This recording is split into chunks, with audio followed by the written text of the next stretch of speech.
We can do one more 10 pull on this banner since the pity carry is over. And maybe, you know, maybe Isolda will make me very happy, you know. I was very lucky with my Kekania pulls back in the day.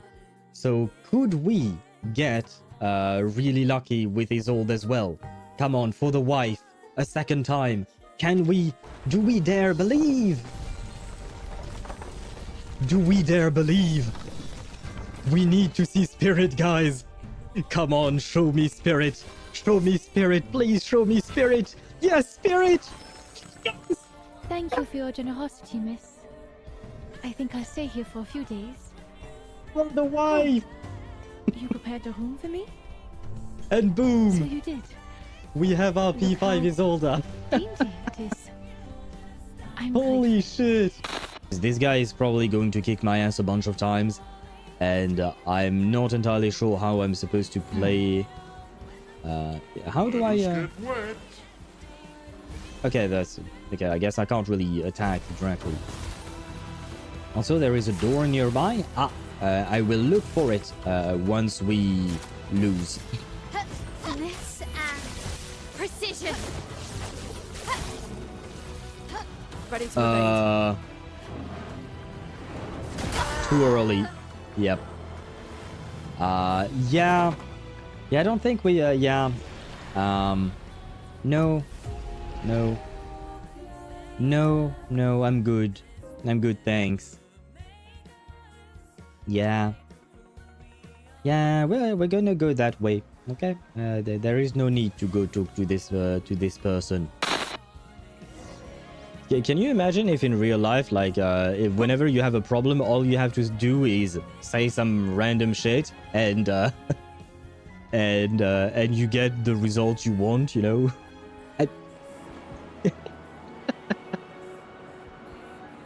Are you kidding me? Oh my fucking god. Oh. You guys saw nothing. Nothing happened, okay? Let light shine the way ahead. Oh my god.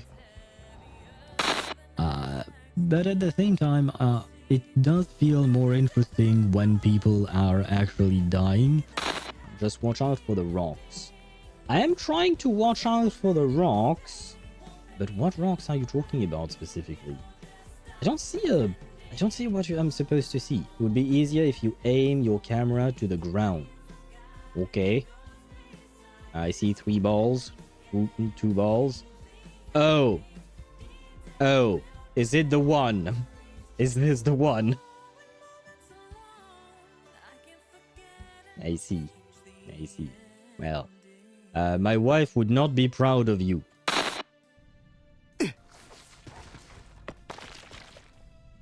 The door swings back toward him, and he instinctively pushes it aside.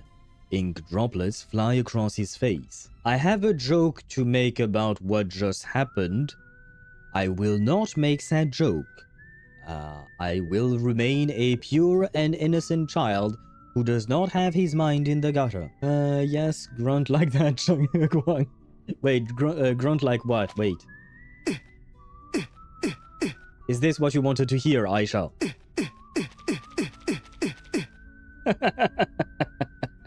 There you go. Not long after, my father brought me a few boys. Brought me? No, he just brought a few boys to join us. Oh god, that's not what I meant. That's not what she meant either. Oh god. Are you kidding me? All of this for that? I spent all that time trying to blow up his arm for him to just resurrect it. What? Oh wow, go fuck yourself with that attack, man. If I die because of this fucking arm... I'm waiting.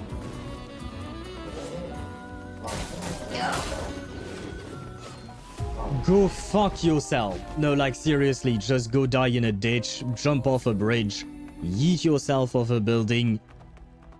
Come on, Isolda. I have your wife at P5. You have to show up for your wife, right? You have to show up for your... Huh? Yes! She showed up for her wife! Look at this! Come on, show it to me! Thank you for your generosity, miss. Thank you. I think I'll stay here for a few days. You prepared a room for me? Yes. So you did. Same room as Kakanya, Look of how- course. Don't worry. Dainty it is. I'm grateful. Yay! All we needed was 7 pulls. Well, plus 10 free. But yes, she showed up for the wife. Mostly poetic insults to use on Monoko. I'm currently comparing him to the backside of an owl. And, how is that an insult exactly, Verso? What do you have against Owl's backside? Why do you not like my ass? What is wrong with my ass? I've received compliments about my ass, I'll have you know, okay? Why do you not like my ass? What did I ever do to you? How dare you, Verso? God damn it. Why? Why is he the way he is? Now I don't like Verso anymore. Wait. You're right, Chip. It is mesmerizing. Look. Yuki is so mesmerized that she decides... Is her full goddamn ass out? Yeah, I didn't, Well, there you go, guys. I suppose this is why you came to my stream. Let us start with the first free temple, I think it is. But yes, let us believe in Chip's dream. Do we believe in... We believe in Chip's dream! Oh my god. Well, now we need to win. Come on, let's win this for Chip. Let's win this for Chip! When 10 pull is all you need! Ah, brother. Well, there you go. That was quite a spin. Let us pull for the spectral trigger. Lucy came home in 110 pull. Would the weapon come home in 110 pull? Let us see. Come on, it would be beautiful.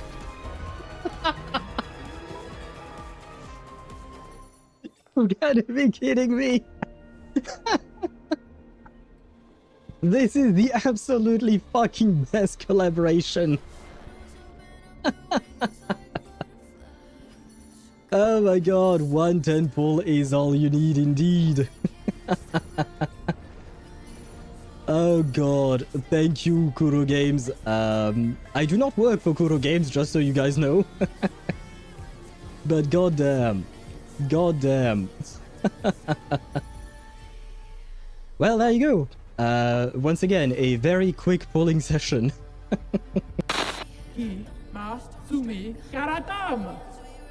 It's a very long way to say no. Yeah, okay, good to know.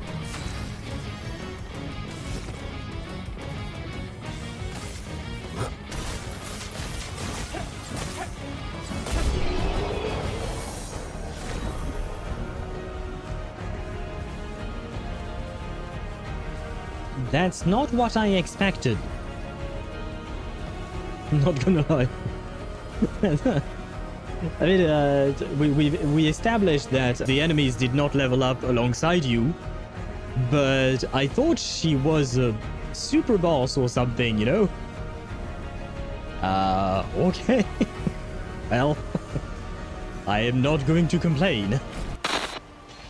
No!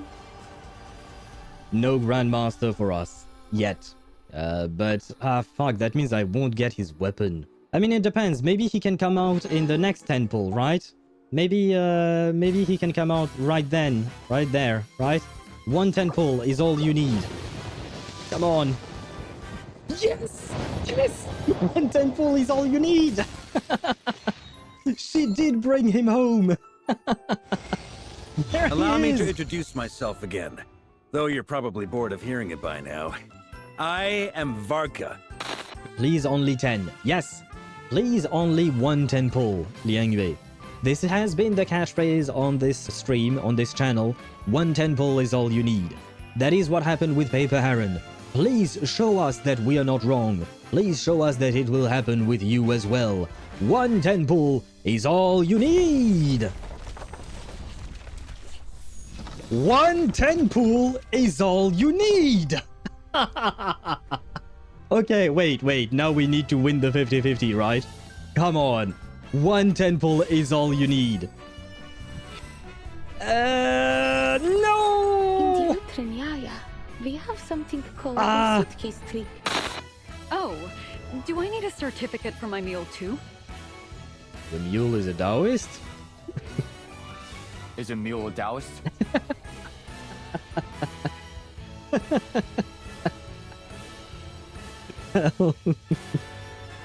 No. There you go. I see that I'm not the only one with dumb questions. Well, I mean, he meant that sarcastically, but still. Then no. What kind of interrogation is this? I wonder indeed. Brother, I'm going to die. Fine. Well, it's a one-on-one duel. I'm gonna go with Gustav. He's the tankiest and he can heal, so no. I'm going to die, man.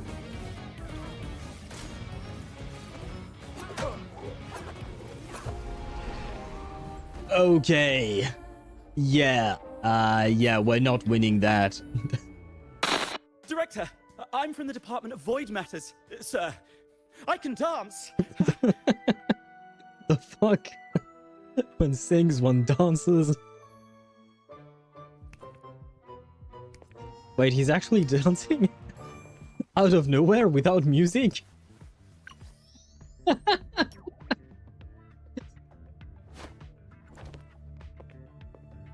What the fuck?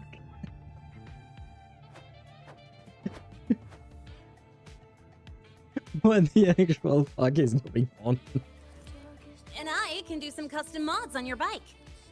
Okay, that might be a bit more useful, I guess, but...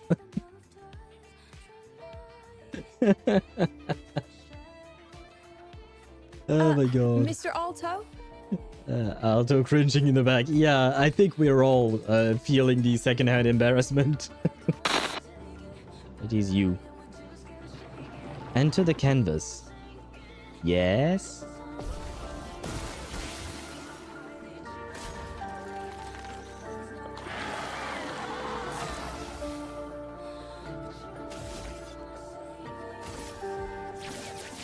This is the...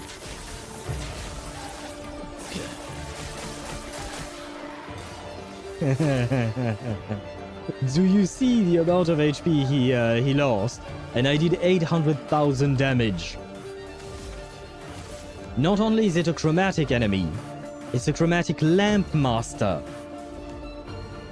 Thank you, Chip. And also fuck you, Chip. Why would you do that to me, man? So you will be happy on my account, Igor. So please come home to me. Pretty please, in 110 pull. That is 110 pull. It is! It is 110 pull. Okay, wait. We need to see Beast. We need to see Beast. Show me Beast. Please show me Beast. Beast, okay, come on, show me the man! Timekeeper. It worked. Coaxing him out with his daughters worked, guys. 110 pull is all we need. I really want to get Karen. For my Lucy. It is a must for me to get him. So we can do one more and that's it. That would be 40 pulls. And 40 pulls is equivalent to a little over half the pity. So let's see. Can we get her in one last 10 pull? Wait. Shit. Well, one temple was all we needed. That's what we said. That's what we agreed upon. Show yourself to us. Show yourself to us.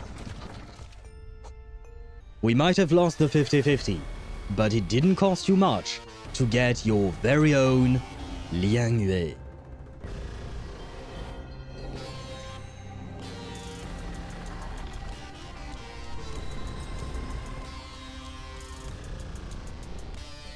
Ta-da! Number 007405. Liang Yue reporting for duty. Pork found in kitchen and water found in ocean.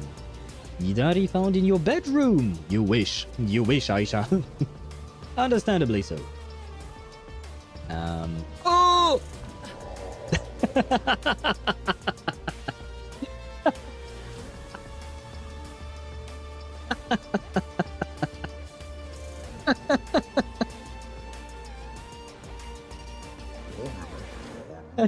I took my eyes off of the stream for a quick second.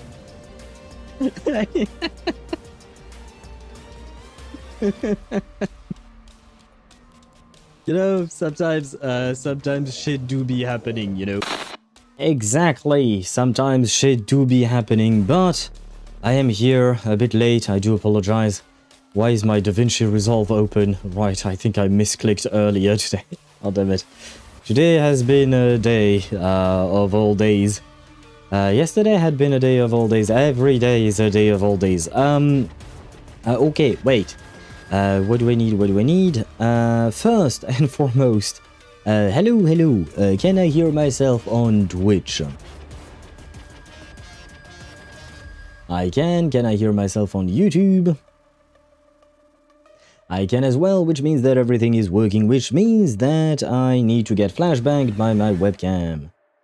Why do I keep hearing something? Oh, fuck, it's because... I keep hearing something in the background, other than the background music, you know, that you guys hear. And I was wondering what the fuck was going on. And by the way, I know you guys can't see anything. I'm activating my webcam, don't worry. I will be there in just a moment, but I was wondering what was going on, and it's just that if you read chat, I launched Genshin to let Sparta grab some stuff from my world, and because I'm in co-op, even though I'm in a menu, you know, the characters start yapping. And I was like, what the fuck is going on? Now I know. Anyway, I think this is good enough, so transition. There you go. Hello, and welcome to the stream. I hope you guys are doing well. Welcome in. You're no longer in my world, right, Sparta? Yeah, it seems you have left. Let me quit the game. There you go. You can exit. Okay, thank you. I will quit the game because I have to launch ZZZ first before we get into Genshin, which reminds me I should have put myself in just chatting. Well, too bad, too late. Too late. But, okay, I have this, I have that. Shit, I need to... Like I said, today has been a day, so I hope you guys will be patient with me. My chat. There, okay. Let me go all the way back up top to see who was first, and today, who was first? The answer to that question is none other than Mihai, just like yesterday, if I'm not mistaken. So hello to you, Mihai, and welcome to the stream. I hope you're doing well, and congratulations on being first for the 10th time already. Congratulations indeed. And then, as I was saying earlier, maybe, or no, I forgot to say that, but I saw Chip was happy that Mihai had redeemed the first, so that he could redeem the second. I see that peace has returned to those lands. Finally, the war on the second is over. So hello to you, Chip the second. Welcome to the stream. I hope you're doing well, and congratulations to you on being second for the 45th time already. And then Mihai said, well, butter me up and throw me at a tribe of lesbian cannibalists. Is that you? I'm not part of the lesbian cannibalistic tribe, just so we're clear. But it is me. I am here. Hello, Mihai. And I asked, why did they have to be cannibalistic? And that's when Sparta said, why not? And because they might eat you, and not in the fun way.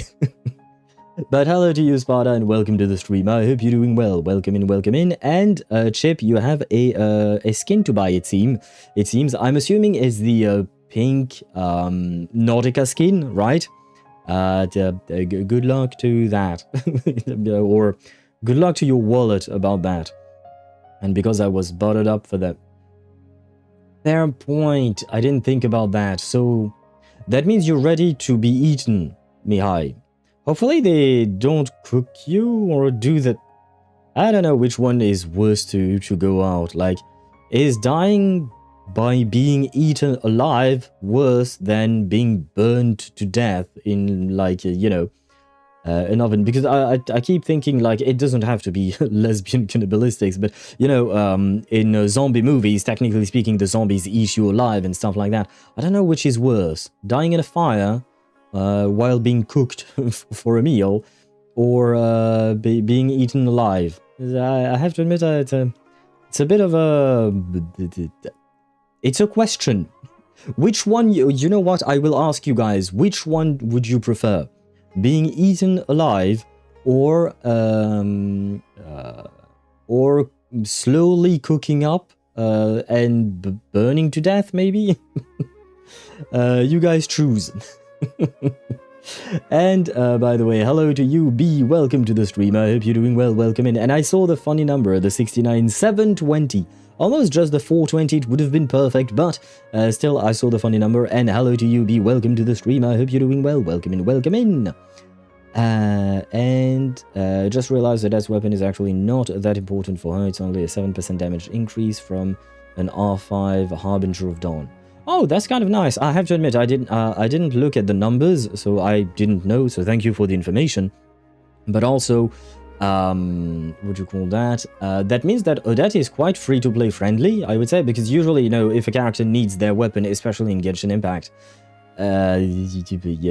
it's not great for free-to-plays, I mean. Oh, and hello, Kuhani. Did I miss your message somehow, somewhere? Ah, yes, I did miss your message for the check-in, but hello to you and welcome to the stream. I hope you're doing well. Welcome in, welcome in. I was linked the most brain-rot game, since links are blocked here. Google Pokies 67 game. Why do you guys always share things that are cursed with me?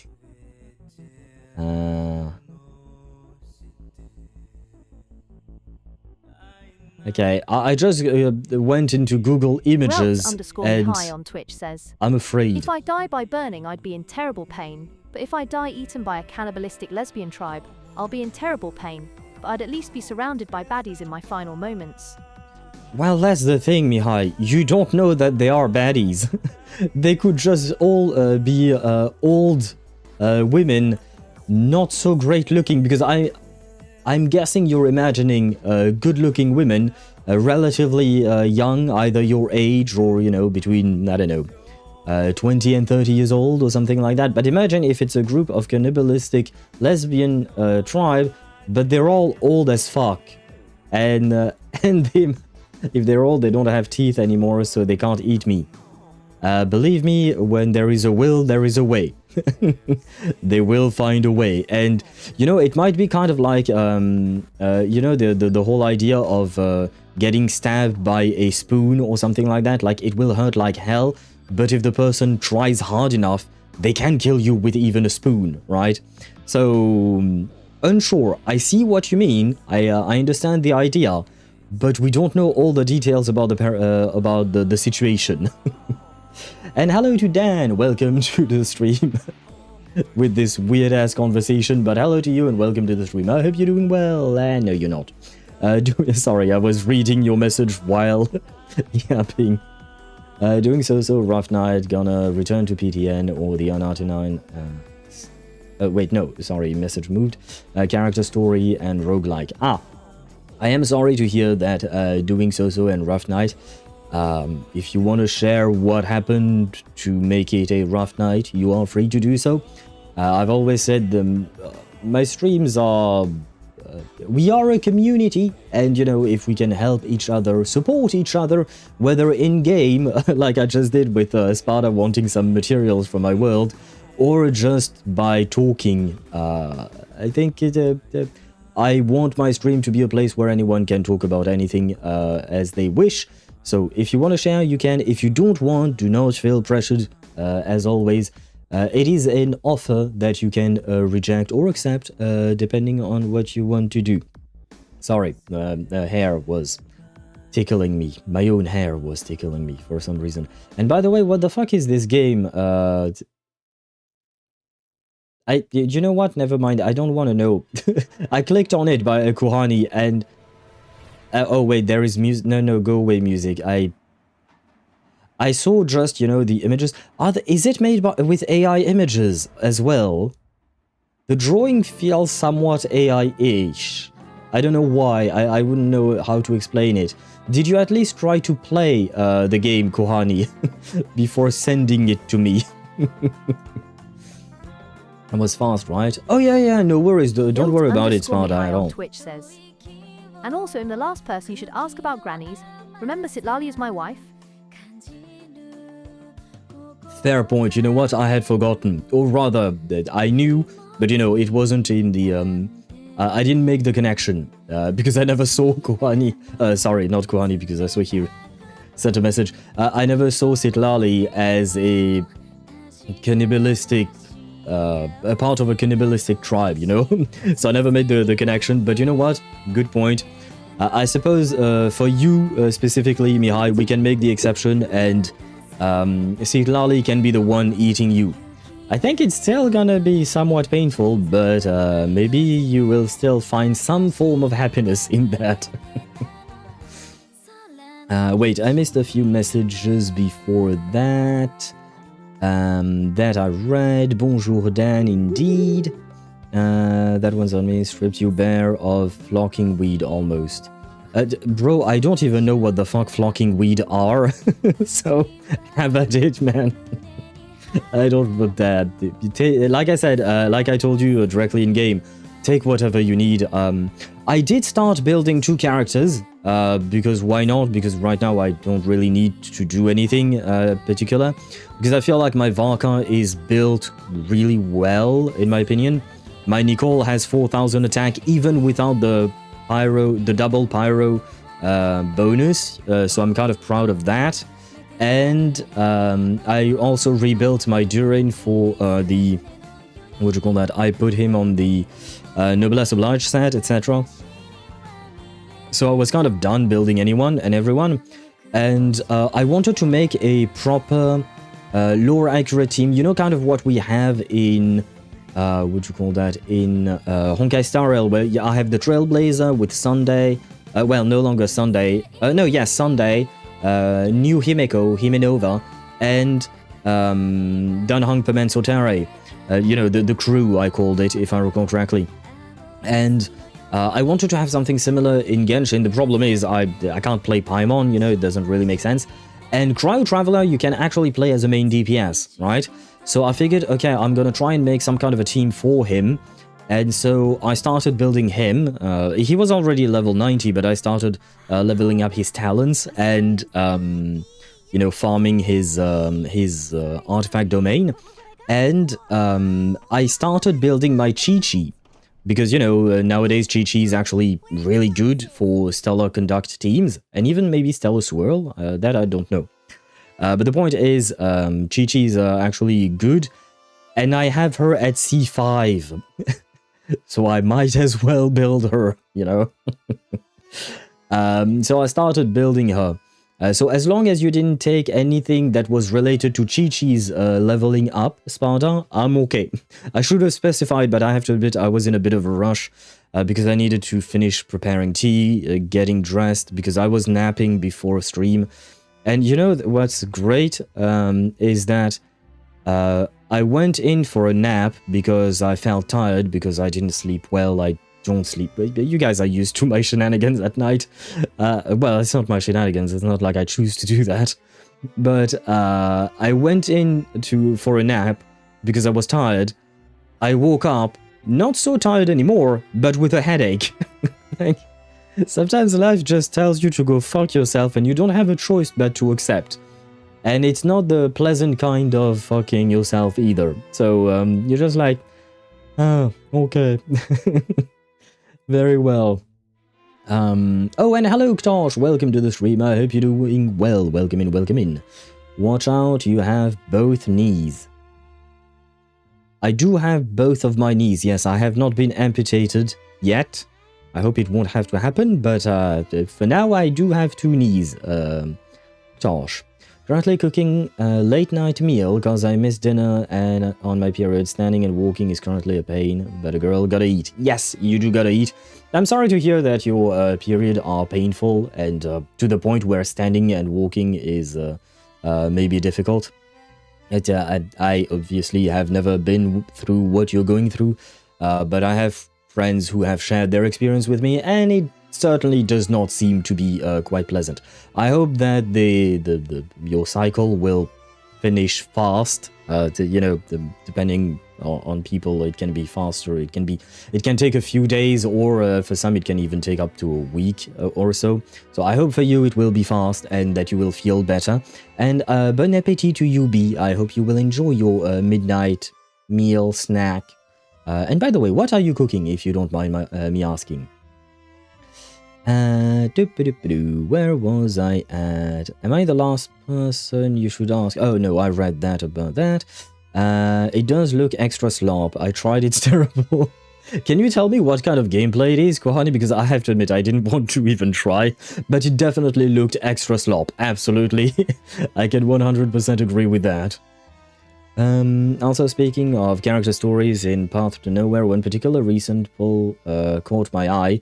A woman named Golan, I hope I'm pronouncing that right. The name makes me think of Syria's Golan Heights, hotspot for Syr-Isser conflict. I don't know what that is. I mean, it's a conflict, but I have to admit I've never heard about that. Wait, let me educate myself. Oh, ISR stands for Israel. Oh, okay. Israel and the Syrian civil war. Israel has occasionally intervened in the Syrian civil war since it began on March 2011 with Israeli airstrikes targeting Iranian and Hezbollah forces. After the fall of the Assad regime on December 8, 2024, Israel invaded Syria. From 2011 to 2017, the official position of Israel has been that of strict neutrality.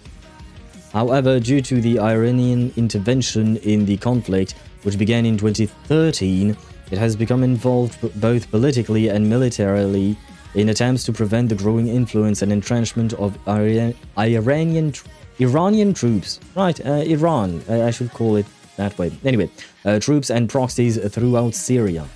Ah, interesting. I mean, not gonna lie, I am not well versed in these conflicts. I have to admit, hence why I googled it up, because I'd rather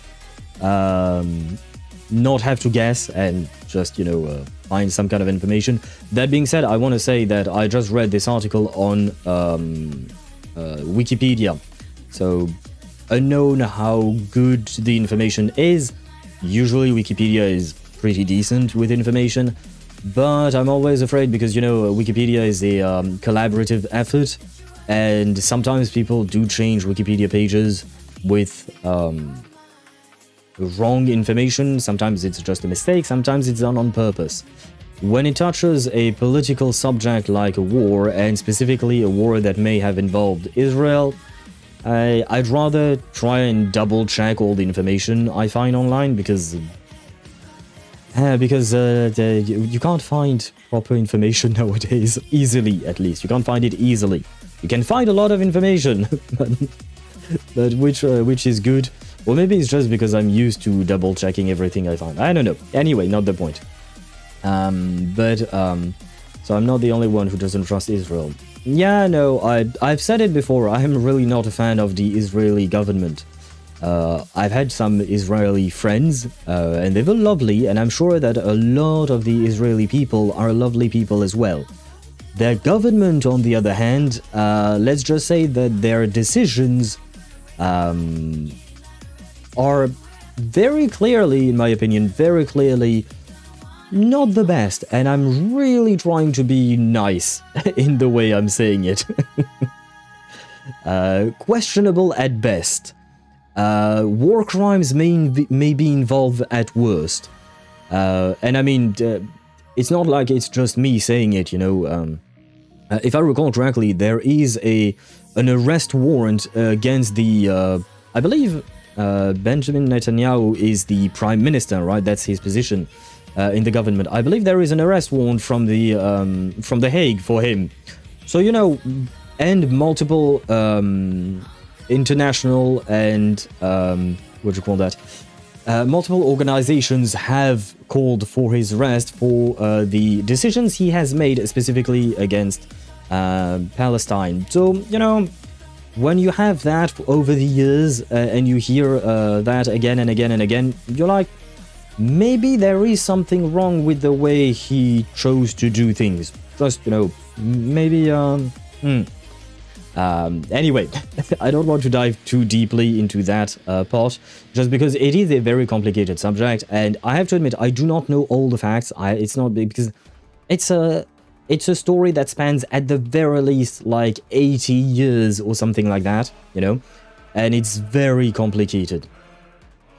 First I've heard of that. That is low-key hilarious. Yeah, no, if I recall correctly, there is an arrest warrant against Netanyahu, especially because I saw that the mayor of New York said that if Netanyahu stepped foot in New York, he would try to do whatever is within his power as mayor of New York to arrest him and then send him to The Hague, basically.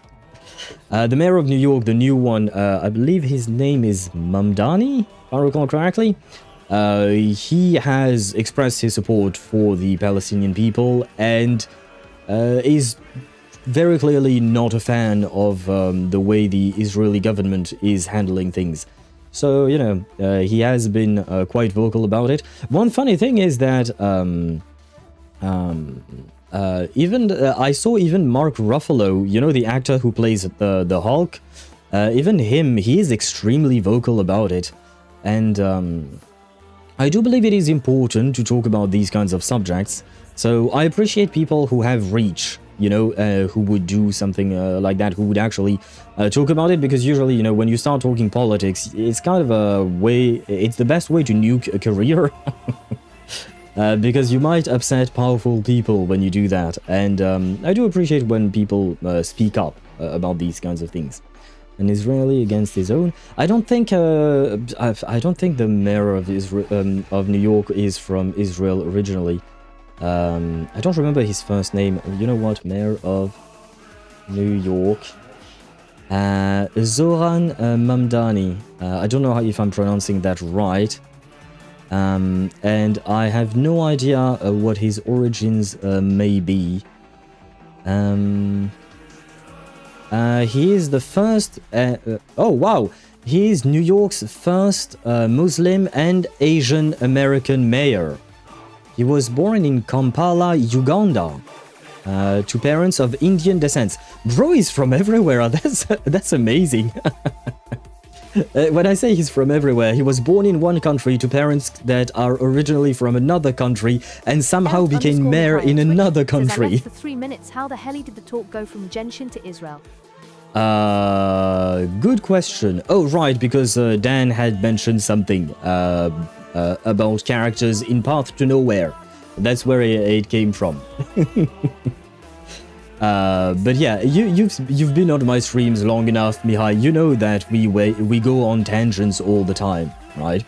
So you should be used to that. And you know what? It's a surprise, because when you leave my stream and then come back, you never know what type of subject we're going to be talking about. Anyway, wait. Let me get back to the messages that I may have missed. Took Alyosha's shit, so no Chi-Chi stuff stolen. Okay, thank you. And it's not like I would have been mad at you, Sparta, because if you don't know that I'm building Chi-Chi, you can't, you know, I can't be mad at you for me not telling you that I needed those specific materials, and especially when I told you take whatever. So no worries about that. Is it Shanska, Auroron, Odette, and Charlotte? It's great work. It's working great. I don't need Sandrone, lol. I guess so. Why not? Why not? It's just that it's kind of too bad because in that team, Odette is the only one who is able to do Stellar Conduct or Stellar Swirl damage. And I believe she buffs those types of damage. So basically, she's only buffing herself, right? The only thing I could think that might be a bit better, you should maybe add, instead of Auroron, you should add Yaemiko if you have her, Mihai. I think you like her, but I don't remember if you have her. It's just that I remember that Yaemiko is really strong with the Stellar Conduct shit, so she might be able to help your team. And the fact is that Odette would be buffing Yaemiko's Stellar Conduct damage as well, so you know, just more damage. And overall, I do believe that Yaemiko does more damage than Auroron. The thing is, the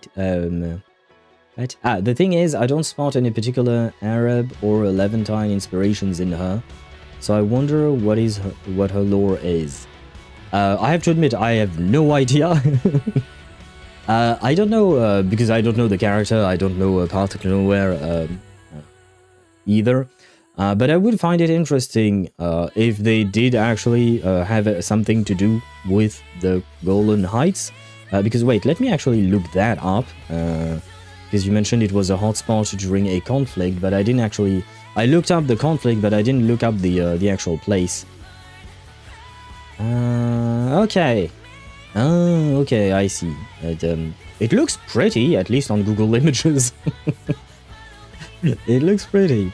And I don't know if I hope this is not judgmental of me, but I kind of feel like, is this place really well known? Because what I was going to say is that it would be nice if there was a character inspired from a place that is not like the most well-known place of all times, you know what I mean? Like, I don't know, if you have a character who's inspired by Paris, New York, or Moscow, whatever, you know, these places are very well known, right? They are amongst the most well-known places in the world. So it is kind of nice to see characters who are inspired by other regions that we don't always hear about, just, you know, to discover new things, because I had no idea what that was, you know, the Golan Heights, I believe. Or Golan Heights, I don't know how to pronounce that. So, you know, we always learn new things, and having that kind of inspiration through games is, in my opinion, a good thing, I guess. And that's new. Today I learned, I suppose.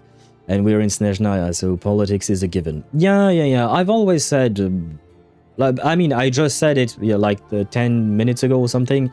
I want on my streams to be able to talk about whatever we want or need to talk about, especially because, yeah, we are analyzing these games, what they try to tell as a story and stuff like that.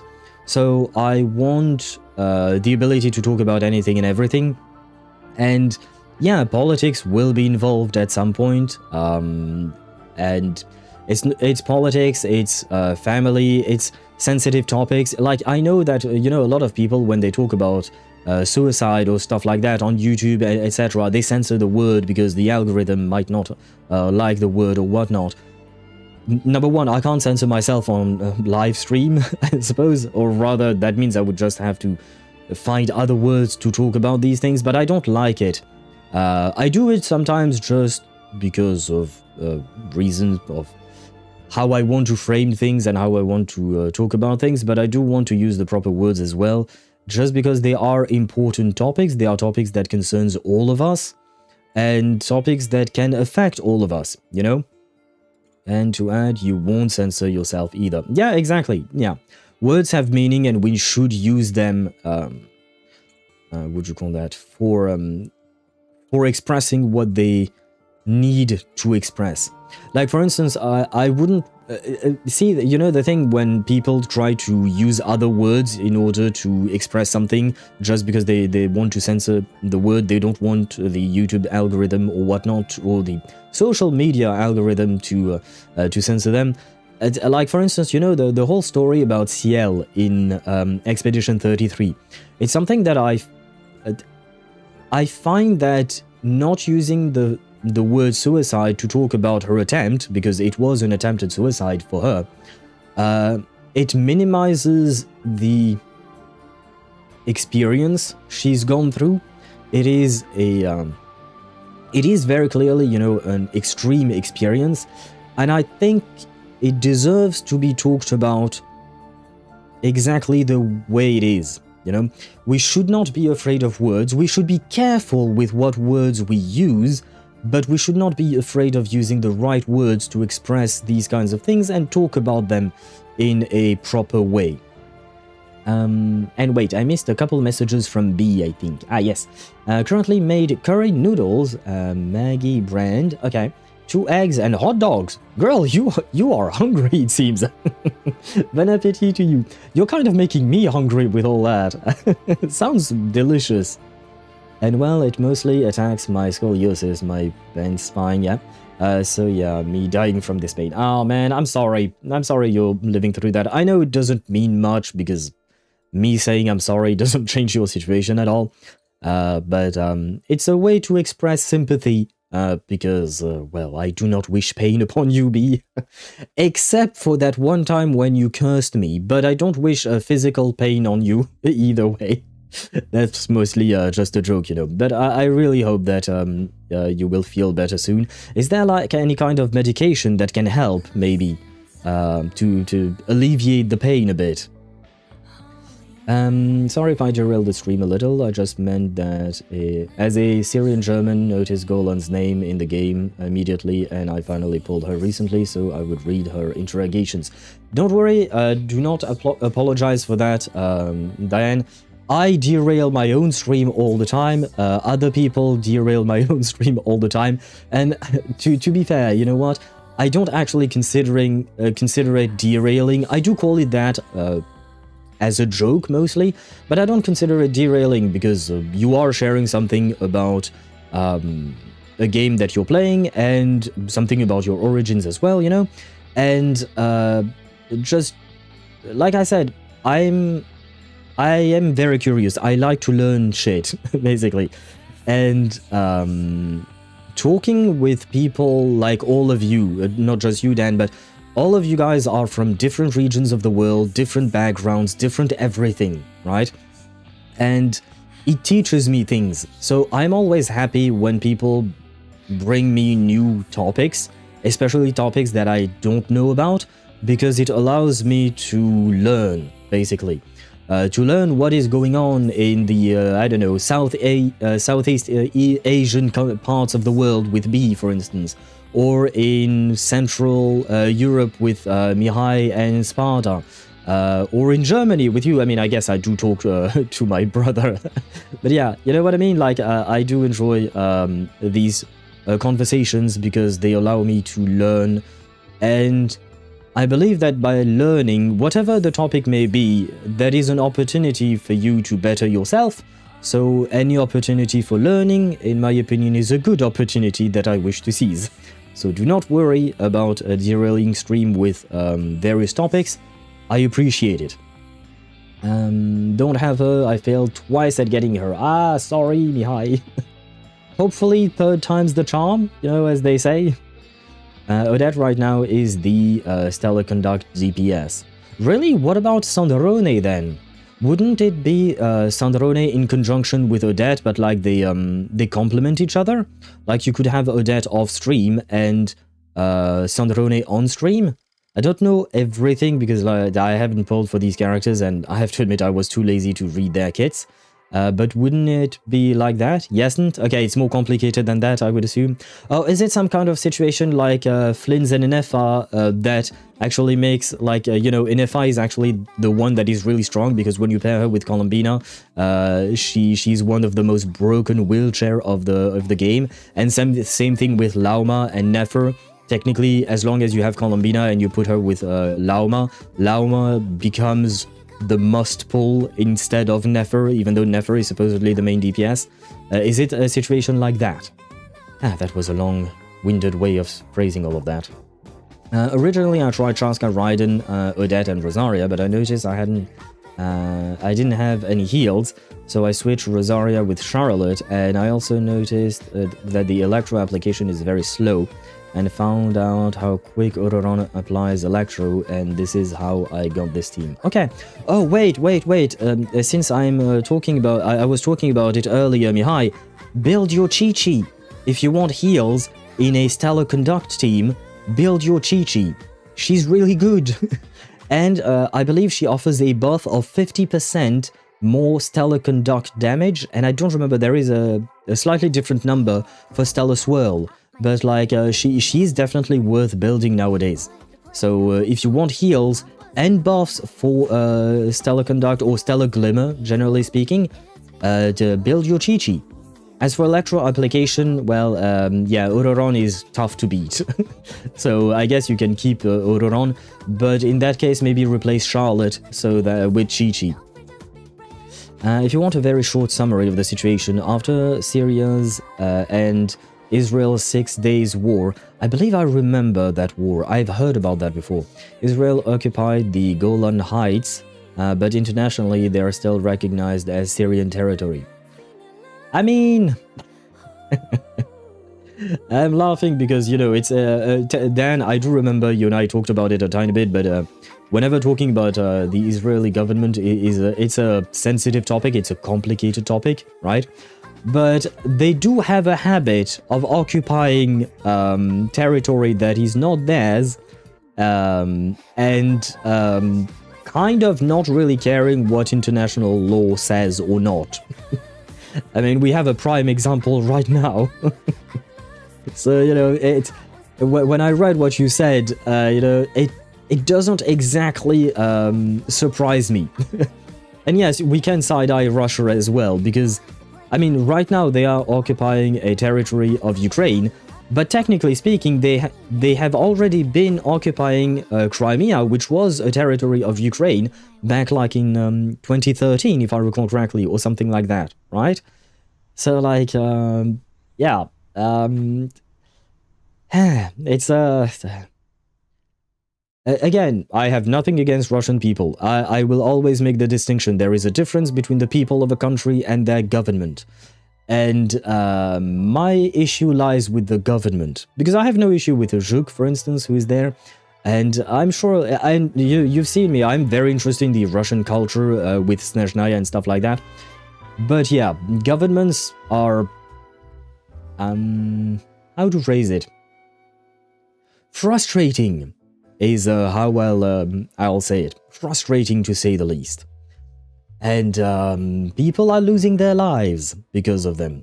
And I mean, I suppose it's like that everywhere, but I would say some governments make it worse than others, probably. No government is perfect, let's be honest with that, but yeah, some make it much, much worse for everyone else. I made bulldog noodles yesterday, too spicy for me, even the sauce looked angry. I know that, I know, Kuhani. Same. If I recall correctly, bulldog noodles are also too spicy for me. So usually what I do is the spicy sauce, I don't remember, is it the... Yes, it is in a little red packet of sauce, right? It's not like a powder, right? If that is what I'm thinking about, yeah, usually what I do is that I open up that little packet and I pour the sauce into a... what do you call that? Into a glass, and then I just grab a spoon and I take a little bit of the sauce and then I put that in the noodle, and then I keep the rest for later, you know? With what? I'm not sure, but you can cut it. Oh, not even, you know, you can just take a little bit. Instead of pouring the entire sauce in there, you can just take a little bit of it, and that makes it somewhat spicy, but not too much. So basically, you're just cutting it with the water that you're using to cook your noodles, you know what I mean? And it was just the 1x bulldog, people eat the 3. Yes, I have tried that as well. I didn't know. I didn't know back then when I tried the 3x. Was it 3 or 4? I don't remember. But never again. Never again, man. Sandrone basically outputs so much procs, that's the issue. Why is that an issue, though? I got artifacts on her, and the best in slot sword for her, just need to level her up. My Chi-Chi is C2. Hey, nice! You know what? You might as well, then. You might as well build her, because she would be better than Charlotte, I think. My cousins ate Bulldog, and currently they both are still having a fever. I already told them their stomach aren't built for it, but they still decided to eat it. Yeah, I mean, I'm gonna be honest, because I see Ktosh saying I love using the entire sauce, spicy for life. Man, there are some things, like, I enjoy some spicy foods, but only to a certain extent, because otherwise, and I think I've said it before, but if I eat something that is way too spicy, way too hot, you know, number one, it burns the fuck out of my mouth, but also the other way around, you know what I mean? I'm gonna have major stomach issues, very unpleasant stomach issues, and digestion issues if I eat things that are too spicy, which is really too bad considering that I am from Sri Lanka. I mean, thankfully I haven't had to go back there in many years, but when I was there, once again, thankfully, when my family was cooking, they were making meals that I could actually eat. But yeah, there were times when I didn't have a meal that I could eat, and well, I paid the price for it. We need an owl twerk. Oh god. I've never drawn the backside of my owl bee, so I don't know what it even looks like. I never imagined it. And why are we talking about Israel? Because Dan was talking about a character from Path to Nowhere who might be related to a place in Syria which was involved in a war with Israel. I think that sums it up, more or less. The Russian people are lovely people, if some are drunks. I think you can say that about a lot of people, a lot of countries' people, you know. French people can be quite drunk, you know. We have beer, we have wine, we have champagne, but we have a culture of alcohol as well, you know. Different alcohol, to be fair, not the same.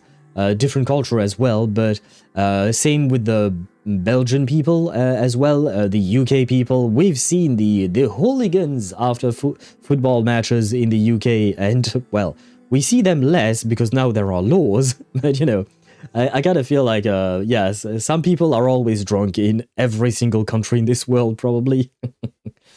Perhaps not every single one, but you know what I mean, right? Still, point is, I'm sure Russian people are lovely people, and it's just, like I said, politics makes everything worse, basically.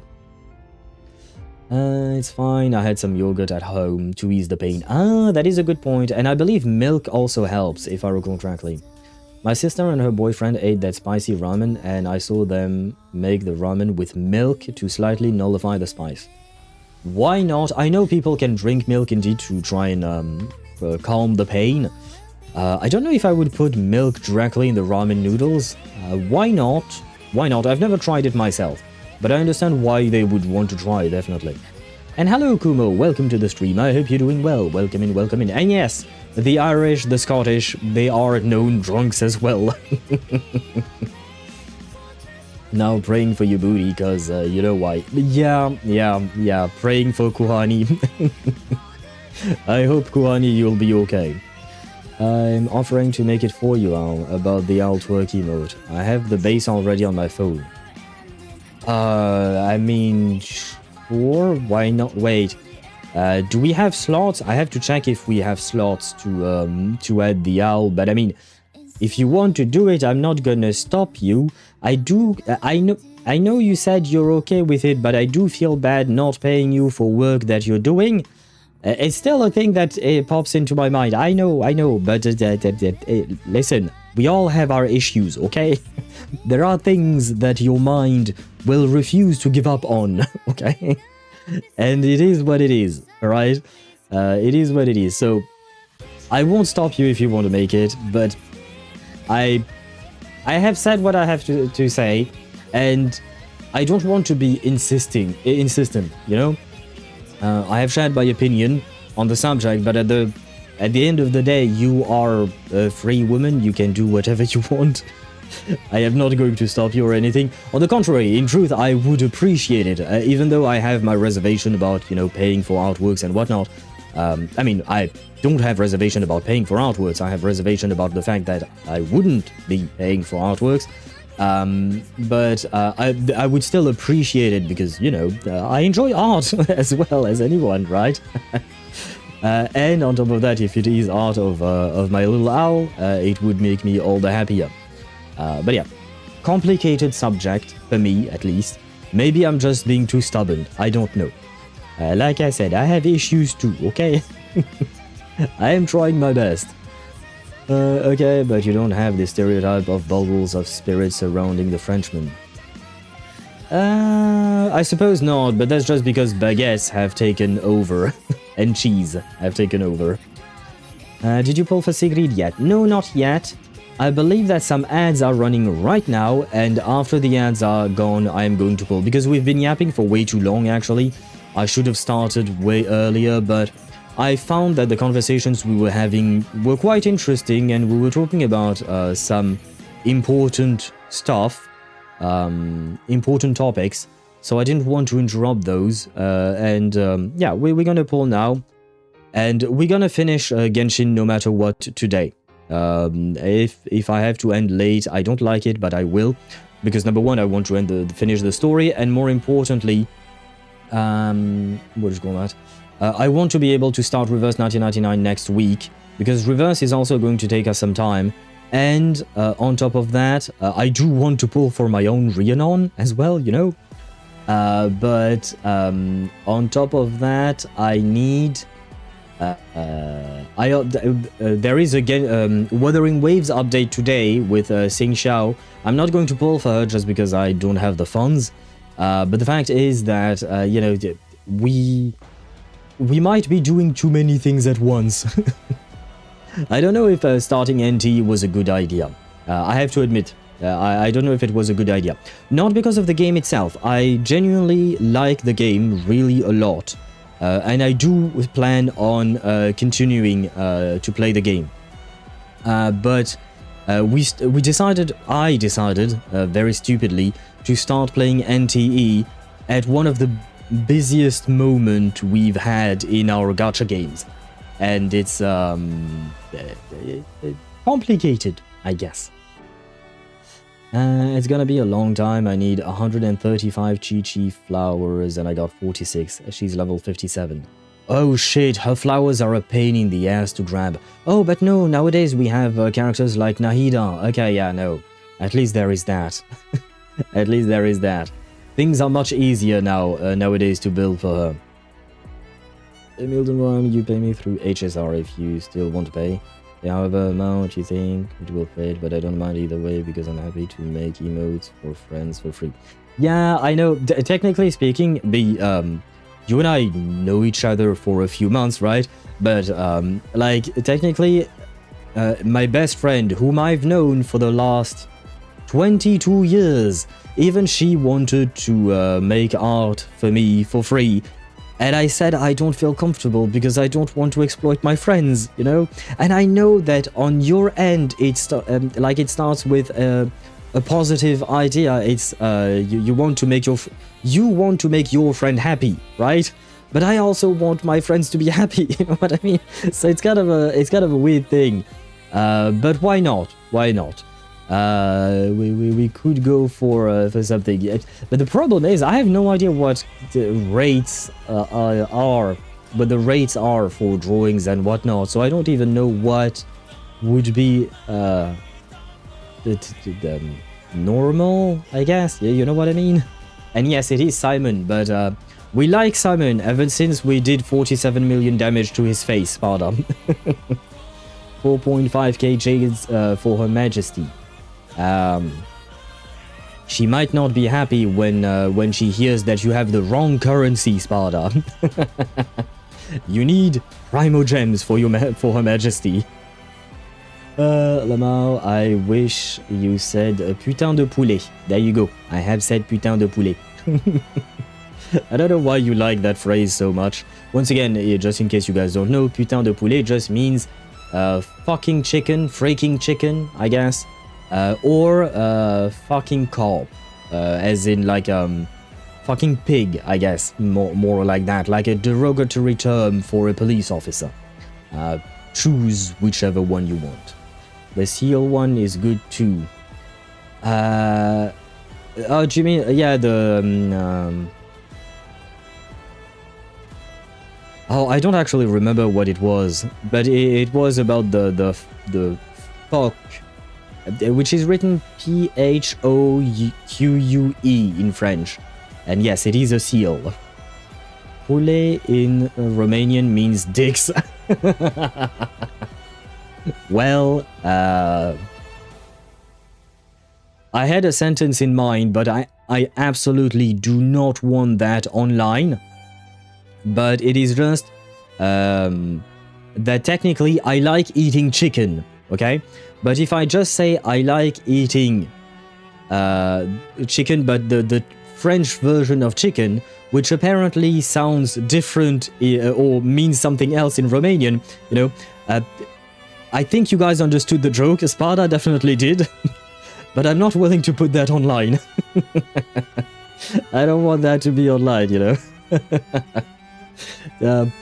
I do say a lot of stupid shit, but I do try, you know, to be careful with my digital footprint. Anyway, let me switch scenes to ZZZ just so we can pull. And because, like I said, you know what? I'm actually going to take some medicine for my headache. Because otherwise, I don't know how long I'm gonna be able to last for today's stream.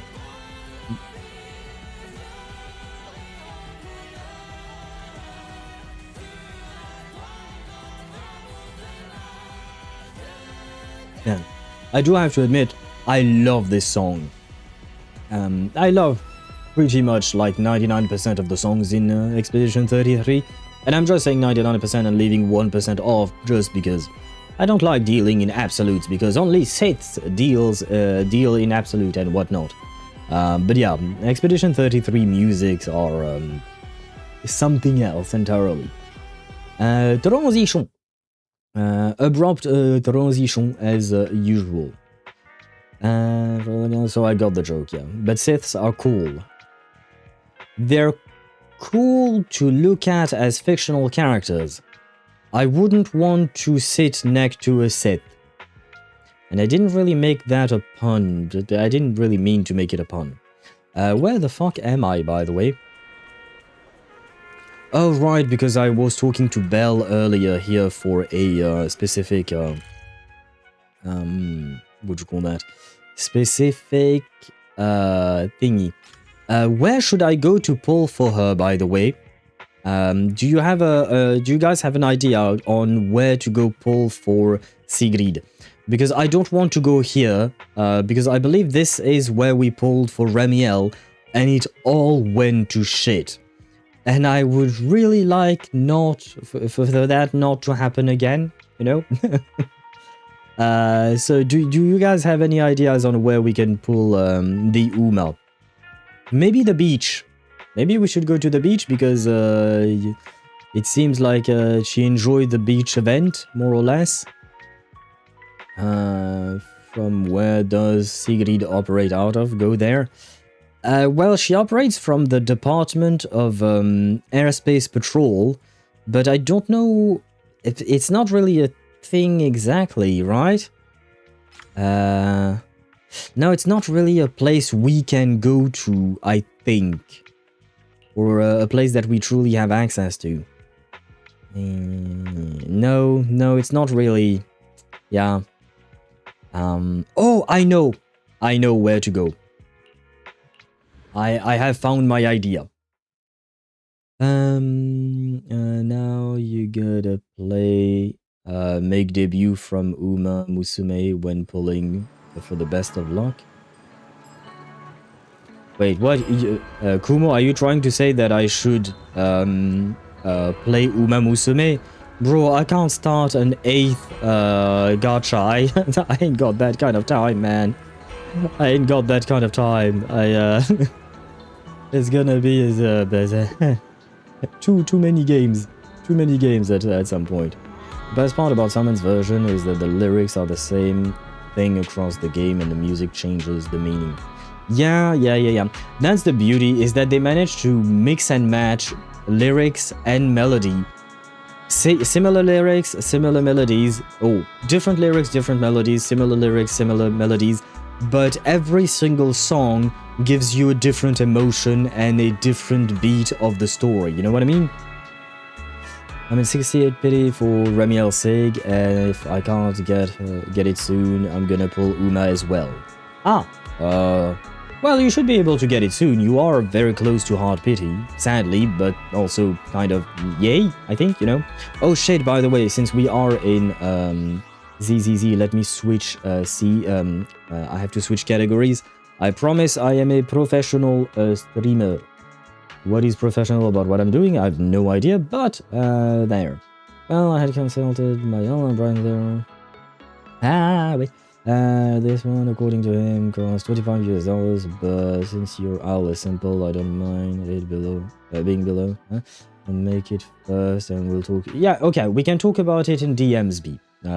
Because I have to admit, I have no idea. I am at a loss for words.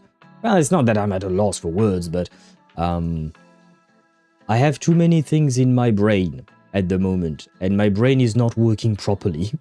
So sure, we can indeed talk about it in DMs. There is a zone in the CCD section that leads to the bridge going to the Air Space Patrol. Why not? But I think you know why I came here, right? We all know that Sigrid is a massive Mr. Roar fan, right? So maybe we shouldn't... I know she's very passionate about her job. Let's be honest about that. She's very, very passionate about her job. But, you know, I want to... if I wish to be her Uma husband, right? Because I am Evelyn's husband, of course. But for Sigrid, I will be her Uma husband. And I will turn myself into a horse tyrant. Don't ask me how. But the point is, I want to... welcome her home, and so that she can be she can be relaxed at home and stuff like that. So we're gonna pull in front of Mr. Roar. If pulls don't go well, maybe we can indeed try what you mentioned, Kumo. And hello Deidra, welcome to the stream. I hope you're doing well. Welcome in, and you arrived at the perfect time, because we are going to start the pulling session right now. Shit, forgot Exaphane, or I missed it when my mother had a hypoglycemia moment last night. I hope she's okay, hence why I vanished. I was wondering why you vanished, but I hope she's okay. And no, you didn't miss it. I decided not to go through with it yet. I figured maybe going, going through that at the end of the story would maybe make more sense. I don't know. But we're definitely going to do it as well. I did not forget. I did not forget about the sword. She's not dead, almost. I see what you mean. I see what you mean. I describe my mother the same way. Whenever someone asks me news about my mother, I always tell them she's alive, and that's already good news. Well, good news for her, I suppose.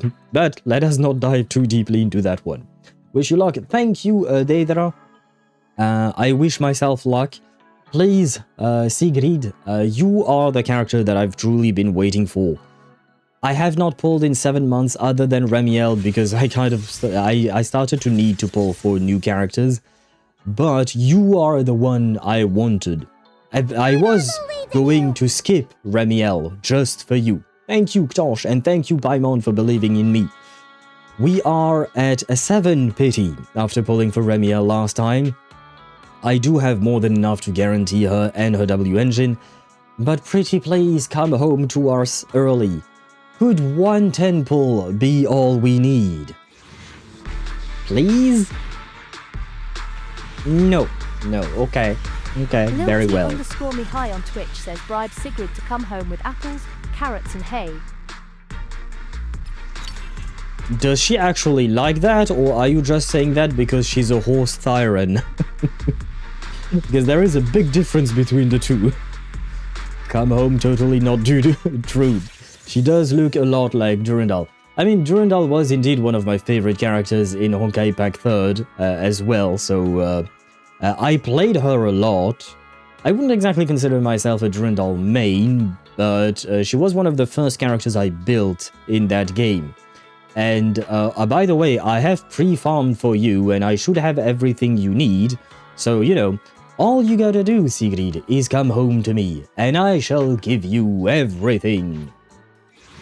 Will that convince you to come home? No?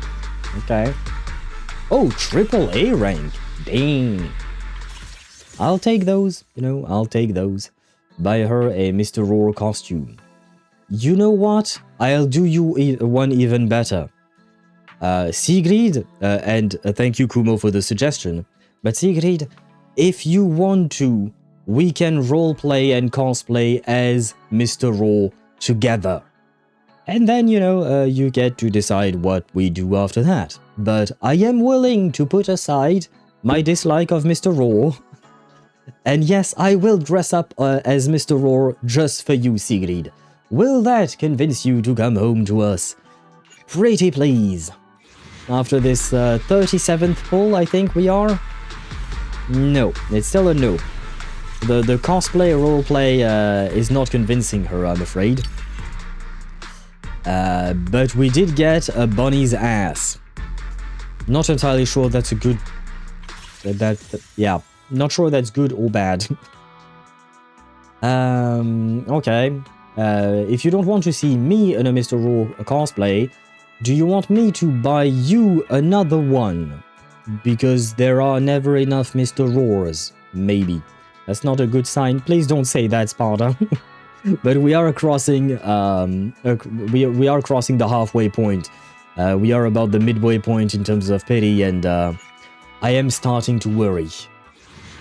We'll buy the Mr. Roar IP. I mean, we do have a few million credits.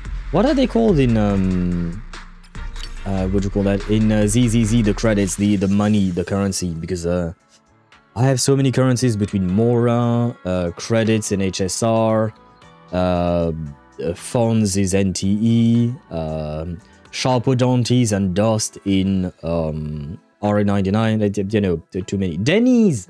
I knew it was not just credits or something like that. Thank you both, Kumo and Mihai. You know what? I am willing to give you all the Denny's I have, Sigrid, as long as you win the 50-50 and come home to me. Please. Pretty please. Please don't make it the same thing as what Remiel made me go through. Oh, fucking hell. That's a lot of A ranks, to be fair. But we had 3 earlier, another 3 again, this time 4. That's a lot of A ranks, to be fair. It is kind of nice. She needs her Lindvern plush. Wait. Kumo might have a great idea. Do you want me to bring you your Lindvern plushie? I promise to bring it to you, and you shall never be separated from it. On that I swear, and that will convince you to come home to me? Please? No. Okay. I'm not gonna lie, I'm starting to have a terrible feeling about this pulling session. Okay. Well, hopefully, she is going to come home in the next 10 pull, because what pity are we at? 90 minus 23, that would be 67. The funny number. I suppose Ktosh would be happy. But we are going to 77 pity. 77 is a lucky number, right? That means you're gonna come home, right? You're not going to make me lose my 50-50, right? You know that you are a character that I really want, right? Okay, okay, this is it. This is it. Very well. Okay. She's going to come home very soon, right? Please. Come on, please. May you always Oh, guide my fucking spear. God. Sorry. Not gonna lie, I was genuinely worried.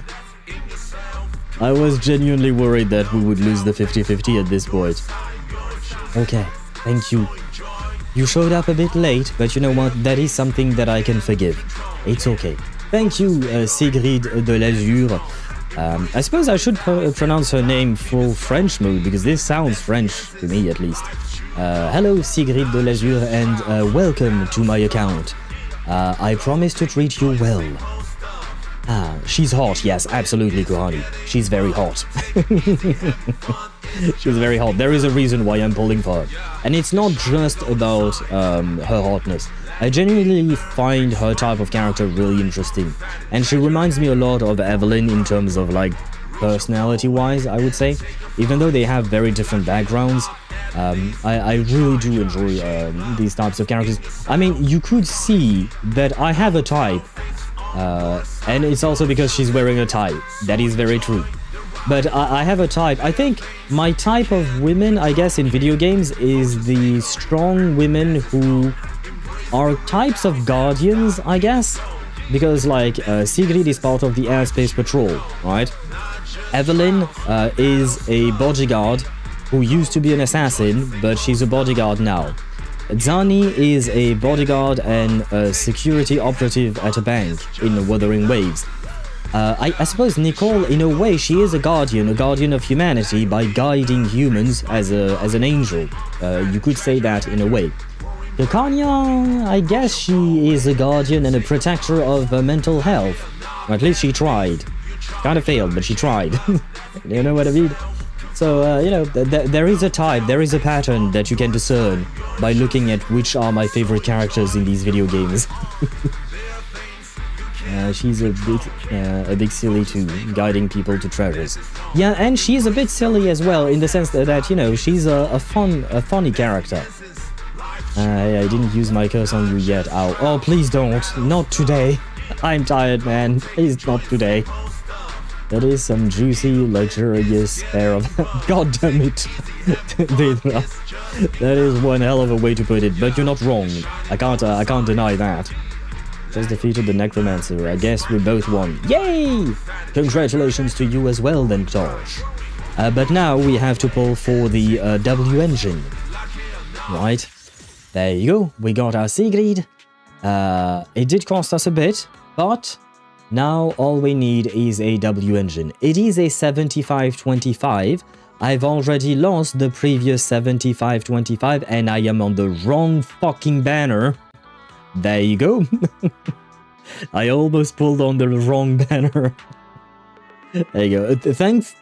Thank fucking God I saw this. This little thing. And I saw... wait. This does not look like Sigrid. Why is Remiel here? Yeah, like I said, sometimes I can be a dumbass. Anyway, we've already lost a 75-25 last time, right? So theoretically speaking, we should be able to win this one, right? Come on. Please come home early, because afterwards I kind of still want to save for an M6 Evelyn. I'm still waiting for her.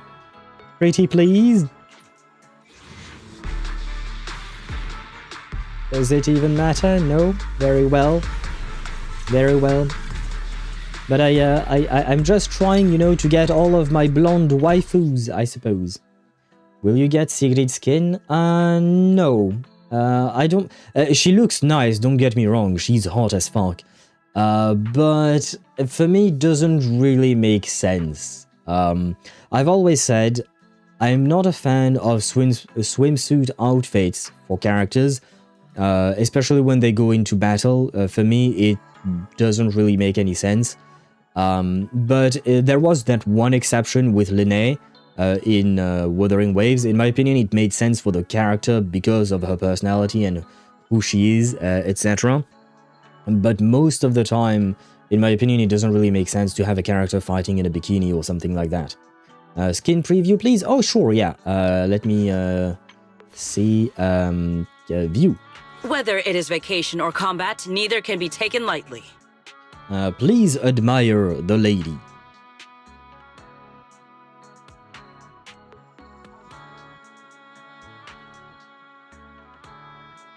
She's hot as fuck, though. Let's be honest.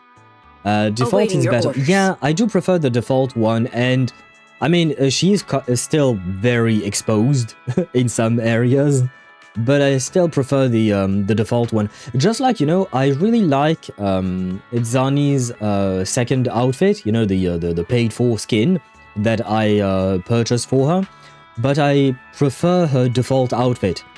So right now I have switched back to her default outfit, even though I paid for the other one. I will keep using that, and I do Your like this summer outfit. is under my protection. Honestly, she looks cute in this swimsuit, but I genuinely This is my prefer duty. this one. That skin is basically just a change of clothes. Yeah, pretty much.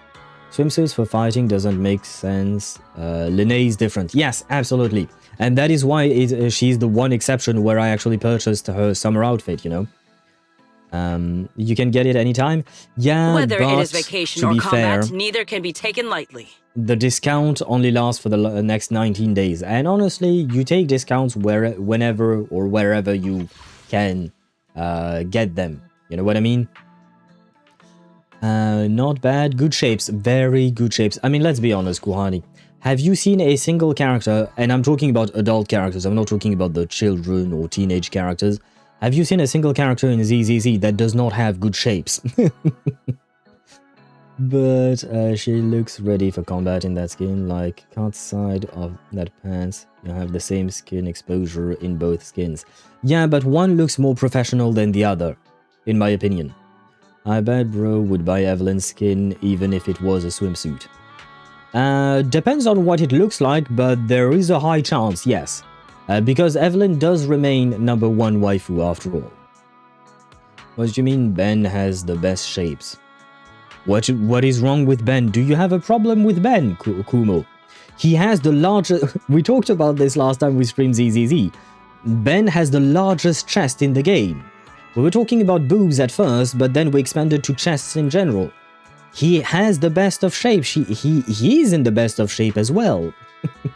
The bear. Well, the bear does have good shape, you know. You can't... don't deny the bear shape. Kuhani said the bear didn't have good shape. Oh, okay, you were just replying to him. Very well. Kuhani, what is wrong with you? How dare you not accept the bear the way he is? I suppose you were allowed to have preferences. But wait, we need to move on, guys. We need to keep pulling. Because at some point we need to get to Genshin and finish that story. So, Knight's Extolment. I have managed to get your master, aka Sigrid. Would you please come home to us? We are at... you're supposed to come home in 69 wishes at most, right? 'Tis the funny number. Will you come home because of the funny number? Pretty please. No? Okay. That was 2, right? I think. 2 temples we did? Wait, we are at 60. Yeah, okay. We did 2 temples. Going to 31 pity. Please. Come home early. No? Okay. My luck has not been great this month in ZZZ. Will you please prove my luck wrong, Knight's Extolment? Pretty please. No? Okay. Okay. But the triple A's, you know, we take those at the very least. We take those. Man, my funds are dwindling. It's... well, it is what it is. Come on, please. Please come home to us. I just need the W engine. Just need the W engine and we are good to go then. No, very well.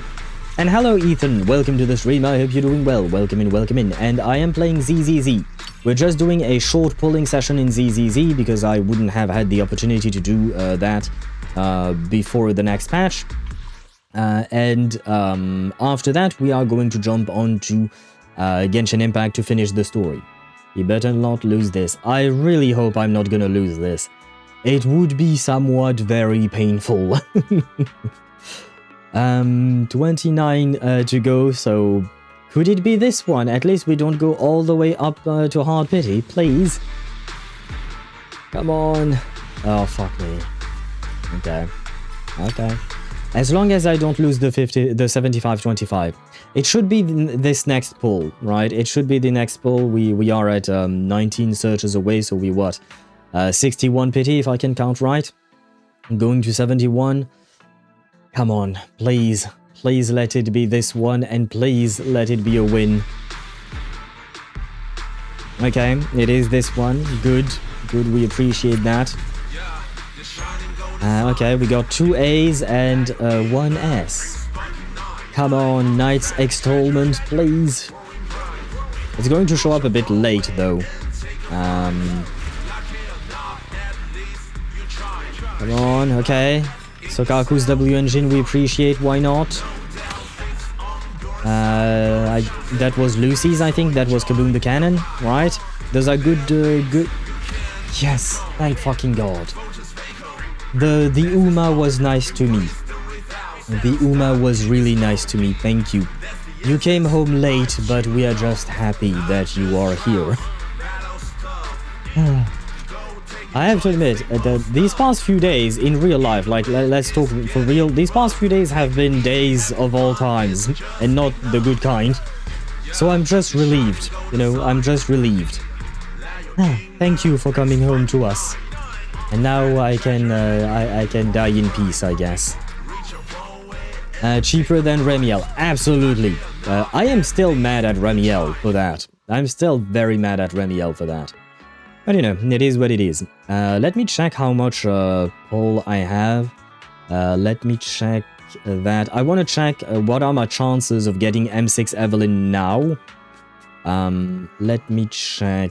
Let me do the math. I mean, I'm not going to do the math myself exactly. We have 100 pulls here, and that's it, okay?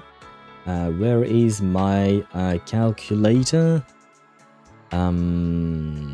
Calculator is here. And no, I need that website that I use. 100 searches, there you go. And we have 19, 820 plus 61. 409, that would be 81,229 there, 81,229 in total, and I want 6 copies of the character. Okay, apparently I still have a 64.51% chance of getting an M6 Evelyn with the funds I have currently.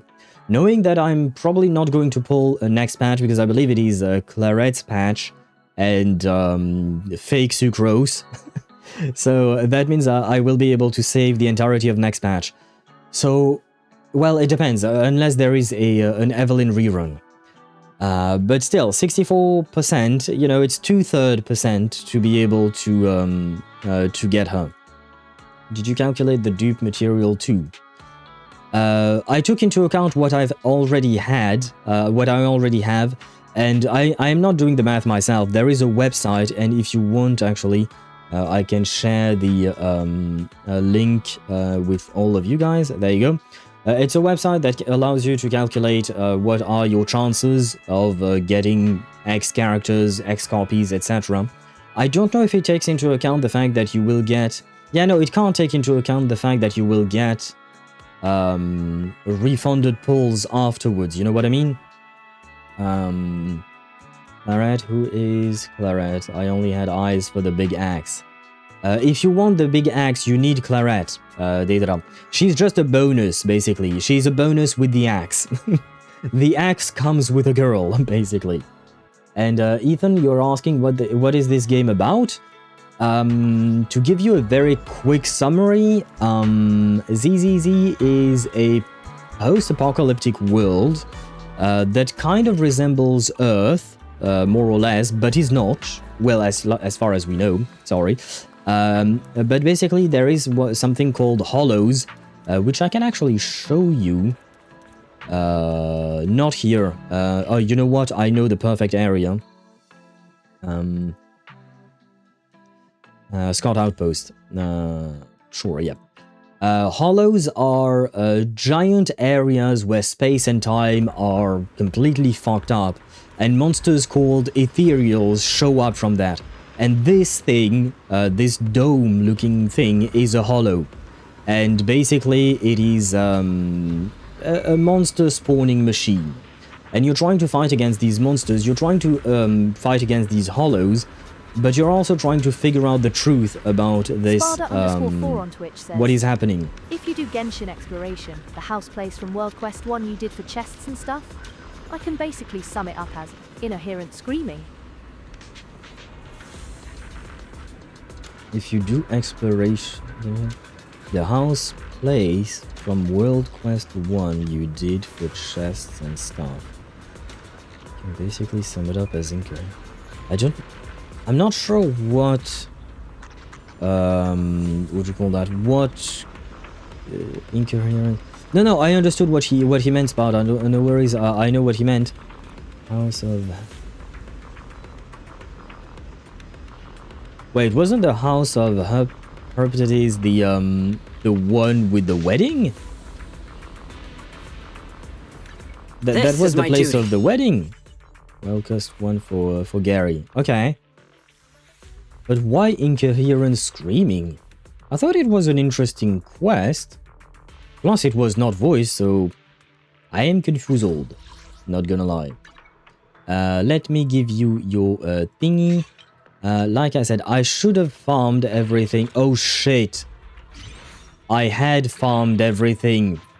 But then I decided to build 3 characters at once. Oh, fuck me. I forgot about that. Oh, fuck me, I forgot about that. Because it was not in my plans to build 3 characters at once, you know. But I should still have most of the talents, level up materials and whatnot at the very least. The Wenjin I will deal with later, I suppose. But at least... Okay, at least we can get her to levels... Oh, fucking hell. Well. Well. Too bad. Too bad, so sad. But I should have enough for this. Come on, tell me I have... But I should have at least enough for this, right? Yes, okay, at least for the ice thingy I should have enough. God damn it. You are recommending these things. So normal attack, yeah, it would make sense. Because the damage she deals comes from her hold basic, mostly. A very special hold basic. And I can't crown her yet, but I do have the materials to crown her. And I will be crowning her eventually, because she's second wife, you know. Finding chess is... It is causing the... Oh, that I misunderstood. I thought that... Oh, wait, by the way, that was you, Sparta, and not Mihai. I thought it was Mihai, because I'm so used to him using the TTS. My bad. I agree, yes. Trying to find a chest in that area, the verticality of it all, and the fact that you can't... It's vertical and also not easily accessible places, you know? So it's a combo of everything that is not nice, basically. Show her menu animation? Sure! Just give me a sec, I'll just finish this thing, and then I can show you her little animation, and we'll do one tiny fight real fast. There. Although, I have to admit, oh god, do I not have enough to try? What the fuck did I do? I was sure I had enough. Well, that's more farming for me. Okay, never mind. Don't ask what's happened. I don't know at this point. I tried my best, but my luck with echoes, relics, disk drives, my luck with the disk drives is absolute shit. So I did what I could. There. Yes, equip. And equip that as well. There you go. Let's see what we're at. 36 to 34. I don't remember what kind of threshold she's supposed to hit. You're not supposed to have a whole lot of crit rate on her, because she gives herself 50% crit rate, if I recall correctly, through her passive. So do be very careful with that. Oh, wait. You're supposed to have a maximum 33.8. I'm at 36, so I'm technically speaking overcapping a tiny bit. I am overcapping a tiny bit in terms of, what do you call that, of crit rate. And according to Pridewind, they want between 150 and 210 crit damage. I am well above that, so at least that is nice.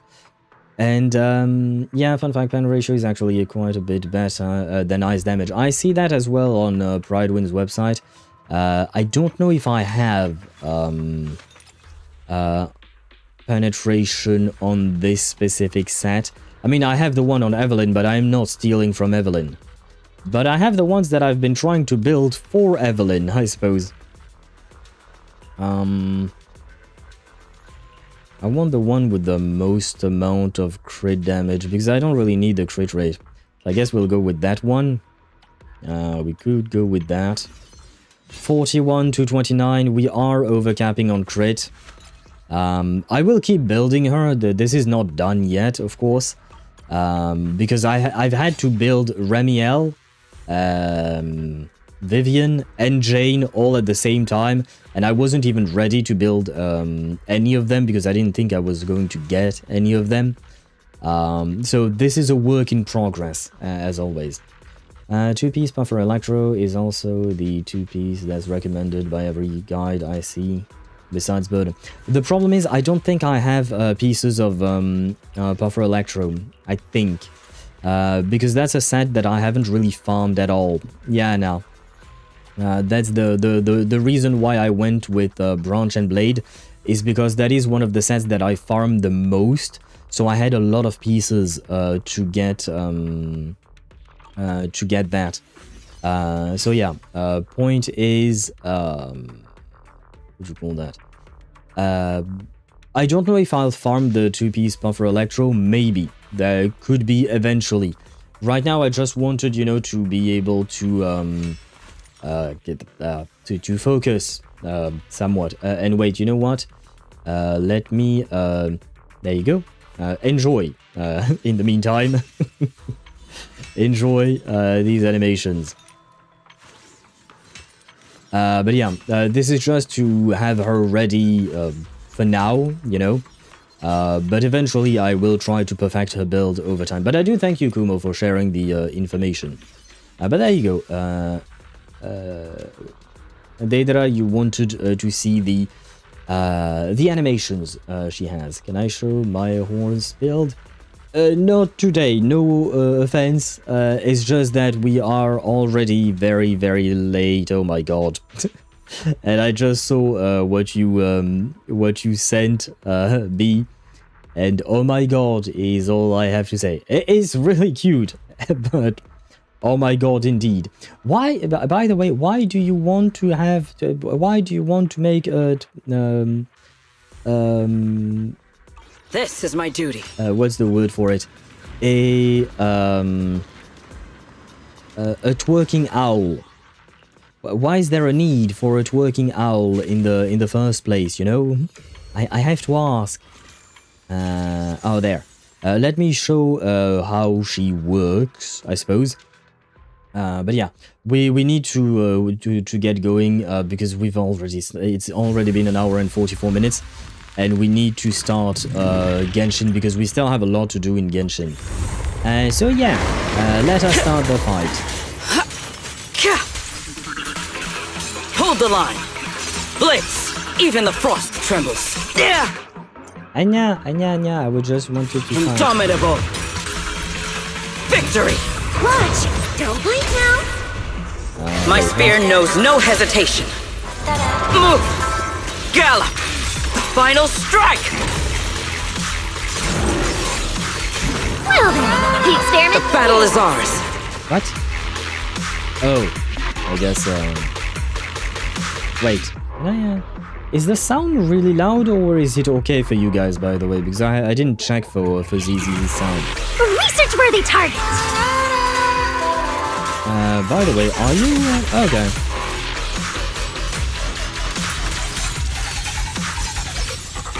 I take up my spear once more. My spear guards the skies. Well then, the experiment Oh no, he dead. Oh, he dead too soon. He dead too soon. But yeah, there you go. This is what a proper Sigrid would look like. Well, no, wait, never mind, because I have not perfected her rotation and whatnot. Her team would be with Norma. Norma is probably her best in slot, but you can also play her with Dial-In. And I believe Rina actually works really well as well, because of the penetration. She takes advantage of penetration, just like Kumo mentioned, you know, the penetration on her disc 5. Same deal with Rina's buffs as well. So there you go. And Evelyn, I love you, but just for today, you know, we will end the ZZZ on the Uma. Thank you, Uma, for coming home to me and not being like Remiel, basically. You have no idea how much it means to me. So thank you very much. There is a penetration joke here somewhere. There certainly is. But out of respect for her, and for her, out of respect for my Uma wife and my human wife, I will not make the joke. But we know, right? We have thoughts, of course. And hopefully next time, well, not next time, because I don't know when she's going to get a rerun, but at some point we will be able to get our M6 Evelyn. Maybe in the future, I might consider M6ing Sigrid, but it's gonna require even more saving, you know?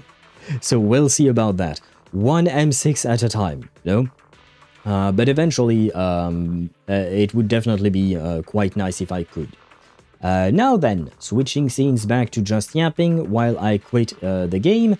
Because like I said, we have to get going, guys. We are already late as fudge. And we need to get started on the Genshin. And that way today, finally, Deidara will have the happiness of seeing his waifu, his mommy Ronova. Because I do believe that we should be able to see her at the end of the quest. At least the trailer seemed to indicate that, you know. So hopefully that will be the case. Oh yeah, Al, you have any Cecilia on you? I don't need any, just asking. Cecilia, like, you mean the flower in Genshin? Probably. I have a lot of shit, not gonna lie, so I don't know. But I will check. I'm launching the game right now. Might I ask why you're asking, though? I am curious. I read that. I read that. I'm 26 flowers away from finishing collecting for Chi-Chi. Don't forget to go to the location we sent while using Columbina. I think we'll do all of that at the end of the story. We'll do the Columbina going to that location and the Exaphane's sword bit at the end of the stream, so that we can so that we can first finish the story, because that's the most important part, and then we'll go with the extra stuff, you know what I mean? But thank you for reminding me. Please, just in case I forget by the end of the stream, because I might be very tired then, just in case, please do remind me. But otherwise, yeah, we will be doing those as well. Oh, and hello, Swavy. Welcome to the stream. I hope you're doing well. Welcome in, welcome in. No, we're not still in just chatting. I was switching games because we just pulled for the Uma in ZZZ. So I was getting back to this scene because otherwise there is nothing to show you. Because I was launching Genshin, basically. How did polls go? Late pity, but won both the 50-50 and the 75-25, so I won't complain. But not gonna lie, I was scared. I was scared. After the Remiel polls, man, I was scared. But I'll take those, you know. I'll take those. And Uma is really... man, she's hot as fuck. Now that we had a closer look at her model and whatnot, you know. She's very, very hot. And the head is ruining it, but overall it is fun. And because I'm learning animation and need some practice. Fair enough, I see what you mean. Yeah, you want to be able to try different things to, well, practice animation. I see what you mean. I'll remind you, nice. By the way, check out something in Genshin before we go into Genshin. It's on theme. Okay. Wait, what? I don't know what to think about it. I like it because it looks cool. It's an image of child. I guess I can share with the class.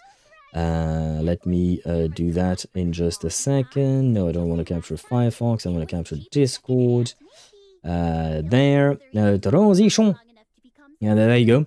It's a very good looking image. Really cool as fuck.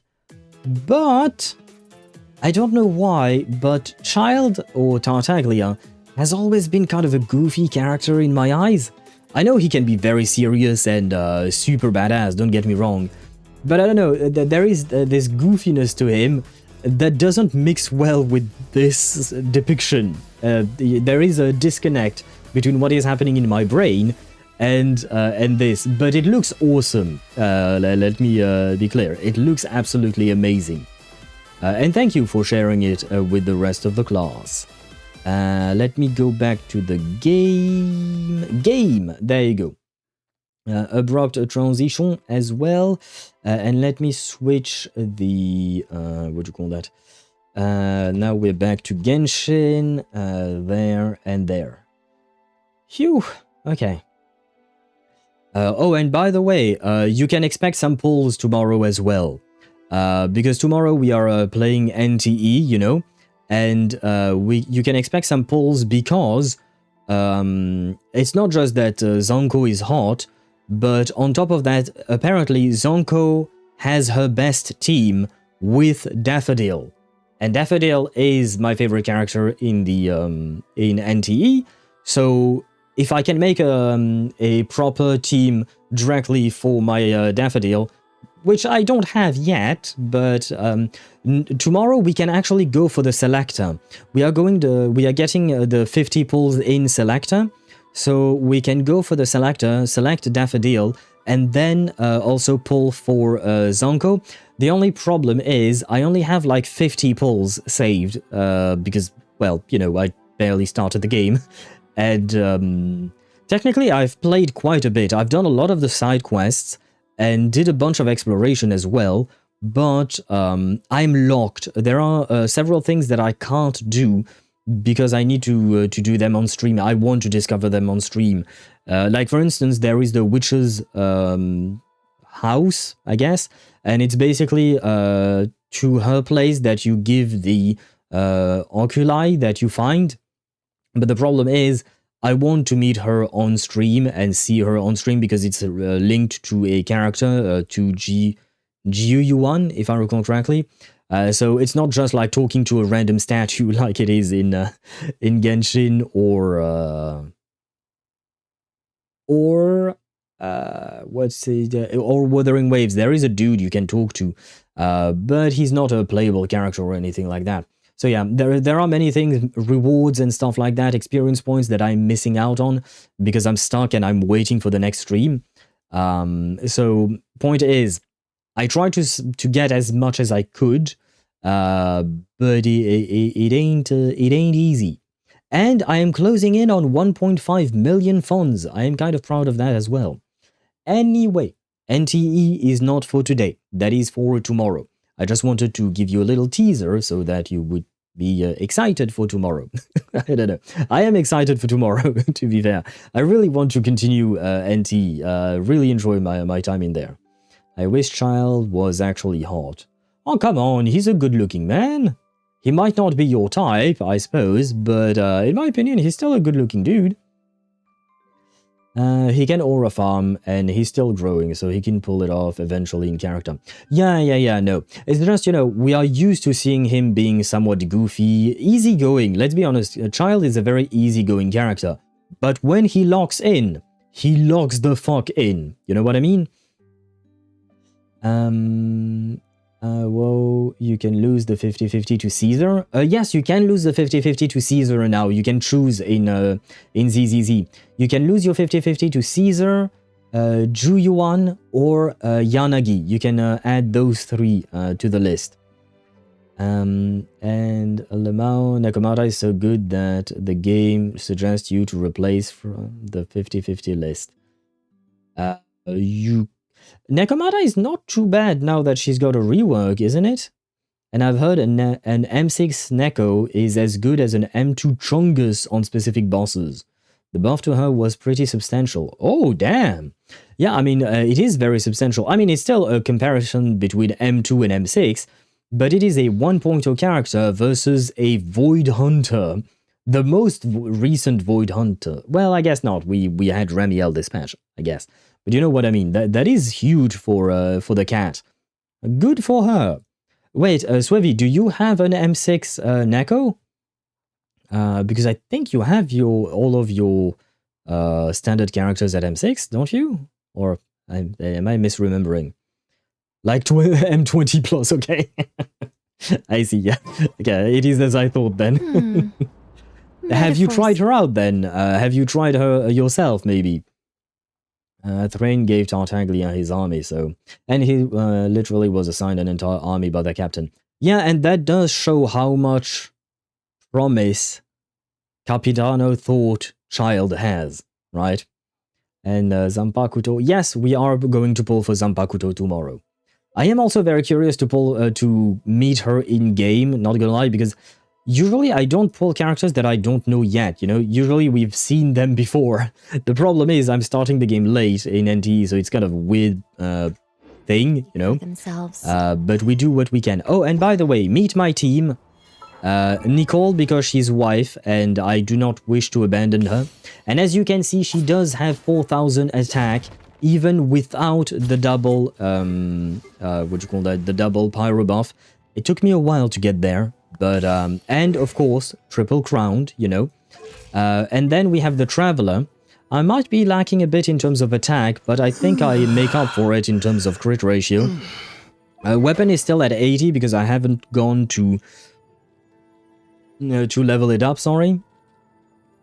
And, how many constellations, by the way, do we get for the Traveler? And I'm still building him, you know.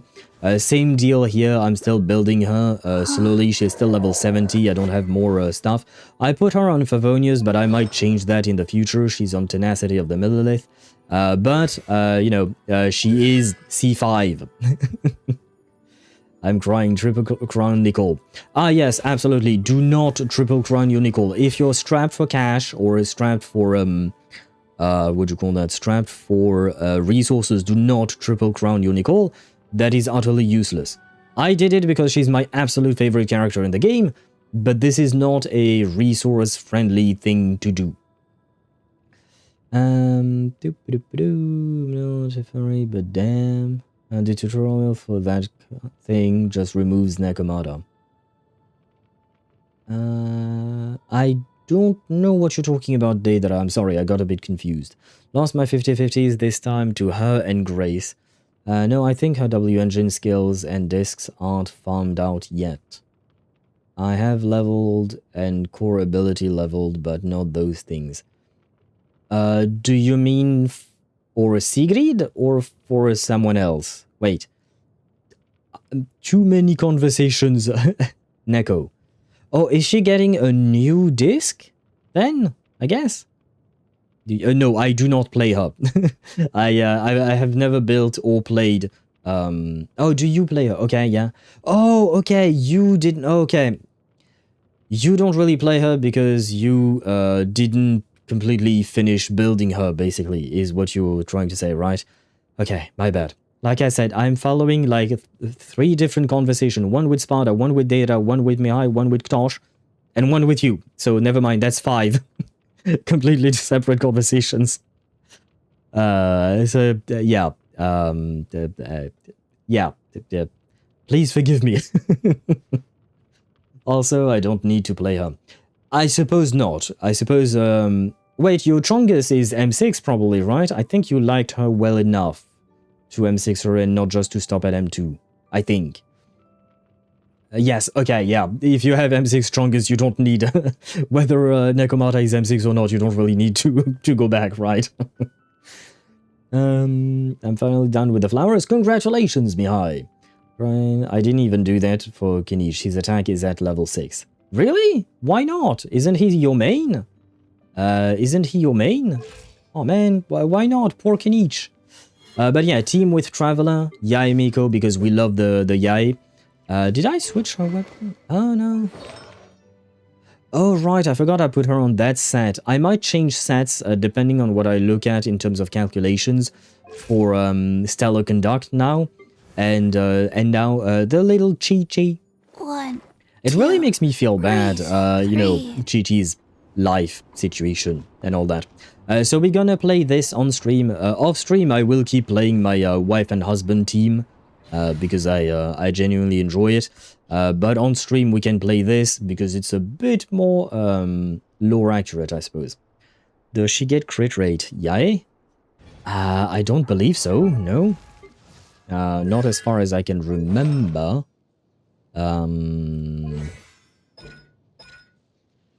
Nope. That's gonna be a nope. Nope, that's just additional attack, additional damage. Additional damage, nope. I don't see any crit rate anywhere in there. Where was I at with the Fox Wavy just funding the game? He is, and we should thank him for it. We need people who are willing and able to spend to fund the game. Because I can't do something like that. So I always appreciate, and because like at the end of the day, you know, the game needs to be paid for, you know, in some way. And if people are willing and able to, all the power to them, you know. We need our whales. Wait, Swevy, wait. Do you consider yourself a whale or a kraken? Like, you know, there are those distinctions and whatnot. What type of fish are you in the sea? Whale, okay. Very well. Do you enjoy being a whale? I don't know. I don't know where this is going, man. I'm tired.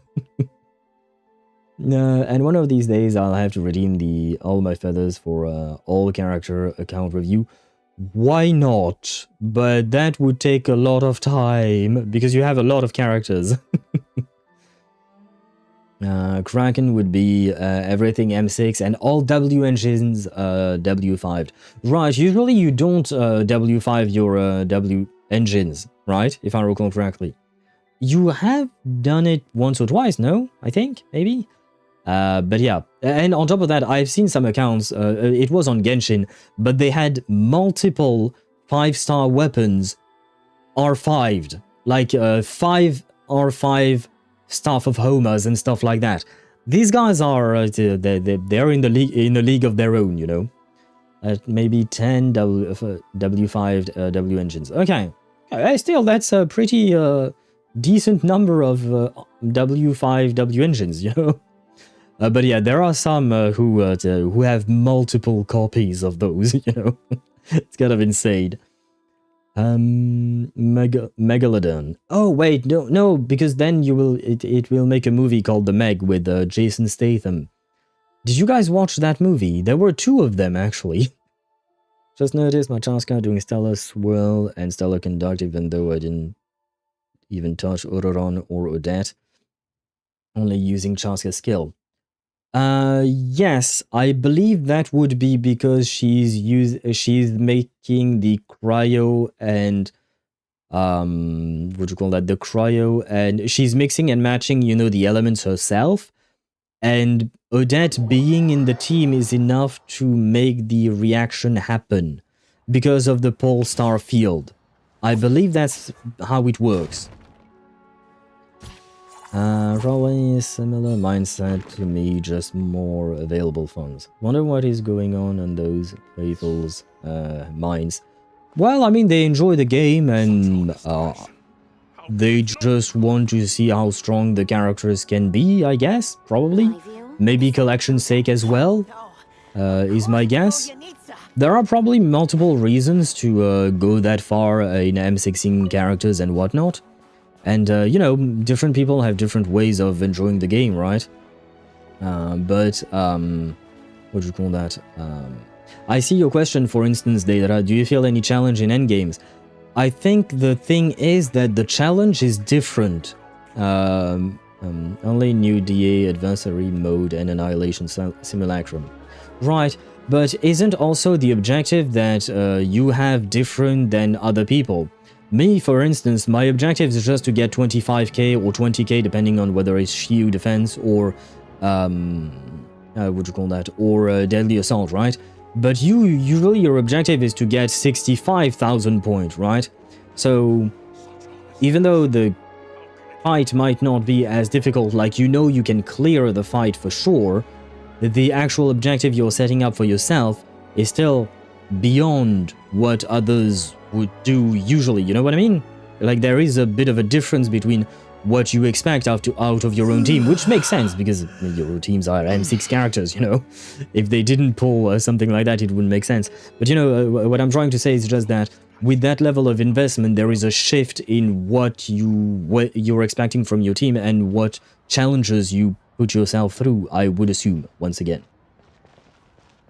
Enemy, just an M. If I don't like a challenge, I'll get bored. And okay, scoring more points than others sound like a new type of challenge. Yep, there is a different challenge to be had.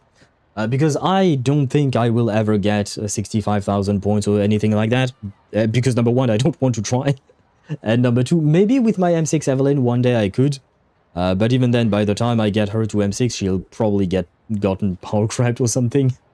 But yeah, it's a different type of playing the game, basically. A different way of enjoying the game. HSR zero cycling. Exactly, some people like to zero cycle.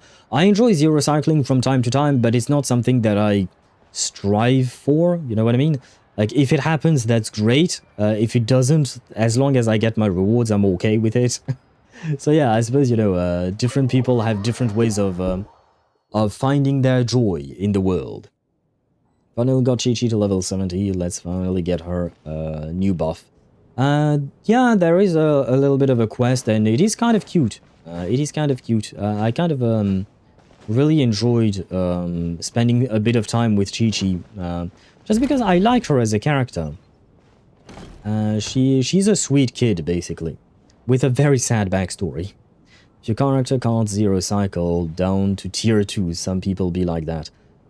Yes, that is very true as well. I mean, it depends how much importance you place on the meta and what is your objective, right? If your objective is to absolutely zero cycle and the character is not able to zero cycle, I suppose that would make it a bad character for you, right?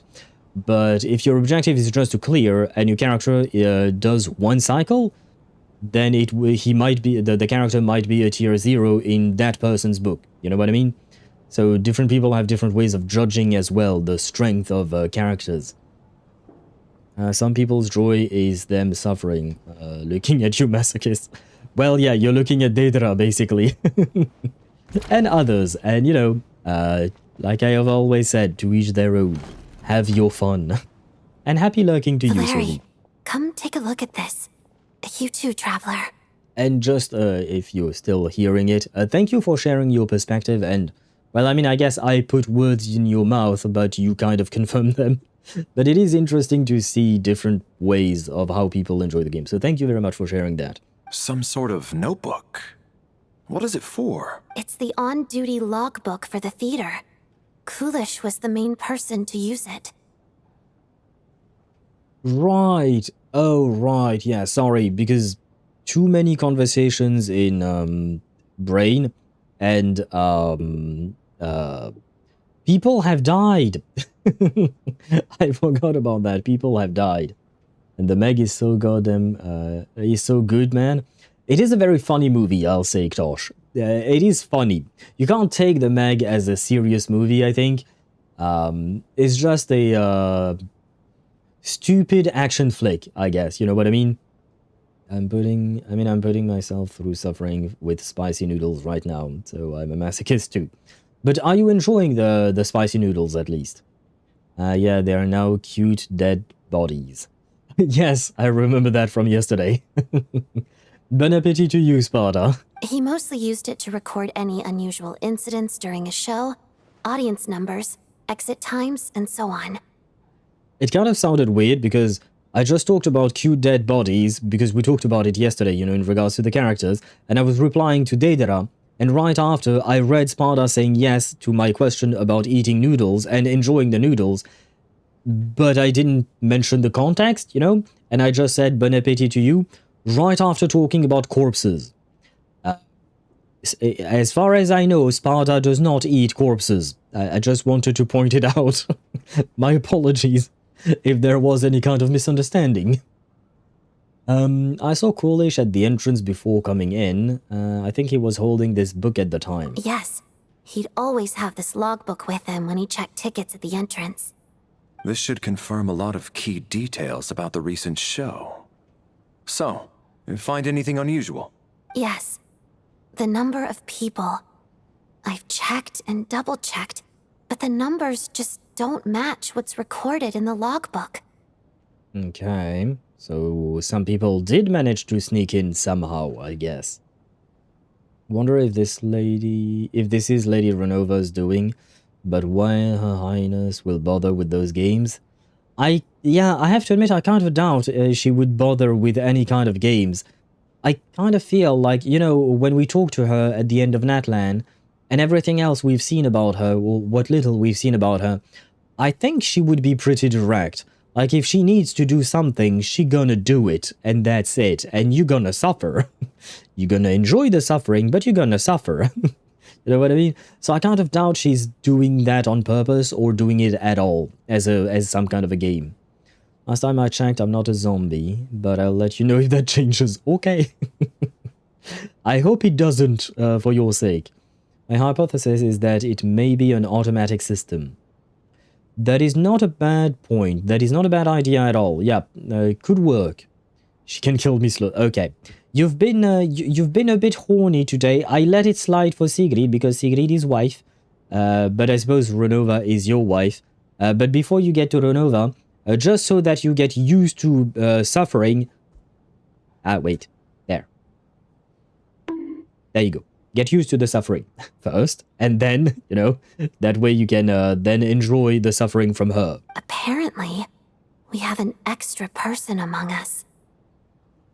And who could that be? Are we certain that logbook is accurate?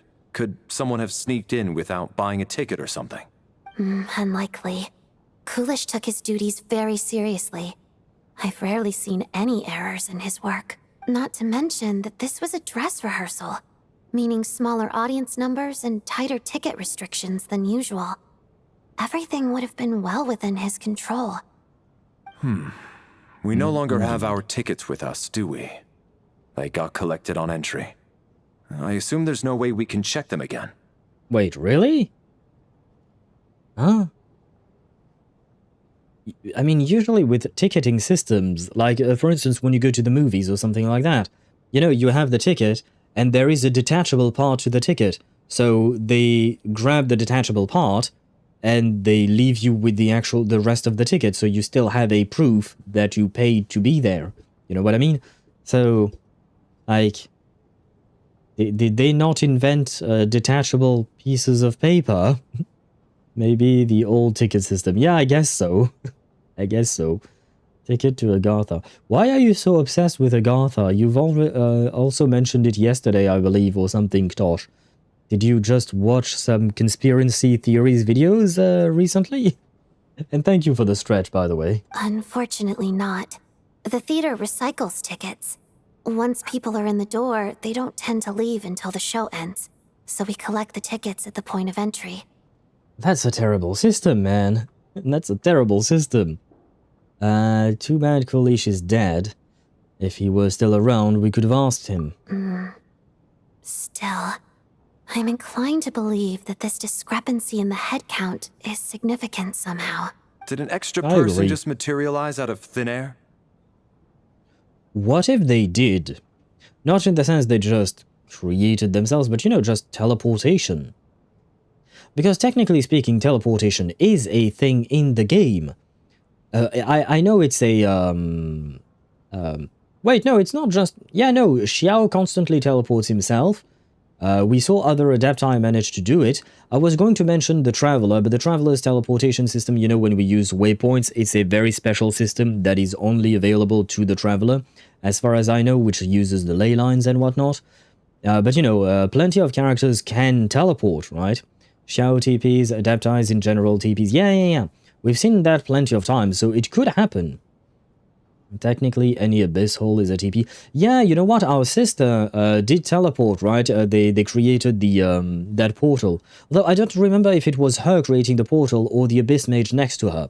But still, you know, there are many abyss mages in actual what do you call that? In actual gameplay can teleport as well. But the point is, anyone could appear inside of the theater. Without going through the front gate is what I'm trying to mention. Not exactly relevant. It's TP without a structure or barrier. Yes, I suppose they don't have stargates. But I don't know why you're mentioning that specifically. But yes, that too. I am one frame away to finishing it already. I'm scared of myself and its speed. Wait, are you scared of the speed at which the owl is twerking, B? And thank you, Deidara, for the hydrate. Like back in the day, you just handed the ticket to the employee. No need to keep the tickets once you get in, I would assume, since people didn't really sneak in. Yeah, I know, I understand the idea. But it's, I mean, that's why we've improved upon it since then. Kuching, yes, Kuching also teleports. That is very true, forgot about her. I suppose Chiori as well, right? I'm scared of my speed in finishing something. Yeah, that is true, like, it took you, what, less than an hour, I think?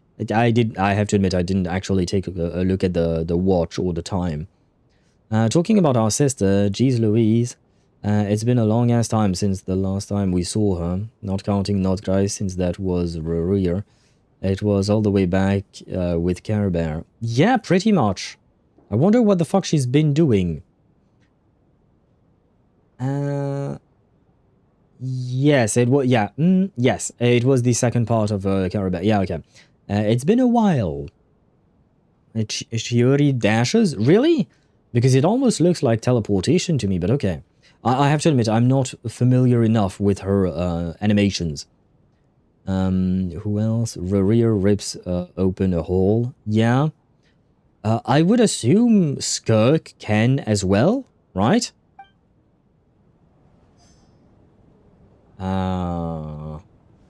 Skirk too, yeah, okay. Wait, can I actually just wait? Can we just take a look? We have many characters in here. Skirk is definitely, yeah. No, Ryder, nope. I guess there aren't that many, but there are still quite a few, right?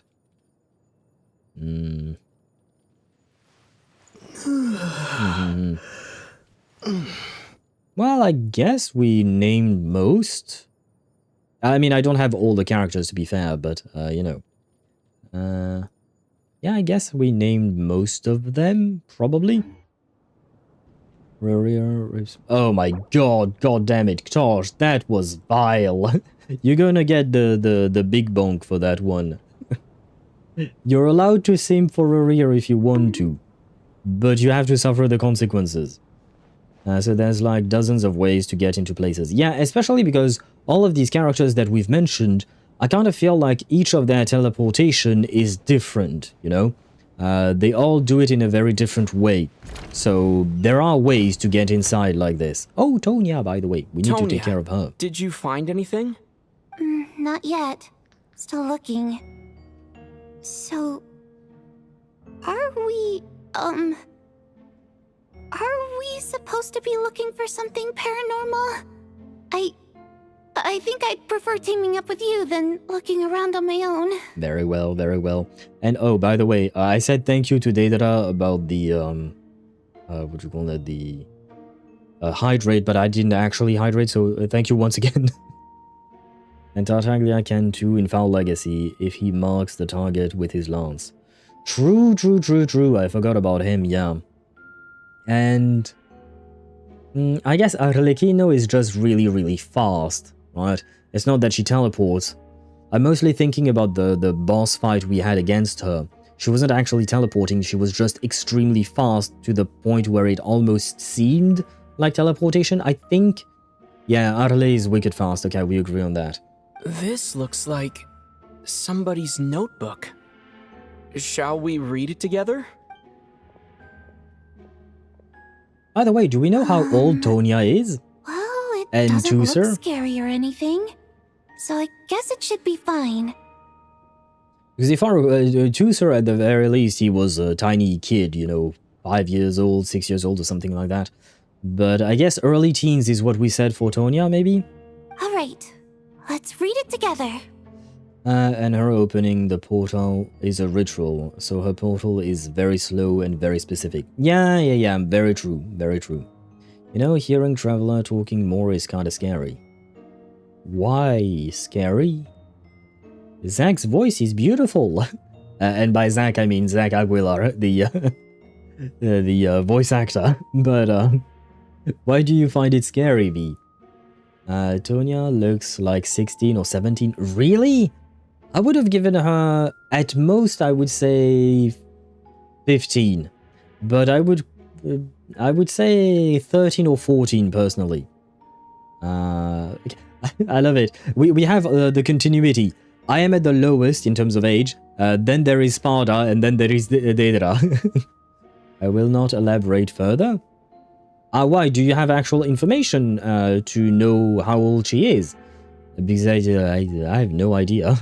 I'm just basing it on looks and general demeanor, which is definitely not an objective way of measuring one's age. Oh, the game is actually going to make me read.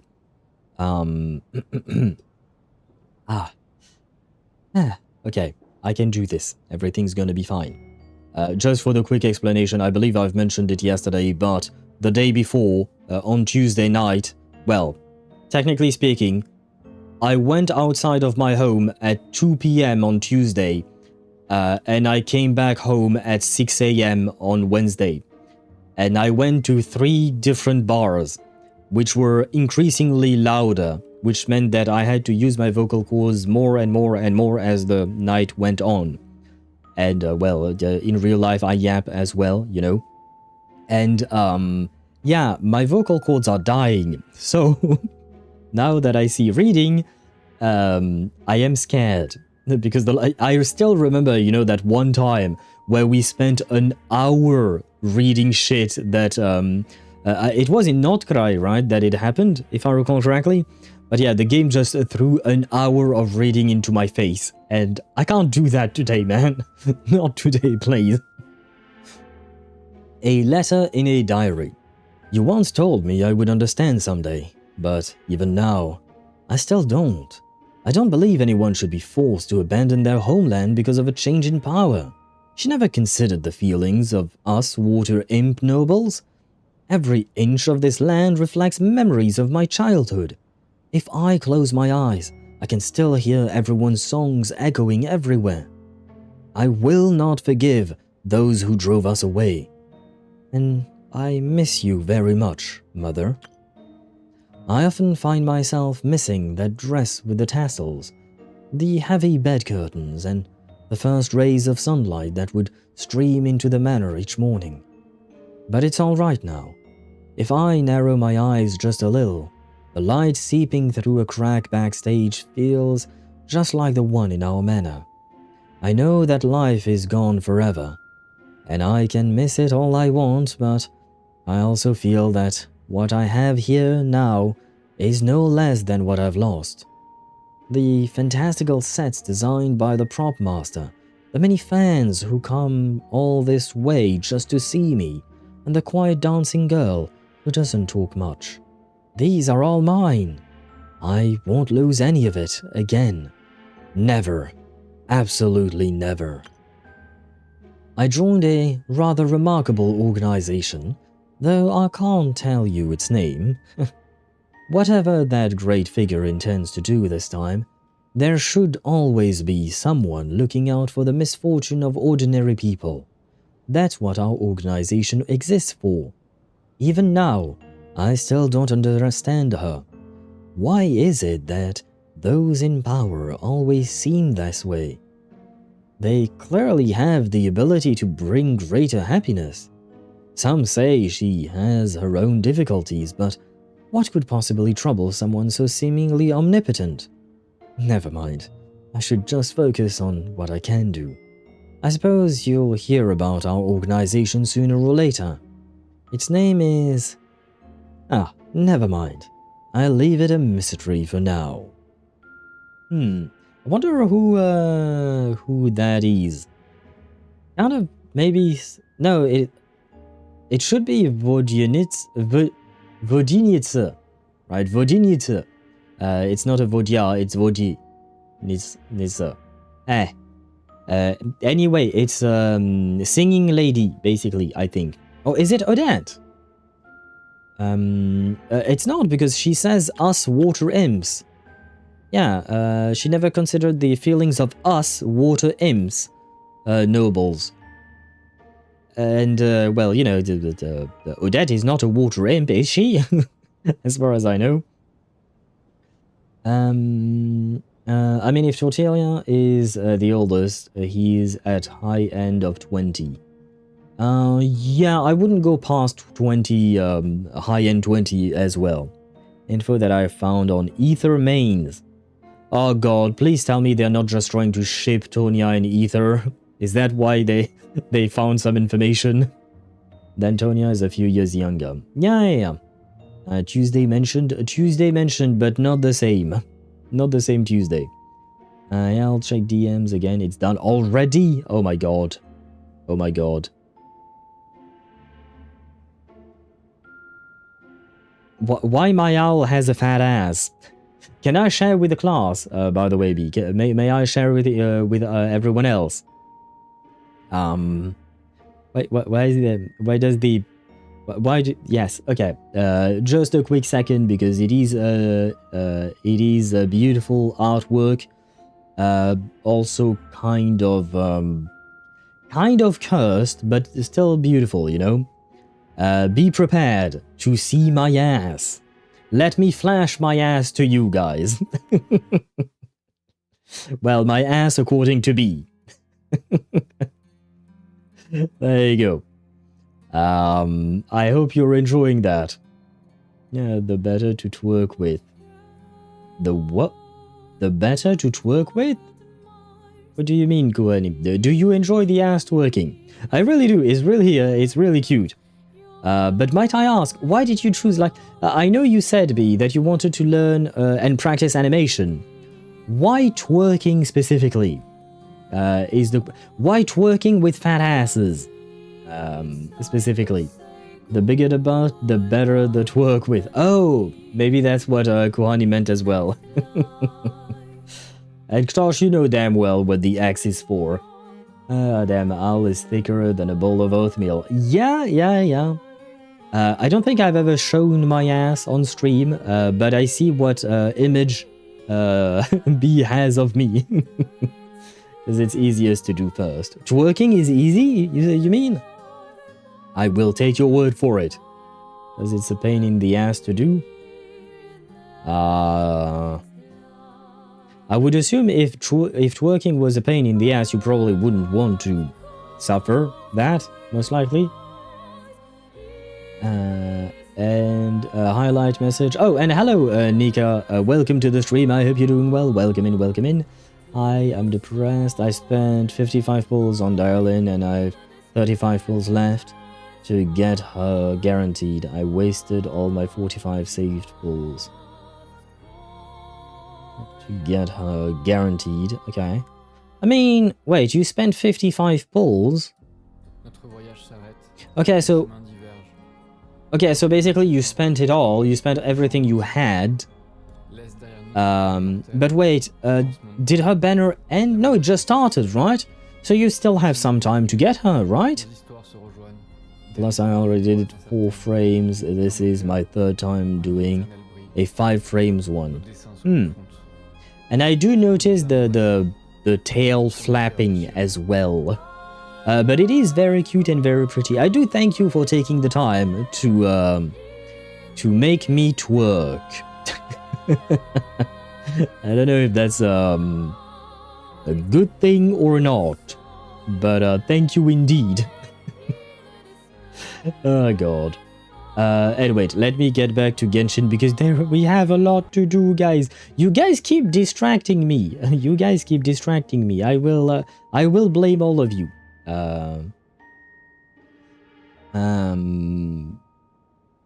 Wait, what? Well, it's only fair. I wasted all my luck on getting M1 Remiel with her signature in 70 pulls.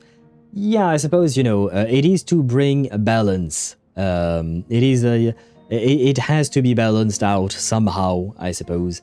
And even then, you know, still 90 pulls to guarantee a character. I know it's just the special banner, but still, it's still a good thing. I mean, you've seen, I've spent 247 pulls for Remiel for just an M0 M1 Remiel, you know.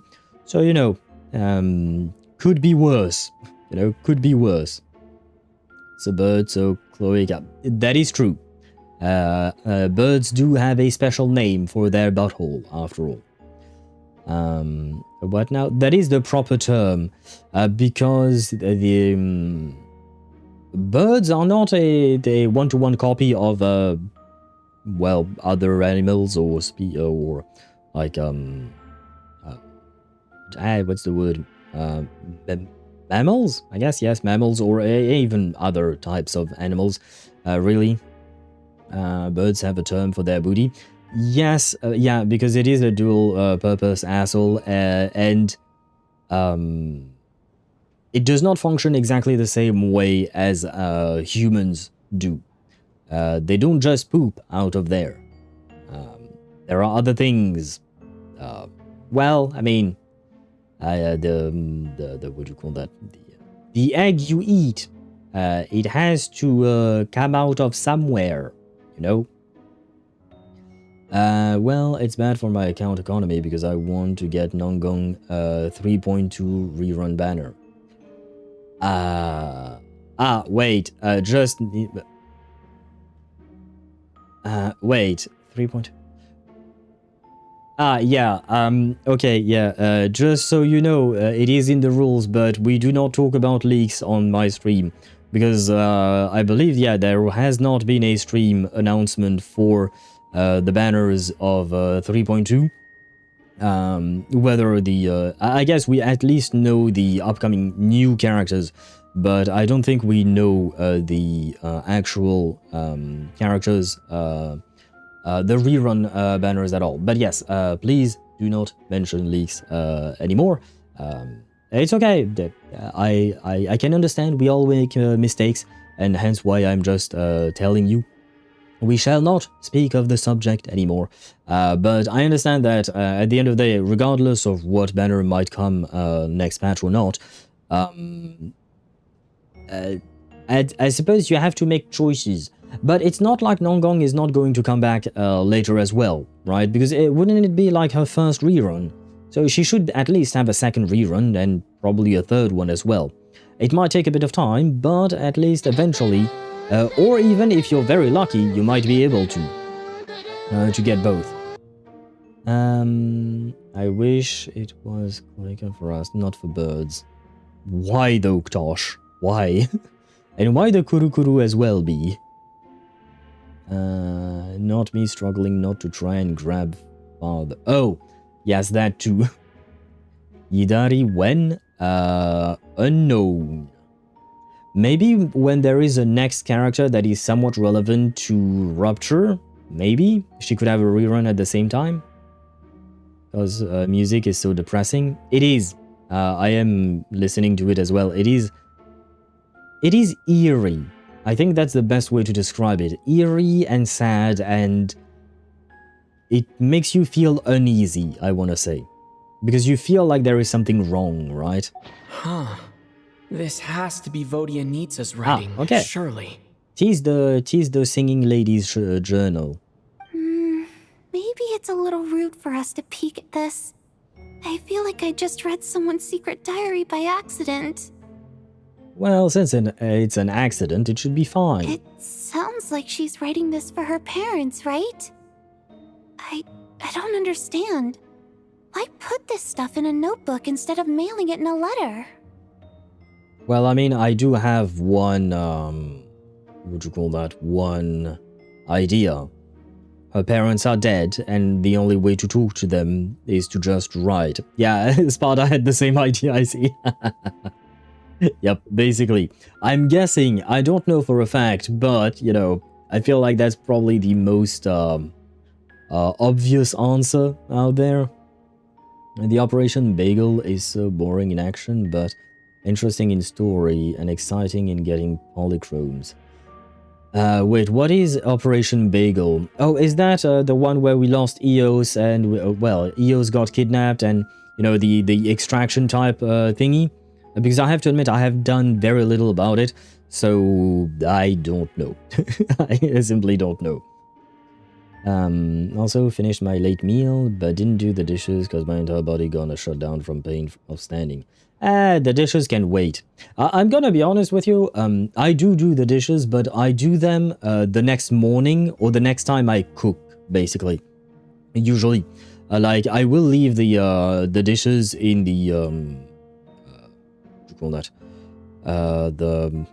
The place where you wash dishes. I forgot the English word for it. Le lavabo, that would be the French word, ou l'évier, I suppose. The sink, yes, thank you. I am tired, okay, but thank you.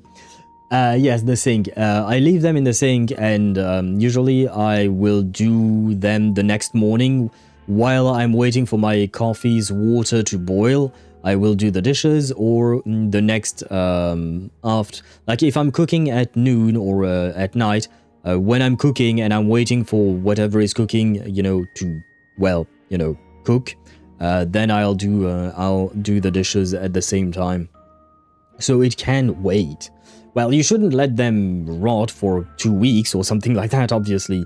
But dishes can wait, especially if you're feeling sick, you know, it's a good excuse. Dishwasher for life? I suppose, yeah, dishwashers are convenient, for sure.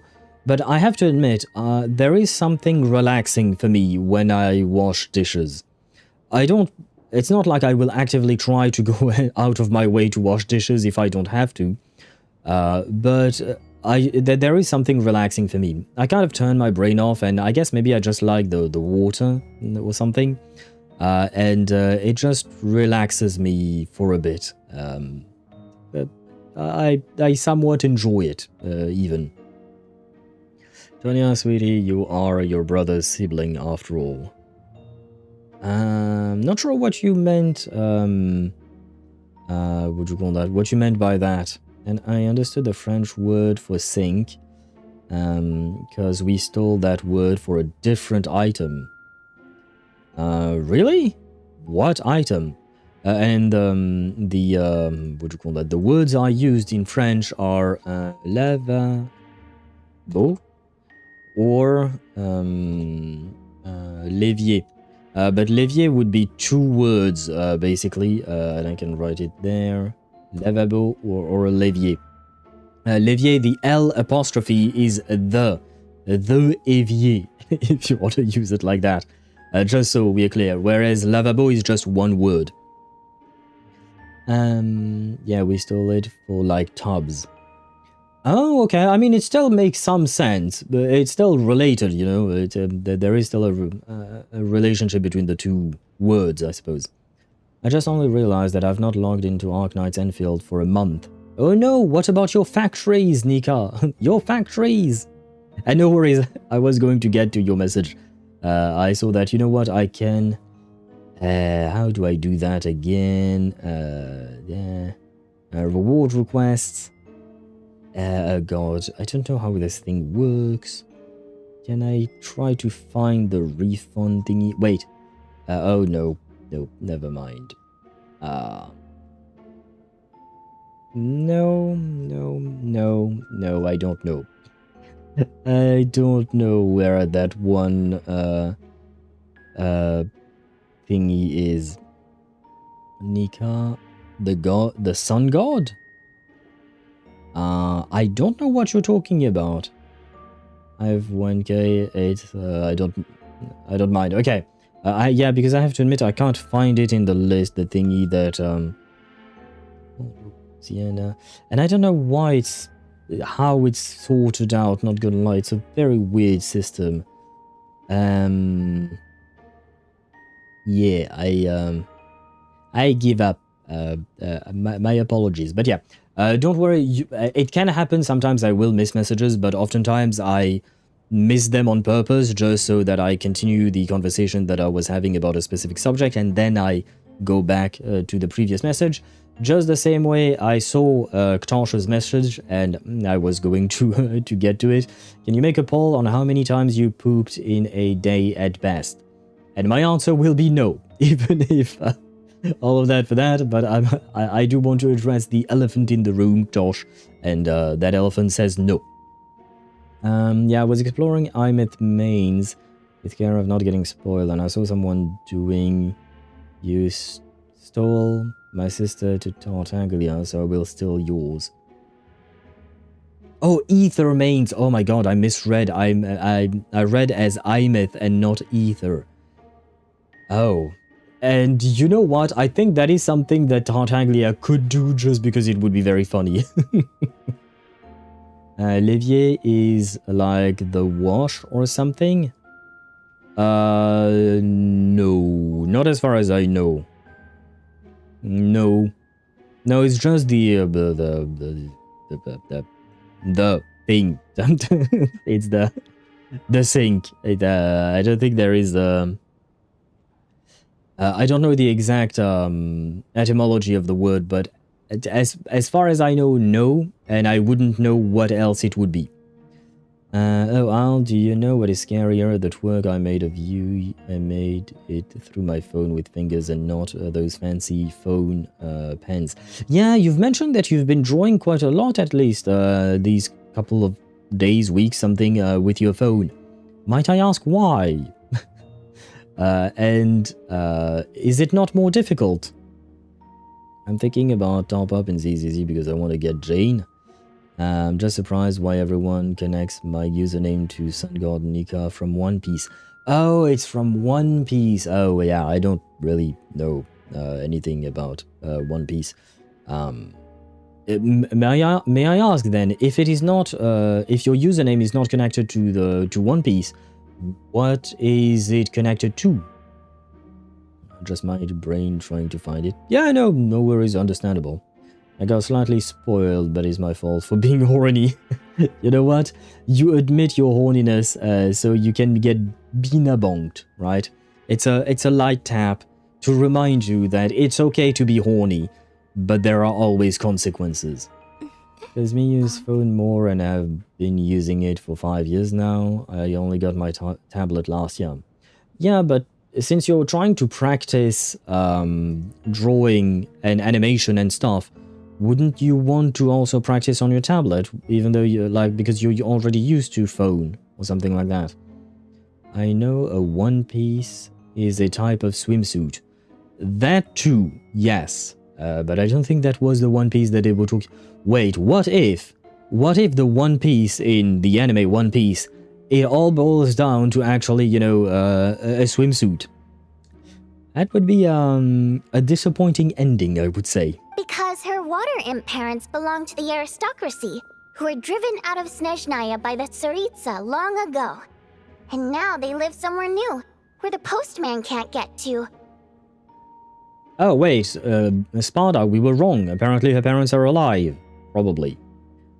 Ah, I can explain. We're sorry. It's fine. My fault for not storing it properly. I can't leave things lying around and expect them to get ignored when everyone's scouring the place for clues. Alright, give me my notebook back. I'll take over the investigation in this room. My apologies.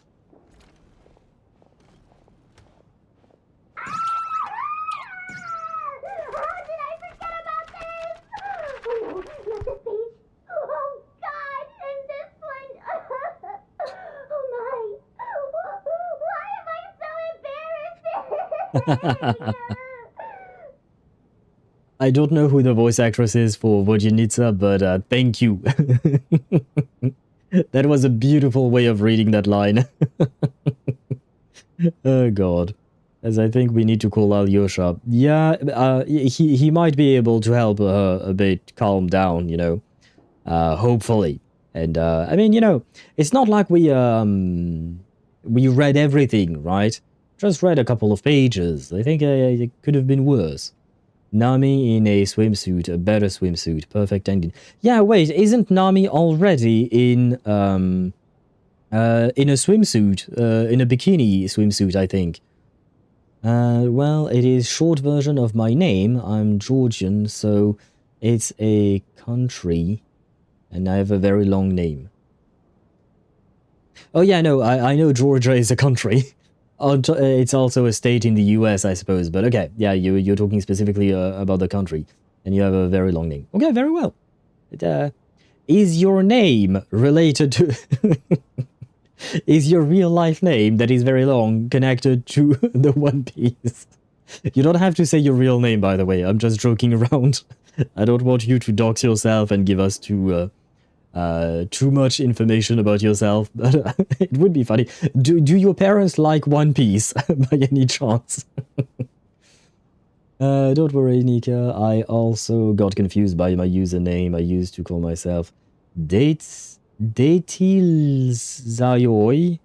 and everyone thought I was Sakuya Izaoi. I don't have any of those references.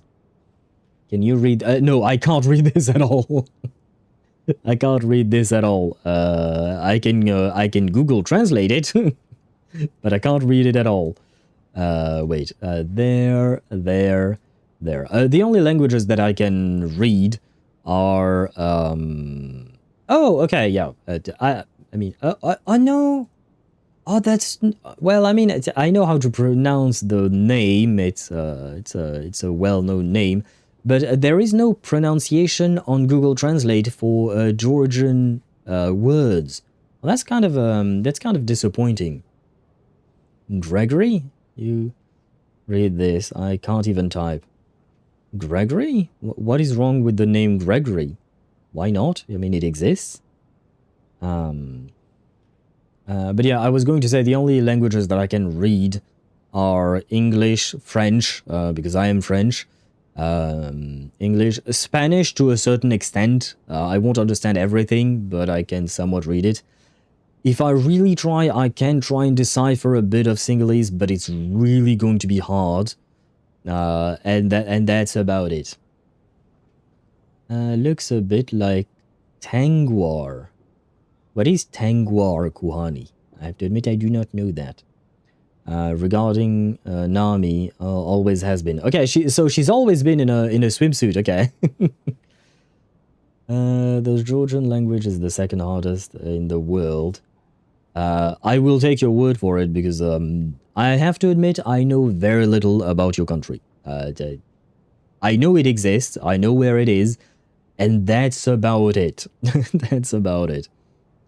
I know there were some political tensions, I remember, a few years back, but yeah, I know very little. His country doesn't exist for Google Translate. You can translate, you can use Google Translate, it's just that it doesn't have the option to listen to how the word is pronounced. That was what I was talking about. So Google Translate recognized Georgian immediately. It's just you can't listen to the pronunciation, unfortunately. Tengwar is a script created by Tolkien. Oh, so it's completely fictional. Oh, okay. Who speaks Tengwar in which work of Tolkien? I would assume The Lord of the Rings, but maybe not. It's funny, but there is no flat girl in One Piece except for kiddos. Thank fucking God that the kiddos are flat. They should be, you know. But well, I guess the author knew what he wanted to create. Ah! Sorry. Made me laugh. Let us leave the water imp. She needs a bit of rest, I think. Oh, wait, no, we have to go down? Oh, no, please. Oh, no, I don't want... No. I think the only guy that we have left to question is that one motherfucker, Chugunov. Or Chugurov? Chugunov, I think. Oh, no, okay, good. As long as I don't have to talk to that guy, I'm okay. Alyosha, Mitya, I like them. Traveler, since you're here, come take a look at this. Yes? Alyosha found it. We're both curious to hear your perspective. It appears to be an investigation report. And the focus of the investigation was the rumors of haunting we heard about earlier. Wait, I can't see what is written up there. Investigation report, I think? Yes. My camera is right there, so I can't see what is behind that, but I'm assuming investigation report into supernatural sightings at the Opera House. This commission is clearly not as simple as previous cases involving only folklore studies. It appears to be connected to something far more mysterious. An extinct civilization? The creation of ancient gods? Or powers from beyond this world? The possibilities leave ample room for speculation. From now on, we should take this as a lesson. A simple surface does not imply that what lies beneath shares the same level of existence or nature. Oh, am I on the wrong window? Yes, I am. Ley lines themselves possess a powerful ability to either devour or guide souls. In most cases, when the soul and the body of the deceased are separated, the soul is drawn directly into the ley lines, leaving no room for lingering existence. However, evidence shows that the connection between the theater area and the ley lines has been obstructed, though only partially, not completely severed. Still, this has granted certain souls unwilling to return to the ley lines an opportunity. If their resistance is strong enough, they may even linger within the theater indefinitely. In theory, however, these souls within the theater are incapable of influencing the physical world. Only under extremely rare circumstances can they produce phenomena observable to the human eye. Overall, they can be considered harmless.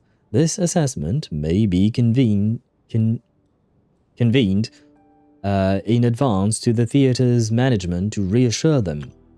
But for me, the investigation does not end here. Uncovering the reason why the ley lines have been obstructed is the true focus of this inquiry.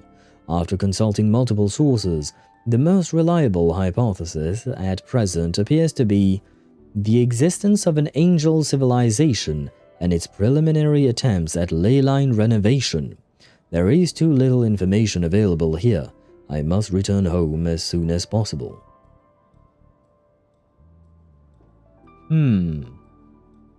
So wait, what? Like, when after the Hyperborean got nuked, the angels tried to repair the ley lines because the ley line were disrupted by the nail?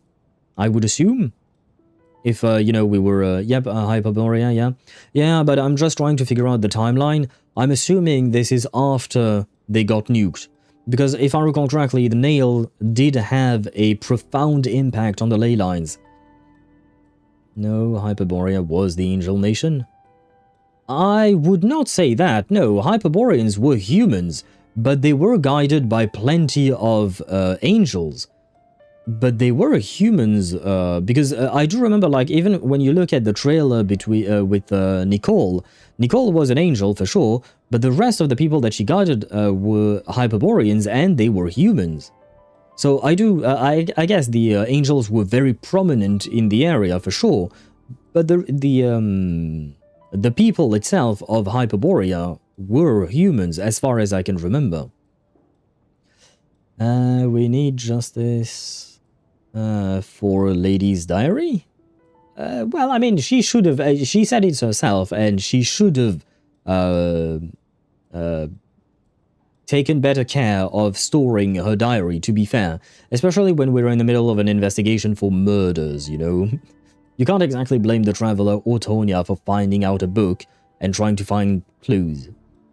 I only finished maxing out Remiel's skills, and she has 3957 attack and 421 AP. I have no energy batteries for dial-in.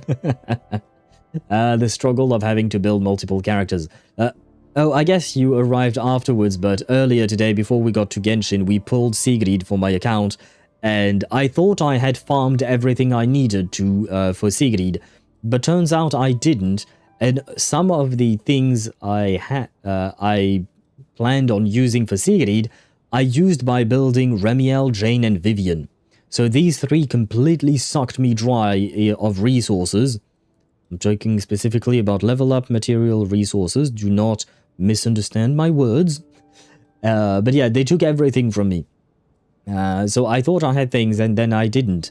So now I can't, my Sigrid is not even maxed out. She's level 56, I think, and her W engine is level 53. Or maybe it's the other way around, but you know what I mean, right? Sometimes characters do be taking us a lot of resources. I wish Rovona would add a skip on seasons like ZZZ did, when you can skip first and second season and get all the rewards and enjoy third season. Season? What season are you talking about, Nika? Are you talking about the story or something different? Oh, Phantom of the Opera reference? Maybe, that's a good point. I didn't think about that, Sparta. A good point. Yep, Hyperborea, that, I read that, yeah. And hello, Jithin? Jithin. I hope I'm pronouncing that right, but hello to you and welcome to the stream. I hope you're doing well. Welcome in, welcome in. And yo, what accent do you have? It's a bit of a mixed bag, but I guess a lot of people tell me that I have a more or less British accent, even though I am not British. I am actually French, but I don't have a French accent either. At least I don't think so. So take your pick. Take your pick, I suppose. Sessions.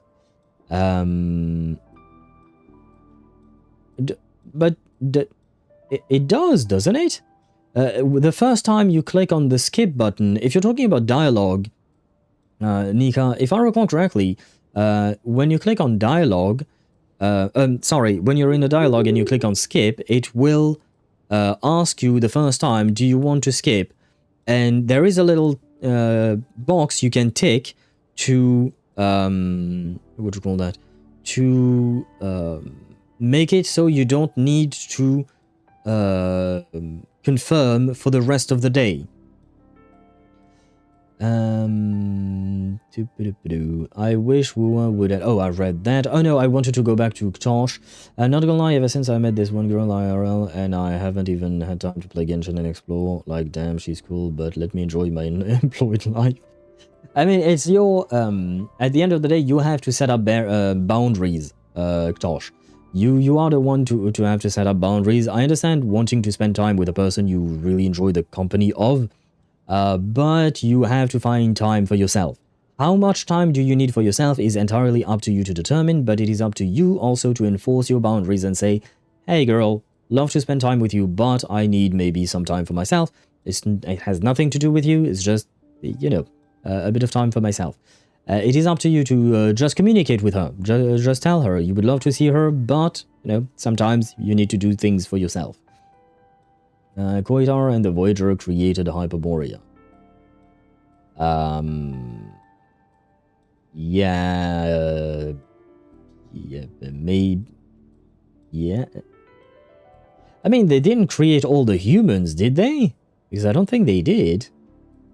And you sound like an AI version of a posh Brit. That's why I was confused. I mean, I think you can clearly see that I'm not AI, because I don't think there are AIs that are capable of live streaming with the face of a normal person. But I mean, I think I look more or less normal.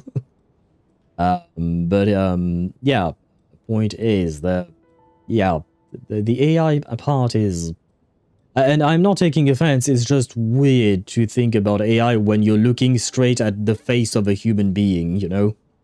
Because you do realize that human beings came first and then AI. Like, I'm not on 1.5 story and I want to enjoy 3.0 storyline. Oh, that's what you meant, Nika. Okay. I have to admit I don't know if they're okay, but I will take your word for it then, because I've been playing WoWa since day one, so I don't know if there is a skip button to get you to the most recent region and whatnot. I guess maybe you can ask it in the surveys or something like that. Because you should ask it in the survey, Nika, because WoWa devs listen. They listen to the surveys and what people ask of them. So, in my opinion, it's definitely worth asking, and eventually you might receive. Yes, WoWa tends to listen. True, they can't listen to everything and anything, you know, because they have finite resources, but they do be making a lot of quality of life improvements every patch. No, you're definitely AI. Yes, sure, Tosh. You've been here for a year and a half and you still think that. How can I turn off autocorrect? It's killing me and embarrassing me. I guess it depends. Yeah, just like Tosh said, it depends on what type of phone you have. And anyways, this Archon quest is peak. It does seem to be peak indeed. So far, very much so good. I really do enjoy all of the characters and the mystery and the type of storytelling that the game is trying to go with. An investigation report, huh? Looks quite old. This person's name looks to be of Sumeru origin to me. Wait, there was a name? Investigator from Sumeru? Wait, what? Wait, what? Ah, shit. There was a name somewhere? I thought I read everything. Did I miss the name? Ah, fuck me. The theater manager must have hired an investigator once specifically to look into this issue. But it doesn't look like anyone ever looked at the report. Presumably, the manager wanted to know if the supposed haunting was dangerous, while also being fearful of word getting out in case it affected the theater's business. But could this mean that maybe the phantoms are now... I use the word phantoms just because Sparta mentioned the Phantom of the Opera. But these ghosts, these hauntings, whatever you want to call them, could they have started having some kind of influence on the physical world? Or do they use dreams to kill people? Because that is what has happened so far, right? The people we've lost so far, the 4 people who have died, all died during their sleep. I wonder. You've been here for a year and 4 months.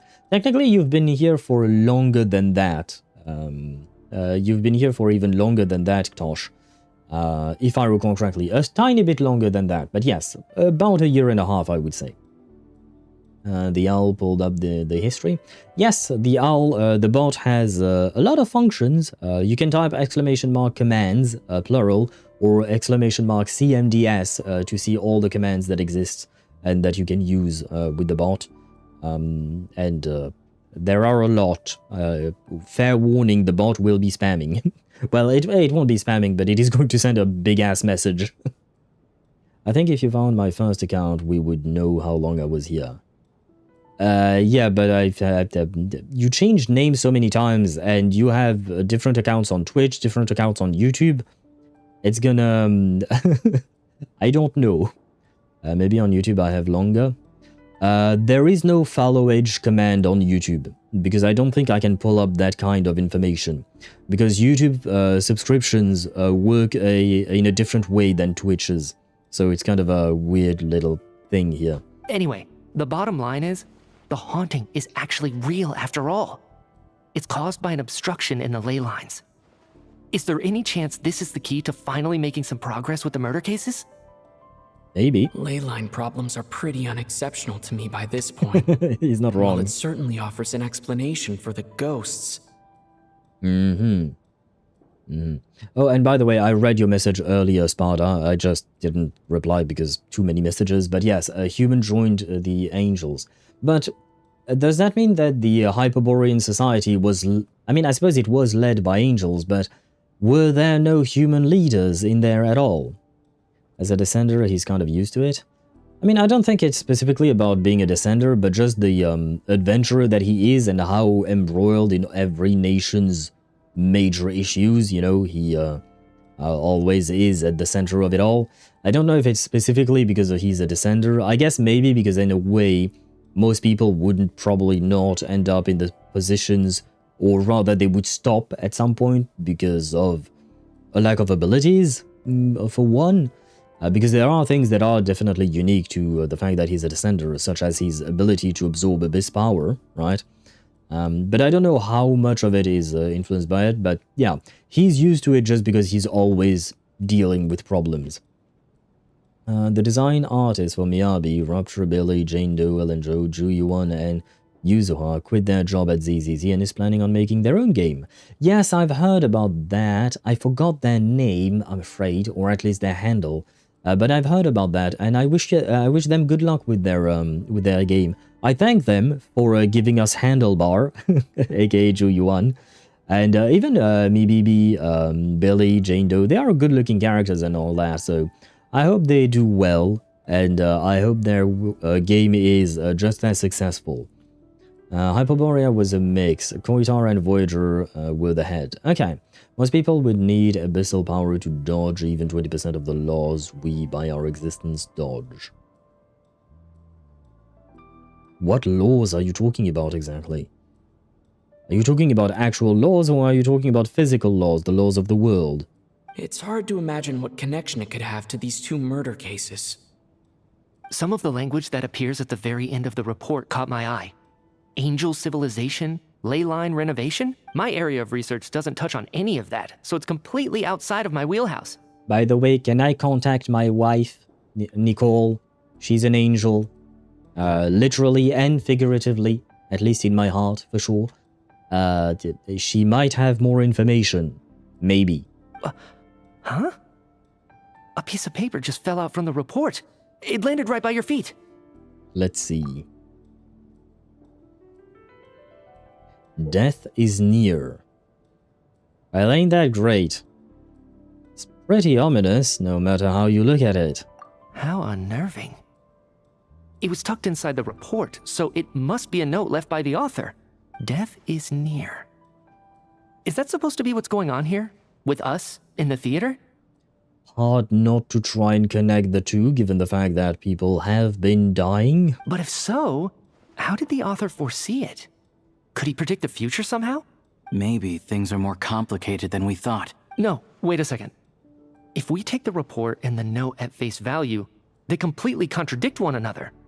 How so? The report definitively concludes that the hauntings in the theater are harmless and cannot affect the real world. But the note seems to be warning of potential danger. Well, yeah, but, you know, maybe the situation has changed. That could also be true, because we have no idea when that report was written, or when the note was written. One could have come after the other. You know what I mean? And maybe the situation changed between those two time periods. So I wouldn't say they contradict each other at face value like this is. I mean, I suppose, yes, they do contradict each other, but it's not like, what do you call that? It's not like it's a weird thing. It's just that maybe the situation has evolved. Laws of Teyvat, specifically arbitrary rules. What rules are you talking about that we dodged? What are you referring to specifically? Let's call the Big Sealy. Yes, we should, because I miss her. I want to see her again. I doubt Ved is here, Meteor. Ved? Oh, do you mean Vedafilnir? Oh god, I hope not. That piece of shit should stay far away from us, man. The question is, what exactly does the note mean by death? Is it simply describing our situation? Is it referring to the victims? Or could it refer to the perpetrator? The various ways we could interpret this keyword lead in completely different directions. Let's pause our analysis here for now. I think we need more information.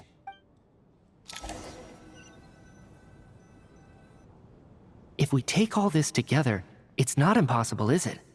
If anything, it's the natural conclusion. I wonder what kind of conclusion he got there. While fishing out Hu Tao, she was supposed to die.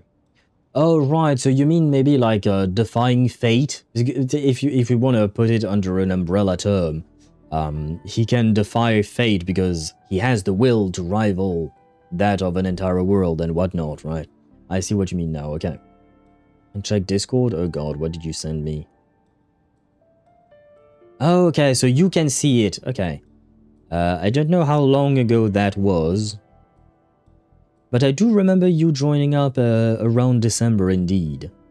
So that was, well, basically a year and 8 months? Yeah, it was more or less a year and 8 or 9 months, more or less. So something along those lines.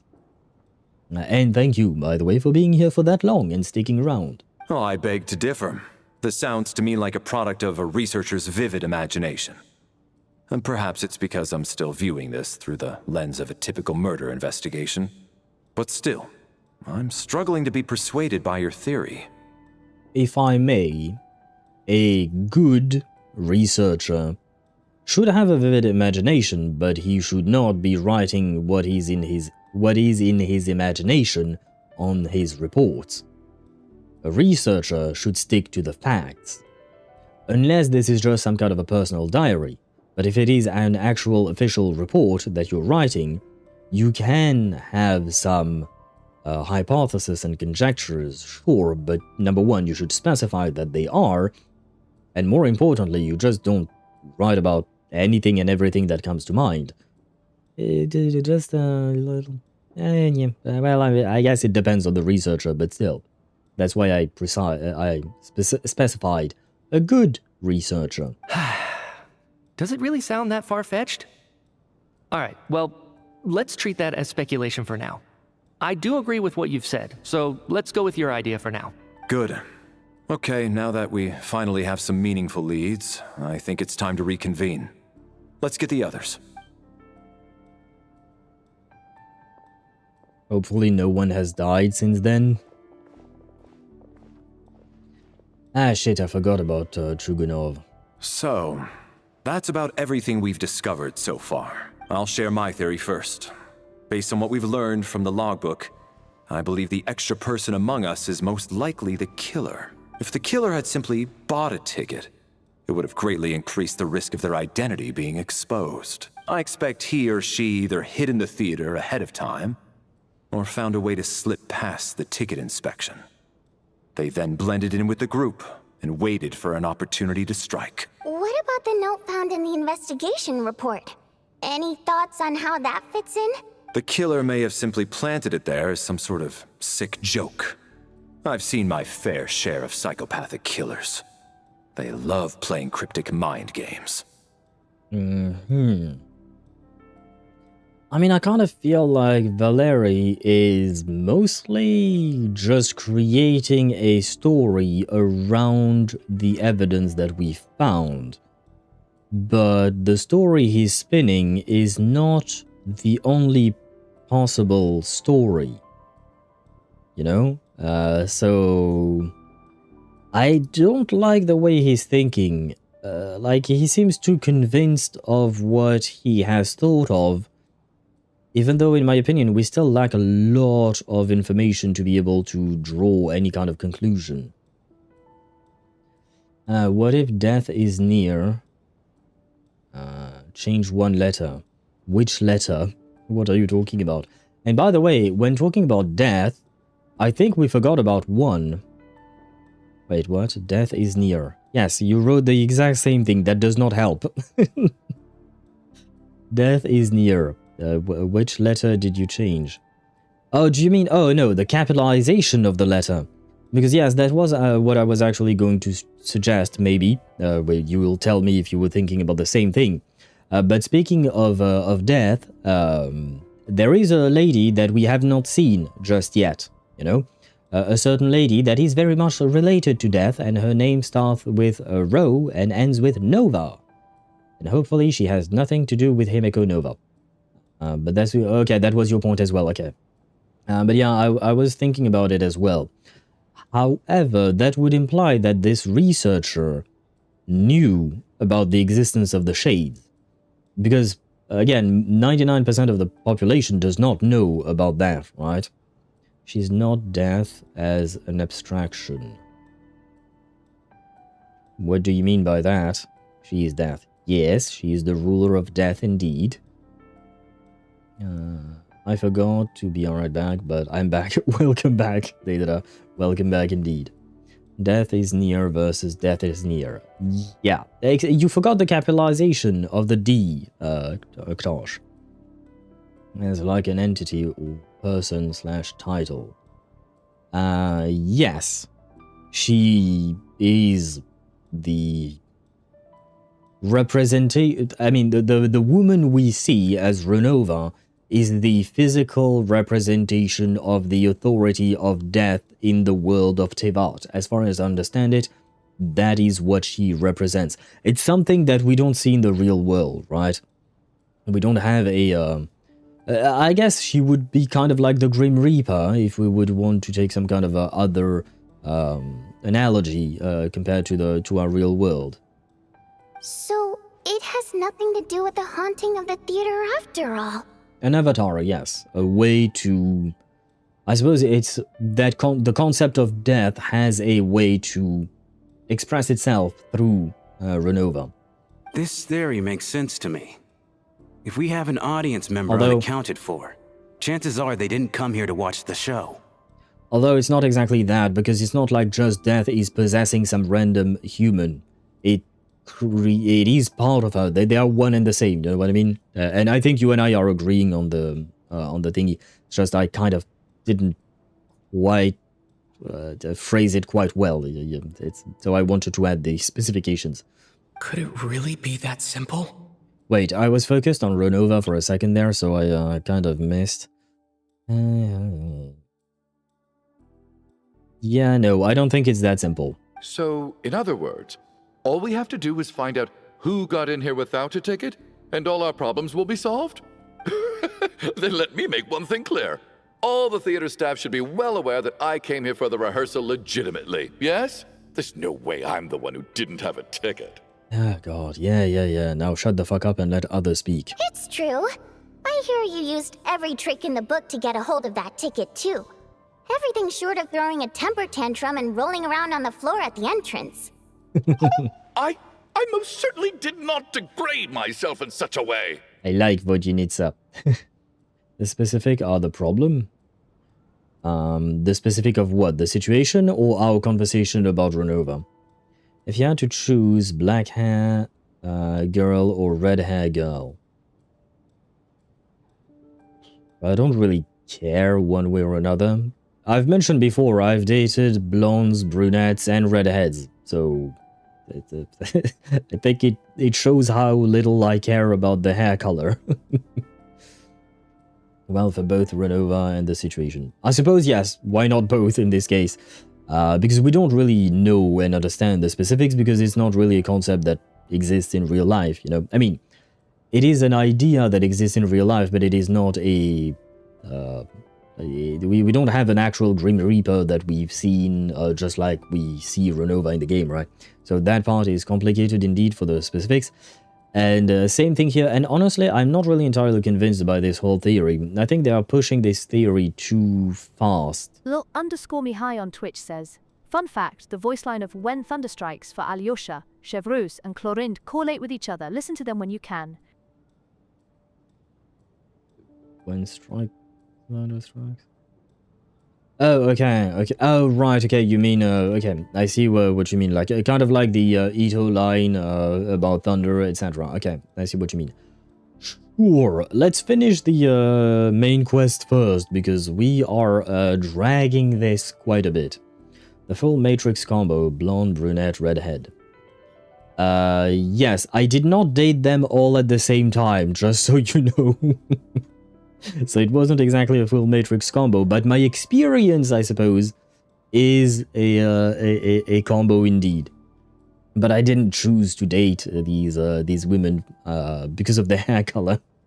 And they also all had different hair, eye color as well. Some of them had black hair, brown hair, not hair, sorry, brown eyes, black eyes, chestnut eyes, hazel eyes, I guess, blue-gray eyes, blue-green eyes, you know, who gives a shit? I mean, who gives a shit? They were pretty, you know, that was enough for me. All three at the same time dated Owl. No, because if all three of them dated me at the same time, that would have meant that I dated them at the same time as well. And I've always said, harems in video games, sure, why not? They're fun, I guess. In real life, absolutely not. One relationship is enough for me. I'd rather devote 100% of my energy to one relationship rather than to have to divide my attention into multiple directions.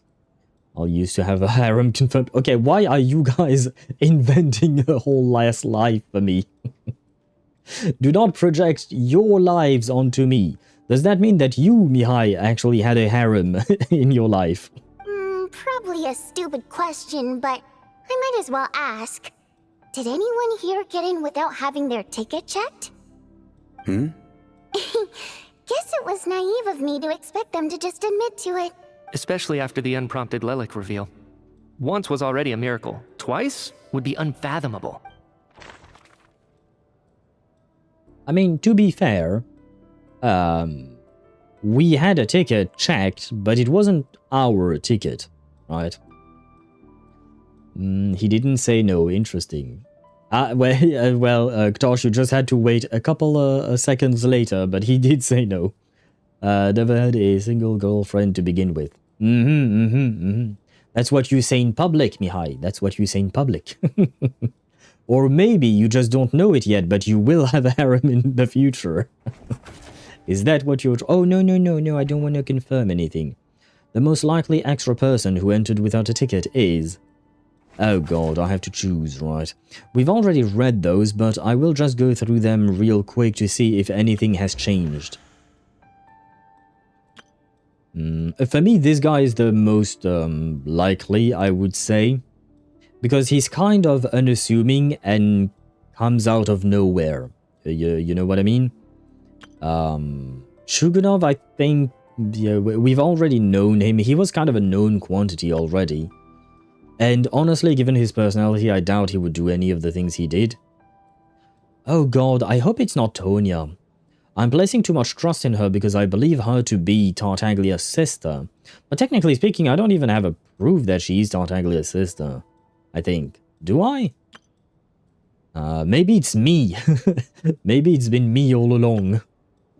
Odette? I don't think it's her either. Valerie, no. For me, the one that I suspect the most, because he comes out of nowhere, is Shram, just because we don't know anything about him. Wait, we're thinking about it wrong. I'm assuming that means Sparta is typing something, so I'll wait to see what he has to say to see if it would change my mind or not. Al was the harem, 3 guys, 1 girl, truth nuke. No.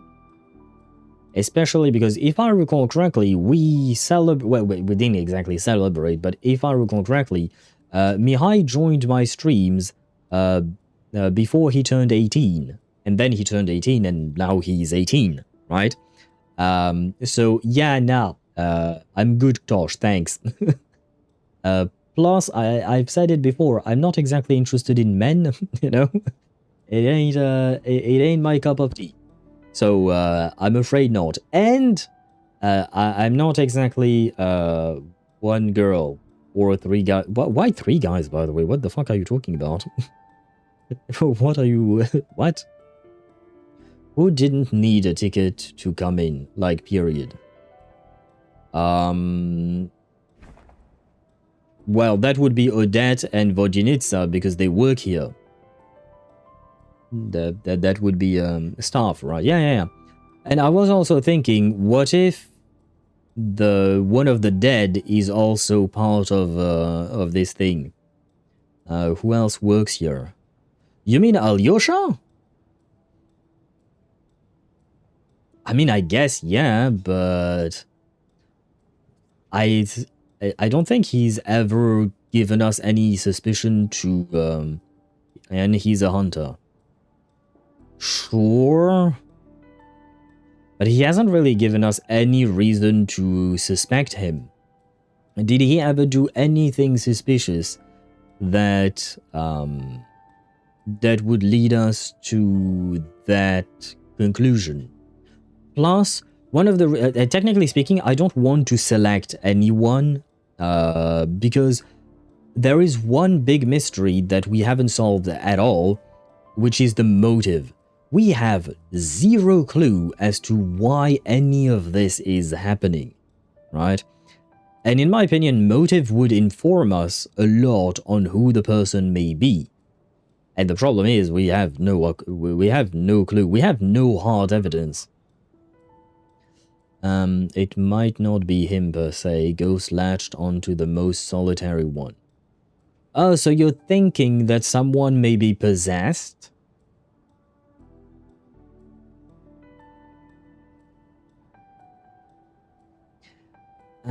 So he's just the vessel at best. Okay, I mean, if that's the case, the problem is we have no idea, we have no proof whatsoever, or no, not even proof, but, you know, no lead that would suggest that. No offense, but it is kind of a hypothesis that you pulled out of your ass. I'm not saying it doesn't make sense. It does make sense. But it could be, if that's the case, technically it could be anyone else. It could also be Odette, it could also be Vodinitsa, because these two are also part of staff. These two also don't need, what do you call that? They don't need tickets. And even worse, quote unquote, Odette is an assassin. She's used to killing people, right? Vodinitsa, on the other hand, maybe not. But yeah, you know, we could suspect Odette as well. But the problem is, while the hypothesis could be true, it is so broad that it could work for others as well. Because once again, we are lacking specific details in order to be able to make any kind of definitive statement. Dumb question because I wasn't listening. Does it have to do... does it have to be someone on this photo? Can it be some Fatui that was hiding? As far as I know, it has to be someone on the photo because we've already searched the premises and we found no one. No one else. Everyone who is supposedly in the theater is... everyone who is in the theater is supposedly on the photo. There is theoretically no one else other than ghosts. Could ghosts possess someone? That's also another question altogether because we have no idea. Just basing it off of the ticket and the ghost thing. Yeah, but the thing is, the ghost could have, what would you call that? Could have replaced anyone here. Or taken anyone as a vessel. And my vote is still on Shram, just because he's such an unknown quantity. We've seen very little of him, he doesn't speak much, and the others we've had the opportunity to talk to. We know more about the others than we do about Shram, right? Alyosha we knew from before, Chugunov we knew from before. I guess there is also Tonya. But Odette we've met, we've worked with. Vodinitsa we met, we've worked with. Mitya, we spied on him. Valerie, we saw him spy on Mitya. So I guess the two that are unknown quantities, other than the dead, would be Shram and Tonya. Has Tonya said anything that confirms that she is Child's sister. Because I have to admit, I don't remember exactly. But has she said anything that confirms that she is indeed his sister? Other than just saying, oh yeah, I am Tartaglia's sister, you know? Like, has she said anything, any kind of piece of information about her brother that would make us think, okay, yeah, no, this is indeed her. Big brother line? I'll take your word for it because don't remember the specific line. Okay, but there was, according to you, there was a line that made us think, okay, yeah, no, she knows the guy. Okay. And hello, gamer. Welcome to the stream. I hope you're doing well. Welcome in, welcome in. And I guess technically it could be the traveler, but he had a ticket. It was Tartaglia's ticket, but he had a ticket. Can it be some for two? Oh, I've read that, and I didn't expect a full detective quest. And neither did I. Neither did I. But honestly, it's really cool. It's really interesting.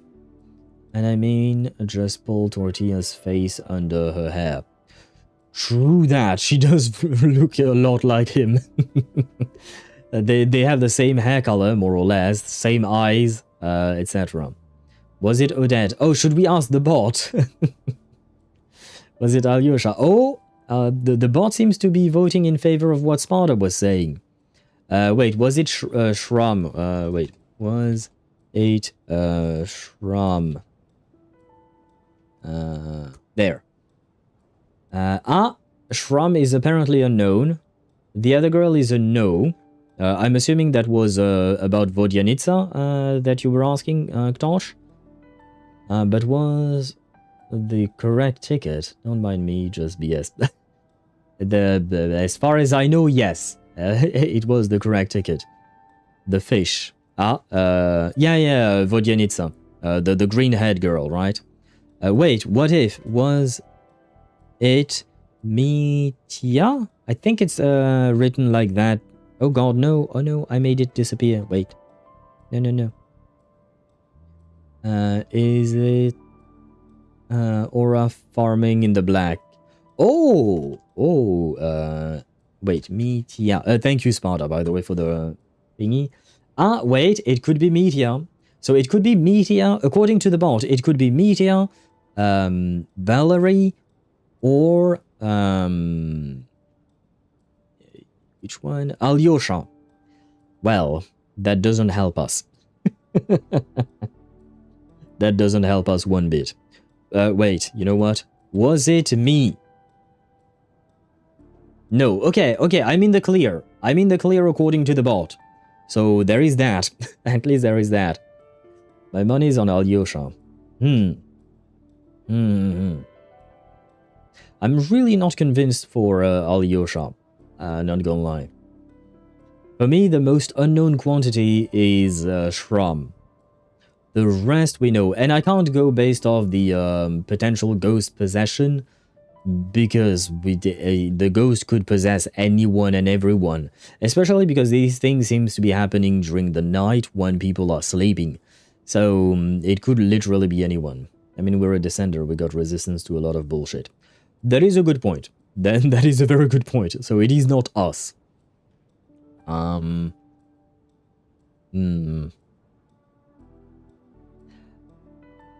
Said without a ticket is... Oh, wait. The most likely... Wait, this is not about ghost possession or anything else. This is just the most likely extra person who entered without a ticket is... Oh, wait, this is completely different then. We're not trying to answer the question of who the murderer is and whatnot. Right now we're just asking who did not have a ticket to enter, right? I know that technically speaking it is connected to everything else, but this is a very specific way of phrasing what we're trying to figure out. Not that the people in the room are privy to that info, and that may put us into suspicion. True, but I think the thing is, we have a good standing with most of these characters. Odette, Vodyanitsa, Alyosha, Tonya. So technically speaking, the majority of the people are, what would you call that, more or less in our favor. So I don't think they would cast suspicion upon us just yet. I think they would need more in order to cast suspicion upon us. But yeah, the extra ticket person, without a ticket.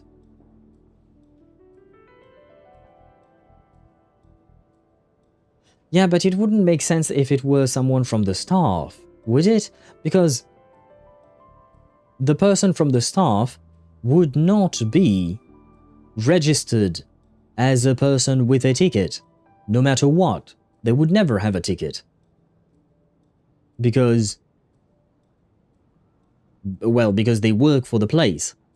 So they can't be the person who entered without a ticket, but should have had a ticket. You know what I mean? Because this is based on the ledger that Coolish had about the people who entered with a ticket. And we are missing one, right?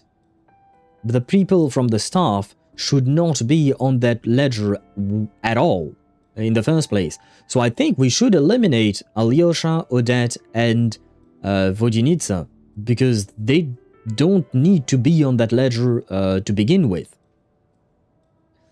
By the way, the boss lines are perfect weather for an ambush if you wouldn't mind. I can use thunder to mask my gunshot shovels. Some criminals try to use the sound of gunshot to conceal gunshots.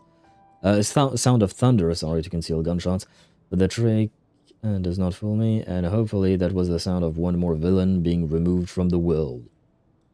I don't know if Clorin's voice line is all that related. The other two, for sure. Alyosha and Chevreuse for sure. But Clorin, not sure if it's really all that related. You'd really want to tell people what a descender means to them in a time like this? No, I've never said that.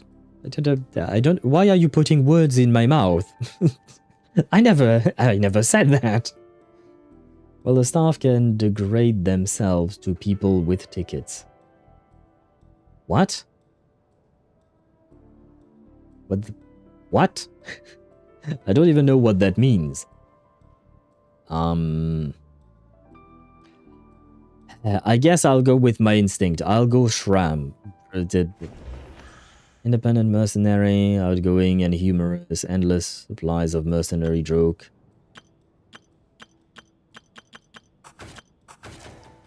I'll go with Shram. It's the only one that I don't know enough about. Like I said, I don't actually want to select anyone here, because I believe we do not have enough information to be able to do this. So I'm just going based off instinct, I guess. And, well, based off the fact that we know the least amount of information about him. Sorry, Shram. I hope that you won't be mad at me. I don't believe any of us here knew Shram before all this. Ahaha. If no one can verify Shram's identity. Ahaha. Oh, wait, oh... Mr. Shram, did you really go through the ticket inspection to get in here? Huh? Me? Why am I being singled out, my friend? Do I seem that suspicious? It's not that you stand out as suspicious, more that everyone else has been ruled out as trustworthy. That is a very good way of putting it, yes. We know everyone else, so we can place a degree of trust in them. You are the only unknown quantity. Okay. Well, we spent the best part of 2 days together now, so I'm sure you can all tell what kind of person I am. I'm a true gentleman. I never dream of doing something like sneaking to the theater without a ticket. I mean, yeah, you seem nice enough, but do you really think a murderer would just openly be, what do you call that? Be open about being a criminal, you know? Especially if you're sneaky, you would pretend not to be a sneaky person, you know? It's not really a defense here. Like, even if staff, because special treatment shit.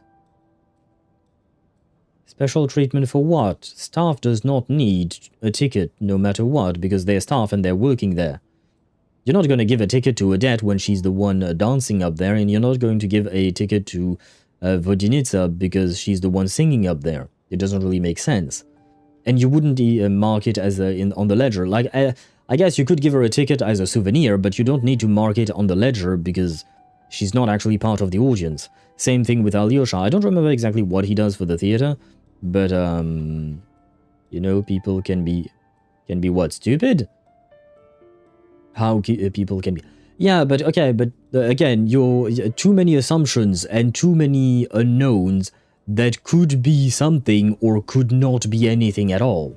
Yeah, I have no doubt that you're a good person. But the problem is, none of us here actually know you, so no one can say for sure that you are who you claim to be. Yes, that's the thing. We can all vouch for each other in terms of at least our identity, except for Tonya, I suppose. There was that one line that Sparta was talking about before, but I have to admit I don't personally remember it myself. So I'll give her the benefit of the doubt. But otherwise, everyone knows each other, and everyone has met beforehand, right? So, you know, Shram is the only completely unknown quantity in this equation. All Tonya's genetics are vouching for her. Sure, I don't know if that's enough.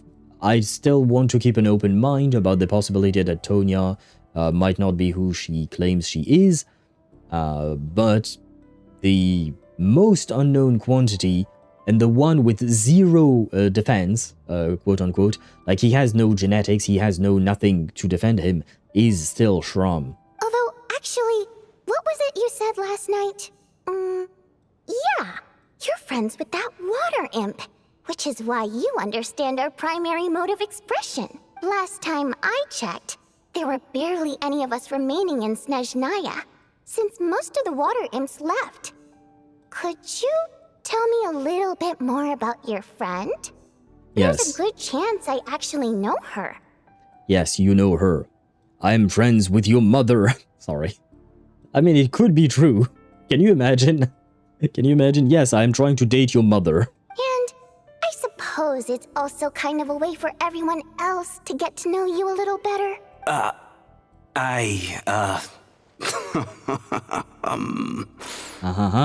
Good grief. Are you blushing? Pull yourself together, man. Stop giggling like a teenage boy. It's revolting.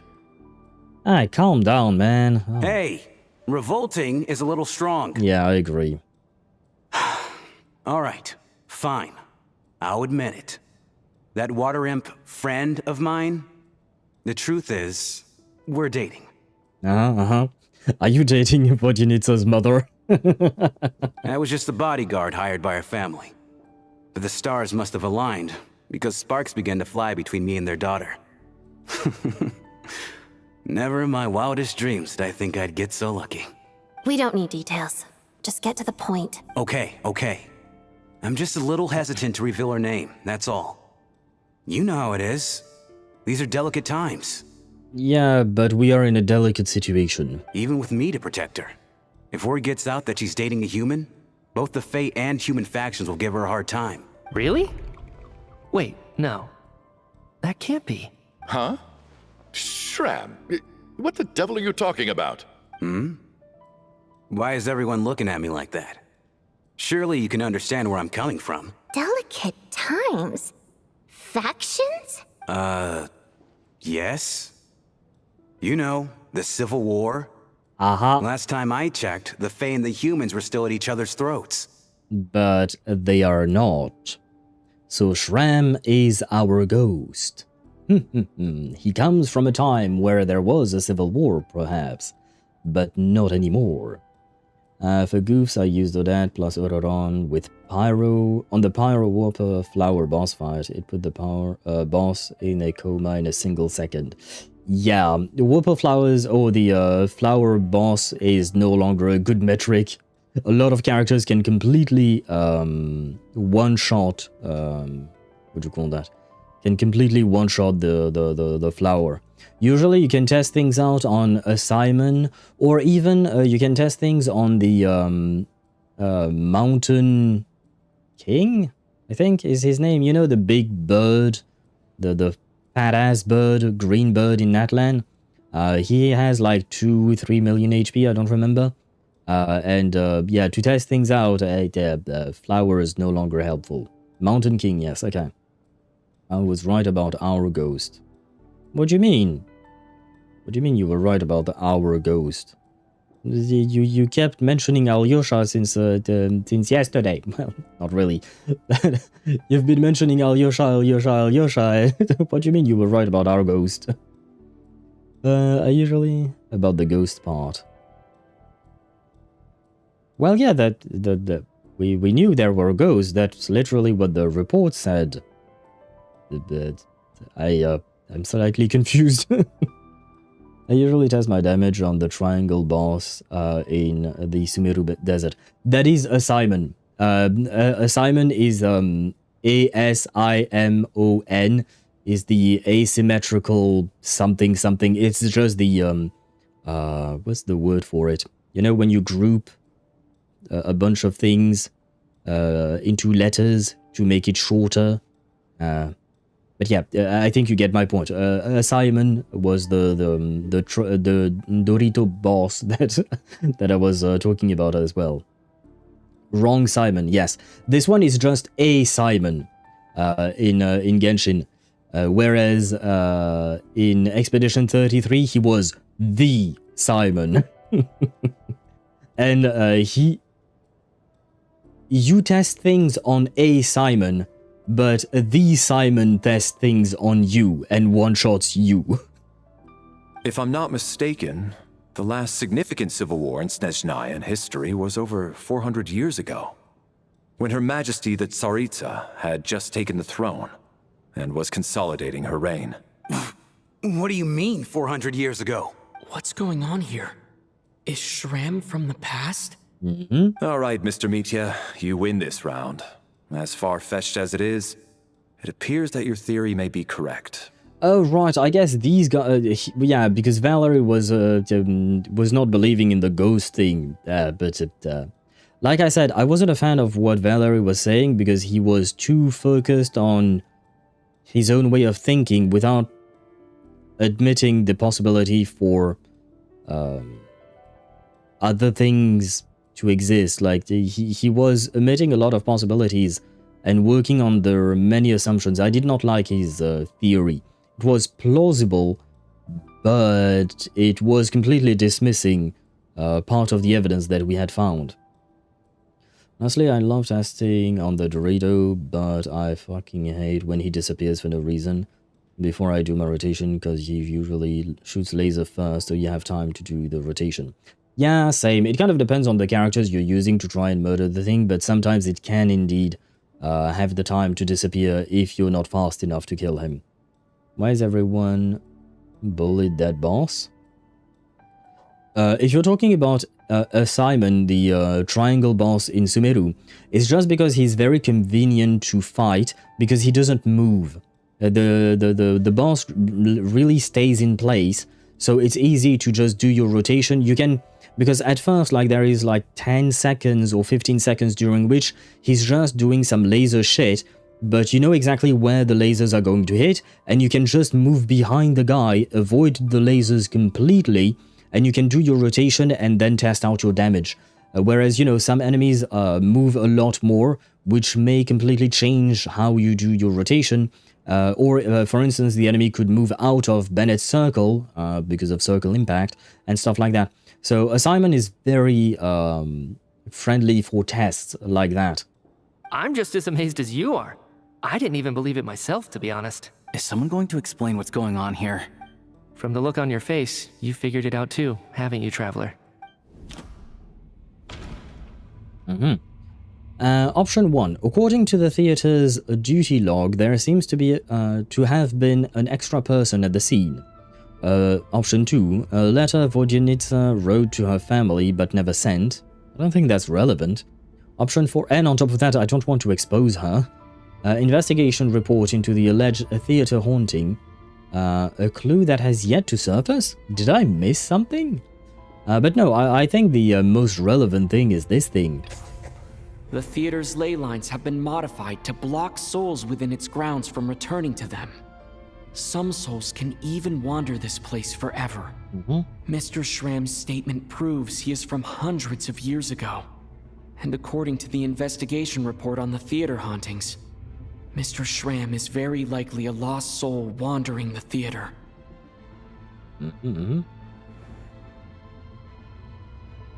What? The true nature of the extra person. A soul wandering the theater, the killer who hid in the theater ahead of time, just an ordinary ticket dodger.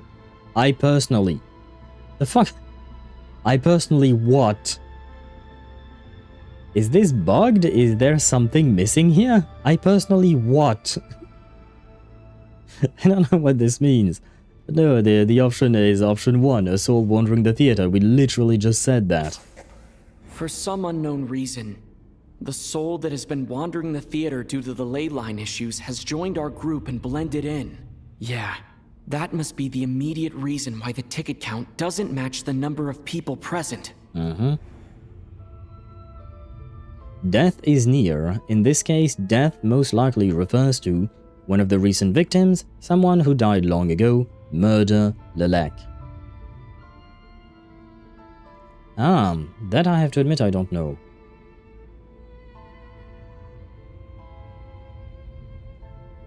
I want to go with option 2, someone who died a long time ago. Because we, again, like I said before, we have no idea when that report was written, right? So I doubt it would be one of the recent victims. This one makes no sense, like it's just one word, murder.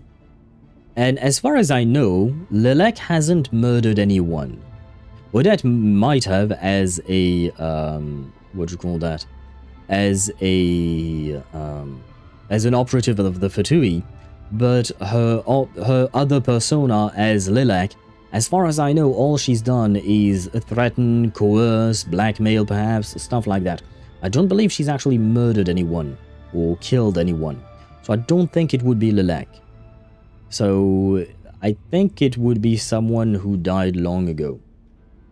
Let's see how they capitalized it. Yeah, but the option for Rovona is not there. Because I don't think Rovona died a long time ago. No. Or is one of the recent victims, or murder, or Lelek. So I don't know if it is indeed related to Rovona or not. Or was it just because it was at the beginning of the sentence? Death is near, you know, it's the start of the sentence, so you do capitalize it no matter what. Is it just a coincidence, or is there more meaning and the capitalization? Like, if the death part was in the middle of the sentence, then we could definitely say, oh yeah, it's capitalized, that means something, right? But since it's actually at the beginning of the sentence, we don't know. Maybe it will unlock with more evidence, I guess, but I don't know what I missed, because I think I talked to everyone and tried to investigate everything. Guess I must have missed some things. I'll go with someone who died long ago. The contents of the investigation report have been verified. There are indeed ley line issues and wandering souls in the theater. Death likely symbolizes the deceased. Mr. Schramm, for instance. Death is near. That must mean that there's a dead person in our midst. That's the truth, isn't it? It does make sense. Yeah, the logic is clear now. The investigation report said that there would be souls stuck wandering around the theater because the ley lines were cut off. She's somewhere, not necessarily in the theater, but here. Yeah, but the report and the death is near note were supposedly, as far as we can understand it, about the theater, not about somewhere here. Mr. Schramm must be one such soul who died in the theater a long time ago. In which case, that also makes him our extra person. So when the note said death is near, it must have been referring to death as in the deceased, people who died a long time ago.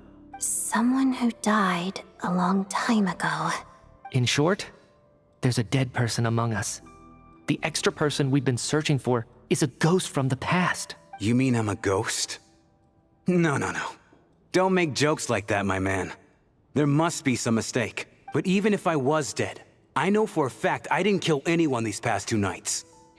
I mean, to be fair, the two can be unrelated.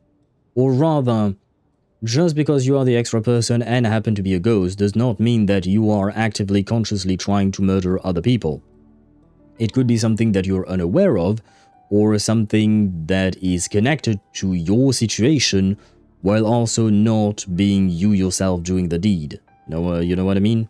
Yeah. Even if all that's true, the report also said the souls inside the theater can't affect reality, right? They're harmless. Then what if the problem isn't the souls at all, but the ley lines themselves? The ley lines have a powerful ability to attract and devour souls. Let's say that the ley lines are like a black hole, constantly seeking to engulf souls. But the souls that don't want to return are trying to avoid being sucked in. Huh. Why does this analogy sound so familiar? What happens when the black hole can't achieve its goal? I'm only speculating here, but what if it ended up swallowing innocent souls by mistake, or intentionally taking other souls to compensate? Balance must be maintained, perhaps? That could explain why we weren't able to determine a cause of death. If you're right, and their souls were devoured by the ley lines, it does make some sense. It does seem to explain a lot of the things we couldn't make sense of. Does that mean it's true? I don't know. I'd rather leave things open just in case. We could be wrong and there is some crucial piece of evidence that we haven't found yet. But so far things are aligning pretty well, I will say. Question from Wuwa. Do calamity level echoes come with fixed elements?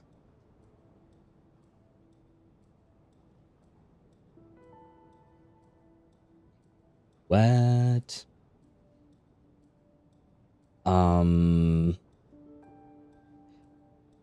Calamity echoes, you're talking about weekly bosses, if I recall correctly.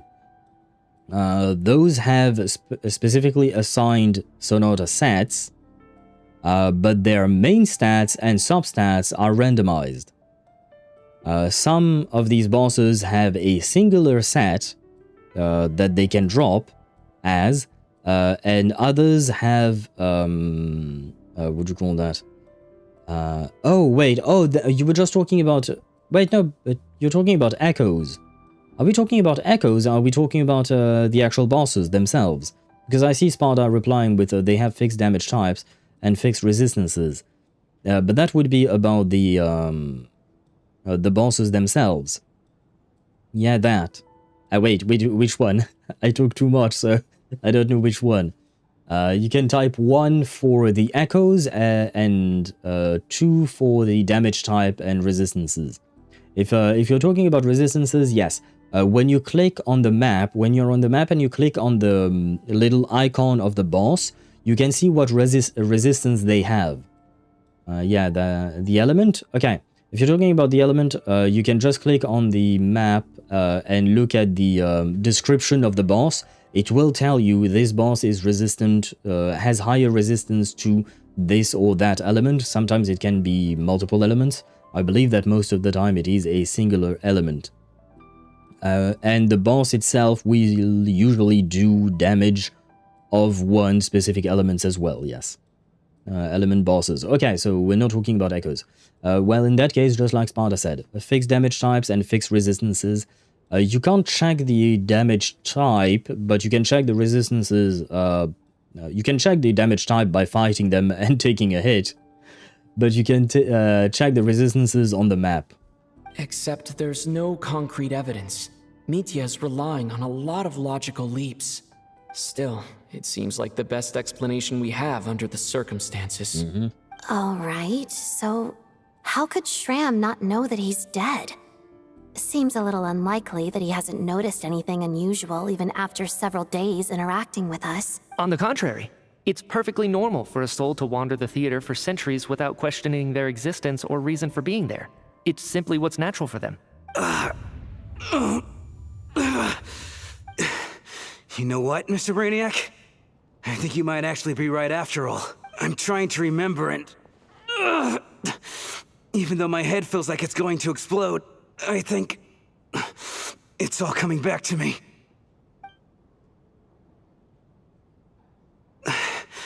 I was the one who didn't want to remember my own death, so I forced myself to forget. I mean, it does kind of make sense, you know, it's not like people would want to remember something like that, at least in most cases, I would suppose. Well, I'm sure those are painful memories. My lady and I snuck out to go on a date one day. We bought tickets for the theater. It wasn't really my thing, but I was just happy to be together. All of a sudden, a group of people burst into the theater, shouting for all the water imps to get out. Performers and audience members included. It was clear the conflict between humans and Fae had reached a boiling point.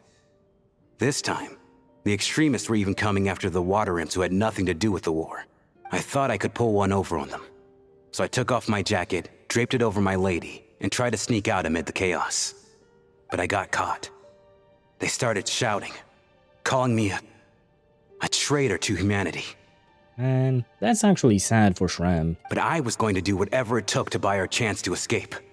No matter how many people stood in my way. I had to. Both as their bodyguard. And out of love. It's all right, friend. You can stop there if you want. You don't need to dig all that up again. It's just... Even now, I'm still struggling to accept the truth. How could I be dead?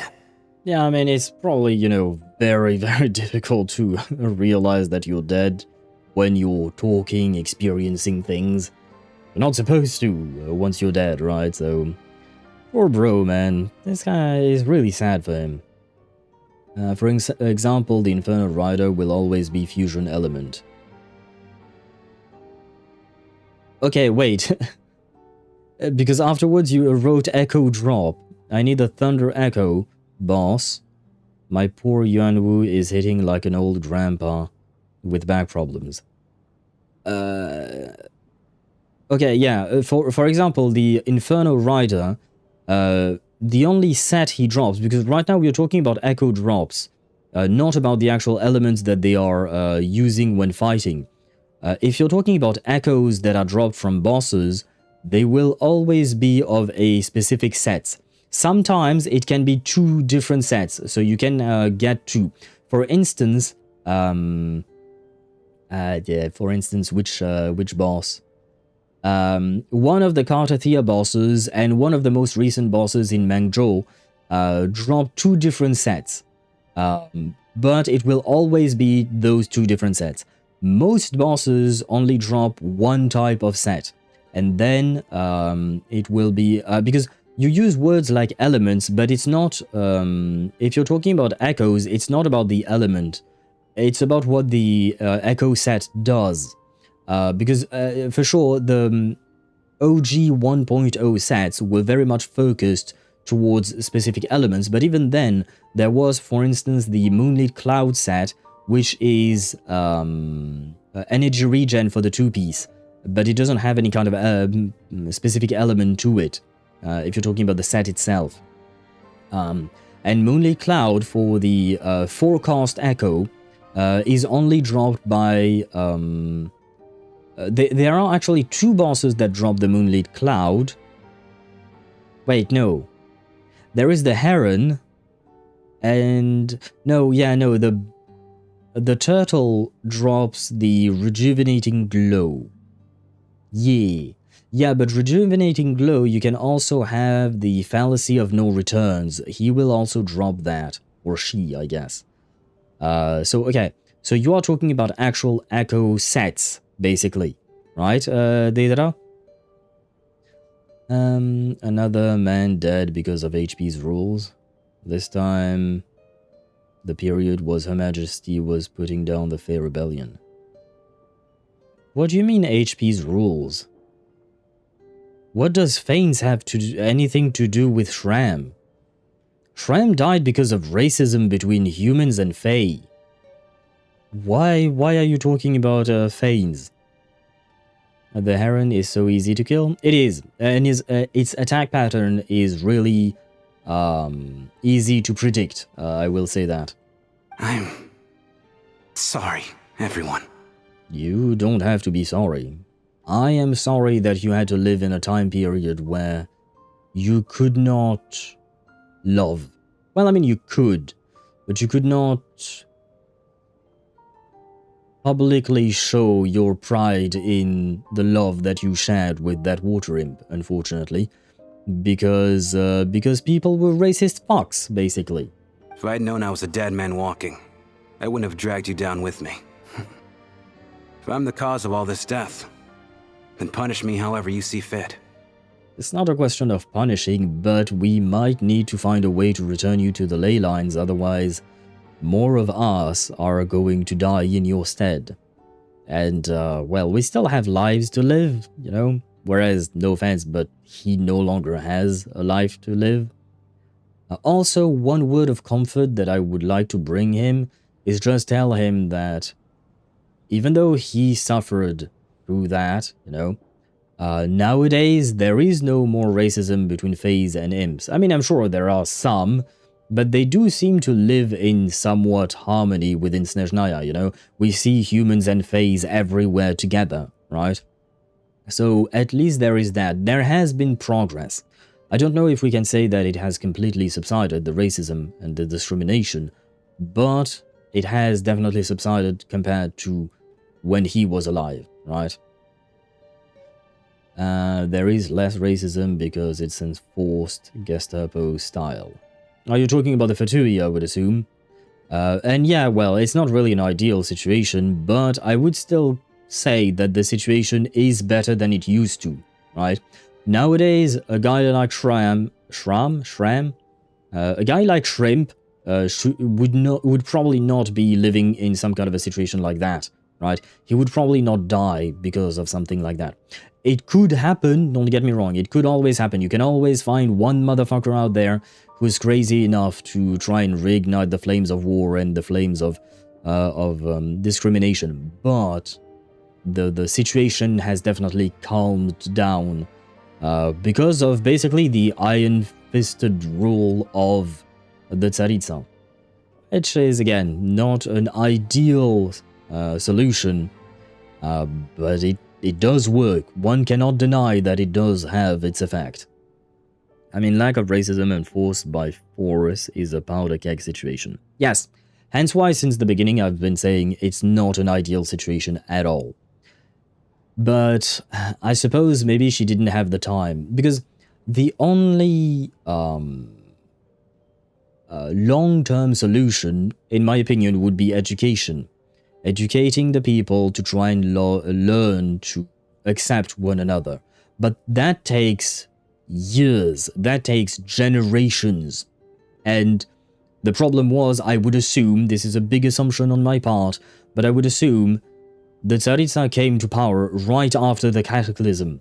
I would assume things went to shit after that, right? So she had a lot of things to take care of, and sometimes you have to go with the quick and easy solution, even if it is not good long term, just because there are so many other things that require attention. Really not perfect, far from it, but it kind of works, at least now. She slapped together the Fatui at the time. Yeah. I think she slapped together many solutions overall, whether it was the Fatui, the repression of the discrimination between Fae and humans. Everything was, we try to do our best as fast as we can to avoid things getting further out of hand. My guess, I wasn't there 500 years ago, but at least it feels like it might be that. Piero was the first of the Fatui. Yeah, he was indeed. And, well, he came from a very special place, aka Kandria, right? A place that was quite literally the center of all the turmoil of Teyvat. But, Mr. Shrim... No. I refuse to be a burden. I know what I have to do. You said I've been wandering the theater for centuries, right? I guess it's high time I got a breath of fresh air. Out there, I mean. I'll leave this place and take all this death with me. Go out on my own terms. I'm genuinely sad for him. Mr. Shram, I'm sure we can figure out a different course of action. I kind of doubt it. I mean, I'm always open to suggestions, but like, he's dead. Unless you somehow plan to bring him back from the dead. Although I guess, Pada, you did mention, what'd you call that? You did mention Hu Tao and we somehow managing to pull her out. But wait, where is Shrem's body? Because right now he's just a soul, right? But still, he has, he exists physically, you know? Because earlier, Chuganov put his hand on Shrem's shoulder to comfort him, you know? So does that mean that Shrem actually has a body? I'm slightly confused about that part. Hu Tao was different. True. The Hu Tao situation was way more complicated than this. My good sir, we both know I'm not supposed to be here. I should have accepted my death long ago. One way or another, this has to end. Unless you're saying this goes against another one of your military principles somehow. No, I'm speaking on a personal level this time. Let it go, man. Oh, wait. One last thing. Miss Wateramp. My lover. Her name was Litia. Litia Ozarova. Do you know what happened to her? Ozarova. Oh, Auntie Ozarova. That's what we all called her. I remember her as a very kind elder. She had a bunch of kids, too. I'm so glad she survived. And she had lots of kids? Good. That's good. I could hardly expect her to stay single just because of what happened to me, right? As long as she went on to be happy, that's all that matters. Besides, I'm dead. My soul's been wandering around here for so long because I was worried about her. But now, I can go without regret. There's no need to see me off, my friends. I've enjoyed our time together over these past few days. Perhaps we'll meet again in the next life.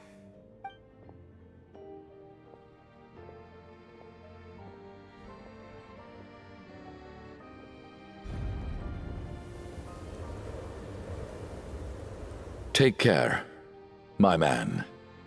I knew Mr. Shrem was already dead, but I still feel so sad. It is indeed. Death is cruel, no matter how we might try to make sense of it.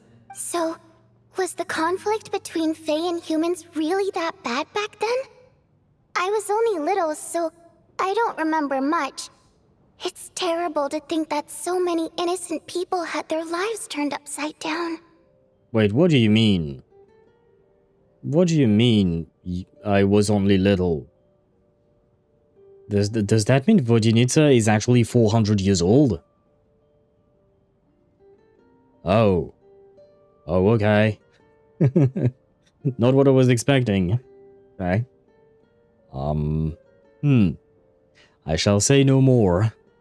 No, it's just because for me she acts more like some kind of teenager or somewhat immature young adult. Not like someone who's lived for 400 years. I guess maybe the development of maturity is different for Waterims, maybe. I don't know.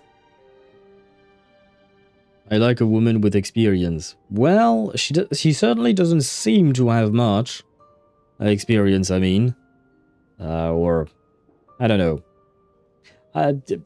You know what? You try to date her and you'll tell us, okay? She was at the midway point between life and death. Yeah, this guy was dead. It was already done for him. Yes, she's cruel, Meteor.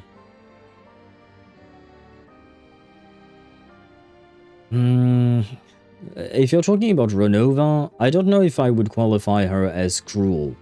I think cruelty depends on the point of view. Cruelty depends on the point of view. From our perspective as humans, she is probably cruel indeed. People would probably say that she is cruel. From her perspective, she's just enforcing the rules that she was created to enforce. You know what I mean? So basically, she's just doing her job. Right? But the thing is that job is what maintains the balance of Teyvat. If she did not exist, and if she did not do her job, we don't know what kind of consequence that would bode for the world. Could be less of an asshole about it? Has she ever been an asshole? Because I have to admit, I do not remember the conversation we had with her in Natlan. I don't remember the actual details, like the way she phrased things and whatnot. She got bigger eyes. She does have big eyes, Vodyanica, and that's why it really makes me think of a, not a kid, but you know, a teenager. She has big eyes, round face. She kind of almost looks like Tonya, I would say. So, but you know, anime and special people who are alive for way longer than they should have been or look like they've been. Very detached. Ah, wait. Being very detached and being an asshole is not the same thing, in my opinion. And in Renova's case, and I'm not trying to defend her or HP, it's just that, for me, from my perspective, I'm just like, why would a tool be emotionally invested? You know what I mean? At the end of the day, as far as I understand it, Renova is just a tool of Fane's that he created to do something very specific, right? Why would she want to get attached?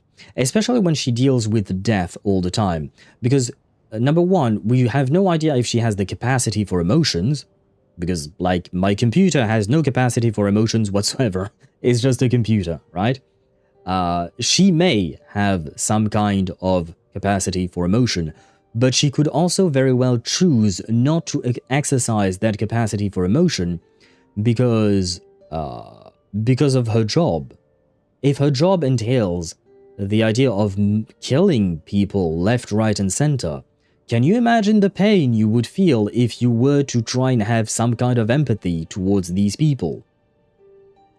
Me totally not side-eyeing the angels, because apparently from some new information, the shades may also be called archangels, so... Wait, where did you see that, Sparta? Because I have to admit I've never seen that before. And angels were tasked to love all humans. But to be fair, the angels were... Yes, the angels were not there to perform the same role as the archangels or the shades. The shades are there to enforce rules. The angels were there to guide humanity. By the way, when I see one of the dumbest people on the internet, sure, I don't know if I'll look at it now and today, because we are trying to get slowly but surely towards the end of this quest. But sure, why not? Antonia looks older than her. Kind of, yeah, almost, Deidara. Almost, yeah. I almost agree, yeah. Even the historical records about that time period don't say much about it. All people know is that the Tsaritsa founded the Fatui, drove out most of the Fey aristocracy without explanation, then used her terrifying power to suppress the humans. It seems to me like the Tsaritsa chose to make herself the enemy. She downplayed the conflict, directing whatever animosity both sides had for each other at herself instead. That is a plan. Not great, but that is a plan, and it worked. Again, we can debate over the means, but we can't debate over the result. That's also why, despite how brutal the conflict was at the time, there hasn't been much lingering tension between humans and Fae since. Things have been fairly harmonious for the past few centuries. So, the Tsaritsa banished the Fae to protect the Fae living in the city? She offered herself up to be hated in exchange for peace. Wait. You know the Travail line from Dainsleif?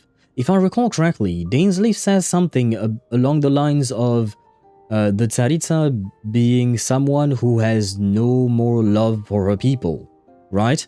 I think, Sparta, you're the one who would be most likely to correct me. But, and please feel free to correct me if I'm wrong.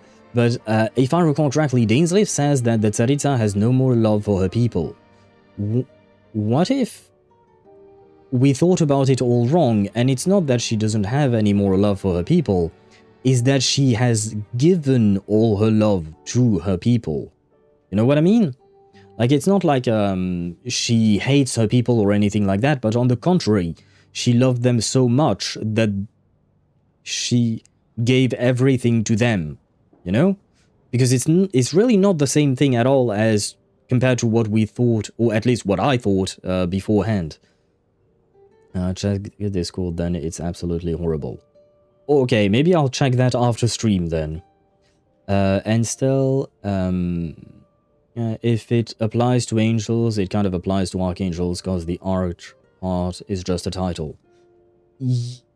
In the Bible, maybe. In Genshin, no. Shades and angels are very different in their function and in their authority they wield, and even in the very nature of what they are. Nicole's voice line, voiceover for about VII. The older angels love to talk about the exceptional young woman from the neighboring area with ties to the archangel. She's a god with no... Oh, that was different. Okay. So, okay, maybe indeed the shades were called archangels, but I still disagree. It's...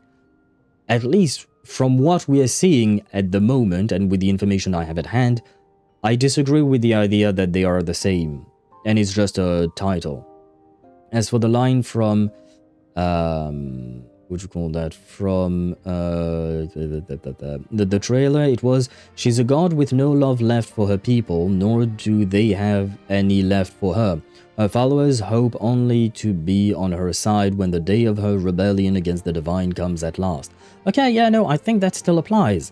She has given all her love to her people, placed herself as the focal point of the hatred that was driving her people back then, if we're taking this specific example, hence why they no longer have any love left for her either.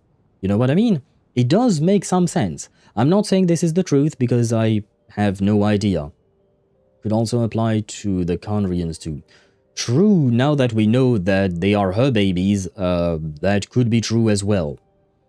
But it could be both. Why not both, as you oftentimes like to point it out? Why not both? It could be both for the Snezhnayans and the Conrians. She's given everything for them. And she's put herself in a situation where she could be hated instead of being loved as an Archon. Like, for instance, Mawika was loved by the people of Natlan, right? But she could have deliberately chosen that route because she thought that it was the only way for her to express her love and to protect her people. I want to see your reaction to it right now. Is it a video or is it long? Like, because we are trying to get things done. Oh no, okay, it's just an image. Just looks guilty. As long as a woman needs support. You're right. Well, I don't know the context of what is going on here. I will try to give the benefit of the doubt to the person, but saying it, again, I don't even know if that was a joke on their part. I hope it is. But yeah, basically I can read it out loud, I guess. It's just one person saying, he just looks guilty. Another person replies, if Hitler was a woman, you'd support her. The first person, the original commenter, he said, yup, you're right. And then the second commenter said, you're, because the first commenter had mistyped or the misspelled the way to write it. Again, I don't have the context for any of these things, so I'll give the benefit of the doubt to that first person. But it is still definitely a choice to say something like that, is all I'll say. A bad choice, I will say. Damn, Her Majesty is the granny? I guess so, yeah, you could say it like that, yeah. She's the granny who really takes care of everyone. Maybe even to the point of exhaustion, you know, she is emotionally exhausted from trying to give so much to others. I may be reading way too much into this, I've no idea. But it's just, it opens up a new possibility on how to think about the Tsaritsa, because to be fair, we still haven't met her, right? It was about a mother killing 3 of her children, but a lot of people are saying the husband forced her or something like that, because she had mental problems. I will say the same thing, as I always do. I need more information before I can say one way or another. Was it the mother's fault? Did she do it on purpose? Was it related to her mental issues? Did her mental issues prevent her from being able to discern reality and make proper decisions? Did the husband have any kind of influence on her? Did he coerce her? Did he put a gun to her head to do it? You know, there are so many possibilities that could make us lean one way or another. Is it the mother's fault? Is it the husband's fault? Is it both of their faults? It could be both as well, you know? So, I lack the context. Yeah, is it both? Exactly, Sparta. We lack a lot of context in there, so I'm not really willing to make a judgment, I guess, on incomplete information. Cryo is the element of contradiction. Why do you say that, Sparta? Why is cryo the element of contradiction? I understand why you're saying that in terms of a reference to what I was saying, because the Tsaritsa being technically the Archon of love, but also having no love left, I understand that contradiction. But why specifically you're talking about the cryo element? The cryo part is the... I know she's cryo, but you know what I mean? The connection between cryo and contradiction itself, that's the part that I'm not sure of. Maybe it's not quite as bad as it sounds. I don't think Her Majesty is too concerned if mortals hate her or not. And besides, there are very few who truly do. All this time, I had no idea. All right. If Mitya's theory is correct, then I think we can consider this matter settled. Let's all take a break. Wait. Ugh, if only this blasted storm wasn't still raging on. But is it? Because I saw some, cloudy effect, foggy effect, I don't know what to call it, and it disappeared. By the way, let me check one thing. Where are we at in terms of the story? Because I feel like we are progressing at a snail's pace. And it's already 10:30 p.m. for me, and I would ideally not want to end stream really, really late, if at all possible. Where we at? Winter's Mysterious Silence. Oh my fucking god, we're still in the middle of that quest. What is our objective? Return to your room to rest. Holy shit, yeah, no, we need to move way faster, guys. We need to move way faster. I do not want to end stream at 2 a.m. I will if I have to, because I think it's important for us to finish the story. But, yeah. I apologize for Ktosh, for instance. No more distractions. We're gonna keep yapping about the quest itself, but no more distractions about other subjects. We need to continue this, this thing. She hates alcohol, but she's a kill. Oh, wait, no, Looks like now we can just rest until the snowstorm stops. See all cryo units, they preach something but do the opposite. Easiest example is Diana. She hates alcohol, but she is a killer bartender. Or a glacier. You know what? You know what, Sparta? You're gonna get Bina bonked for that. For that stupid pun. Sparta, there. You get bonked. Bonk. It was a good pun, but you still deserve the Bina bonk. But yeah, I see what you mean, yeah. Okay. Yeah, and you could say that about Liula as well, the way she presents herself, but the good nature that she actually has, etc. Okay, I didn't think about that. You're talking specifically, like, maybe about, it might be related to the visions that they hold and thus the element. I see. I didn't make that connection. It's on theme. It is definitely on theme. I still can't believe Shram turned out to be a ghost who'd been in the theater for hundreds of years. To think he was dead this whole time. What a strange turn of events.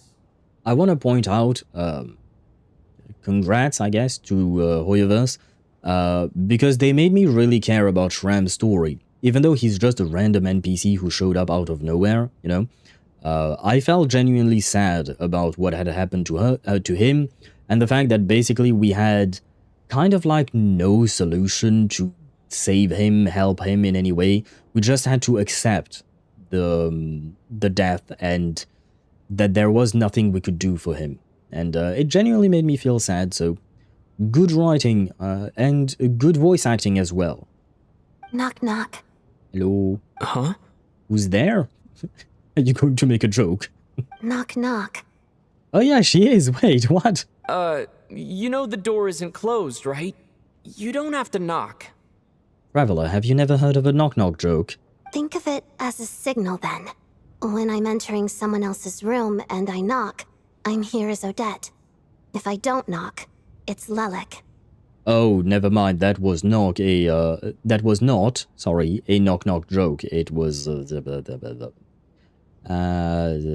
sure, whatever makes you happy. That sounds so dismissive. Okay, please come in, Miss Odette. Thanks. So, why did you come to find me? Is there something I can help with? Vodyanitsa said you knew about my secret identity from the start. I had suspicions. It is different. But when everyone was discussing who Lelik could be, you were worried that revealing what you knew would be unfair to me, so you kept it to yourself, right? That's what you wanted to talk about? Yes. I'm extremely grateful for that. And the second line was you just wanted to thank me for it, or something like that. It's nothing. I mean, you didn't hold what happened with Signora against me, so I should thank you for that as well. Actually, there's something else as well. Oh? I found myself in a situation similar to the one you were in when you helped conceal my identity. So I thought I'd come and ask you for advice. I am honored. What is the situation? It's about Mitya. Before all of this, the last time I saw him, he was dead. Nanny the fuck? What?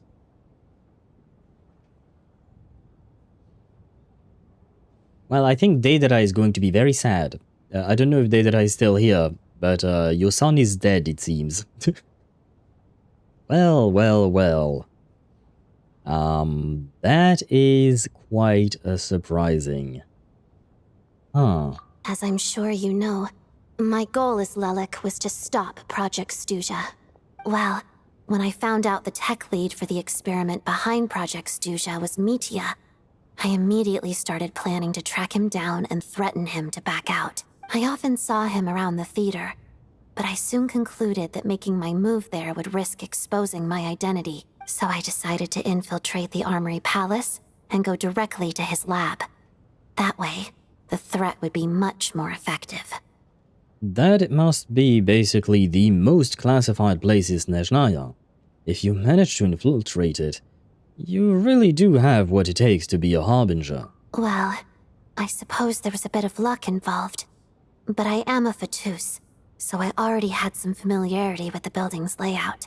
But when I finally made it to his lab, Mitya seemed to be dead. How did you know? Are you sure he wasn't just dozing off? I checked his breathing and his pulse. Oh. He had no vital signs whatsoever. I'm certain of that. Oh. Wait, who is dead? I need answers. Are you ready to hear it? Wait, I can do it. It's about Mitya. Before all of this, the last time I saw him, he was dead. Ta-da! So as I was saying earlier, Deidara, I think your son is dead. I have bad news. I thought maybe another anti-Project Stuja activist had beaten me to it, and chosen a much more brutal method, so I made myself scarce. That's why you were so on guard around Mitya that first night here. Yes. When I saw him sitting in the audience during the performance, I could barely contain the shock. To me, it was a miracle. Somehow, he'd come back from the dead. But then, the murders started happening and things got so complicated that it wasn't really at the front of my mind. That is, until Mitya himself said there must be a dead person among us. then I couldn't ignore it any longer. And yet, you thought that bringing it up right away would single Mitya out. Just like when everyone was suspecting Lelik. Exactly. I thought there could be something I was missing. Besides, we soon figured out that Mr. Schramm was a ghost. And we knew there was only one extra person. So we thought he had to be the one. I mean, part of me just wants to go and ask him, maybe just in private, you know, but at least have a conversation, have his side of the story, maybe. But that could backfire on us, I suppose. I need answers. Frolova. I mean, technically speaking, she's not exactly dead either. And wait. Wait what, Deidara? But now, it seems like there's another candidate. Yes, but wouldn't that mean that he died and still had a ticket to get in? I understand why you kept it to yourself. There was so much information being thrown around during that discussion. Bringing up Mitya would have just introduced more confusion. So, what do you think we should do? Plus, it would have been really hard for her to explain why she was in his very secretive lab. You know, that would have been a bit of a problem as well. Let me confirm one thing first. When was it that you found Mitya dead? Around a week ago. Sometime in the afternoon.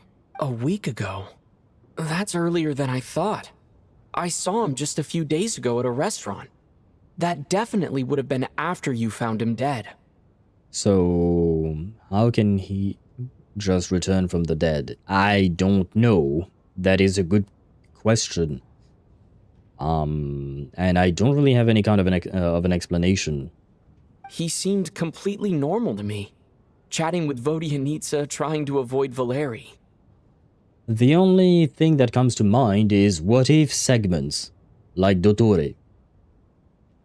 It's plausible, I would assume, but other than that, unless they hijack the call system. What is the COL system? Call? Don't know what the call system is. COI. C-O-I. Still don't know what you mean. Oh, Curse of... Oh, wow, okay. Curse of Immortality. I guess that could be a possibility, and that could explain why Renova is coming to Snezhnaya. That could be a thing, actually. At first, I have to admit, I was not entirely convinced, but the more I think about it, the more it could make sense, yes. Hero is right there as a subject. True. That is true, yeah, they could have experimented on him, and he could have experimented on himself as well. He probably would have wanted to try and find a cure or a way to understand the curse. Yeah, the more I think about it, the more your theory has weight behind it. So he was definitely alive on that day. Huh.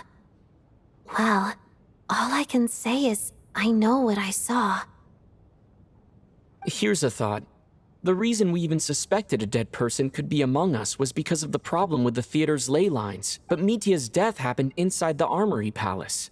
The ley lines affecting the theater shouldn't reach that far. You're right. I guess he doesn't fit the profile of the person we were searching for. The two problems could be completely unrelated. I think the chances of it being him are very low. Surely he can't have died for real in the Armory Palace. Unless... Unless what? Unless he really did come back from the dead. You're right. Do you think we need to disclose this to the others? To all of them, no. Especially not Truganov, because I think he's just going to make the situation worse. To Mitya, I kind of want to give him the benefit of the doubt and just asking point blank, but it could backfire on us big time, depending on what kind of a person he is. Well, I mean, I guess there is no time like the present. Hello? Where do I line up? Have you died recently by any chance? That's not what's going on here. Well, I was just making the rounds. Thought I'd try to lighten the mood a bit. Vodyanitsa's handing out food if you're hungry.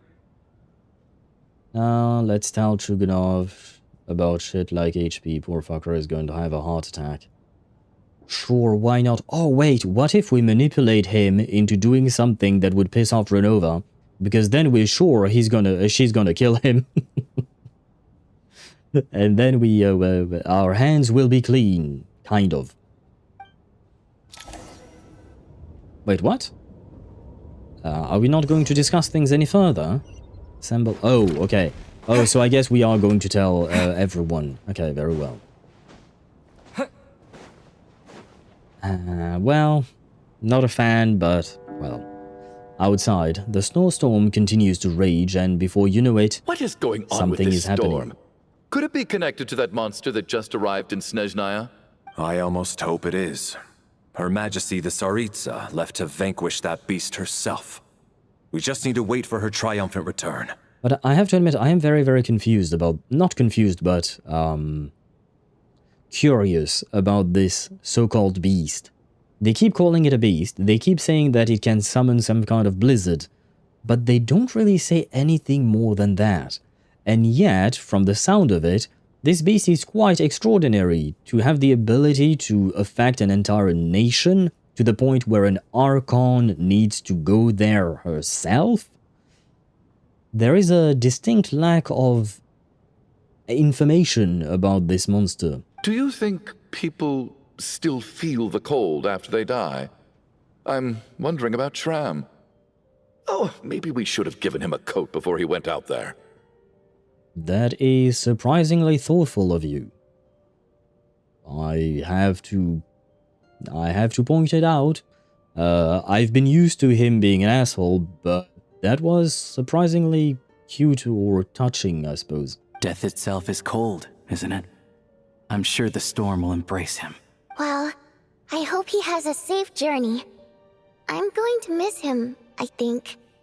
It's not like we can blame him for Rampana and Kulish's deaths. Thinking back on it, we barely made it out alive ourselves. Well, we didn't make it out just yet.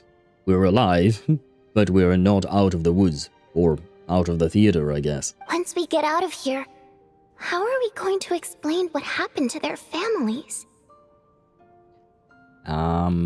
Let's leave that to the Fatui. It's their job. Probably. Are you okay? Here, take this. I've never used it. Thanks. Okay, I really hope that nothing bad is going to happen to Child's sister. She seems nice, she seems like a nice kid, plus we are kind of friends with Child as well, so it's... and she's a kid. I don't want anything bad to happen to her. What's your opinion on age players and people who like age players? I don't know what that means. I don't know what an age player is supposed to be. Not just an Archon going herself, possibly the strongest Archon right now. Well, I don't know about her power individually, and I don't know if she took the Gnosis with her. So, that's up in the air, I would say. Potentially, yes. And Tartaglia is just gonna bust in through the roof at the maximum output if Tanya dies. Yeah, I was actually picturing that in my mind as well. Look who's Mr. Nice Guy all of a sudden. Is it because Tonya stood up for you this morning? At least you know how to return a favor. I understand why Vodinitsa is reacting this way, but I think it's not a good idea to try and call out the person. When a person has been an asshole for a while and all of a sudden they become nice, I think we should just enjoy the win. Because if you become mean to them at the moment where they become nice, they might turn back to being an asshole, you know? So give them the opportunity to continue on that line of being nice, because it would be better for everyone else. Age player is usually a woman trying to act like an underage girl to appear cute to other people, usually Discord mods. So a woman that's like 24, 25 years old, with a 25-year-old guy, while acting like a 15-year-old. Well, I mean, as long they're all adults and consenting adults, you can do whatever the fuck you want, I guess. Personally, it's really not my cup of tea. I think you've seen me react to various characters in games and whatnot enough to know that. But I've always said, as long as it's legal, as long as everyone is fully aware of the situation and able to consent to the situation, they can do whatever the fuck they want. It doesn't, as long as it doesn't harm anyone, I don't see the problem. So a woman is, oh right, I read them that already. Now, like I said, it doesn't really, I don't care one way or another. As long as nobody gets harmed in the process, as long as there is no kind of manipulation or anything like that, to each their own. Who gives a shit? Because it's not like it's gonna affect your life unless you're talking to a person who is pretending to be younger than they are. But you are a special case, Ktosh, because you yourself are you are actually young. So that, in my opinion, that would be an actual problem. But if we take your example with both being above 20 years old, who gives a shit? If that's their kink, you know, to do whatever the fuck you want. Yeah, without Tonya, who knows how badly he would have been hurt. And to be fair, just like, I mean, I don't know if I can compare it because I may be missing some context information about what you're talking about, but it does remind me of a lot of Japanese women who kind of act like all cute, like, you know, kind of like in anime and stuff like that. I'm not saying that all Japanese women are like that, most likely not, but I do believe that in Japan, in the culture, it is well regarded for a woman to act all cute and to be cute, and it is what is expected of them in a way. I don't know if it's a good thing or not, but it is a thing as far as I know. If anyone knows better, please feel free to correct me if I'm wrong. But yeah, it doesn't exactly surprise me that something like that can exist. Once again, the only question is everything above board in a way? You know what I mean? And oh yeah, Automod, yep, I see. What the fuck? I'm assuming you're reacting to Ktosh's question. I mean, like I said, if they are all consenting adults, who are we to stop them? Who are we to judge them? As long as they're consenting adults and no one gets hurt, who gives a shit? People are entitled to live their lives however the fuck they want. Within the parameters that I just set, aka consenting adults, no one gets hurt, and being legally above board. Still, a 20-plus-year-old acting like a teen. Oh, I'm not saying that I am personally a fan of that, no. And on the contrary, I just said, you know, earlier, you've seen me react to teenage characters and whatnot enough. Most of the time, I'm really not a fan. So I myself wouldn't want that, like for a potential date partner or something like that. But for other people, they can do what they want. Like, I make my own choices based on my own personal preferences, but I cannot impose my preferences on others, the same way I wouldn't want someone else to impose their preference on me. Or fun has just been eroded out of me. No, I do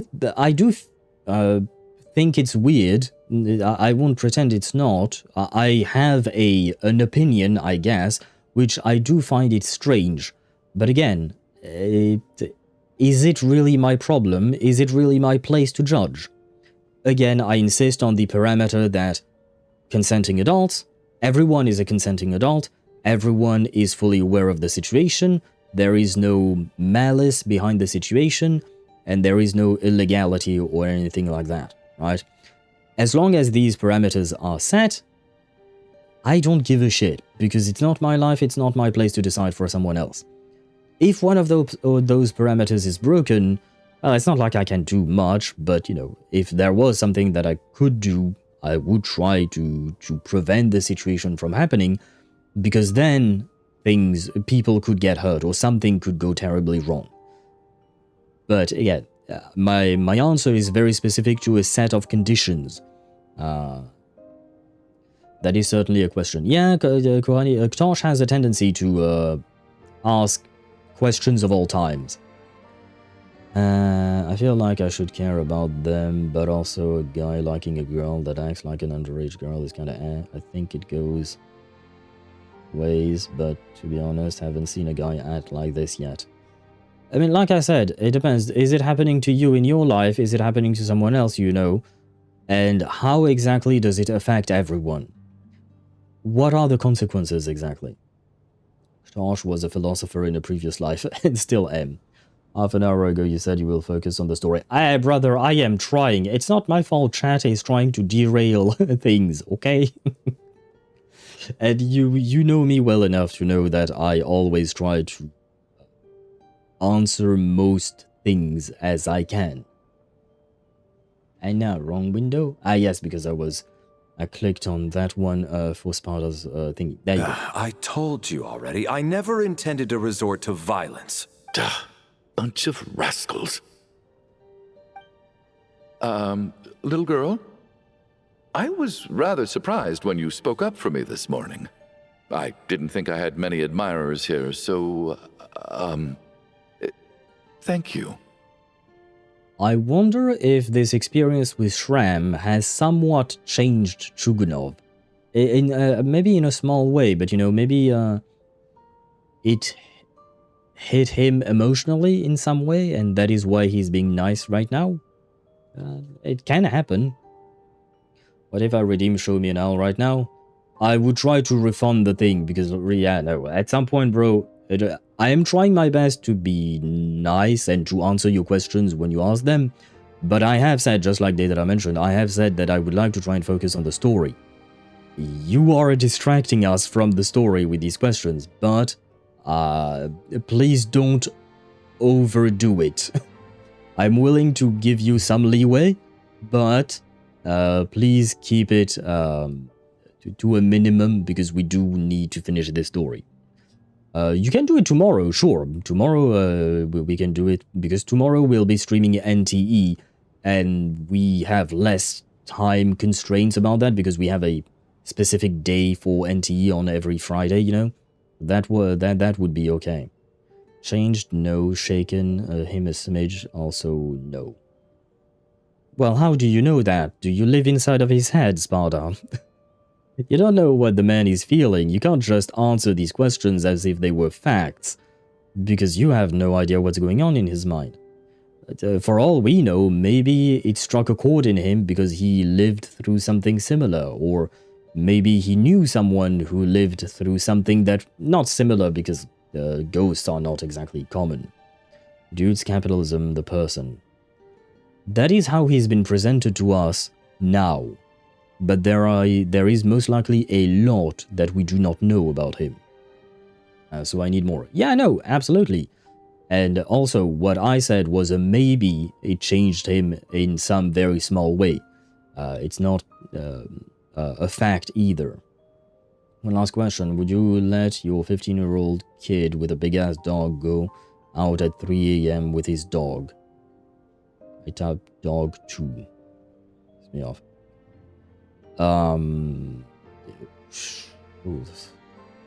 Depends where I live. If I think the place is safe enough, it's a good place, why not?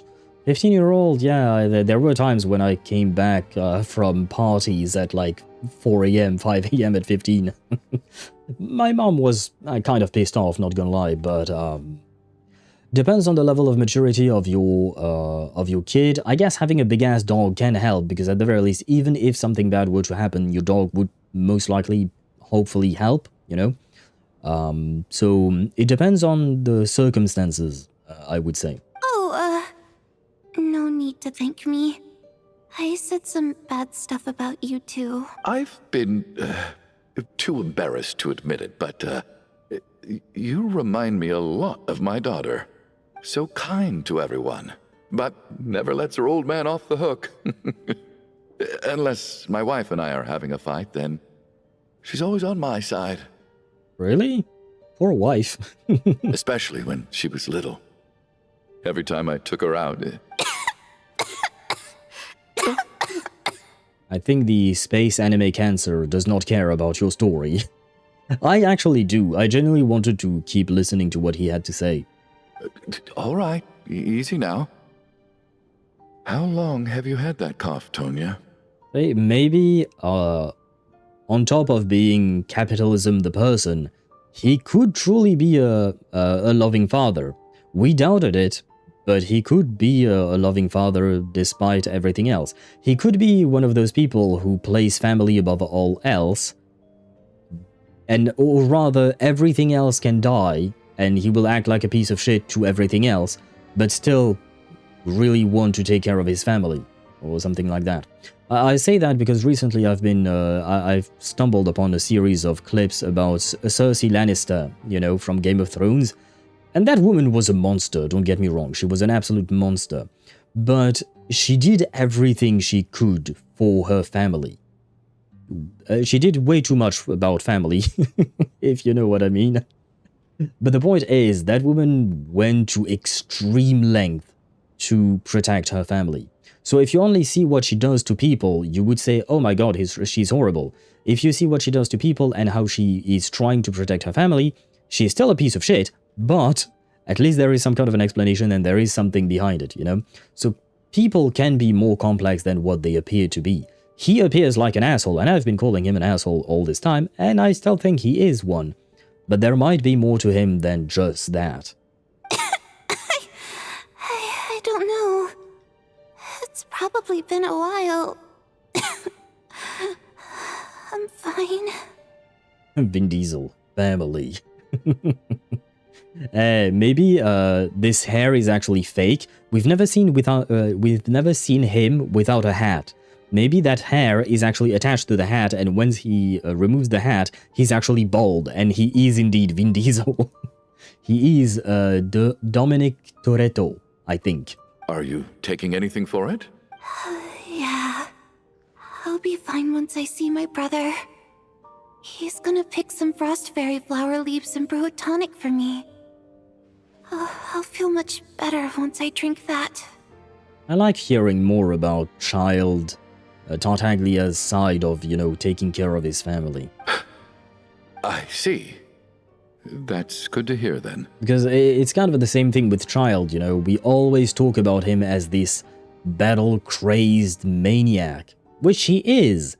But he's also a very loving brother, right, who takes care of both of his siblings to the best of his abilities. We have a shitload of that, Tonya. Frost Fairy Flower is the flower that Her Majesty's kid held. Oh, interesting. Do we actually have those kinds of flowers? Like, do you mean like we pick them in the overworld? We should probably discuss arrangements for tonight. Now that the deceased has left our midst, there shouldn't be any more incidents. Yes, maybe. Hopefully. I wouldn't just say that as a definitive statement. It would be logical, but we never know, because we never truly understood the entirety of the situation. However, out of an abundance of caution, I'll keep watch. Shouldn't we take shifts? I can take one if needed. No need. I managed to get a nap in earlier, so I have plenty of energy right now. After all the tension of the past few days, everyone else should just focus on getting a good night's sleep. I suppose as a soldier, he's probably used to having less rest than others while still being in stressful situations. I'm only guessing, I've never been a soldier myself. What a long day. This whole situation turned out to be way more complicated than I expected. But Valeri's right.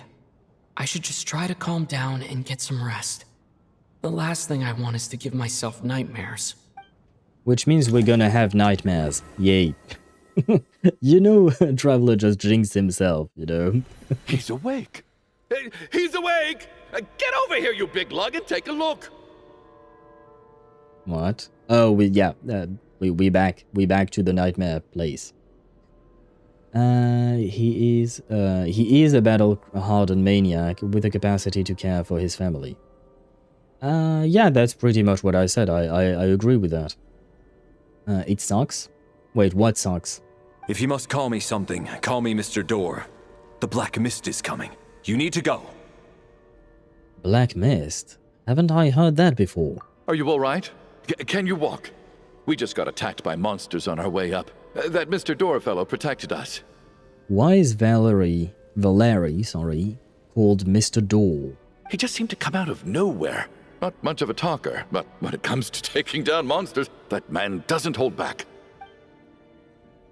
There has to be some kind of significance to his name. The Black Mist is catching up to us. We need to keep going. Mr. Door, I don't believe I've ever seen you around here before. Why is that? There's no need to try to get to know me. I'm just Mr. Door. I have to find... Mr. Door! Monsters! Quick, get rid of them! I can just push these ones off. Ouch. Oh. Well, anyway, we're lucky to have you here. Thanks for saving us earlier. No need to thank me. This is where my duty lies.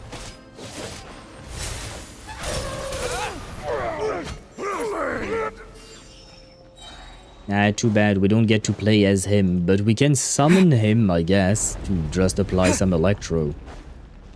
So we're doing this the hard way. Fighting Frog! Cryo Storm! No, come back.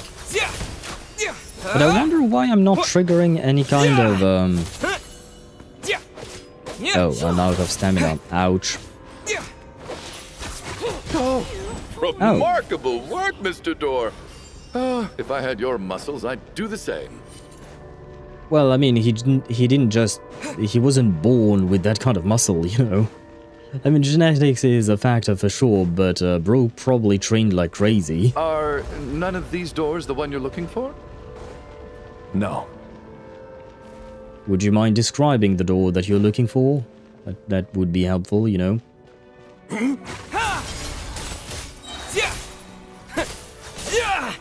Condense! Ah, okay, finally I have triggered some, Ouch. Encase! Ah, there we go. I'm so exhausted. And the Black Mist is still rising. Oh. The whole soldier thing not sleeping. And the vision probably helped. Do you think visions actually help with that kind of thing? Interesting. I have to admit I never thought about that. But yeah, I would imagine that it sucks indeed, because I already have sleeping issues. Thankfully, I'm not in, like, battle situations or anything like that. But I know what it is like not to sleep much, and it does suck, I agree. Wait, look! There's more monsters down there! Are they coming from within the Black Mist? No! They're gaining on us! Quick, keep going, or they'll be at our heels any second! I have to say, did you see that big dude, one of the enemies? I love that design. Bro looks like he could be aura farming. Electrovisions can make you go much faster. So what, do you think they supply the body with some kind of energy to do that? Because you would need energy to be faster, no matter what. Tartaglia is the best example because he's the most frequent example. Yeah, but at the same time, yeah, number one, it's a delusion. Number two, Tartaglia is a special case because of his relationship with the Abyss, his training with Skirk, etc. So I don't know if we can actually use him as an example, or rather he would be an outlier rather than an example. Mr. Door, what are you doing? We need to get out of here, they're coming! Did we find the right door? Found it. Oh, yeah. This is my door. What? You mean you're going to stay here? I am a door. This is where my duty lies. So he meant a door for closing, not for opening. No! You saved us! We can't leave you behind! You must keep going. A door can only keep things out for so long. You must make haste. But... Oh, you're right. Let's go! We can't let Mr. Door's sacrifice be in vain! Wait, does that mean that Valerie is going to die? The Black Mist isn't moving anymore. Looks like both the monsters and Mr. Door are gone. Huh. Okay, since Valerie is a playable character upcoming at some point, I'm gonna take a wild guess and say that none of these people actually died. TOS0665 on Twitch says, streamer. No idea why you said that, but yeah. I'm gonna take a wild guess and say that none of them... You figure it out, yeah? I mean, I might not have said it before, but I've been thinking about it all along, that none of what is happening is real. My number one clue is the fact that everything is self-contained within the theater. And then this tower thing, I guess. Oh no, yeah, I think I mentioned it, that we could be in some kind of a dream. That the theater is some kind of a dream, and we are dreaming within a dream when we are in the tower. I think I mentioned that yesterday. But yeah, at some point, too many things start clicking, you know? Some sort of, yeah, maybe something like that, of some sort, I don't know. Because the problem is, I have no idea what is causing it, you know? And I don't even know what it is exactly. I was testing if the bots can say streamer. Well, it sounded like she could, I think. I didn't just imagine all that, did I? Surely I wasn't so scared out of my mind that I hallucinated a door as a human being? No, I remember Mr. Door too. Oh, okay, good. There's no way we both hallucinated the same thing. Well, I guess it could happen. Getting sleepy? Well, looks like we're safe for now. Go ahead. Let's get some rest. And I was right then about the fact that we would still have issues with the people dying and whatnot. What time is it? Is it morning? I think I had a nightmare. What would be weird is that Valerie was supposed to stay awake, and up until now every person who has died was asleep, if I'm not mistaken. I guess everyone's still asleep? These past 2 days have been exhausting. So wait. Valeri's keeping watch though, so he's probably the only one awake. But wait, we haven't seen him dead yet, so let's see. Valeri? Aha. Oh, maybe he fell asleep because he was tired as well at some point. Okay, never mind. Descender is a little more resistant. True. More than just a little, I think. And... Oh, wait, what? Oh, when I press V, for some reason, it opens the picture thingy. The fact that we forget these nightmares, that is a good point as well, yes. And I'm slightly disappointed that we keep forgetting these nightmares indeed. Oh, he looks as calm and composed as ever. Even now, it seems as if there is no burden he couldn't shoulder. Yet around him, time seems to stand still, as if the gods, in their mercy, finally granted him a moment of respite? Whichever pronunciation you prefer. I think I've heard both. Wake up! Everyone needs to wake up! Oh no. Deceased during the night. Just like the last 2 nights. No clear cause of death. I've been a real thorn in your side, haven't I, Mr. Valeri? Wait. Now you can rest in peace. I said this was self-contained within the theater, but we keep seeing people getting killed, more or less, right? However, there is also Mitya who apparently had died a week ago, right? So what if we entered the samsara that was already kind of, you know, it was already existing? And it doesn't just encompass the, what do you call that, the theater, but the entire city? Because the samsara with Nahida was all around the entire city of Sumeru City. But for me, life will be all the duller for not having to run away from you, my friend. You know, Al, you're a genius? Really? Because it would make sense. Because otherwise he wouldn't be dead, right? Or, you know what I mean. How's Tonya? Is she okay? I just checked on her, and it doesn't seem like anything serious. She's just exhausted from the past couple of days, and she's still recovering from her illness. We should let her sleep a bit longer. But who would have the power to do that, and why? And more importantly, when did it happen, really? When did we enter the samsara? Is it only contained within the city, or is it the entire region of Snezhnaya? Is it related to the actual blizzard that is all around the place, you know? I wonder. Who's the catalyst, who's the source, like how Nilo was the foci of the dream? That I have to admit I don't know.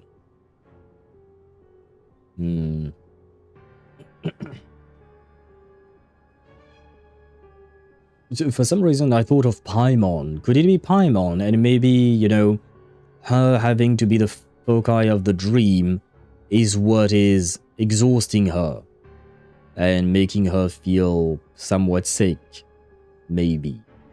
Or it could be Tonya because same deal, I guess. Because other than that, I don't have other clues to work with, I think. That means Valeri was the only one who died last night. If Valeri was awake and keeping watch, it would have been impossible to kill him without waking everyone else up. That much is certain. This is so frustrating. Why has nothing changed since yesterday? I thought we already dealt with the dead person causing all this. Actually, one thing has changed. There's only one victim this time, not two. Does that mean... Okay, so there is a second dead person and it would be you. I would assume. Okay, option... Oh, wait. There was only one victim last night instead of two. Perhaps that was because there is only one dead person remaining. Valerie died twice in a single... The fuck? Mr. Schramm was one of the people who should have died last night. Oh, I suppose technically speaking that could be a possibility. Valerie sacrificed himself to save someone else. The number of victims each night corresponds to the number of the deceased around us. Yeah, that's the one I was thinking of at first. I will say, that being said, I think this one could be a thing as well. But yeah, nah, I'm going with number 4. It is the first thing that I thought of immediately. Also interesting to note, 4 twice in a row. Oh, do you mean for the answers? I have to admit I did not pick, I didn't pay attention to the number, to the option number. And 4 in Chinese and JP is death. Interesting. I vaguely remembered something along those lines. Okay, but interesting. I didn't remember about the options. I remembered the 4 Chinese JP death relationship. Anyway, not the point. But good to point out, because it was... I doubt it was a coincidence, you know what I mean? After the deceased Schramm left, there was one less victim last night. That more or less tracks. It's a reasonable conclusion, considering the only variable that changed. The number of people who die each night is equivalent to the number of dead among us. That's your theory, right? Exactly. We identified Mr. Schramm, and the night after he left, the death toll dropped from 2 to 1. By that logic, there must be one more dead person left among us. Well, about that, we might have some things to ask of you. Another one? But there was only one person unaccounted for in the ticket checks, right? The head count should match up now. Yeah, but it doesn't have to be related to the tickets. Because one dead was specific to the theater, the other one could have entered, or could have been... Like Mitya, basically, he had nothing to do with being dead for hundreds of years or anything like that. Having an extra person was definitely a cause for alarm, but being one person short isn't nearly as unusual. Someone could have left in the middle of the show, or made it out before the storm hit. One more dead person among us. If Mitya's theory is right, then what Odette told me seems a lot more relevant. I think we should talk about it now. It's just, at the time, We had no reason to think there was more than one dead person. Yeah, but now it is relevant to the conversation. We should mention it. If only we'd taken it more seriously as a possibility. Maybe this could have been avoided. I'm sorry. This is my fault. I had information that could have been helpful, but I held back. I should have brought it up right away. I'm partly to blame as well. I was too quick to dismiss Odette's concerns. What is this about? What have you two been getting up to behind my back? What do you mean behind your back? Are you jealous or something? Sounds like there's some big news you've been keeping from the rest of us. Well, we're all ears. Well, brother, you are dead. Odette tells the group about finding Meteor dead. I'm the dead person? And by the way, what about the scarf thing? Wow, that's certainly news to me. Odette and I talked about it yesterday, but we thought it just wasn't possible, so we left it at that. Yeah, I don't blame you. If I'd been there, I probably would have reached the same conclusion. It just sounds too unbelievable. Let me just try and verify this. I just scoured my memories trying to think back to the afternoon Miss Odette mentioned, but I honestly have no recollection of dying. That's where I'm different than Mr. Schramm. Having seen Mr. Mitya a few days ago myself, I also find it hard to believe he could be the other dead person among us. Yeah, and even Alyosha was there with us, you know, because we were spying up the two of them. Well, if it isn't Mitya, then who? Do we vote on it? If you don't mind me asking, Traveler, I believe you mentioned that you know Tonya's brother. Had you ever met her before all this? No. No, never. Wait, are you saying... Now just 1 minute. I know where this is going. You can't just randomly point a finger at anyone you want. You're in the hot seat, and all of a sudden you want to divert our suspicions onto somebody else? Come on, calm down, man. Trying to pick a fight, Mr. Chuganov? Whenever you open your mouth, all you do is attack people, and I've had enough of it. If you don't want to engage in a civil discussion, you can shut up. I like him. You little brat! Did Mitya ask about Tonya because he suspects her? I suppose I only identified her by age, and nothing else. She just to point out what Sparta had said earlier, she does look like him, or look like child. I'm just saying, you're going around casting suspicion on people for no reason. How could Tonya be dead? And how could Schramm be dead? He seemed very much alive. I can vouch for her, if nothing else. I've seen her before. She's the sister of that Harbinger, isn't she? The one called Child. Oh, really? You're telling the truth? Since being here, I don't think I ever mentioned she was Child's sister specifically.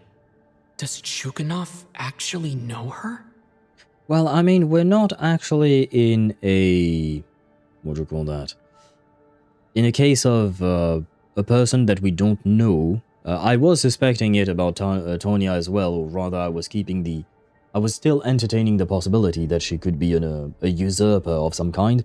But here we're not really questioning her identity, I think. We're just questioning her status of being alive or not. But holy shit, I hope that she's not really dead. I mean, again, we might just be in a dream, so everything might be okay. But still. If Chuganov can vouch for her, then it can't be Tonya either.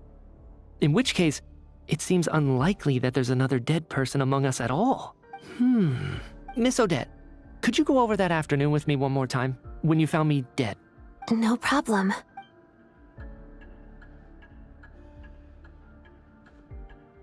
Are we just gonna leave, by the way? Are we just gonna leave Valerie's corpse just sitting on that chair like that? Can we not just move him? Kinda feel bad. No matter how hard I try, I just can't remember anything about dying. But I do remember something else. Miss Vojanitsa, during our last meal together, I told you how some of the researchers were suffering from temporary memory loss. Do you remember that? Yes. Oh, yeah. You said it was hindering the progress of your experiments. You thought they were just under too much stress or something. Right. And even though I don't remember dying that day, I'm pretty sure I experienced something like amnesia. Some of my memories from that afternoon are missing. Are you suggesting you're missing the memory of your... Of course, how am I only just realizing this? Humans aren't necessarily aware of their own death. I mean, that is kind of true. He could have died during his sleep, so he never knew that he had died. That is a possibility. Careful, Truganov, he's got a vision. Who do you mean? Do you mean Meteor? And Morpesok... Oh, Morepesok isn't far, so Truganov has likely met her by accident over the years. Could be, yes. I mean, it would be a bit of a weird, random piece of information that he would just drop casually like that, so it could very well be that they met. Plus, you know, Truganov is somewhat of a prominent dude, so he could have strolled around town, around, you know, places where the Fatui could have been, and maybe he saw the two of them interact, because, I don't know, a random scenario. Child forgot to bring his lunch to work, and his sister decided to surprise him and bring him something. You know, it could be anything, really. He definitely could have seen the two of them. Nah, Valerie's just listening in. Could be. I highly doubt it, but could be. Yeah, Media has a vision, so don't piss off the dude with the vision. Yeah, I suppose so, but you and I both know that I don't think Media would actually just straight up go and fight Truganov. You mean being silently assassinated, or dying in your sleep? Situations like that? The researcher's amnesia. Suddenly it all makes sense. I must thank you, Odette. I think your perspective just helped me reach a breakthrough on a series of issues that have been troubling me for quite some time. All right. It's decided then. I'll be the one to leave today. Oh, leave? Hey, wait a minute. Aren't you rushing into this? What if you're wrong? You'll pay with your life. Come on, kid. Aren't you gonna fight for your life? This seems like a rash decision. I have other reasons beyond what's been discussed. In fact, thinking back, I remember during Miss Odette's performance, while I was sitting in the audience stalls, a brilliant new idea for my research popped into my mind. But then, my train of thought suddenly cut off. I can't remember it now at all, and I didn't take any notes. I guess that must be another instance of temporary amnesia. No. Hold on. I see where you're going with this. You're suggesting that each instance of temporary amnesia is a death, right? What? There's a glaringly obvious flaw in that idea, no? How can one person die so many times? I believe Miss Odette's account. During the period where my memory is blank, I must have been either dead or in a similar state. All it would take is for the same thing to happen in the theater, and I would come under the effect of the ley lines in this vicinity.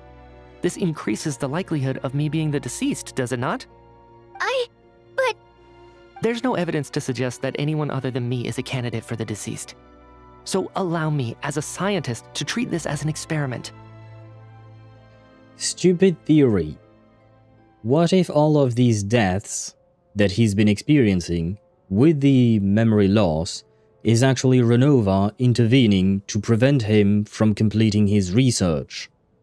Because his research has something to do with elemental powers, and it is to charge up some kind of a weapon, if I recall correctly, which would most likely be aimed at Celestia, and, well, I would assume Renova probably doesn't want that, and it could have something to do with the voice line in the trailer, stop meddling in the affairs of Snezhnaya. She didn't say that exactly, I'm paraphrasing her here, but maybe the Traveler somehow manages to figure out the situation, which means that Media could go back to researching his shit. Renova gets pissed at the Traveler because he's the one who interfered with her plans. Kind of a random thought, putting it out there, but it kind of makes sense, I think. Zap his ass a curse. He's taking it rather well. I mean, yeah, no, the Media does seem to be really level-headed for a teenager-looking character. Dottore would love you, Media. I think there are some differences, but yes, I think Dottore would probably like Media. I don't know if the other way around would be true. Slay? Slay what, gamer?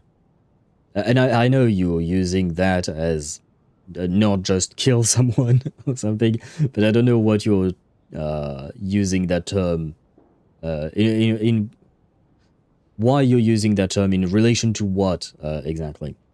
I would assume you're intentionally meddling in Snezhnaya's affairs. Is that what the voice line is? So yeah, no, I think it still fits the whole theory thing that I've developed. Slay girl, to your theory. Oh, okay. Okay, so you think there is some credence to my theory. I'm just throwing it out there. I don't know if I want to be right or not. Most part, yeah, it mostly work. There are probably some details that I haven't thought of, but I will say one thing, because I believe Deidara earlier mentioned the whole detective storyline and whatnot.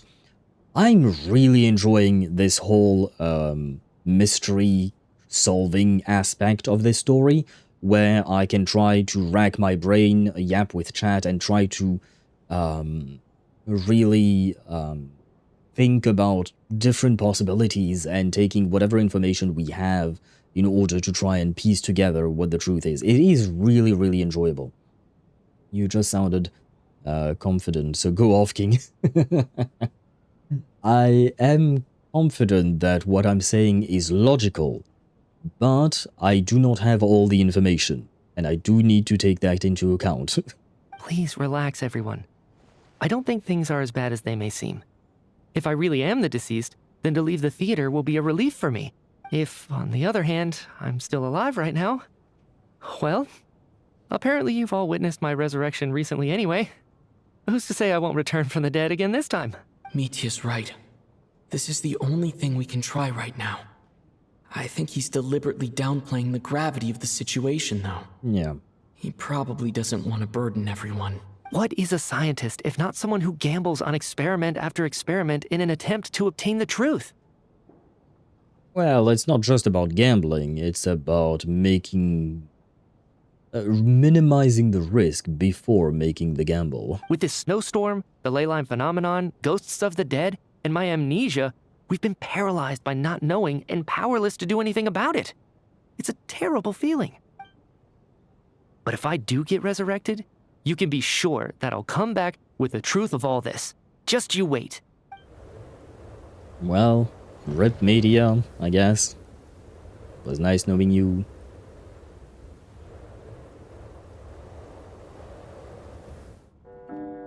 As night falls, the theater is filled with a heavy silence. More than half of the group is gone since the first sight. Yeah, the first night. Yeah, probably. Beyond the loop. Oh no, I can't look at the... did you guys see the achievement? It was called Beyond the Loop. So we could indeed be in some kind of a time loop. Strange achievement to receive. Poor Mr. Mitya. I didn't even get to see him one last time. Oh god, not the achievement spoiling us the answer to what is going on.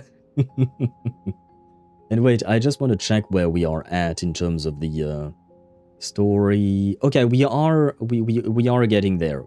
I believe we are in the 4th quest out of 5. Okay. We will probably end after midnight. Too bad. It's my fault. I should have focused on the stream more on the story. I apologize for you guys if you really wanted the story to be more condensed. At the same time, I'm like, if you want story content more condensed, you should probably not be watching me. Let's be honest. I'm the least condensed person ever. Maybe it's a good thing that you weren't there to see it. It was a hard thing to watch. I hate goodbyes. Why does it feel like everyone around me is slowly disappearing?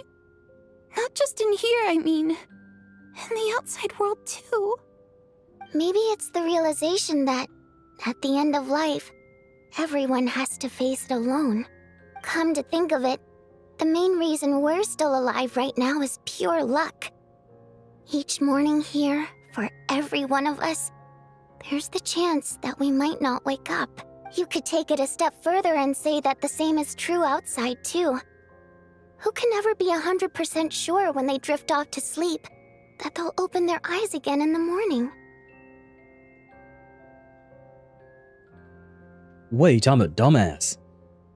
Why didn't I think about it sooner? If my theory about Rovona being the one responsible for Mitya's death and whatnot holds true, I was wondering earlier about how big of an area of effect this place has. Like, is it just contained to the, to the theater? And we said no, it has to be also within the city limits because we met Mitya even though he was supposedly dead at some point, etc. And I tried to connect that to the blizzard. And earlier I was wondering what that beast was that could generate such a blizzard. Because we've never heard of any kind of monster who can do that. A motherfucking shade probably has the ability to conjure up a blizzard over an entire nation. What if the blizzard is actually the beast that caused the blizzard is not a beast at all, it's just Rovona. And that would explain why, why the Tsaritsa is going at it herself, you know? Because she could have sent a harbinger, she could have sent an army, she could have sent many things, different things, but she decided to go at it herself. And we have seen in one of the trailers, the Tsaritsa confronting Rovona. So it could make sense. Where was I at? I think he's right. He's taking a massive gamble, but I think he's right. I think he's right too. I'm just here for the yapping, and I'm watching you because you're entertaining. Thank you to both of you. And hello, Fury. Welcome to the stream. I hope you're doing well. Welcome in, welcome in. Maybe just Snezhnograd. Maybe. Again, there are many things that we are unsure of. I'm basing my theory on quite a few assumptions, so I'm not like 100% sure that what I'm saying is true in any way.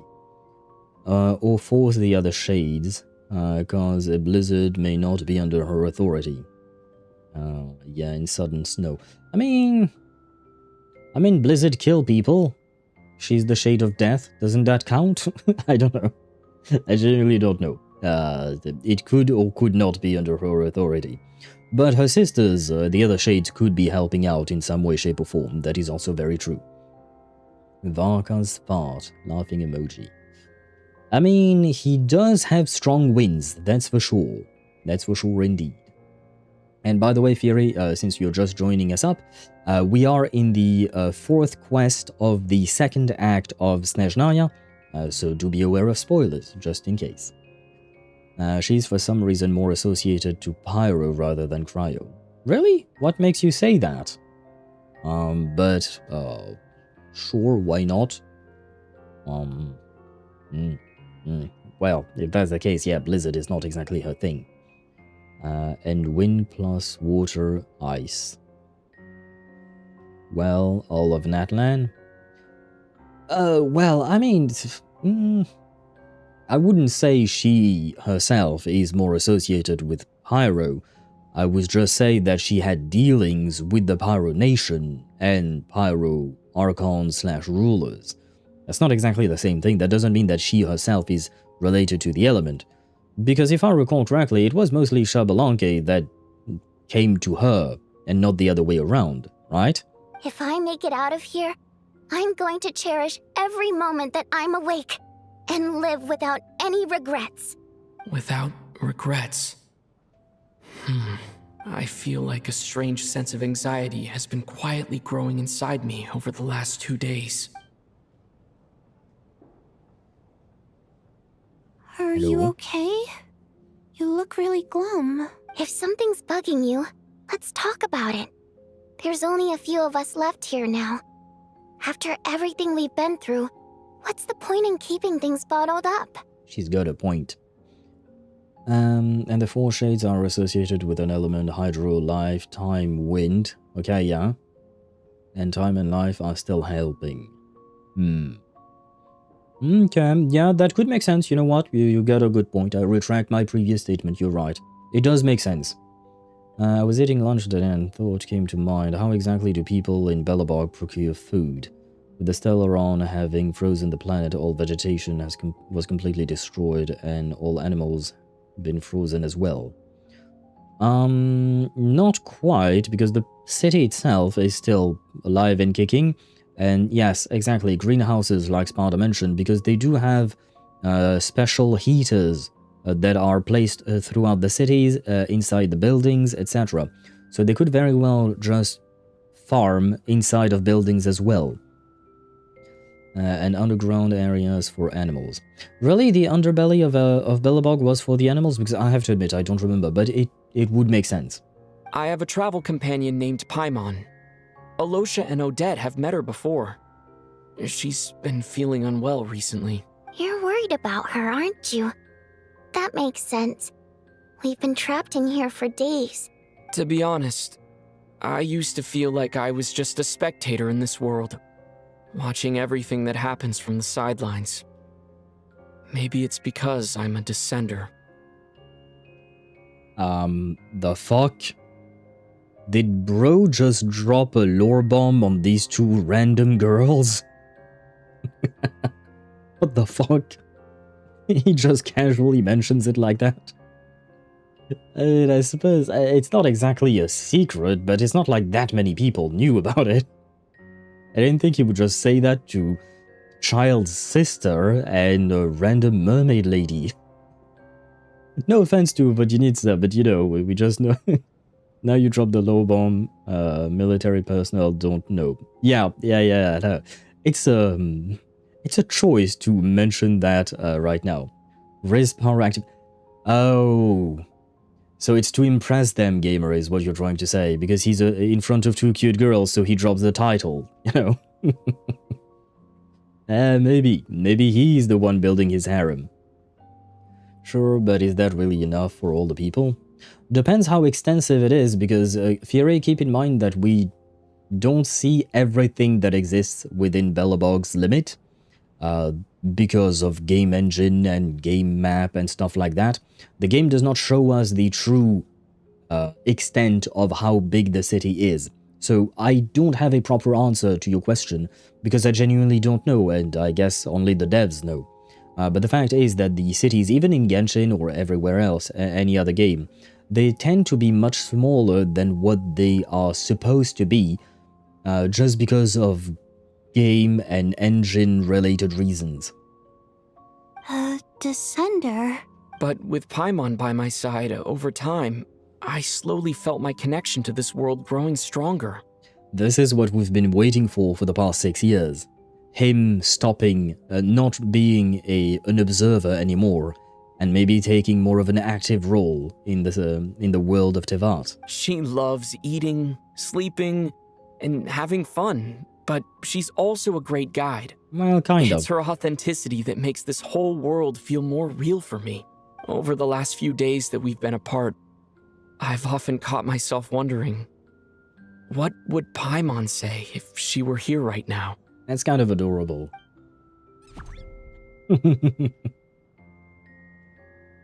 But by the time I snap out of it, the conversation has already moved on, and I'm still in my own little world. I'm trying to overcome this sense of detachment, but I really miss Paimon. I guess, in a way, she means the whole world to me. That is very adorable. I bet she misses you when you're not there as well. Maybe you're her entire world too. We kind of are, yeah. I don't know if this will make you feel any better, but back when the water imps left Snezhnagrad in droves, I also felt like the whole world was suddenly empty. I could be surrounded by people, all smiling and having fun, and still feel completely separate from it. So, I totally understand how you feel. Later on, I started to think, maybe accepting the fact that our loved ones won't always be with us is something that takes a lifetime. That is a bit of a side note, but in regards to what they're saying, being alone and being lonely are not the same thing. You can be surrounded by people and yet still feel lonely. Just, like I said, little side note. Greenhouses are inefficient, but if required, you'd build massive-ass greenhouses if necessary. Take that line from Ether literally. Which line, Sparta? Sorry, I didn't read your message at the right time, I think. But yes, for the greenhouses, unfortunately, in terms of energy, they are very inefficient. But at the same time, I don't think Belobog had any other kind of situation or possibility. That being said, since we are finished... wait, Fury, where are you at in terms of the story in HSR? Are you done with the Belobog story? Because there is another argument that I would like to make, but I don't want to spoil you just in case, and since this is not an HSR stream, I'm willing to forego some information just to avoid things. Everything up to Plan Arcadia. Okay, if that's the case, then you know that nowadays Belobog has contact with the outside world, right? Or the outside universe, I suppose. And they are in contact with the IPC. So right now, the IPC can be supplying food and other types of material that Belobog doesn't have. It could be a thing, yeah. IPC and Xianzhou trading as well, yeah. And you wanted me to go back to the world thing. I bet she misses me, yeah. In a way, she means the whole world to me, yes, that. Well, what did you want to see about that specifically? And then Tonya replied, I bet she misses you when you're not there as well. Maybe you are her entire world too. Take it literally. Yeah, no, I know. Because even he himself, the traveler, I mean, said that he was very detached from the world, and basically the... wait, where is it? Yeah, it is her authenticity, it is her, basically, that makes this whole world feel more real for him. But there was another line, I think, earlier.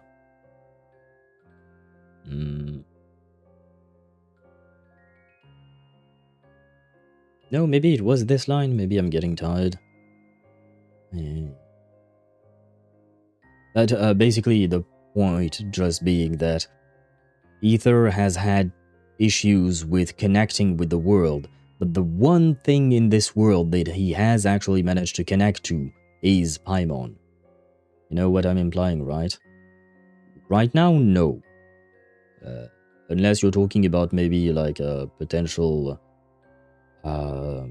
discord between the two of them, or something like that. Or that what, she's Asmodee and thus she's related to the world and whatnot.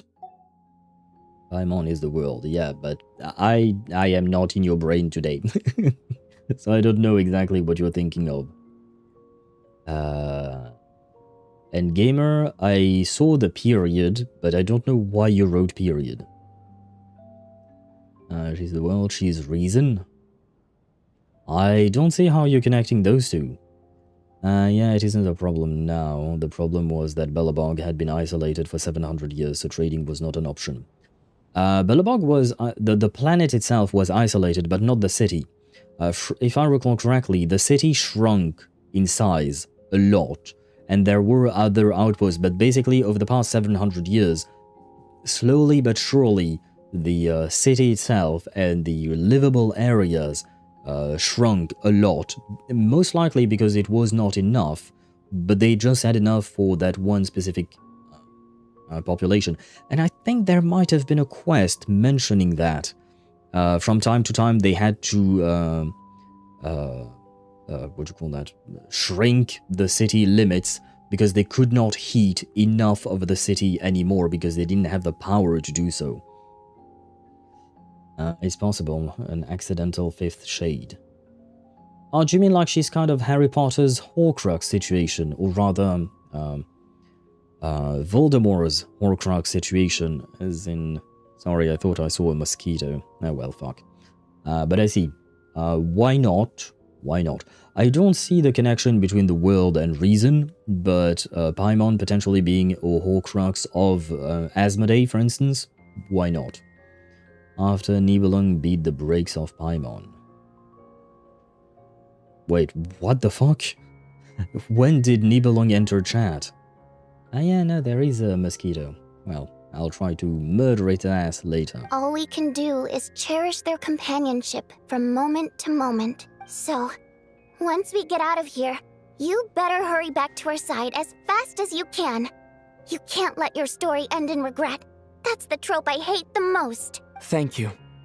That's exactly what I needed to hear. But Vodyanitsa, if you hate goodbyes too, why didn't you leave with your people? That's just the choice I made. I used to regret it, but I don't anymore. Like I said before, singing is a water imp's primary mode of expression. It's how we convey our emotions. Our songs have echoed through this theater for hundreds of years. Each one a story pieced together through moments of joy and sorrow. But does a story exist without someone to read it? To me, the answer is no, so I made the choice to stay. That way, there would still be someone left to sing these songs and listen to their stories. Otherwise, they could have been lost forever. Could you teach me how to understand your people's songs sometime? I want to be able to truly hear them, like Mr. Shram. A fan after my own heart. Thank you, Tonya. How about I sing something for you, and you tell me what you hear? Okay, I'll do my best.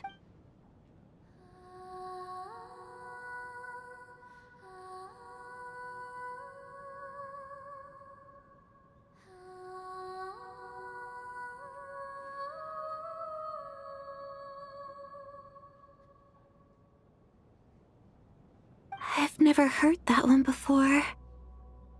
I feel like I can hear a sense of longing somehow. I wonder why that is. Color me impressed, Tonya. You're a keen listener. Most people can only tell if a song is happy or sad. I didn't think you'd be able to pick up on such specific details. So, what's the song about then? Come on, tell me! I've actually never performed this song in the theater before, because it has more of a ceremonial purpose for our people.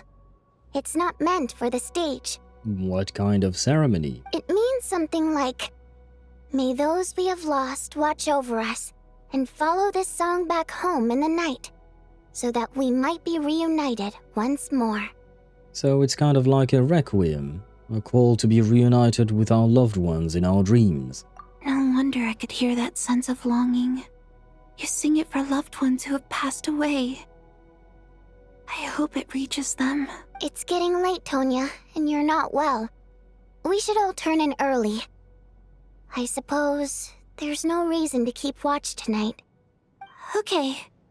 But, before I go to bed, could you sing that song a couple more times for me, Vodyanitsa?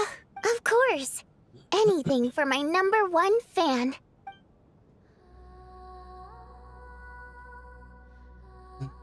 Oh, and thank you, Deidara, for the stretch and hydrate. Well, Fanes. I still don't know what you meant, Sparta. Try to continue? I don't know what you mean either, Deidara. So, if having Paimon gone the way for HoYoVerse to make the Traveler have voiced conversations. Once I get out of here, I definitely don't plan on ever coming back. Oh, really? Interesting. But yes, I think that Paimon not being with us is one of the reasons why we are hearing the Traveler speak more, just from a narrative perspective. The Traveler being silent wouldn't make sense here. If he were, it would feel really weird, I think. That being said, I would love if HoYoVerse would allow for the Traveler to speak more even when Paimon is there. Nibelung ruined Fanes, having ruined functions. New Led's voice line.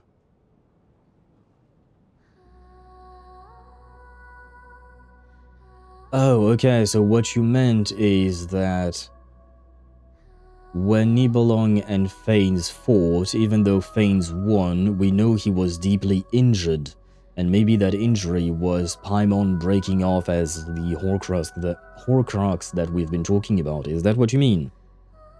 But I guess that means I'll never get to hear Vodyanitsa sing again.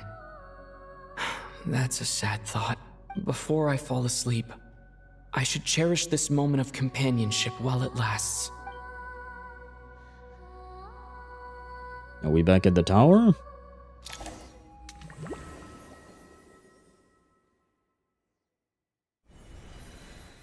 Where am I? It's so dark in here, and I feel kind of dizzy. Am I alone? Was that Tonya? Huh. Huh? What was that noise? What's she doing? The fuck? Since when is Genshin scary? Return, O spirits. Fulfill your oath of protection.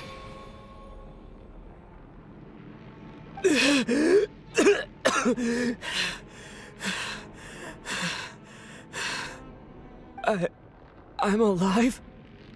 What just happened? No time for questions. Quick, over here. Turn on the switch. We need to bring back the light. Where the fuck are we? This is not even the tower where we were before. Alright, we're safe. The spirit just now is called Night Prayer. The light subdues her, but she'll attack without a second thought in the dark. Is she a ghost? Sort of. I know it's hard, but you can't let this place go dark, or she'll kill you again. Did I really just die? She really just killed me. Yep. Luckily, I was here to resurrect you. Otherwise, that'd have been a real bummer. Well, that's one way to put it. A bit more than a bummer, I'd say. He agrees. Wait, so you have the ability to resurrect people? Sure I do. I'm your guardian spirit after all. Okay, so this is not actually Vodyanista. It's the same kind of deal with the tower where we see people, but you know, just like Valerie being Mr. Door or something. I specialize in soul recall. Oh, it's nice to meet you, by the way. Thanks. It's nice to meet you too. Alright, there's no time to waste. The black mist is already catching up. We need to avoid it at night prayer at all costs. Come on, let's go. Wait, I'm drinking tea.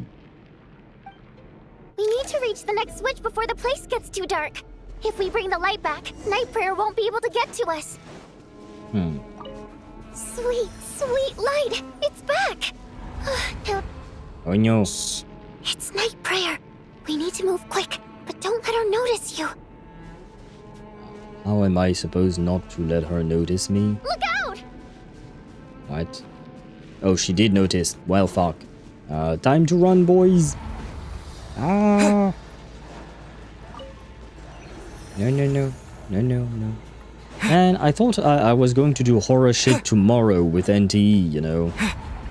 The next switch is... Right over there. Okay. They'll be safe for now. Anya.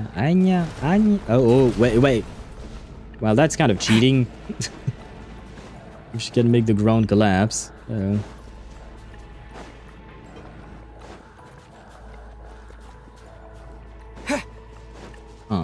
But she can... Wait, what? Oh, okay. Well, ain't that convenient. Thank you, little train car.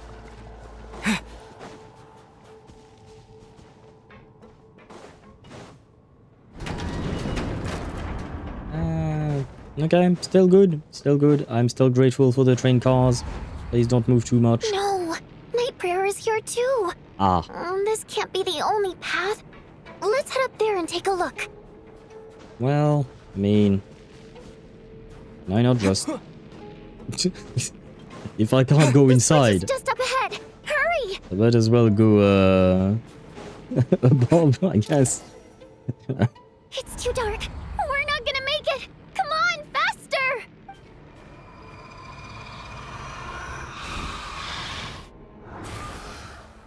Traveler! I won't let you die like this. Not on my watch.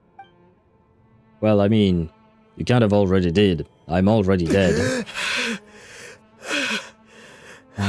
Wait, where was I? Basically, Nibelung beat the brakes off Fane so hard that he created the Horcrux. Yeah, okay, I see. so sleepy even if I fall asleep. Even if I sleep like 9 hours. Wait, really? Do you have a proper sleep schedule? Because that also matters. Imagine they had Nicole teach Ether telepathy just to continue with the silent character style.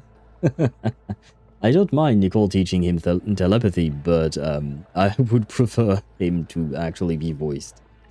Renova, that's her red. Yeah, black and red, it would make sense.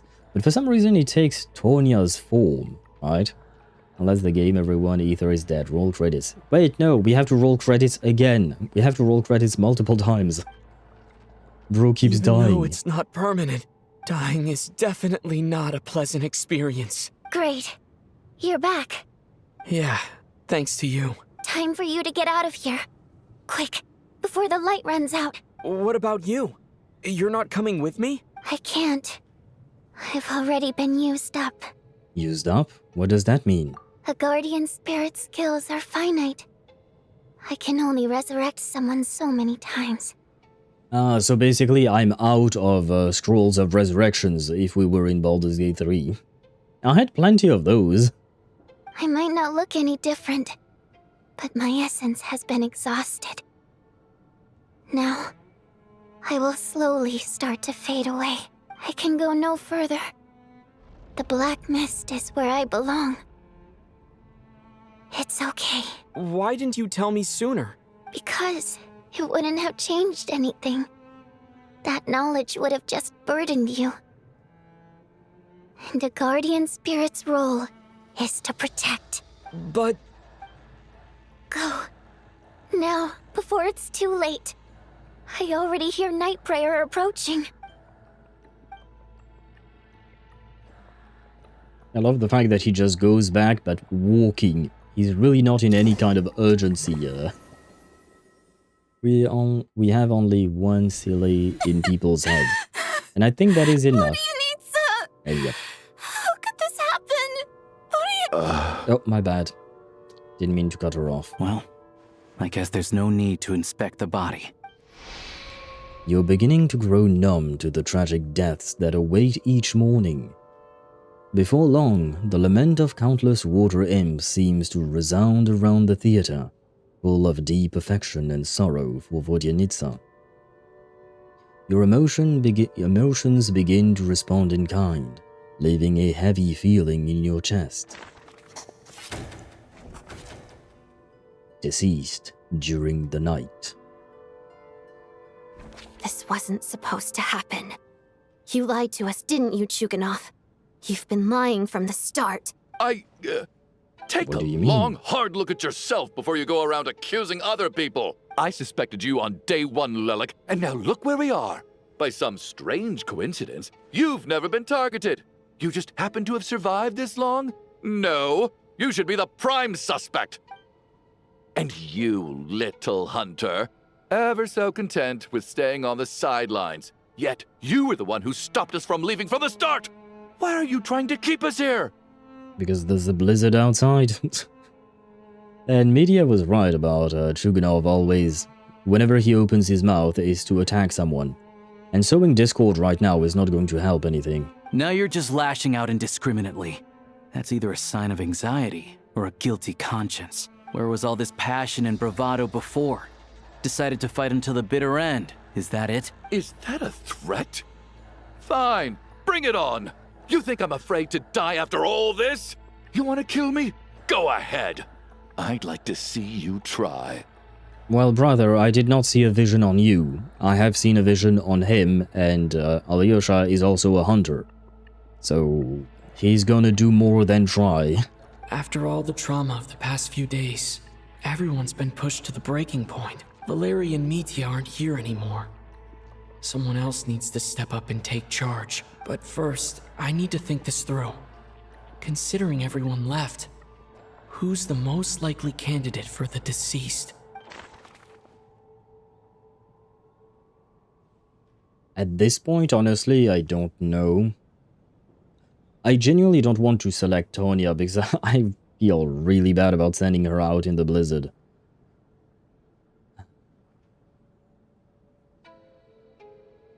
Yeah, but no, at the end of the day, if Tonya was the other one that we suspected earlier, you know what I mean? Before media. Ronova is acting here. Ronova is acting here? But I think I see what you mean, because I was going to say, when we were, you know, being chased by the night prayer thing, it did take the form of Tonya, so it could be related. Who would she choose? Well, ideally, I think she should choose Odette, just because she's probably the highest skilled killer in this bunch. But the fact is that we saw Tonya's body shape silhouette, I guess. And taking Tonya's form might be a red herring. Yeah, but if I am working under that assumption, I can't do shit about that. Because then you could say that for anyone else.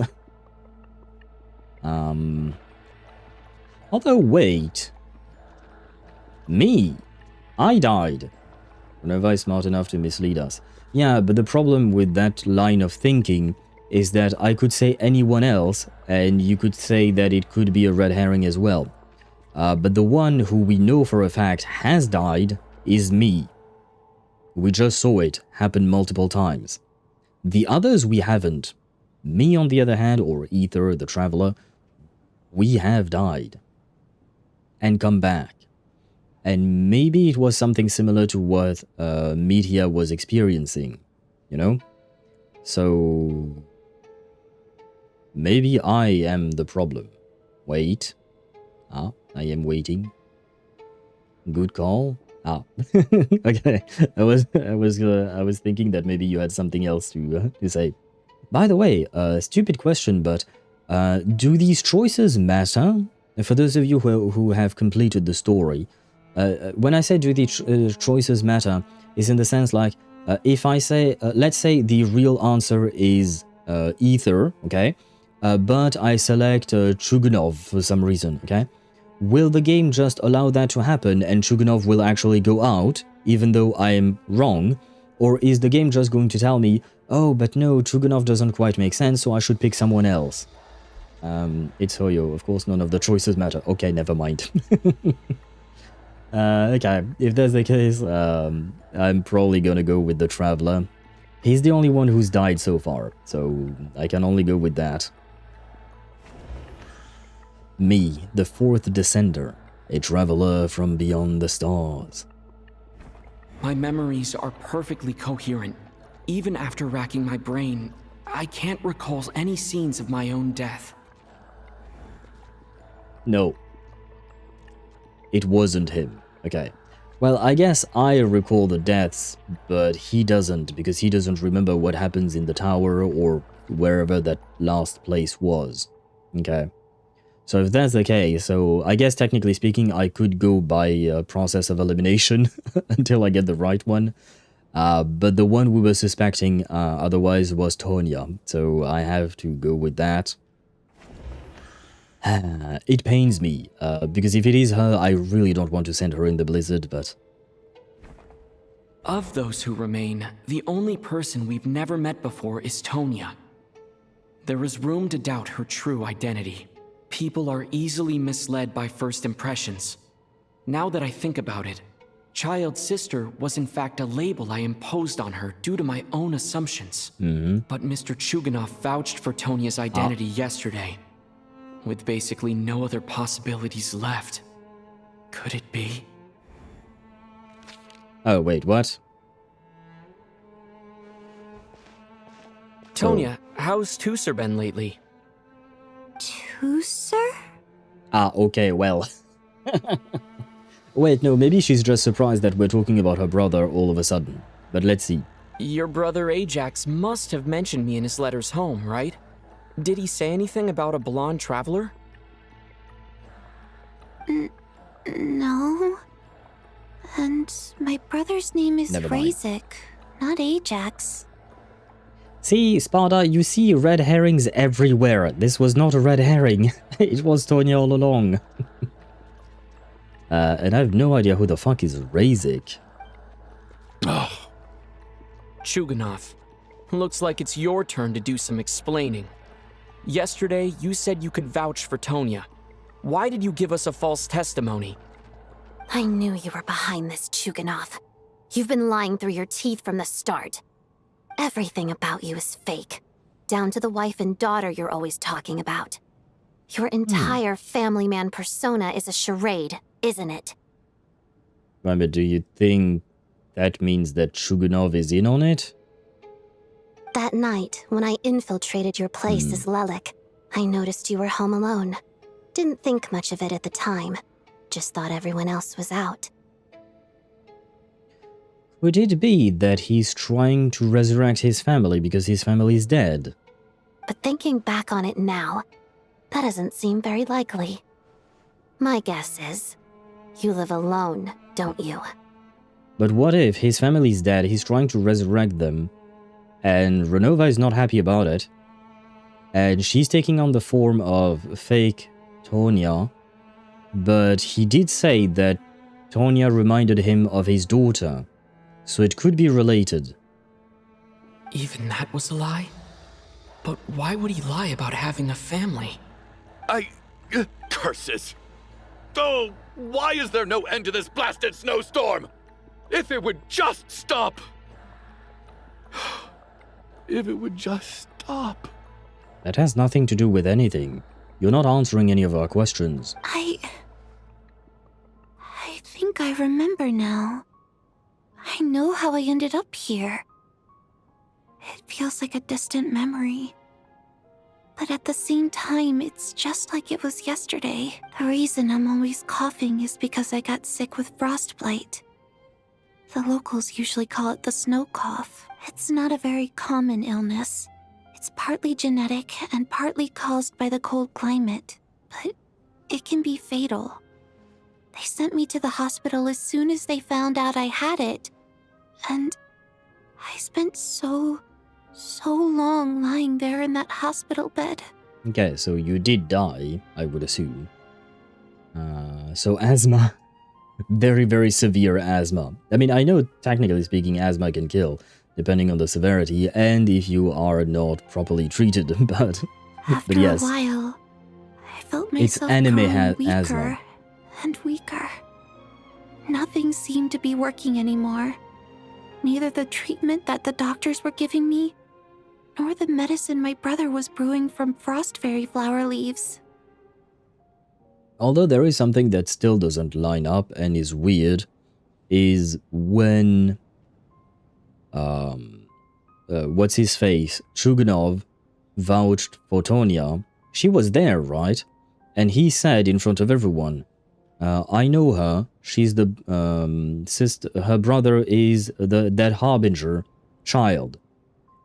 Why did she not say anything about it at that point? You know what I mean? Why does she look so much like Ajax though, despite that? That I have no clue. It could just be coincidence, and HoYoVerse chose that so that it would... Because, like, I don't know, imagine she looked like Morlani, you know? We would have obviously doubted the thing unless, you know, there was some kind of adoption shit, or they didn't have the same father or same mother or something like that, or, you know, there are possibilities where, you know, you have one child who looks like one thing, another child who looks like another thing. What do you call that? I've even mentioned my best friend and her sister not looking like each other with some specific traits, but the obvious thing to do to avoid just casting suspicion on the character would be to make it look like the other character, you know what I mean? Ancestor? Oh, you mean that you think Tonya or fake Tonya is actually an ancestor of child? Could be, why not? She could be related, but from the past. That is a good point, yeah. A previous generation Tonya in the Tortilla family.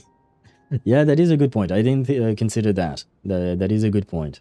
So one day, I told my brother that I wanted him to take me outside for once, so things could be like they used to, just for one day. I wanted to meet loads of friends, experience new things. He agreed. He snuck me out of the hospital, and we escaped. We got to the theater, bought tickets, and went inside. Oh, it was all so exciting. I remember the show very clearly. It was amazing. But I found myself getting sleepier and sleepier. Oh, Tonya. When I woke up, I couldn't find my brother anywhere, so I guessed he'd already left. It is still kind of weird, just the fact that she has the exact same name as Child's sister, and we happen to think that she is Child's sister, and she happens to look exactly like him. Even if we go by the theory that Ancestor put forth with the Ancestor thing, the name specifically is a bit weird. Unless Child's sister was named after this specific ancestor. That could also be a thing. Like our child is Ajax, who is named after the mythical Ajax, who may be Sareleinen. I mean, I have to admit, I don't exactly know the naming conventions in what do you call that, in Teyvat, because in real life there are plenty of people who are named after some kind of historically relevant figure. My mother looks like the spitting image of my grandma in her youth. A spitting image, so this Tonya might be maybe that. Like the Ajax situation. Could be. Respectfully, NPCs look like other NPCs. Sometimes it's just a little more theater of the mind. What do you mean by that, gamer? I'm not sure I understood. But there's no way he'd leave me behind. So I decided to stay here and wait for him. At the time, I figured he'd probably gone to brew some more medicine for me. I was planning to chew him out for abandoning me when he got back. Tonya, it sounds like by then you'd already... Yeah, I know. I understand now. Dead, aren't I? This cough and the feeling weak. It's probably just my body's memory. After all of that, it turns out I can't blame my brother after all. I was the one who abandoned him. By the way, this does mean that we sent Media to his death in the snowstorm. Technically speaking, he sent himself, and he gladly accepted, but still, does make me feel bad for the guy. I'm sorry, everyone. I realized this much too late. It seems like death skewed my perception.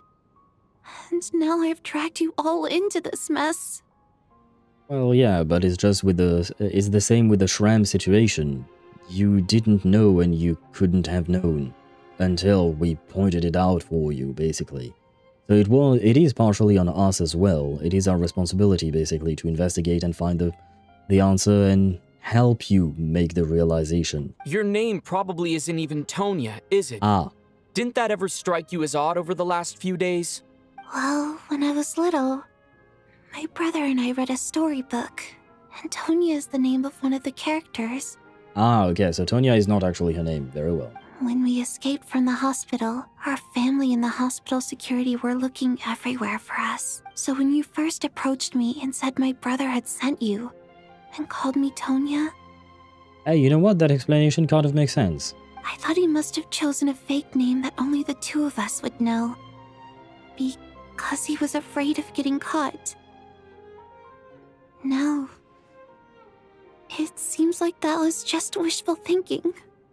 That, honestly, is kind of a good explanation. It's simple, but it is effective. At least your memory of death isn't painful. That is a small comfort. Now it's your turn, Chuganov. Talk to us. I believe no lie is ever told without a reason. You're right. I was lying. I happen to know that the Harbinger child and his sister Tonya managed to get tickets, so I lied to you and pretended I knew them. Why, though? And yes, I was lying about my family, too. The truth of the matter is, I lost them. a long time ago. I just refused to accept reality. And now I've spent the second half of my life living a lie. I'm a joke. My daughter's name was Iskra. And before you ask, yes, Iskra, as in Iskra Manufacturing Plant. She also died from the snow cough. She was just 6 years old.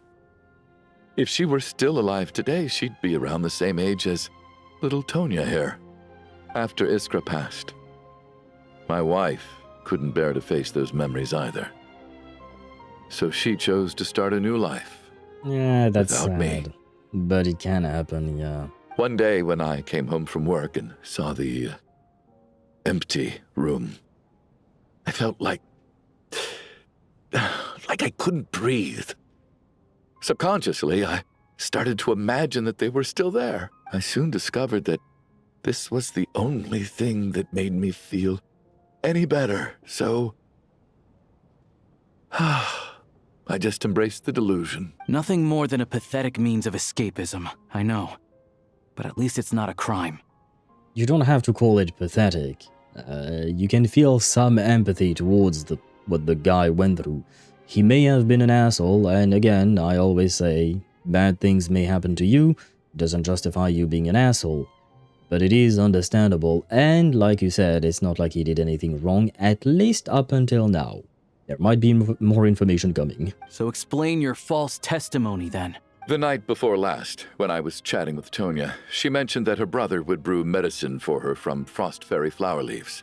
Combined with her various symptoms, I suddenly understood everything, including the fact that she was deceased. The snow cough used to be an incurable illness. I would pick frost fairy flower leaves to brew medicine for Iskra too. It took hours and hours on the stove. But the year after my daughter passed away, the jester of the Fatui announced that a cure for frostblight, also known as the snow cough, had finally been developed. It turned out that all previous treatments were completely ineffective. No better than random concoctions. That was the final straw for me. I just couldn't take it anymore. Just one more year.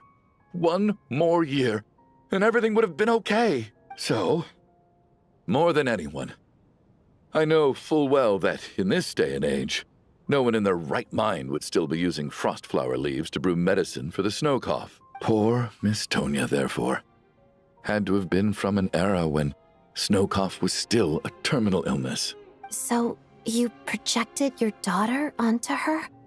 Even though you knew she was one of the dead? Even though you knew that protecting her could get you killed? That doesn't make any sense. You knew she was already dead. What did you hope to achieve by protecting her? Just spending more time with her? I just don't believe in your crackpot theories.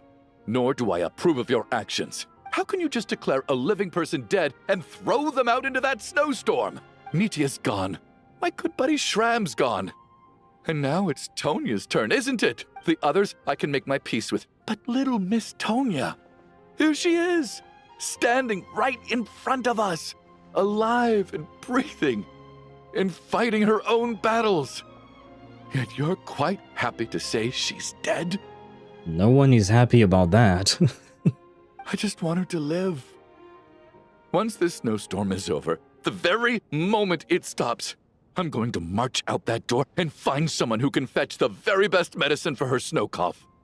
And you're gonna do what exactly? She's already dead. I'll be damned if I'm gonna let you cast her out into the snowstorm before I have the chance to cure her. Brother, she's not your daughter. You cannot save her. Not again. Not this time.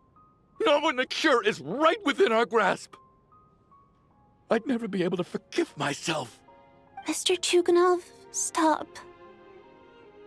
I can't let you do this. Tonya. By the sounds of it, you've known I was dead since the night before last, right? I really liked Mr. Valeri, Mr. Mitya, and Miss Vodyanitsa.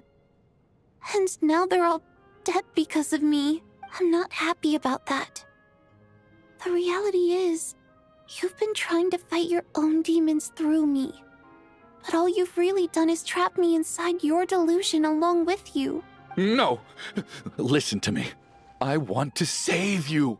I do! Yeah, but that is kind of an unrealistic thing. And breathing? What did you mention breathing, Sparta? Oh, is it because she has asthma? Well, at this point, I'm quite sure that I'm dead. I don't need to be saved. The time I got to spend with all of you is more than enough for me, despite all the bad things that kept happening. I got to meet so many interesting people, and spend so many days and nights by your side. Since the day I escaped that hospital until now, this has been an adventure I never even dared to dream of. I'm very fond of you all. If it were only possible, I'd trade my soul to bring back the ones who died. If it meant things didn't have to end like this. Well, sometimes life sucks, you know. And again, my thought is that none of these people are dead, and everything here is happening in some kind of a loop, just like, you know, the achievement mentioned. Hey, Chuganov, if we beat HP, we can bring your daughter back. We can just hack Aru. Her data is probably there somewhere. Just because the data is in there doesn't mean that we have the power to recreate his daughter with that data. I understand what you mean, but just having the data does not mean we can just recreate it. On top of that, wouldn't that also mean we can eventually yeah, no, you should emphasize the maybe, not the eventually, the maybe part, reconstructing her. Because, otherwise, why didn't Scaramouche's manipulation of Irminsul bring back the dead as well? Instead, when he manipulated things, it didn't bring back the dead, it just changed the narrative of how these people died. Put gold on it, she can figure it out. And why the fuck would she do that? Why on earth would she do that for us? Look, a man not listening to a young woman. Surprising. You know what, gamer? You're not wrong. You're not wrong about that. Very surprising indeed. And that's why I'm Sadly. not fond of you at all, Mr. Chuganov. I'm sorry. It's them that you owe an apology to, sir. Not me. Because on top of that, I mean, at the end of the day, bro was not even trying to save Tanya, he was trying to save his dead daughter that has nothing to do with the situation, just because he sees her in Tanya. So, it's not even coming from a desire to save the person in front of him. It's coming from a selfish desire to save a person he could not save, and potentially, I guess, maybe make amends for him feeling powerless about not being able to save her, you know what I mean? And hello, Tosmo, welcome to the stream, I hope you're doing well, welcome in.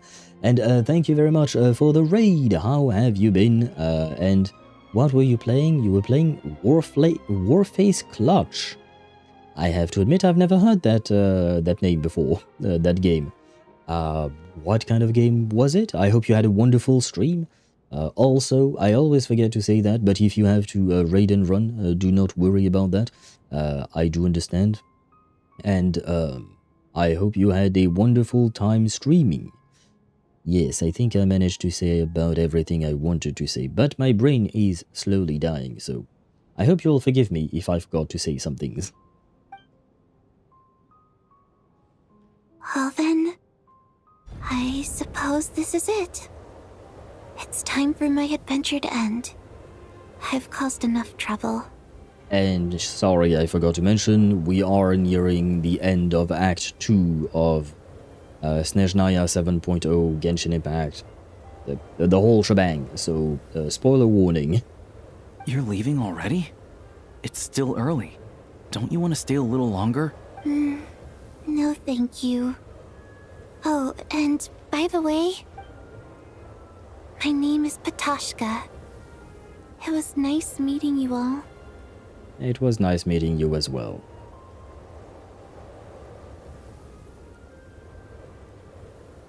Feels strange that we're only being properly introduced now that it's time to say goodbye. Petashka?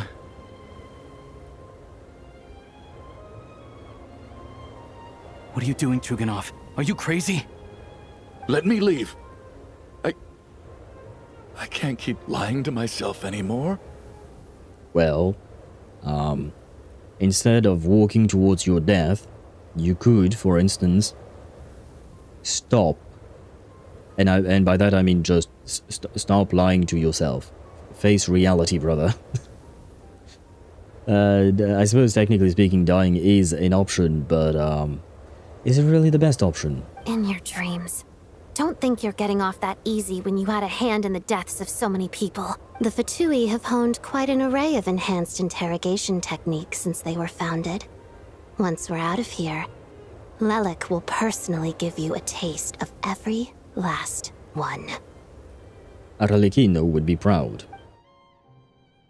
The snowstorm continues as if it will never stop, and I didn't have time to read the rest. I think we should leave. I doubt this snowstorm is ever going to stop. For all we know, this storm might have destroyed all of Snezhnaya by now. Maybe even the whole world. I'm starting to feel the same way. Maybe this is the heat death of the universe?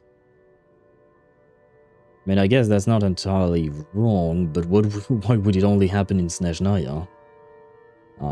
Sure, I feel the same way. We finally solved the mystery of the haunted theater today. Maybe let's at least try to enjoy tonight? Fair enough.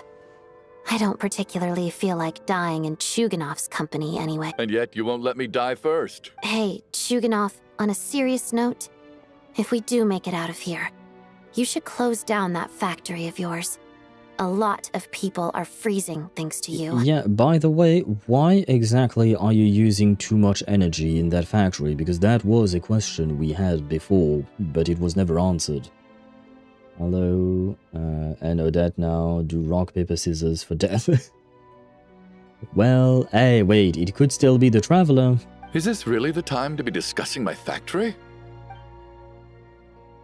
All right, fine. I'll shut it down. Doesn't matter to me anymore. Knock, knock, knock. Oh, wait. No, wait, it was Odette who was knocking. Who could this be? Am I hearing things? Or was that a knock at the door? There it is again. But I don't understand. The snowstorm hasn't stopped, has it? Maybe the snowstorm has brought us some unwanted visitors. Or perhaps it's the rescue team that Valerie mentioned. Should we open the door? Is this it? Is this nightmare finally over? If the last few days are anything to go by, I probably shouldn't be getting my hopes up. Whatever lies beyond that door at this moment. It could be something even more terrifying than everything we've been through so far. FBI open up, yeah. Or I thought, what if it's just Paimon, you know? Okay, wait. I will once again just check real quick. Open the door. Where we at? Open the door. Oh my god. Oh my god. I am not out of the woods at all. Okay, well, we... When one fall, we continue. Yeah, we've been through Expedition 33.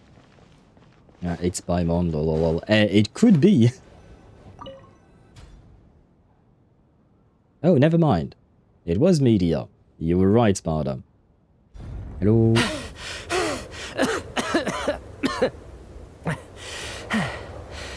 Hey everyone. I'm back. How the fuck did you survive in the storm for a day already, I think? How are you doing? Feeling any better? Much better, thanks. Whew, it is so good to have you guys here. I was a little worried that the theater would be empty by the time I got back. Let me see. Tonya and Vodyanitsa are missing, which means Vodyanitsa died last night. And then you discovered that Tonya was the other dead person. Am I right? How did you come to that conclusion? Not Tonya. Petashka. First, tell us how you made it back here. Given the conditions outside, no one should be able to return alive. You're right. The thing that got me back safely was a song. I heard someone singing. Vodyanica? After walking into the snowstorm, my mind grew hazy. I don't know how long I walked through the storm before my mind completely slipped away. Then, suddenly, I heard the sound of singing. The voice instantly brought me back to my senses, and I regained consciousness.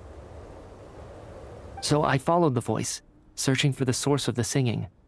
I searched and searched, until finally, just a few moments ago, there was the entrance to the theater, right in front of me.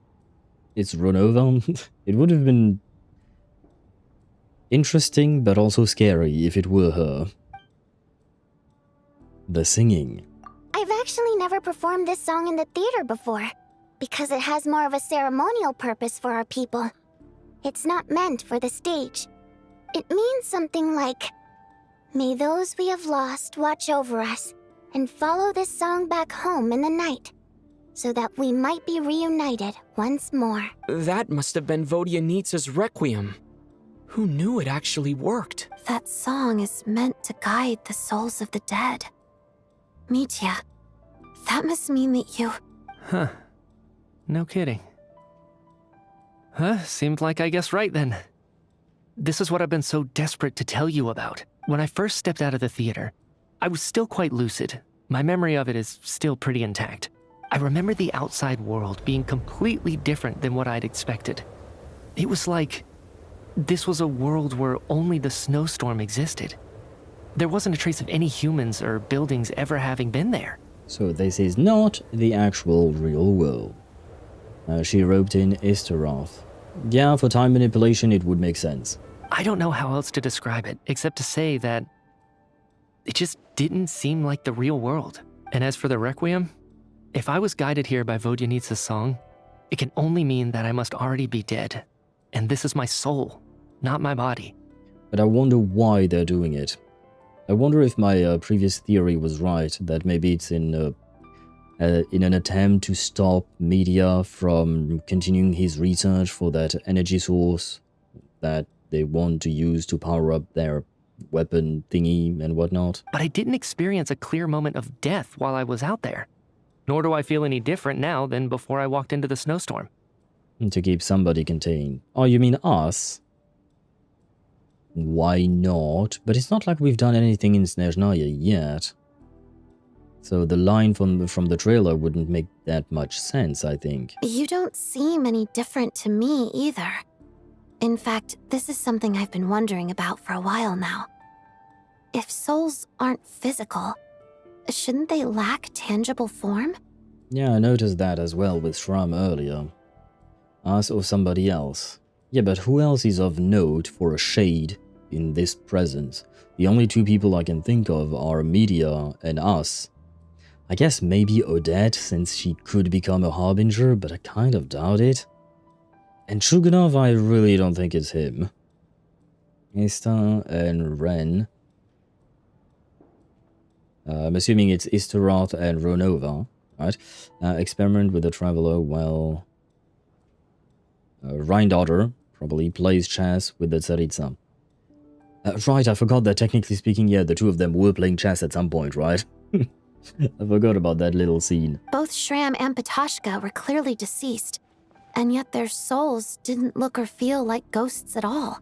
Girls are playing with us. Tangible, no different than you or me. This raises a truly terrible thought. Is that really what Mitya is suggesting? Oh. What Mitya was trying to tell us is everyone in the theater had long been dead, we're all inside of a dream, Mitya has come back to life once again, we can leave this place now. I think both are correct, but I don't know if it's actually a dream or if it's something else, you know. But... yeah, if I lean more on the whole part of there is nothing outside of the theater, then dream it shall be. If I lean more on the rest, it could be one. You say 2 Sparta? Oh wait, Odette getting fair lady position isn't something Renova to get involved in. Yeah, that's what I was thinking as well for Odette. Hence why I was thinking it's either media or us, basically. We've been in this before, yeah. We've played these games before. That is true. Dreams can't explain everything. And this isn't the Sub-Zero's festival. Well, the Traveler told us to go fuck ourselves. Well, if that's the case, then it can only be option 1, I think. Although, I guess that too, maybe. Let's see. Yeah, no, it is option 1. Mitya's soul was summoned back by the Requiem, confirming that he is indeed already dead. And yet, he looks no different from us. Of course, if even the long-deceased like Mr. Schramm can blend in with us undetected, then maybe we've all been dead from the very start. And all of us are now souls wandering the theater. Or maybe we weren't dead at all to begin with, but we are indeed wandering souls. Because this place is not real, but our souls were plucked out of our bodies and placed in this, well, place. Whatever it may be. It might not be a dream, but it could be something else. And they just took our souls. And I think maybe that could have been Rhindaughter Gold Neberius that they're doing. Because they should have controls over souls, probably. I would assume. But, I'd explain the time... It would explain the time thing. Yeah. Work? Work? Is that just another way of saying work? A fleeting moment of death. It could be just like you said, the shades working together, yes. Oh no. We're all dead. Yes. I think that this is probably the afterlife. What did you say? You heard me. We died in the theater. All of us did. But due to an obstruction in the theater's ley lines, our souls are trapped here, while an endless, infinite snowstorm rages outside. It's ironic, really. All that time, we were working so hard to figure out who the deceased among us were, when the truth was, we were all deceased. The only difference being some of us died more recently than others. Do you remember that note, "Death is near"? Seems like we misunderstood what it meant after all. Death was nearer than we wanted to think all along. The note simply meant that all of us were already dead. So all our attempts to survive, our search for the deceased, it was all for nothing? Hard to say. At the very least, we hope 2 lost souls find clarity and go to where they belong. The presence of those 2 is probably what caused our souls to be drawn in by the ley lines. In which case, the deaths we've awoken to over the past few days were just souls returning to the ley lines for good. A person can live an entire life at the moment of death, but how do we, as a descender, not notice? Because, number one, we don't have the full power of a descender yet. We do have some of its traits, but not all of them. And this could have just all been an assassination attempt from the Shades on the Traveler. That could be a thing. If what you're saying is true, doesn't that make us the lost souls now? Huh, no wonder. This afternoon, when I was moving Vodyanitsa's body, I noticed that the other bodies in the room hadn't decayed one bit after all these days. As we know we'll get out? What do you... why are you saying that? In relation to what were you replying that? That's further proof that those aren't physical bodies at all, but merely our shells here in the afterlife. Like as the Traveler. Still don't know what you're trying to say or what your point is. Am I really dead? This doesn't feel real to me at all. No, that's impossible. This cannot be how it all ends. I still find it hard to believe that all of us are dead. How exactly did we die in the real world? None of us have any memories of dying, right? I mean, I suppose Renova could just snap her fingers like Thanos. Not even knowing how he died is preposterous. Good grief! Surely there has to be some reason. Exactly. It's hard to rest in peace when you don't even know how you died. It gave me lots to think about as I strode out into the snowstorm. I racked my brains trying to remember the cause of my death, the exact moment I died, the root of all of this, right up until my consciousness faded. Wait. Hold on. Right before I lost consciousness, I think I saw something. What was it? I can't remember. And I think I lost my notebook and pen. Mitya, your hand. Is that blood on your fingers? Huh? You're right. There's blood on the fingertips of my right hand. Looks like it's already dried. When did that happen? Did he try to write it? Oh. What the? Well, hello there. We recognize this symbol. I guess this was what I saw. I must have desperately drawn it in my own blood right before losing consciousness. What's wrong? Do you recognize the symbol? I may or may not have seen it once or twice. It's Renova, the ruler of death. Huh? Alyosha, do you still remember that Snezhnayan folktale you told me about? Wait, what tale? It was about the Grim Reaper. When someone's about to die, he appears as an incarnation of someone familiar to guide their soul into the afterlife. And as soon as you recognize his face, your life is over. I heard a similar tale when I was little. You think the Grim Reaper in this story refers to the ruler of death you mentioned?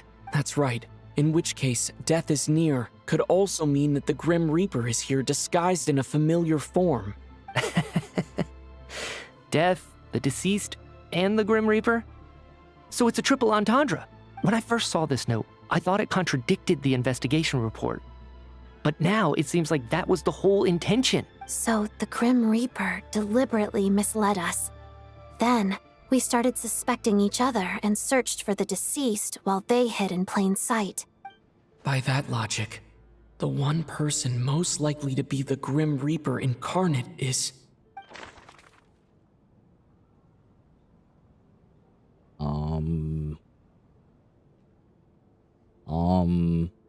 Wait, can I... You can choose some of the dead. Huh. Who are we most familiar with? No one? I guess maybe either Alyosha, maybe? He is supposed to be our first friend, yeah? He may well have been the first friend we made after arriving in Snezhnaya. He's the one we, because you say Sparta, purely on a timescale, he's the one we spend the most time with, overall, I think. Well, I guess we did spend some time with Odette and Vodyanitsa, but he's the first person we ever met. Most familiar person Renova takes. It's Alyosha. You think so too? Yeah, it is. Especially because I've always been, ever since we read these things, I've always found this line to be a bit strange. He may well have been the first friend you made after arriving in Snezhnaya. Because, no offense, but I never really considered him a friend per se. We are friendly, for sure. But you know, we barely met the guy. We've only spent a few days here. Her name mentioned? Oh, I think we're gonna have more than just her name mentioned, Deidara. Well, it's kind of obvious to me. In before it's Traveler. You think it's a Traveler? Yeah, but he's not familiar with him. Well, I guess he can be familiar with himself. You know what? Let's go with Alyosha. Because if it is wrong, then we can definitely pick the Traveler. Because you could be right. Honestly, you could be onto something. But at the same time, why would we see a story from the perspective of the Avatar of Death? You know what I mean? So Alyosha would be the closest one, from the description alone. Oh, that is creepy as fuck. No doubt about it. It's Alyosha. Well, there you go. Looking back at how everyone has acted over the past few days, Alyosha is most likely the Grim Reaper lurking among us.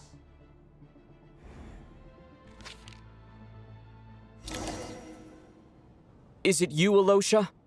You were the first to discover the investigation report, and you had plenty of time to slip the note inside to mislead us. So? Surely you can't suspect me based on that alone. What if someone else found the investigation report first, slipped the note inside, and then put it back without telling anyone? There's no denying it. The note could easily have been slipped in much earlier than it was discovered. That's not all. I've also noticed that although on the surface, Valeri, Mitya, and sometimes I were the ones taking charge of the situation, looking back now, even though you didn't say much, you were always subtly guiding everyone from the sidelines. What do you mean? You were the one who emphasized how dangerous it was outside and insisted we all stay here. It was also you who suggested that we all sleep in the same place, and earlier today, you tried to convince Patashka to stay. I don't understand why, but it was out of character. So, you didn't understand my intentions, and now you're assuming the worst. Seems pretty unreasonable if you ask me. He still won't admit it. Fine. Let's see how he responds to the most damning evidence of all. The biggest question I have right now is, if the Grim Reaper is impersonating Alyosha, then where's the real Alyosha? When did they switch? That's a good question. When was Alyosha switched? After the performance, while investigating the snowstorm, the first night we spent at the theater, when we discovered the investigation report, when Medias returned from the snowstorm. Oh shit.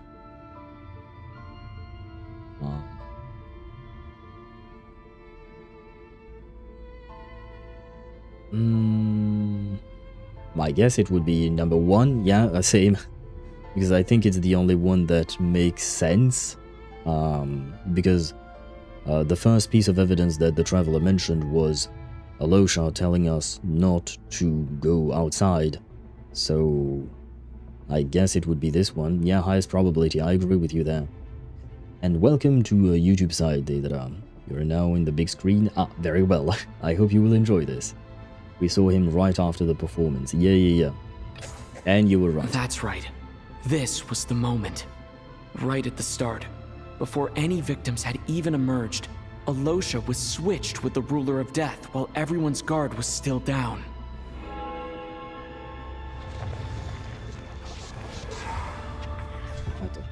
Pas maintenant. J'ai pas When fini. all this began, right after the performance ended and the snowstorm began to pick up, no one suspected anything unusual. We just assumed we were snowed in. Oh no, you hear the music. And hello D2 Ultima, welcome to the stream, I hope you're doing well. Welcome in, welcome in. What is Renova doing? Being really, really hot, what else? Well, she could be cooking you pancakes on top of being really, really hot. Can you imagine that? Renova in, an apron, lovingly cooking you some pancakes or something.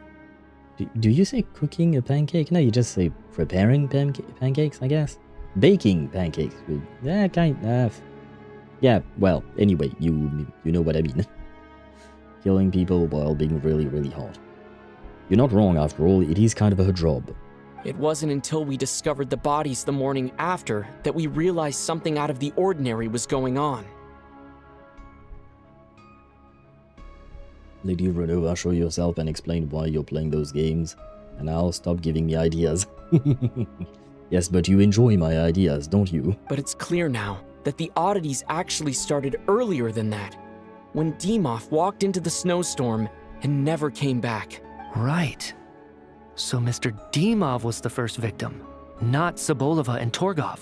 And if we pinpoint that moment as the beginning of this incident, then one thing becomes clear. Alyosha, you are the only person who walked into the snowstorm and came back without the help of Vodyanitsa's Requiem. More precisely, Alyosha never came back at all. The one who came back was the Grim Reaper. Not bad. Well, since you've backed me into a corner, I suppose there's no point in keeping up the act anymore. kind of weird hearing her voice from this character model, you know. Now, why would she do that when she could sit back and play video games while I cook for her to make her happy because cute? Well, I mean, why not? You know, you could also take turns, you know, because maybe she would want to make you happy too. Why not both? Wait, look at what, Deidara? Because she has a job. Sparta does have a point, she does have somewhat of an important job, to be fair. That is how our future son will look. God damn it, Deidara. You know what, you might be on YouTube side, but you're not protected from the bonk. I know your Twitch account. There you go. She do be the breadwinner in the family, to be honest. Yeah, so I think, you know what, you can still cook for her, but she won't be playing video games. She will be, you know, she will come home to you and after a long day's work, and then you can take care of her. Alyosha? No, it's not Alyosha. You're the Grim Reaper? I am no such tired cliché. Mortals should address me as the ruler of death. Hello. Before being wiped out for good, you identified the two deceased, and even sensed my presence. A commendable achievement. Far beyond what I expected. And why play these games? I heard you can ferry souls. Those deaths each night. Were they your doing? Your initial conclusion was correct. Due to the existence of the two deceased, the ley lines yearned to reclaim those long-lost souls. Every night they devoured an equal number of souls to fill the void. This required no intervention from me. Though, of course, ferrying souls is indeed my authority. Here, take a look.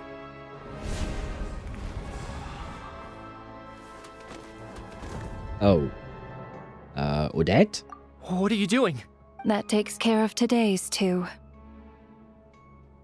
Well, that was, well, I mean, I guess, yep, that's the kind of power she wields. Don't get so worked up. You are already dead, and your souls must return to the ley lines. I know we're already dead. You murdered us, didn't you? Murdered? No. Murder is when mortals usurp my authority. Death is my jurisdiction. If I require someone to die, I need not resort to such laborious methods as murder. You simply met the criteria to trigger my curse of death. I know about the curse of immortality. So there's another death-related curse too? You cursed us? When? And why would you do such a thing? So often, humans pray to me, begging to know when their death will come, and what form it will take. But few people ask why. If you must have an answer, know that death comes simply because one's time has come. And who determines that? So you're not gonna tell us the truth? Hold your tongue. By all rights, you shouldn't even be allowed to speak with me. Well, you're the one speaking with us. I love that she's telling it to somebody who is even without a vision. I don't see how that's relevant. Imagine standing in the face of the ruler of death. Those are some lucky mortals. I would say unlucky. You say lucky just because you know she's hot, but you don't really want to stand in front of the ruler of death. Okay, but who would let Rovona murder you? Okay, she's a hard-working wife, obviously, either. Well, she does seem to work hard. A lot of people do be dying in Teyvat. Well, Chuganov's dead now. So what? I still don't know what you're talking about. I'll stand in front of the ruler of death all day long as she lets me bark. Yes, but again, you're working under the assumption that the ruler of death is cute. What if she's not? Those angels from the past are to blame for the reckless renovation of the ley lines here. It's made my work on this occasion infuriatingly complicated. Work? So trapping us here, making us watch our friends die, that's just another day at work for you? Well, honestly, yeah, I guess. You clearly have a lot of questions. Fine. As a reward for your remarkable accomplishments over the past few days, I shall answer a few of your inquiries. provided they aren't too unreasonable.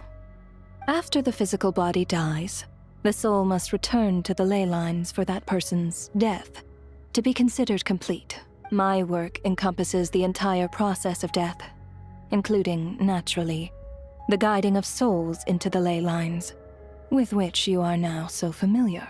You must also be rather familiar with Natlan's Night Kingdom, I presume? It was I who supported the creation of the Night Kingdom. It provided a convenient means of guiding the souls of Natlan. Here, too, the ley lines connected to the theater underwent some modifications. The angels hoped to make them capable of accommodating the souls of some special creations. Yeah, like the primordial human, perhaps.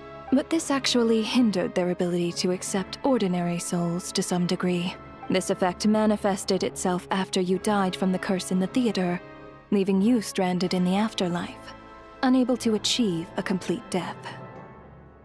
The question is, what were the criteria that triggered the curse of death? Visionless human, so not even special human, as that is her job description, media. Yeah, I still don't know why you're talking about vision, Sparta. See, I understand what you say, but I also saw Hoyo's animated video like a couple of years ago. I got insider knowledge. Fair enough. I was talking about in real life. In a video game where you know the character is hot, sure. In real life, the decision would be probably quite different. But no, it's from Capitano Renova. He defeated you. He outwitted her. I wouldn't exactly call that defeating her, but he outwitted her. Shogunov was a normal human, so being in front of Renova, not even a special human. Yes. So what's the point with a vision? I still don't really understand what your point is. Oh, in real life, what would likely happen is that I'd challenge the dude to a game of Soul Calibur 2 for immunity to death. He ain't gonna win that one. I have my doubts. That was my point. Oh, just that Shogunov stood before her for like half a second before she killed his ass. Unless Renova is doing all this so that the traveler is recorded in the ley lines. That could be a good point. Maybe. But would he still be recorded in the ley lines? Why not? Why not? Do not doubt I am the Cassandra main. Wait, who is Cassandra? Still don't understand why she's playing games. I don't know either, Deidra. Just hand me 2 PS2 controller and a hard lock for death. Oh, I'm assuming Cassandra might be a character in Soul Calibur 2. I've never played the game. I've heard of it, but I've never played it myself. But if souls who die from the curse of death fail to return to the ley lines within a short window of time, they will miss their chance for good. Then, they will remain forever suspended between life and death, no longer subject to the authorities of either. Okay, so it's not like she planned this whole several days mystery thing. It's more so that she cursed us, we died, and she was hoping that we would just go away in the ley lines, but we didn't because the ley lines are complicated because of the angels' renovations, and that was the problem. Now, by the way, it is almost 1 AM for me, so I will be yapping slightly less and slightly less loud as well. Soul Calibur 2 was the best. We needed it remastered on platform with good netcode. I will beat up everybody. I see that you really like that that game, it seems. I've heard a lot of good things about it, but I have to admit I don't really know a whole lot about it. So she only recently got personally involved. Kind of, I think. The game almost end without knowing that is power. I don't know what you mean by that. Something like 500 hours in it, playing it by myself. Yes. Could it be... do you consider it your favorite game? So if you don't resolve this matter soon, and see all our souls return to the ley lines before long, we'll escape your control. Ah, that's the part she doesn't like. Mitya is sharp. This must be what Renova was worried might happen, and the reason she got involved to begin with. But if you have the authority to guide souls, why didn't you just show yourself and get it over with? Why hide among us in the form of Alyosha? You seek to understand the mind of a god. Very well. I'll tell you. This is a theater, and I decided I wanted to watch a show about death. That's why I encouraged you to take the events to the stage. I found myself getting quite immersed. I suppose the entertainment you provided makes up for all the trouble you've caused me by being so defiant in the face of death. There. Are you happy with my answer? Not really, but that does mean that Deidara was right. She was just bored, basically. She was like, my work is done, but why are they going to the ley lines? Okay, she was bored. Yeah, you were right, Deidara. She was just bored. So she's a theater kid. It seems like that, yeah. Just running arcade on hardest difficulty, hardest boss battle, survival modes. So, I'm taking that it is probably one of, if not your, absolute favorite game. Can't say I am. Really? But it fits the stereotypes you humans have about gods. Wait, she might be lying. She could be lying, just to fit the stereotype. Just moments ago, you were complaining about how infuriatingly complicated your work here has been. Work is work, I get it. There are times when it's a huge pain, but you just have to get it done. That's a rather unique perspective for a human. You are in fact correct. There is a pain point in this case, due to the obstruction in the theater's ley lines. There is a hard limit on the number of souls they can receive each day, making it impossible for me to ferry all your souls at once. Revealing my identity too soon would inevitably have led to futile resistance.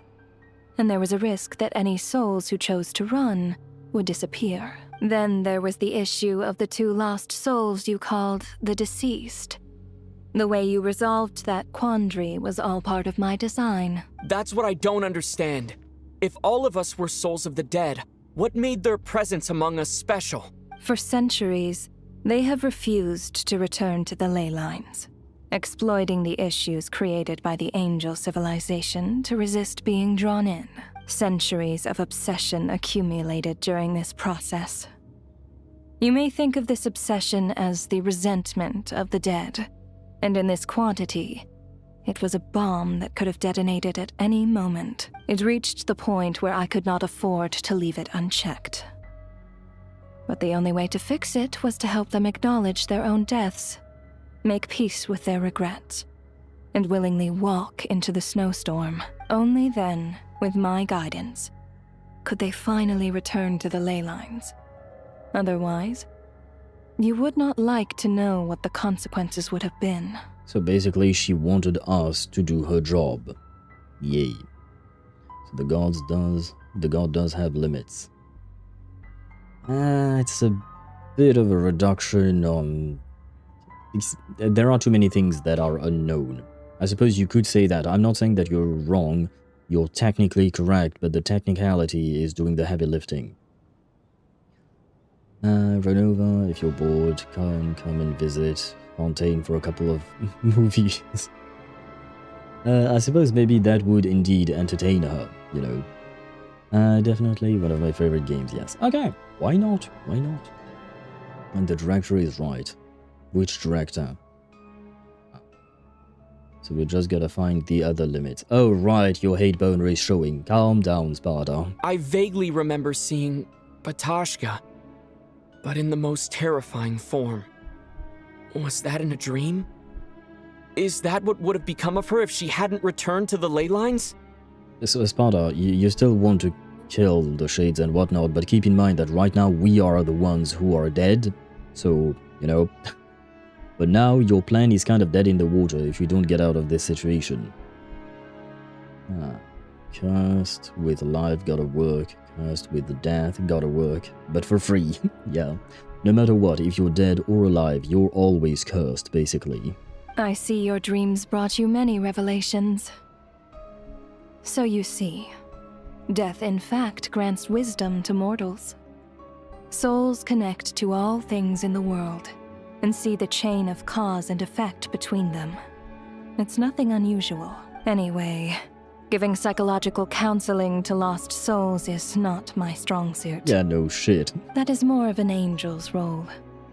It was something I could not resolve directly using my authority, so I decided it was easier to leave the bomb defusal to you. Meanwhile, of course, their presence caused the souls of other members of your party to return to the ley lines each night.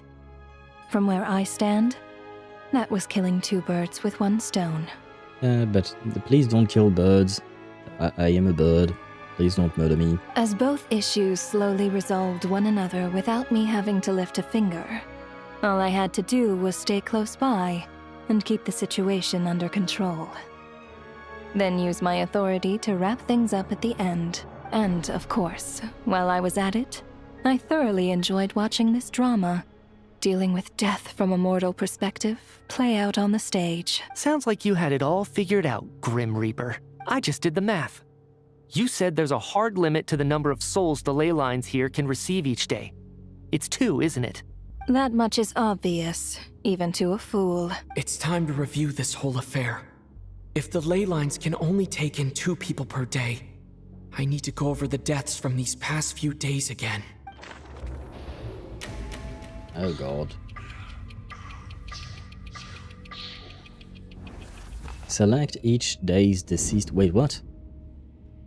Looking back now, none of us had the faintest idea at the time. From the moment that staff member named Dimov walked into the snowstorm, the incident had already begun. Wait, which one is Dimov? No, that is Coolish. Which one was Dimov? Was it... It wasn't this guy, was it? No. I don't remember what he looked like. No, Coolish. Wait, what? So... Wait, what am I supposed to choose? Dimov or... the first 2 who died? Because the first 2 who died was... Soboleva is not deceased yet? No. Let me go over this again. I'm slightly confused. Wait, let me go by the by one. No. No, yes. Oh, well. What? Wasn't she one of the first to die?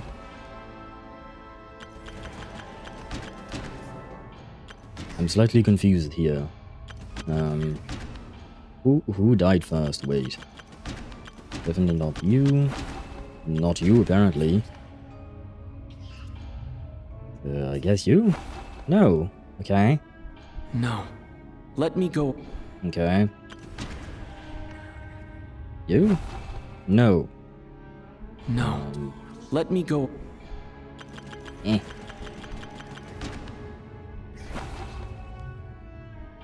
No. Let me go over this again. Media? Oh, you're right. He did die a week ago. Oh, I didn't think about that. Never mind. No. Not that either. Let me go over... You think Alyosha, Sparta? Okay. You're right. Good point. Thank you. Alyosha was the second to walk into the snowstorm after Dimov to investigate. During this process, the ruler of death assumed his identity, making him one of the victims.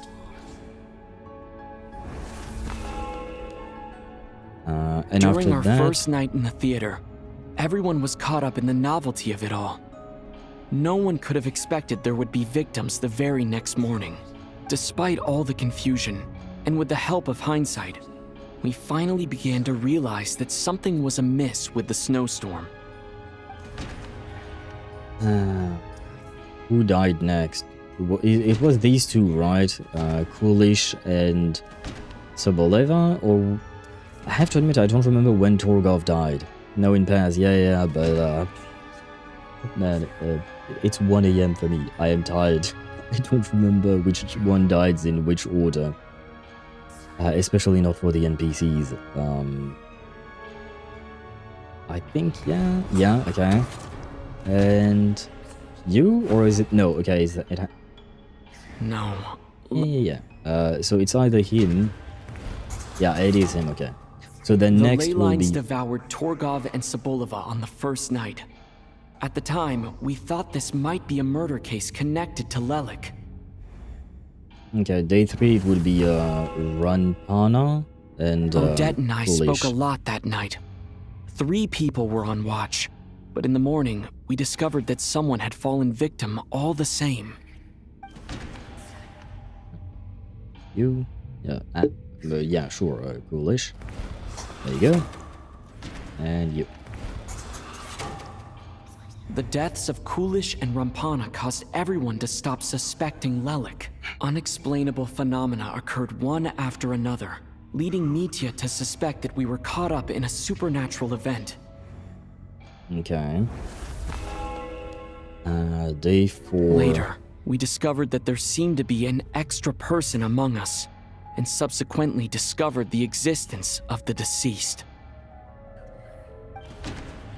Next would be Shrum. Right. Yeah, next would be Shrum. Mr. Shram realized he was the deceased and walked into the snowstorm to return to the ley lines of his own accord. It turns out there really was a dead person among us. Wait, was there more? Because after that, I guess it would have been Valerie? Yeah, okay. We thought it was all over, but Mr. Valeri's death was a rude awakening for everyone. The ley lines consumed him during the night regardless. A lot happened today.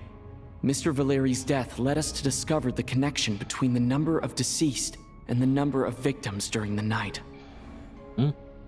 Then we go where we The sent fact off that there was Medium. more than one deceased seemed to bring us back to square one. Odette revealed some information she had been keeping to herself.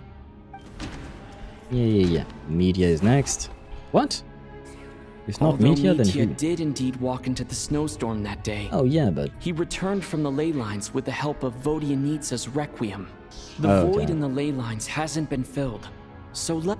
Oh, sorry. So someone else died. Yeah, that in that case it's just Vodyanitsa. My bad.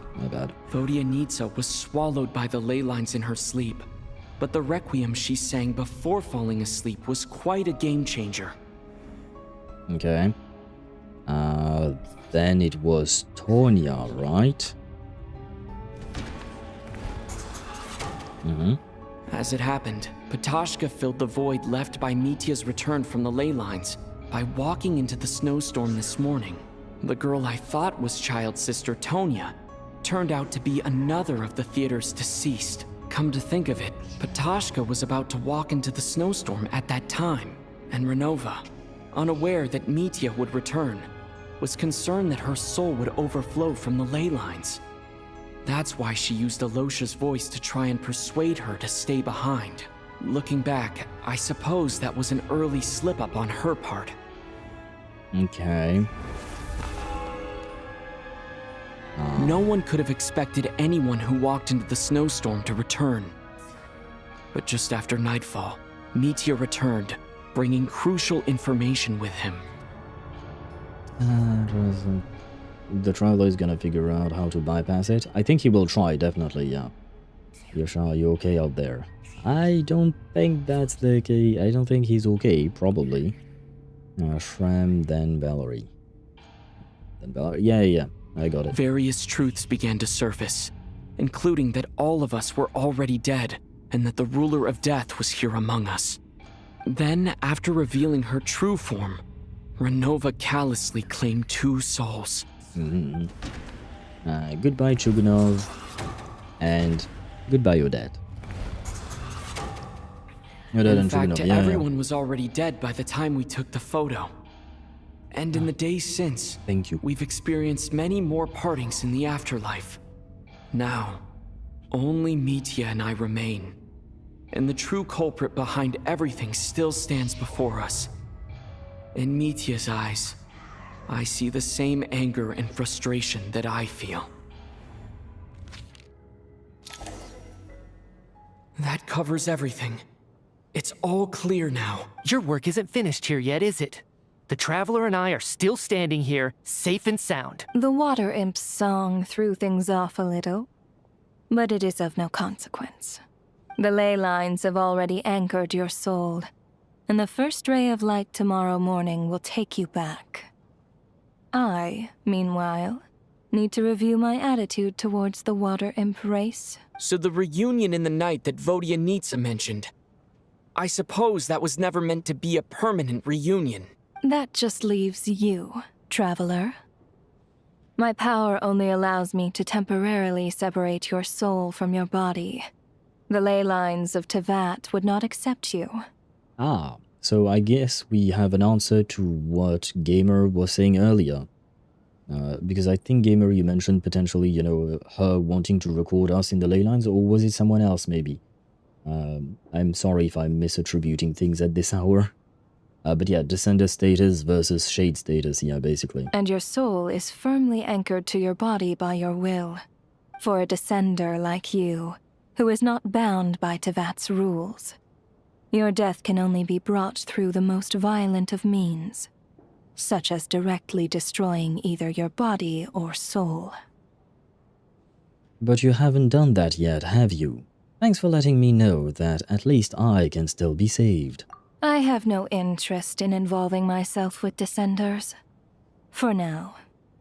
Although, this may change if Asmodee remains missing, or you insist on interfering with our affairs. One last question, then. All our struggles and sacrifices here, they were meaningless from the very beginning, weren't they? Death abides no reason. Besides, what you call sacrifice is merely a concept created by humanity. He's not entirely wrong about that. To me, it is nothing more than a self-indulgent charade in the face of death. Mere mortals fantasizing that their actions could reclaim something from my grasp. A truly laughable idea. Grim Reaper, you really know how to get on my nerves. I'm not here to ingratiate myself with you. I kill merely because your deaths are necessary. Oh, you've made that quite clear. But humans don't take well to being scorned. Not even by the gods.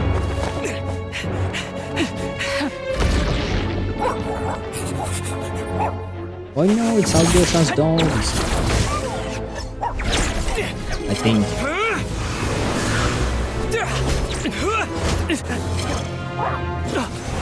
I wonder if this is showing us how media fights when, you know, he's gonna be released.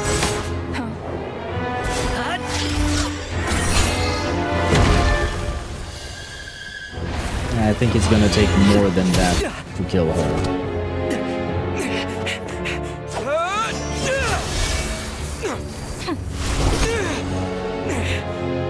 This is futile. You must know that you are powerless against me in my own domain. I suggest that you save your strength. For what?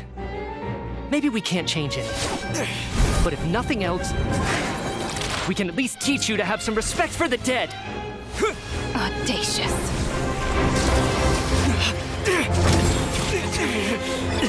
I love seeing Ether use all of his powers.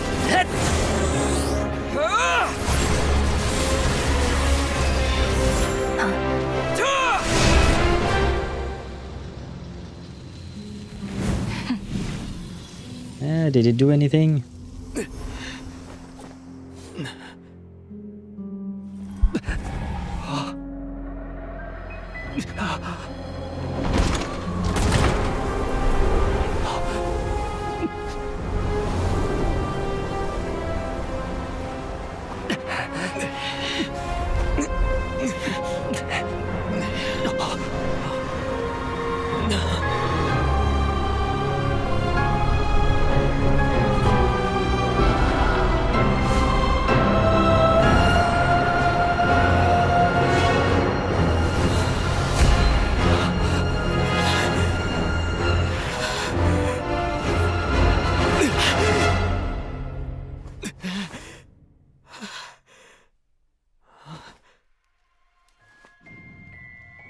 Oh, we came back to life, I think.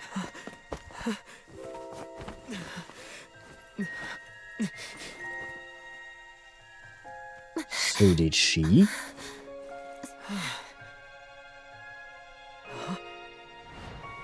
Everyone's alive. So was Renova lying?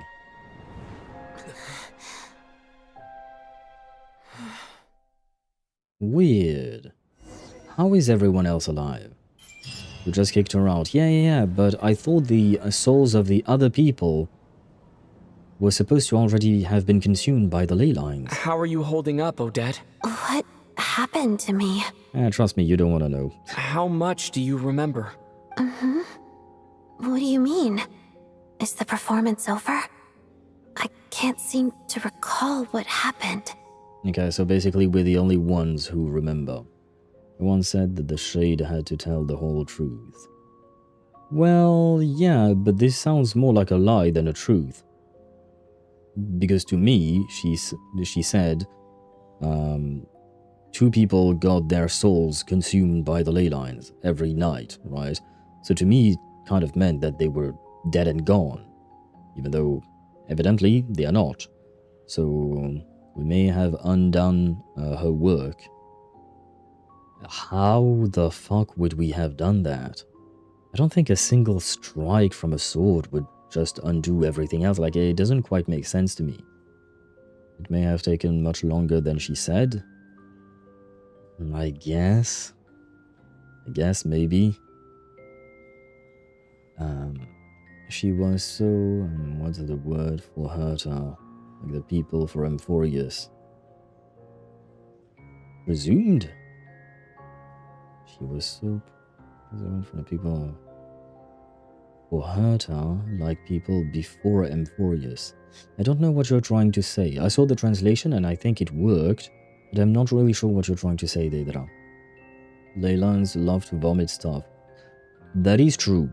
That is very true, and we know that the ley lines here specifically are broken and were patched up together. You know what I mean? Egocentric. Oh, I see what you mean, yeah.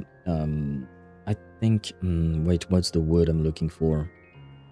Arrogant? Deidara, is that maybe what you're trying to say? She's arrogant? Yeah, okay, I see what you mean, yeah. I agree with you. Has Odette already forgotten? And by the way, I also want to point out that Sparta, you were right. She's a bit of an asshole. She's a hot asshole, but she's still an asshole. And we don't know how much authority she has over the ley lines. True that. But just to finish the point about the assholery, I was under the impression that she would be more neutral, but the way she phrases things is definitely more asshole-ish and more arrogant, like the word that Deidara used, overconfident as well.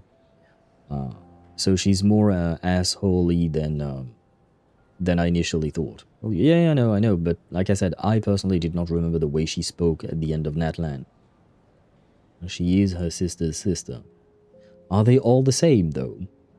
I guess maybe it comes with the territory of being this kind of god. And it's not an excuse, as always.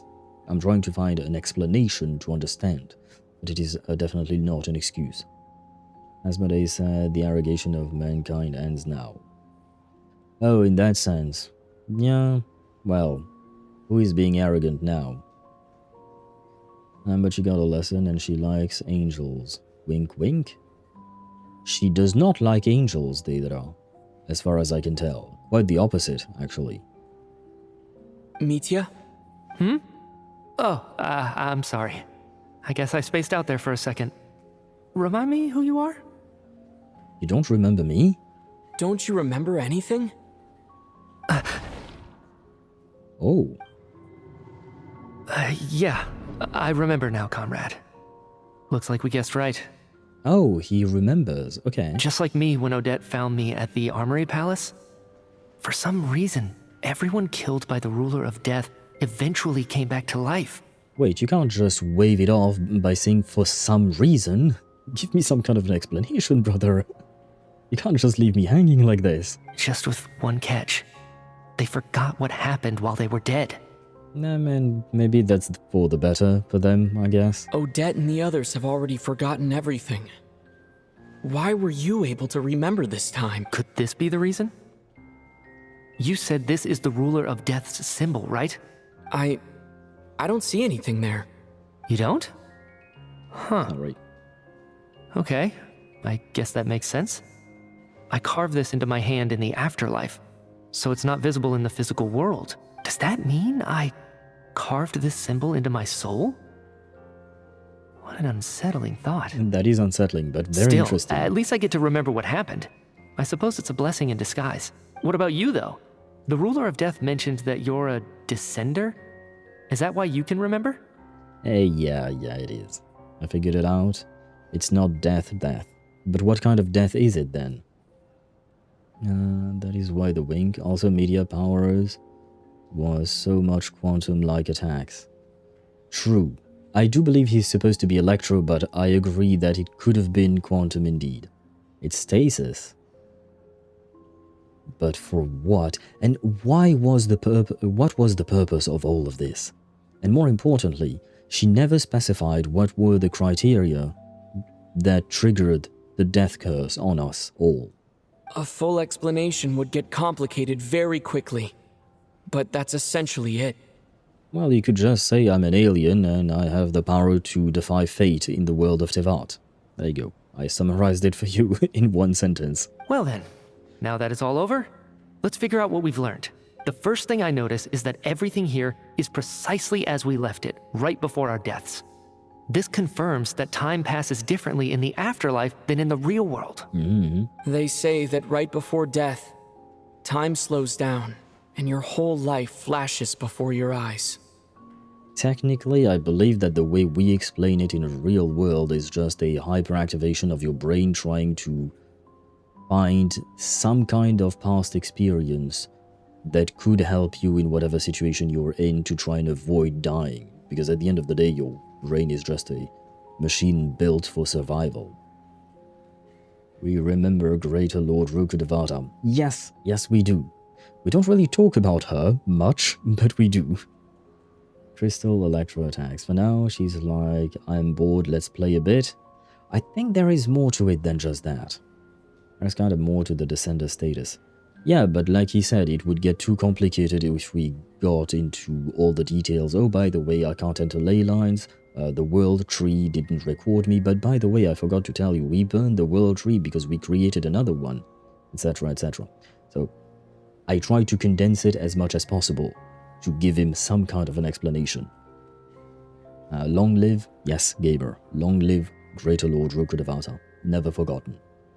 Well, Nahida is technically Ruka. She's a part of Rukkhadevata, and you gotta stop with your technicalities that are doing so much fucking heavy lifting, my man. She's still not exactly the same as the one that we were robbed of. Hope she has another goal and reason to play with life and death like that. I would assume so, yes. Honestly, it would very much surprise me that she's just bored. But it could be. It could be. I mean, Istaroth plays around with time because she's bored, isn't she? So, maybe Renova is doing the same. I hope not, because I'm okay with one character being like that, but if every shade is just doing things out of boredom, I would find it kind of disappointing as an explanation. Or is the dev just wanting the shades to accumulate hate? Will Sparta win on this one? I don't know. Istaroth had a son, thus she was bored. Are you talking about Venti?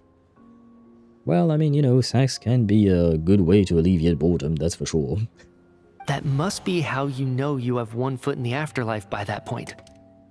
Anyway, clearly the few days we spent in the afterlife probably only amounted to a few short minutes in the real world. This also aligns with previous reports of widespread temporary memory loss among the Armory Palace personnel. Now it seems likely that those were all brief deaths caused by the Grim Reaper's so-called curse of death. But I think Sparta was right about the death not being a true death, but more of a stasis. The question is, what was the point? Why do all of this? Especially because Like the theater thing, she was saying, yeah, you entertain me, blah blah blah.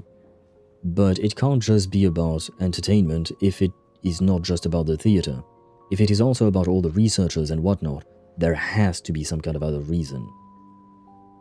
Well, Renova main's still on party mode. Oh yeah, absolutely, I would assume they are very happy. Metia, you're one of the few mortals to fight a shade. And survive the fight. That is a good point, yeah. To those unaware of the truth, dying and coming back to life must feel similar to a short bout of catatonia. This leaves me with a couple big questions. What are the conditions that trigger this so-called curse of death? And why are we resurrected after we die? I know, I've been asking that too. If nothing else, I think it shows that killing us wasn't her ultimate goal. We still don't know her true reasons for subjecting us to death. Right. This time only got complicated because of the situation with the theater's ley lines. That's why she had to approach it differently. If the previous incidents of amnesia among the researchers are anything to go by, killing us is usually a pretty routine matter. Come to think of it, wasn't I about to note something down before I died? Yes. Is she... Okay. Wild theory. Is she pulling a Polka Kakamon type of deal? She's killing them before they got the right idea to complete the weapon. Like some kind of, what Polka is doing, trying to prevent knowledge singularities. And she's trying to do that with Media and the other, the other people, researchers and whatnot. Knowledge singularity moments. Yeah. Maybe they're on the cusp of some kind of breakthrough for that weapon thingy that we've mentioned before, right? That could be her goal. I can't remember what it was, but I think it was something related to my research project. Sorry, Traveler. I'll catch up with you again later. Right now, I have to make a trip back to the Armory Palace. Sir, if I may, no one of your description has ever shown up in my investigations into Mr. Mitia's friends. We are kind of new. Don't worry. You didn't miss anyone. I mean, if she did say she had to ferry the two souls that have died, but they needed to remember that they had died and needed to acknowledge their deaths and needed other people, so she killed the needed death for this task. I don't think it's just for that. I think that was just a coincidence. Yeah, no, she said it herself, that it was just killing two birds with one stone. I don't think the two deaths that were already dead, fake Tonya, shit, I'm sorry, I don't remember her name. The kid, fake Tonya, and Shram, I don't think they were her original goal. They just happened to be there, basically. But I do believe that we are onto something about the weapon mistletoe and Metia being on the cusp of something and the researchers being on the cusp of something as well. We might have been hit in the crossfire of Renova trying to prevent Metia from completing the weapon. Maybe it wasn't about any of the other people all along, and it was about Metia specifically, and everyone else, including the other two dead, were just caught in the crossfire. Yet, you two seem very familiar with each other. Could you perhaps tell me where he was in such a rush to get to? Oh, and, yeah. By the way, have we ever crossed paths? Forgive the presumptuousness, but I feel a vague and indescribable sense of familiarity about you. I can explain everything. Could you help me gather everyone in the theater in one place? Everyone gathers on stage once again, but this time you do so in the real world without everything outside being devoured by a snowstorm. Due to the unique properties of the theater's ley lines, it seems no one has completely forgotten their experiences in the afterlife. Oh, good point. That is the name of the weapon? I don't know, because Sparta mentioned mistletoe and mistletoe. I don't know which one is the name of the weapon. It's one or the other, or maybe both? I don't remember. Renova taking after her father, indiscriminately killing people. Oh, it's the same thing? Okay, yeah. So yes, Deidara, that is the name of the weapon, mistletoe or mistletoe. I suppose mistletoe is just the English version, whereas mistletoe is the Nordic version. I don't remember exactly where it comes from. Mistletoe is just the Norse version. Okay, yeah, okay. Indiscriminately killing people. I mean, can we really call that killing, though? It's a bit more complicated than that, now that we have more of an understanding of what is going on, right? As you recount the tale of what happened, people slowly begin to remember. As if accessing memories of a distant dream, everyone is lost in thought. Everyone confirms their own fate with each other, until finally today's show draws to a close. Are we anywhere near the end of the story, please? I am tired, So, man. Chuganov really is going to shut down the factory. I guess this theater incident actually did us some good after all. So, you said I promised to take you to the Armory Palace while we were in the afterlife, yes? I believe you. I think I even have a vague memory of it. I want to get back to check on Paimon first, even though not much time has passed for her. Agreed. Let's check in on her first. The whole reason for our trip to the Armory Palace anyway is to figure out what's going on with her health. Same thing. No, you got some bits still. Mistletoe. Right, let me just check where we are. Well, it's literally the name of the thingy. Recap what happened there. Okay. Okay, there is a lot to talk about. Okay. Well, let's try and get there fast. No offense, guys. I really genuinely love this story. But it is almost 2 AM and I'm tired, I'm hungry, I need to pee.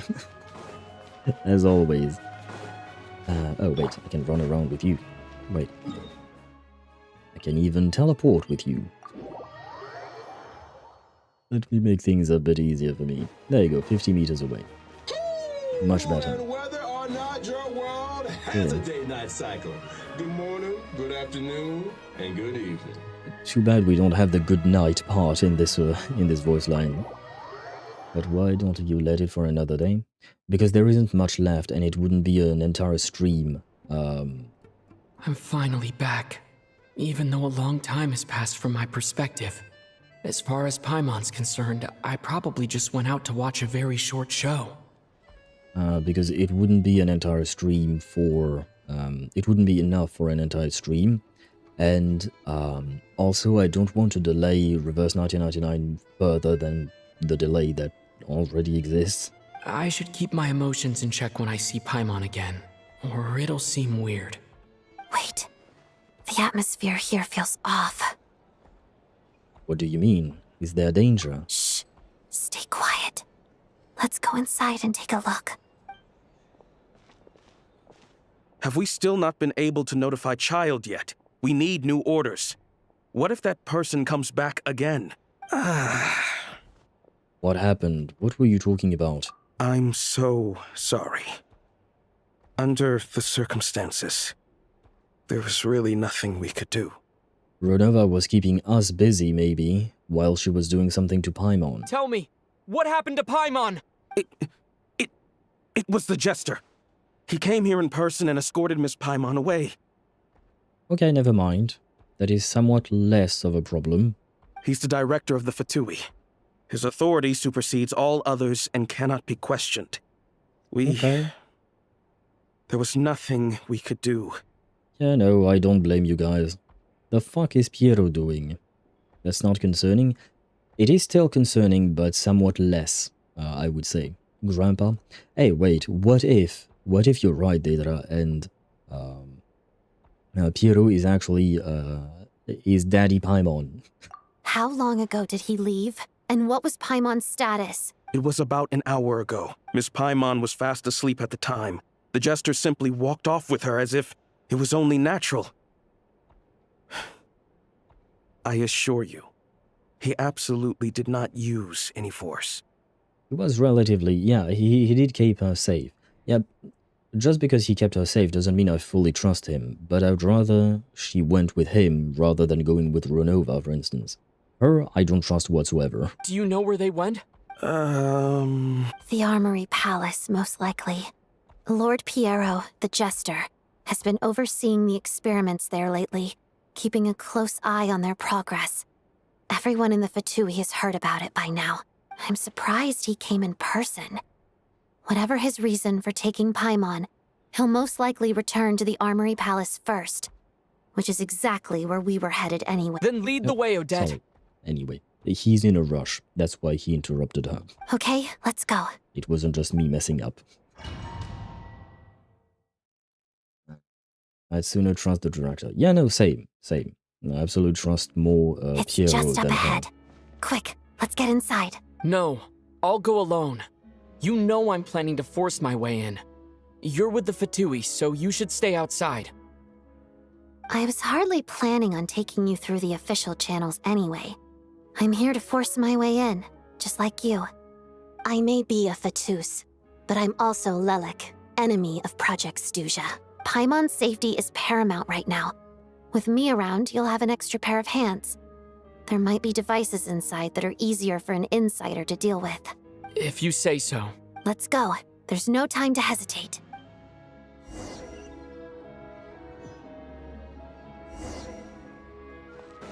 Oh, I get to play as her. The only problem is I have no idea how to play her. Hey, who are you? This part of the Armory Palace isn't a restricted access. What do you think you're doing? No questions, please. We're short on time. Ain't got the time, brothers. Right here. Emerge. Fighting Frost! I think not. No. See, the zombie murdered everyone. It was all Chi-Chi. All along. These robots are suspicious. But I guess not. Such right now. Emerge. Right now. Waltz of the snowflakes. Pas-de-deux.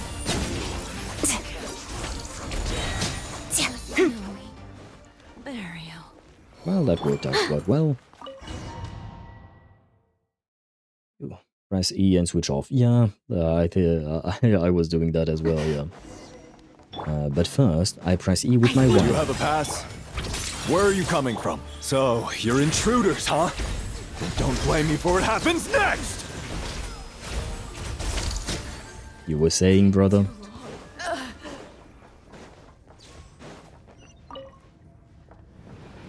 The Armory Palace is hidden this deep in?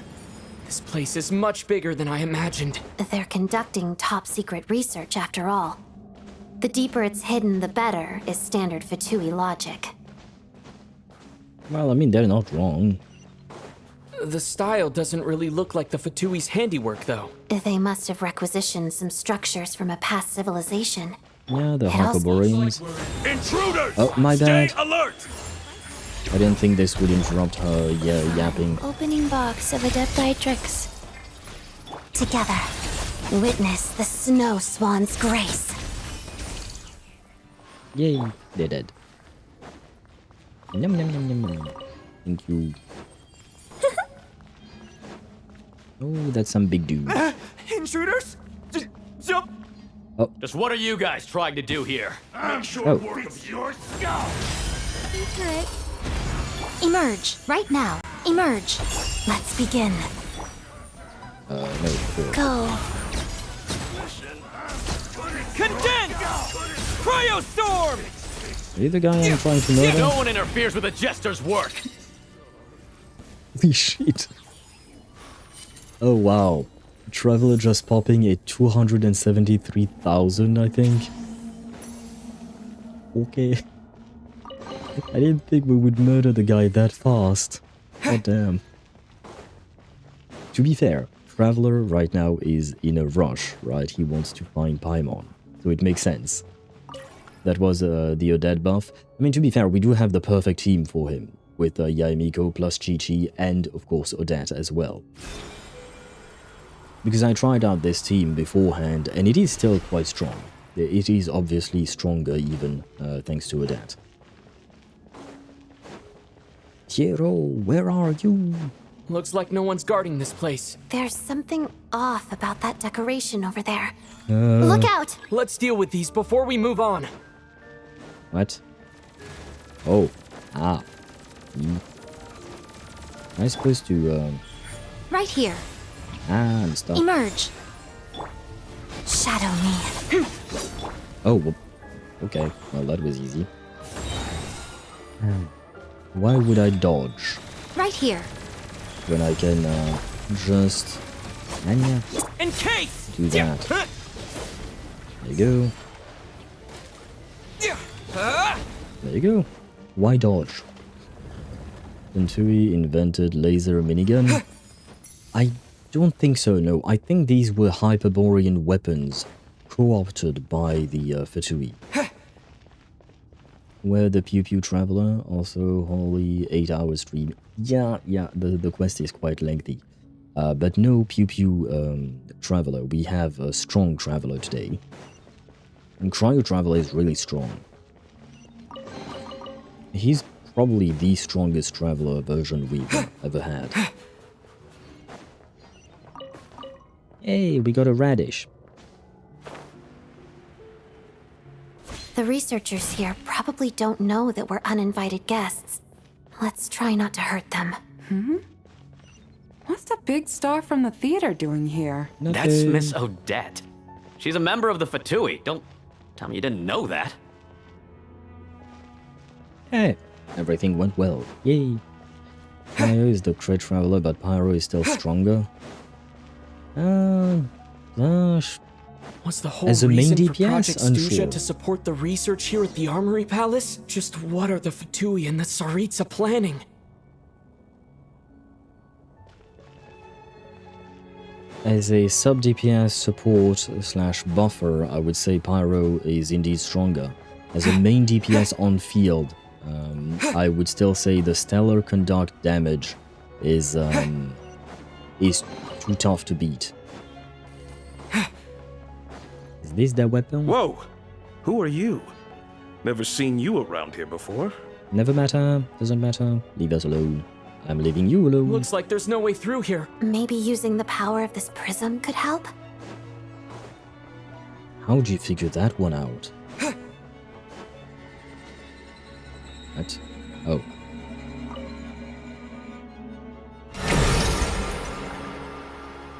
I think I see some images. It's the prism's power at play, causing images of the past to reappear, albeit only as illusions. Paimon. And the Jester. Is this another scene from the past? Yes. It looks quite old, though. I don't think it happened in the recent past. When would have Paimon met the Jester? He did seem to be familiar with her when we saw them. What's going on here? What happened? The source seems to be the Armory Palace. They must have started some large-scale experiment. Wait, what if this has something to do with Paimon? We need to hurry! Why are things blowing up, though? Is their experiment not going well? What? I don't know what they did up. Not gonna lie, I don't know what is going on. We're almost there. The Armory Palace is just up ahead. Paimon, please be okay. I live within you. Emerge. Right now. Wheel of Life. Sacred Name. Fortune Preserver. Pirouette.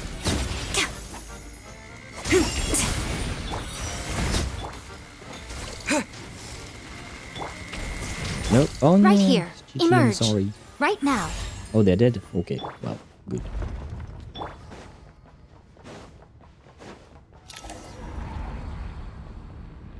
What's going on?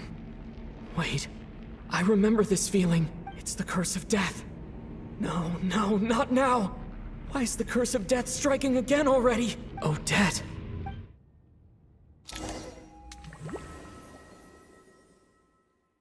The fuck is going on, man? Is this the afterlife again? I need to find a way back to reality. Is that Odette's core Ignis? Could that be what just woke me up? What on earth is going on? Well, I guess we're not on Earth. Teyvat, not gonna lie, your waifu is kind of creepy. And she took the stairs.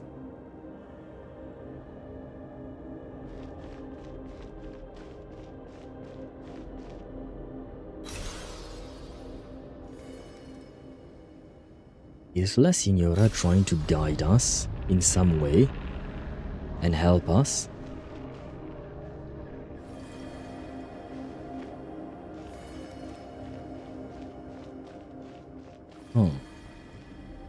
Teyvat, your wife is mean. She is mean indeed. I love the eerie vibe, same. For the rule of death, you know what? That's a cool vibe.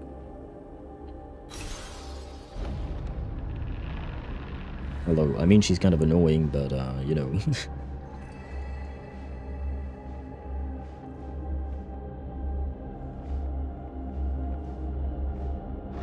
What? Oh, I was supposed to go down.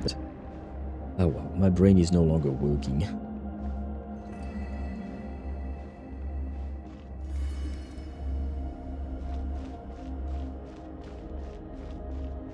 The fuck is going on, man?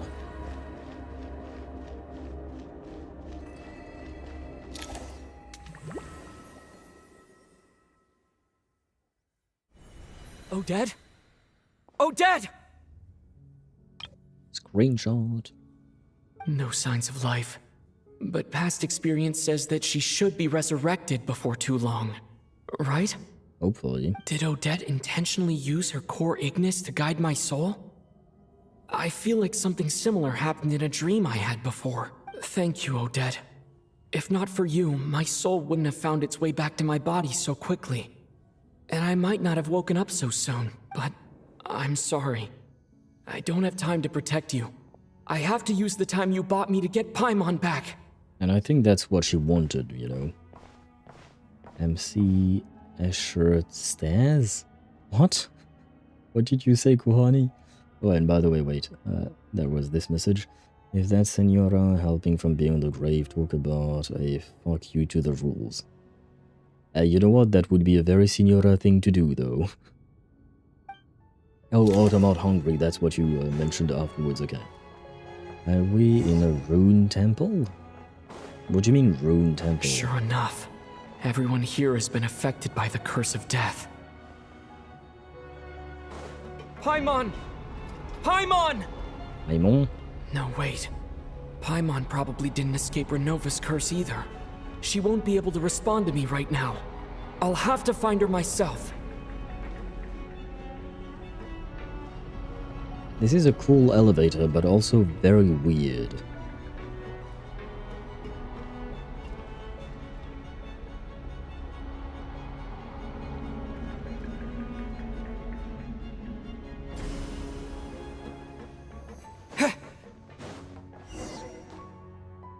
We found Paimon. Paimon really is here.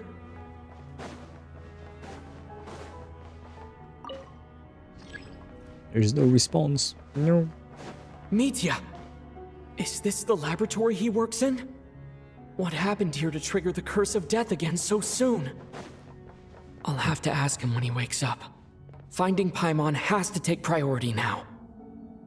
I wonder if it has anything to do, you know, with the idea that he had, and that's why he came running back here. Oh, it was the right computer, okay. Ah. Well, we are not alone. Teyvat, please enjoy.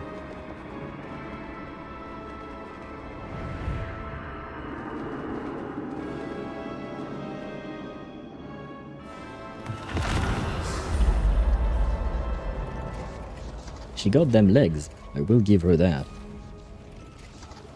You don't learn, do you? Oh, wait. Renova, ruler of death? Renova is the ruler of death, one of the four shades of the heavenly principles. In carrying out their will, she fulfills the duty appointed to her. For what reason does death come? Only because the destined hour has arrived. Renova? You've already been involved in one mass death, and now you show up at the scene of another. Well, I mean, I'm not the one causing it. This might have passed for a coincidence the first time. But a second time? Am I to assume you are intentionally interfering in Snezhnaya's affairs? Girl, I'm just here for Paimon. I have no idea what's going on in Snezhnaya. Judging by your expression, it seems that you understand little of what is going on here. Yes, that was what I said. I'm here for Paimon, nothing else. In that case, a word to the wise. Do not interfere in Snezhnaya's affairs. She sounds slightly less like of an asshole here, I want to say. MC Escher, he drew many paintings of stairs that look impossible. Oh, I think I know what you're talking about, Kohani. Well, apparently the afterlife is modeled after that. Alas, we need all the help we can get to kill you. Ah yes, because you think she's gonna give us ammo to kill herself. Yeah. You have bright ideas sometimes, but not this time. A civilization that fails to learn its lesson constantly depletes its own worth.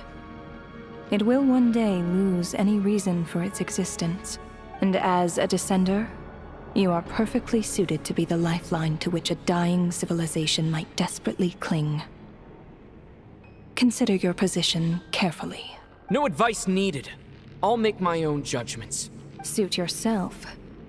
When the day of reckoning arrives, not even a descender can hope to escape unscathed. The time for resurrection fast approaches. The mortals here are not yet worthy to behold my form. So that will be all for today.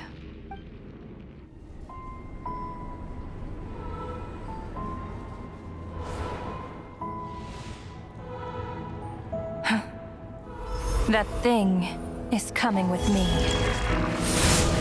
She's not attacking.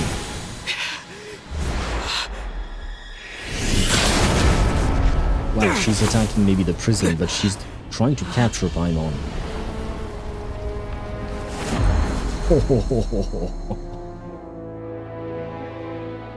He's Electro. Sooner than I thought. The curse of immortality is stubborn, unable to enter the ley lines, yet not content to remain a spirit. Ruler of death, what do you want? You perplex me. Both you and you. That thing may be a creation of Celestia, but it possesses none of Celestia's power, let alone authority. Okay. Your obsession with it baffles me. No matter, the resurrection will soon begin. It's worthless anyway. I'll reclaim it next time.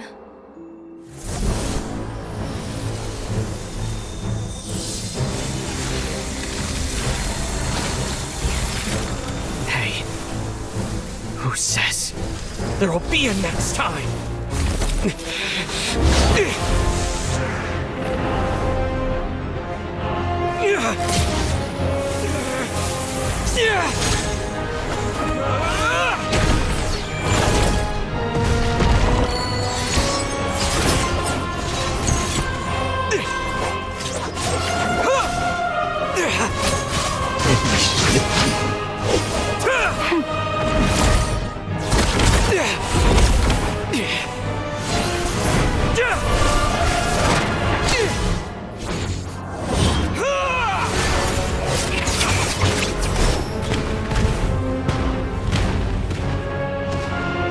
I guess that is the power of a descender.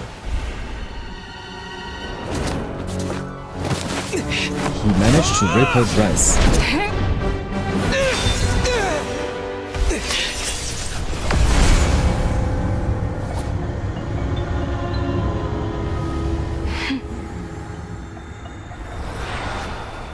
He did rip her dress.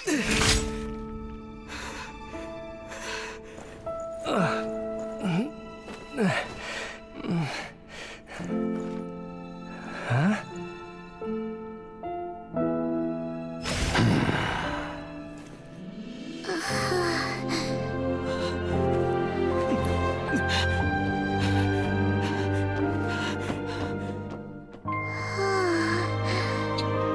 And Joe is just waking up.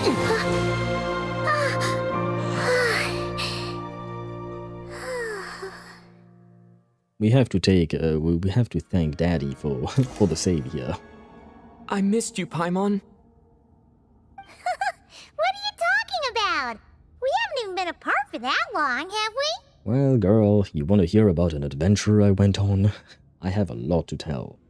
Today her dress, tomorrow her life. Well, I think some people might just want to tear off her dress. Specifically Daedra, for instance. But I will not bonk him for it because I was the one who had the idea.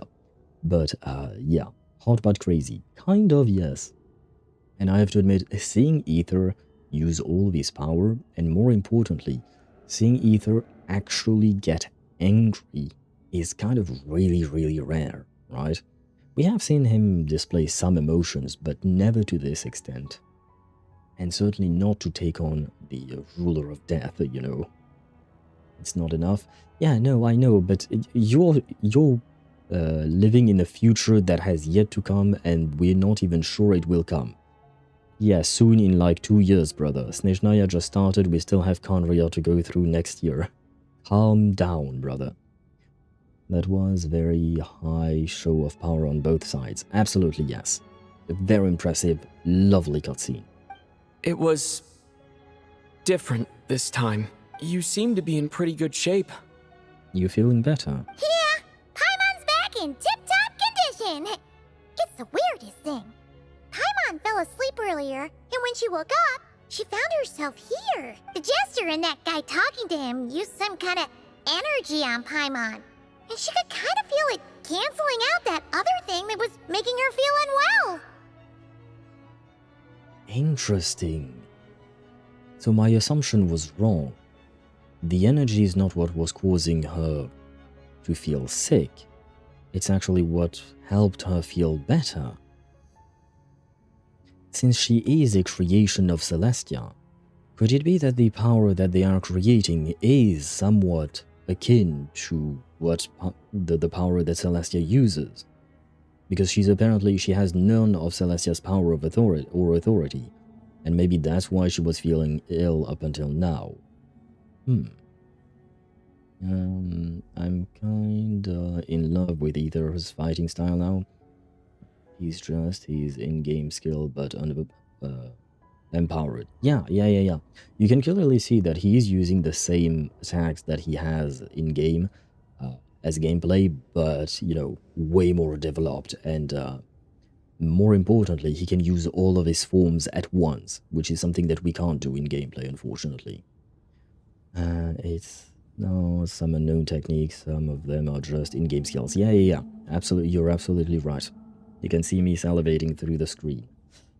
Yes, unfortunately so, but you're still nowhere near what you want, and it will probably not happen this year, I don't think so.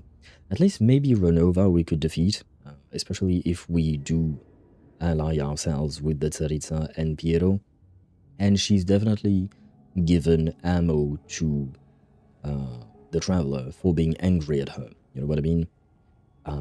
Which is something that we talked about. And we were kind of wrong about the idea that she wanted to kill Paimon. She actually just wanted to capture her, because in her mind, she belongs to Celestia. I need to know more, but still. One blow will do. I think it's gonna take a few more than just one. So, Mitya helped too? Apologies for leaving in such a hurry at the theater earlier. I was in a rush to verify some theories. Rest assured that your companion is perfectly safe. We reversed the effects that the experimental energy had on her. The Jester specifically instructed me to do so. Never mind, I was wrong about being wrong, so it was the energy causing it, but they found something to counteract it. I suppose this is our first official meeting, Traveler.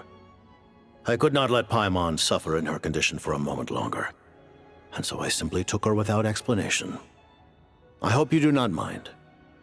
Well, you definitely gave me a scare, and for my part, I hope you don't mind that I beat up a few people on the way. But why would a big shot like you care about what happens to Paimon? As I said when you first arrived in Snezhnaya, We once spent some time together. In the distant past. How so? Oh yeah! You did mention that!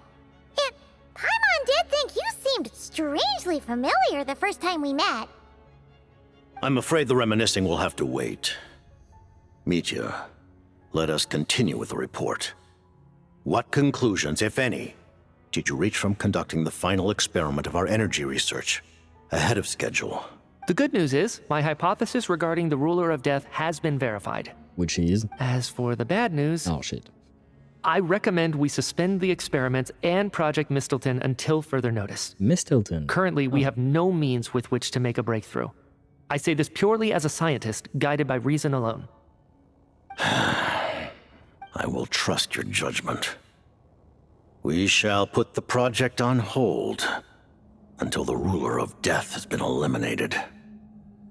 Well, I see a man with a goal. Can I say he's incredibly drippy? Oh yes, absolutely. We need this guy to become playable, man. We need this guy to become playable, just as he is right now. High defense, speed, and technique. Maybe she is the AI of feigns, but girly would resort to violence anyway. She's too arrogant for now. Yes, and I think maybe it stems from the fact that no one was able to challenge the authority of the Shades up until now, right? Okay, wait. That break starts in 1 minute 30. I can snooze them afterwards. Wait! What are you guys talking about? You want to get rid of Renova? Like, how? By killing her? By whatever means necessary, so long as it removes the threat she poses to us. Until then, everything we do will be in vain. After what just happened, I've ascertained Renova's goal. Or rather, the trigger condition for the Curse of Death. Okay, let's hear it. What she's doing is blocking Snezhnaya's technological progress, preventing us from possessing any means with which to threaten the heavenly principles. Just like the little lapdog she is. So, any ideas, research, or experiments that lead to technological progress can trigger the curse. Just now, for instance, I was set to launch a final phase energy experiment ahead of schedule. If the experiment was successful, we could have achieved a crucial breakthrough. As expected, though, the moment the experiment began, all the researchers, technicians, and witnesses died from the curse. All that effort, not to mention the energy and materials we relied on Project Stusia to gather for us, went to waste. In the end, nothing was gained. Does that mean something similar happened when we were at the theater? There you go. Sorry. Needed to snooze the ads. He's a man with a goal who speaks my language. Wonder if she ran away because, mortal, you're not worthy of my presence, or heck, I'm getting outnumbered. I don't think it would be about getting outnumbered, but I am wondering why she doesn't want to show herself to others. I don't think it's just because the humans are unworthy. There might be a different reason for it. That's right. During the performance, I thought of an important breakthrough regarding the experiment, and wound up dragging everyone into this. Okay, so I was right. It was him the target all along. So the nature of the curse seems to be something like... when moments of technological progress occur, all life in the vicinity is taken away. What a violent method! Of course, that meant the curse was normally limited to the Armory Palace. Since outsiders are forbidden from entering, this mass death phenomenon went unnoticed until Odette came along. I believe she was the first witness. The Curse of Death was triggered just before she infiltrated the Armory Palace that day. But you mentioned something about a final stage experiment. Doesn't that mean you've actually made some progress? That's right.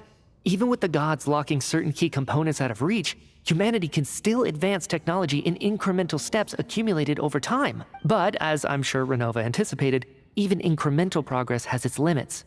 A point where the truth you're seeking must be put to the test in an experiment. You mean the experiment you were just about to do? Yes, we were at a critical juncture, a moment where the quantitative was about to translate into fundamental qualitative change. With this single experiment, we could have brought everything we've worked for to fruition. But now, after already being forced to fumble around in the dark all this time, it feels like we've truly hit an impenetrable wall.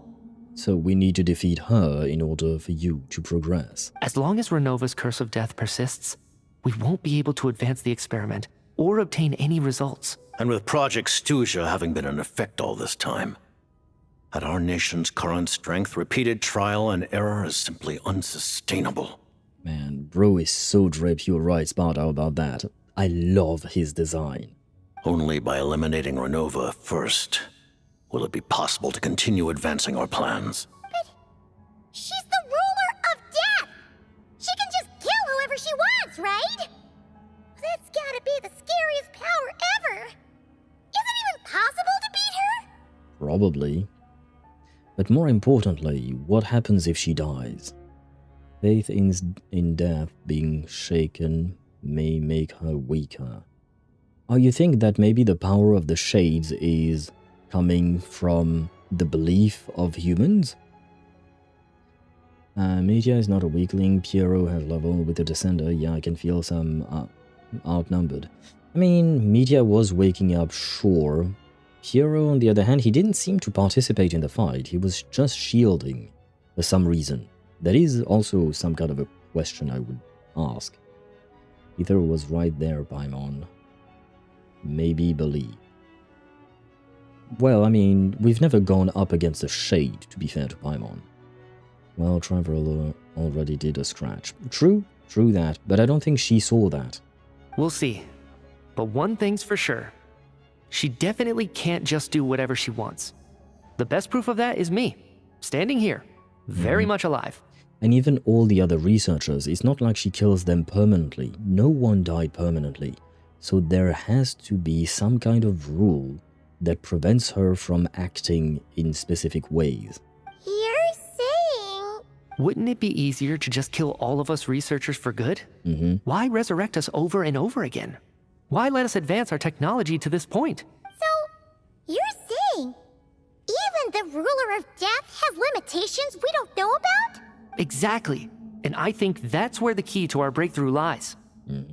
She cannot outright murder. Yeah, she can't just murder anyone and everyone as she pleases.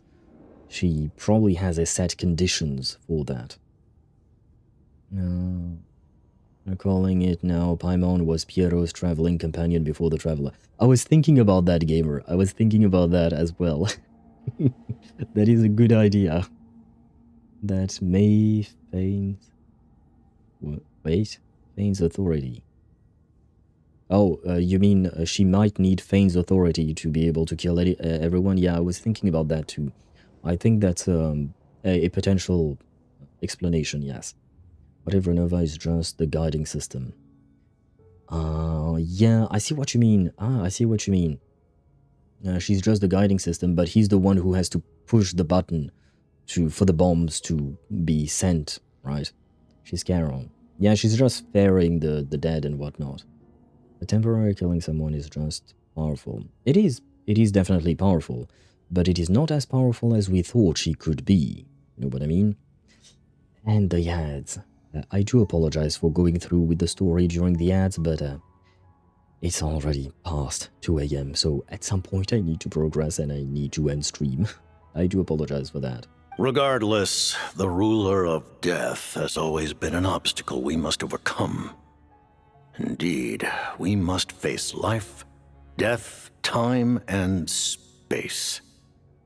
After all, our goal is the heavenly principles. The Fatui want to challenge the heavenly principles? For a long time, I've had a vague suspicion the Fatui and the Tsaritsa were targeting the heavenly principles. Vague? Really? Vague suspicion? But hearing the Jester admit it is still a shock. No wonder the Tsaritsa's goal has always been kept a secret from the people. Well, yeah. What kind of road will that lead Snezhnaya down? More importantly, what kind of road will that lead the entire world down? In that case... Lord Jester, I would like to request some leave. I'd like some time to organize my thoughts and go over the data. Hello, Tosmo. Welcome back, I think. I left before the raid. No, sorry, I'm just confused because you raided me 2 hours ago.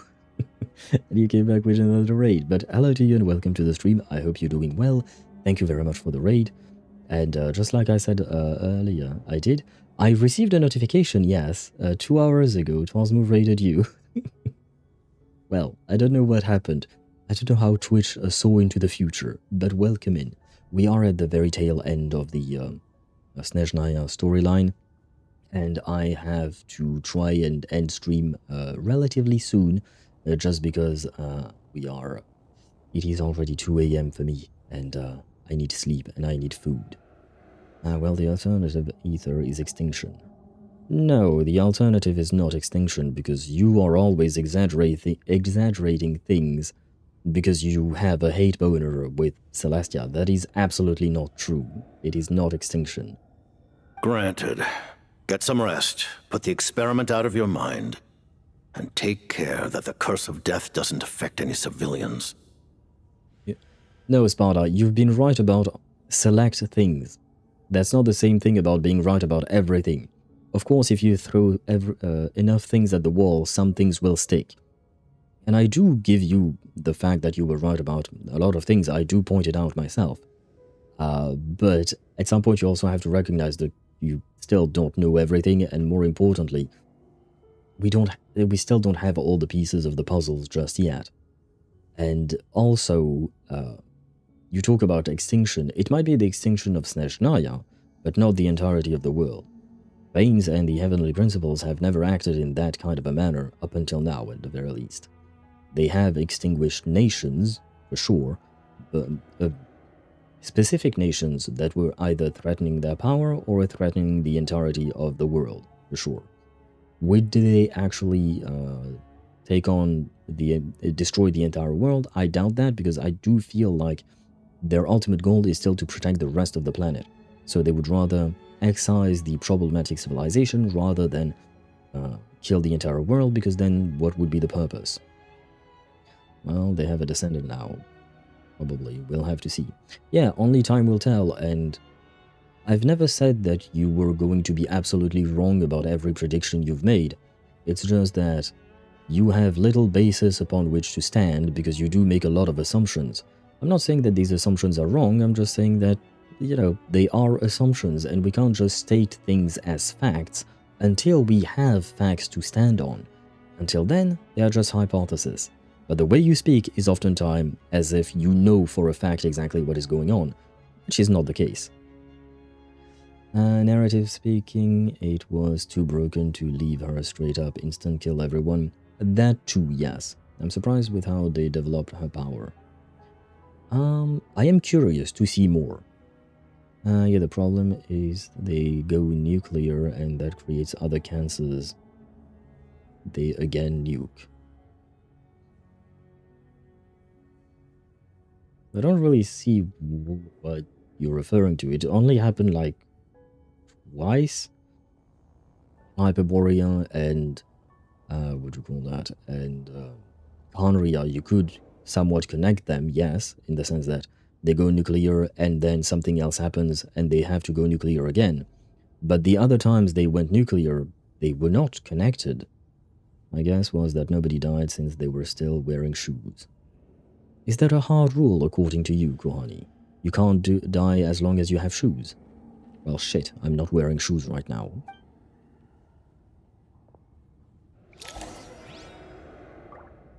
Wait, where are we at? Talk to the jester and get some information. I believe we should be towards the end. Okay, yeah. We are almost at the end.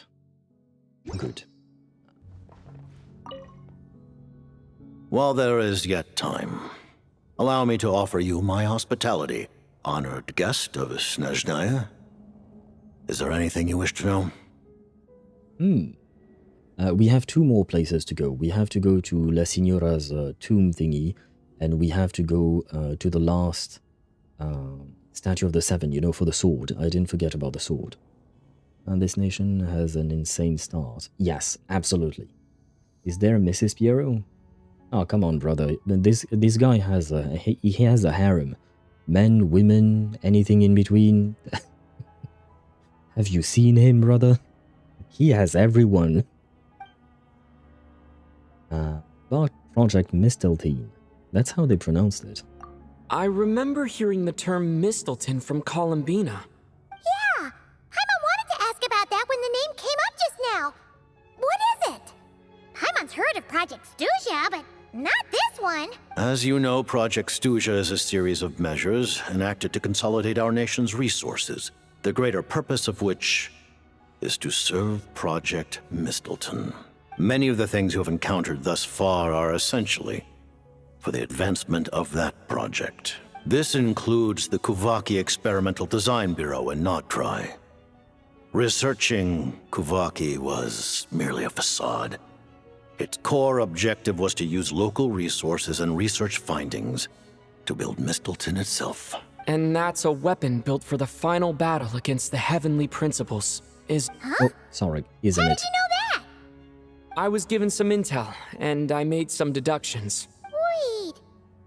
You must mean that thing over there. Oh, Paimon's gotta take a closer look at this thing.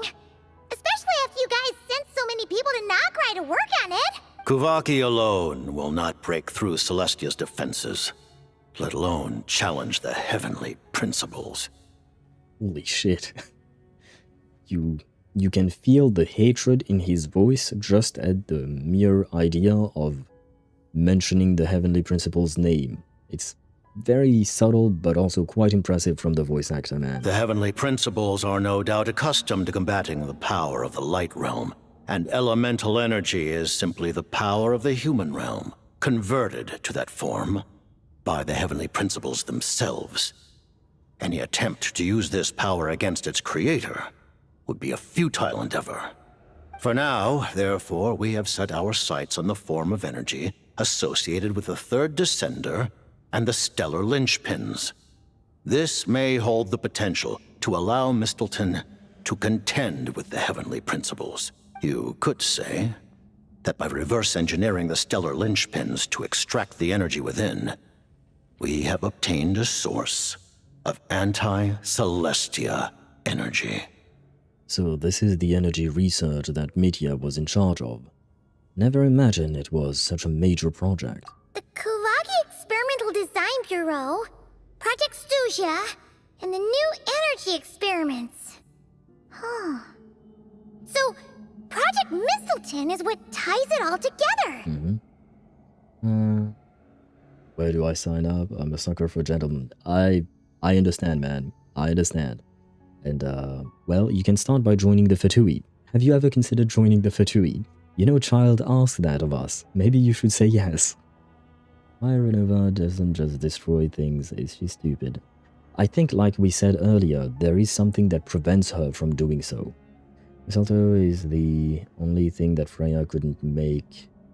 Promise not harm Baldur. Didn't quite understand the sentence, but I think what you mean is that Mistletoe was the only thing that could harm Baldur, because otherwise he would be invulnerable, right? Is that what you're saying? Not exactly invulnerable, but kind of undying from anything else, I guess. Saralinen fighting even beyond the grave. He's kind of made to fight. I'm guessing he probably would want to, but, you know, it's not like we can ask consent from the dead. I don't know, maybe they did. You know what? I shouldn't assume, given the fact that death is kind of complicated. The logic, if a force is strong enough to knock the shoes off, it's likely lethal. Fair enough. Fair enough. Unless you're just talking about someone who has a foot fetish and just wants to take off your shoes. That can also be a thing. Is a machine in progress? Yes, Mistletoe is a machine in progress indeed. And it looks like your plan is almost complete. No wonder the ruler of death came after you. About the Tsaritsa of Snezhnaya.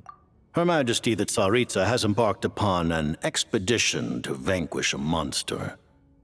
Were it not for this, I imagine she would have been delighted to grant you an audience. Interesting. Seems like the powers that be in Snezhnaya don't intend to hold my past conflicts with the Fatui against me. Not gonna lie, that is kind of convenient. The Harbingers have been granted significant autonomy in retrieving the Gnosis.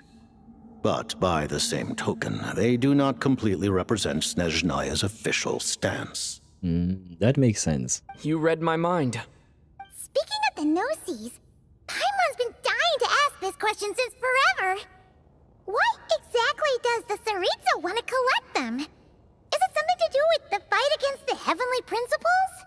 Are we gonna talk about her fiancé? The Gnosis will undoubtedly serve as a key bargaining chip when she confronts the heavenly principles.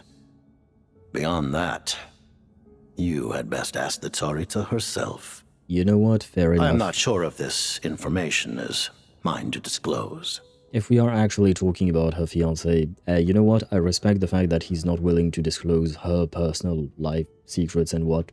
I understand. I mean, I don't think Sare would mind given he's, well, a corpse. Well, yeah, but still. I would personally mind if someone used my corpse for a war that I didn't want to be a part of. On the other hand, I wouldn't mind if it were for a war that I would want to be a part of. You know what I mean? He knows. Oh yes, I do believe that Piero knows. He just doesn't want to say because it's not his secret to share. What do you mean? Not sure. Don't you make the rules? You're the highest ranking harbinger. Ugh. Never mind. Yeah, well, yeah, but the Tsaritsa is still above him in terms of hierarchy. Taking on the heavenly principles is something most people wouldn't even entertain in their wildest fantasies. Why is the Tsaritsa so fixated on this? I mean, to be fair, most people don't even know the heavenly principles are a thing. In Teyvat today, civilization is nothing but an illusion. Something whose very existence can be negated at any moment. Our civilization may very well be destroyed in the struggle, but as things stand, the heavenly principles could choose to negate our existence on a passing whim. And we must not sit back and accept that fate. I understand the point. However, it's not like the heavenly principle has ever done that on a whim. I think that they had their reasons for each of their nuking. I'm not saying that it was a good enough reason, or rather that the response was proportional to the reason. I'm not saying that, but it wasn't just like, oh, I'm bored, what if I nuke a civilization? You know what I mean? There is a bit of a difference there. He's the director, but the Tsaritsa is still his boss. Yeah, absolutely. Only by changing the state of affairs, only by overthrowing the heavenly principles, can our civilization truly be said to have taken root. But you know, this does remind me of HSR and the fact that in one game we are siding with one side, whereas on the other game we are siding with the other side.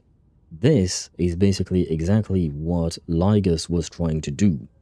Overthrow the power that be, aka Nous. And here they are trying to do that with the heavenly principle. Otherwise, the fate of the people of Conria and Hyperborea is a cycle doomed to repeat itself.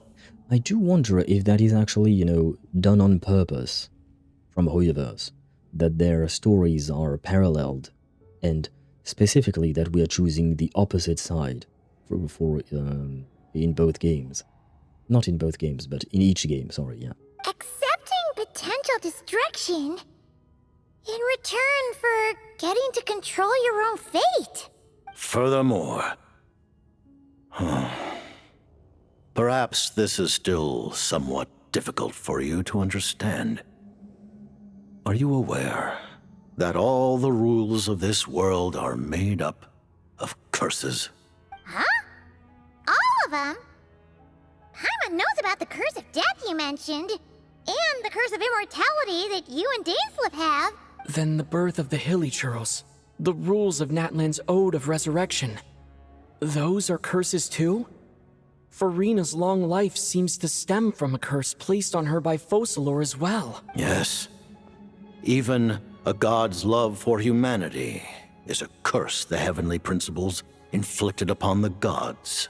How so? What? The Tsaritsa has always had ample reason to hate the heavenly principles. Yeah, she kind of does. Piero, what about the Abyss? That is a good question. The Abyss has not been addressed at all. If she can seize their authority, she will reconstruct the entire world And when that time comes, humanity will be completely liberated from curses and lies. Look forward to it. It will be a world beyond your imagination. Though the ordinary people of Snezhnaya may not understand these details, in this frigid land locked in a ceaseless struggle against the environment, in this nation to which the gods have never shown favor, we all believe that standing in solidarity with the Tsaritsa in our shared struggle will surely usher in a new and better world. I'm afraid there is no Abyss question, but there is a question about Paimon. Play that again, the solidarity line. This one that he just said. We all believe that standing in solidarity with the Tsaritsa in our shared struggle will surely usher in a new and better world. Is that what you wanted? So she can be an emperor. Yeah, in a way she is seeking to replace the Heavenly Principle indeed, because she thinks she has a better vision for the world than the Heavenly Principle has. Which, to be fair, it could be. But I have to admit, what the gesture is saying here is kind of vague. So, it could be better, indeed.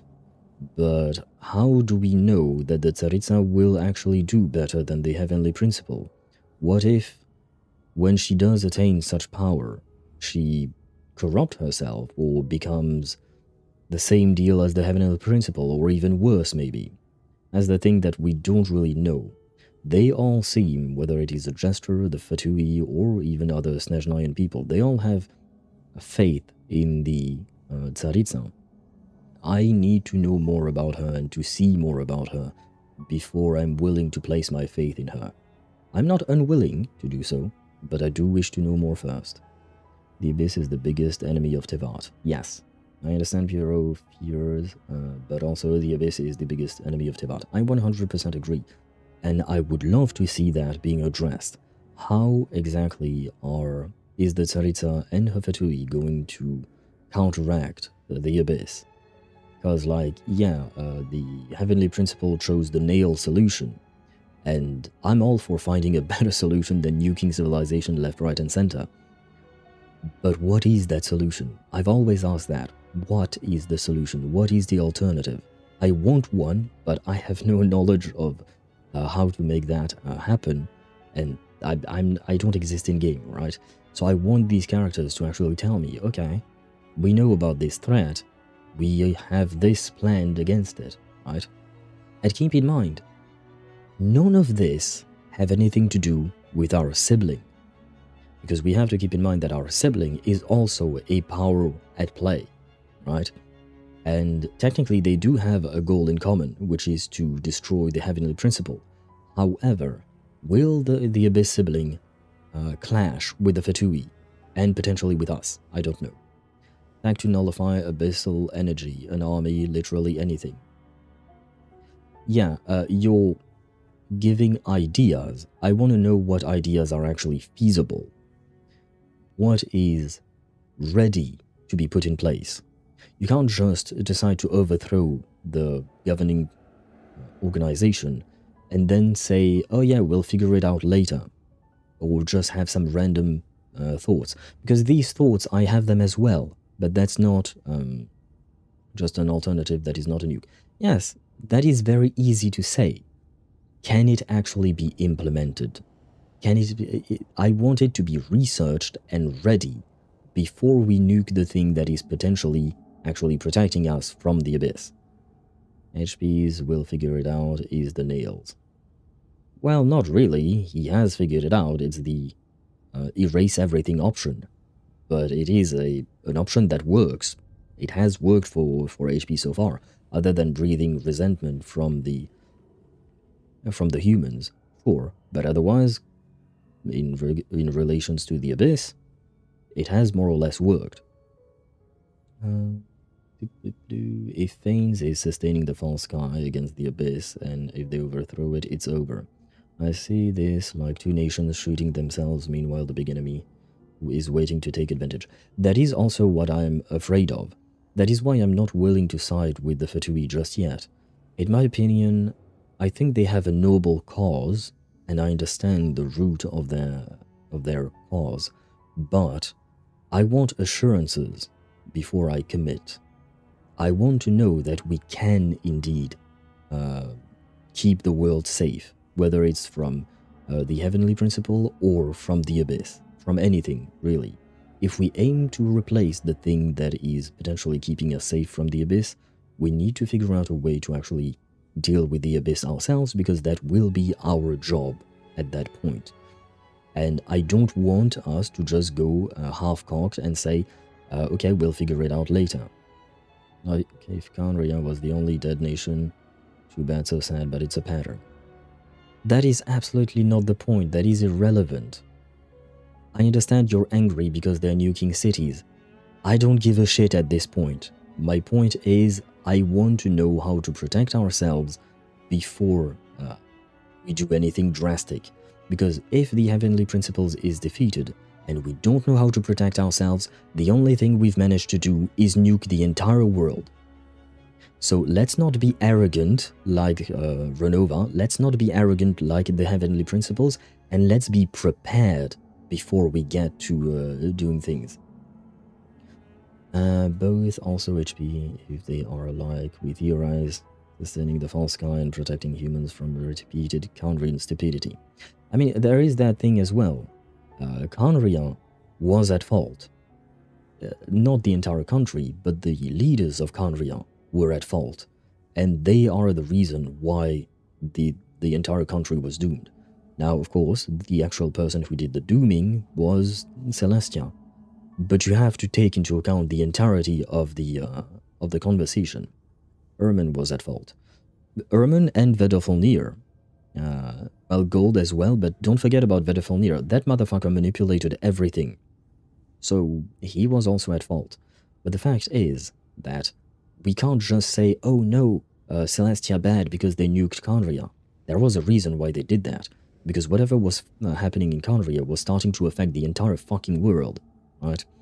And again, I'm not saying that the best solution was to nuke everything, but Celestia lost at least 2 Archons that we know of during that fight.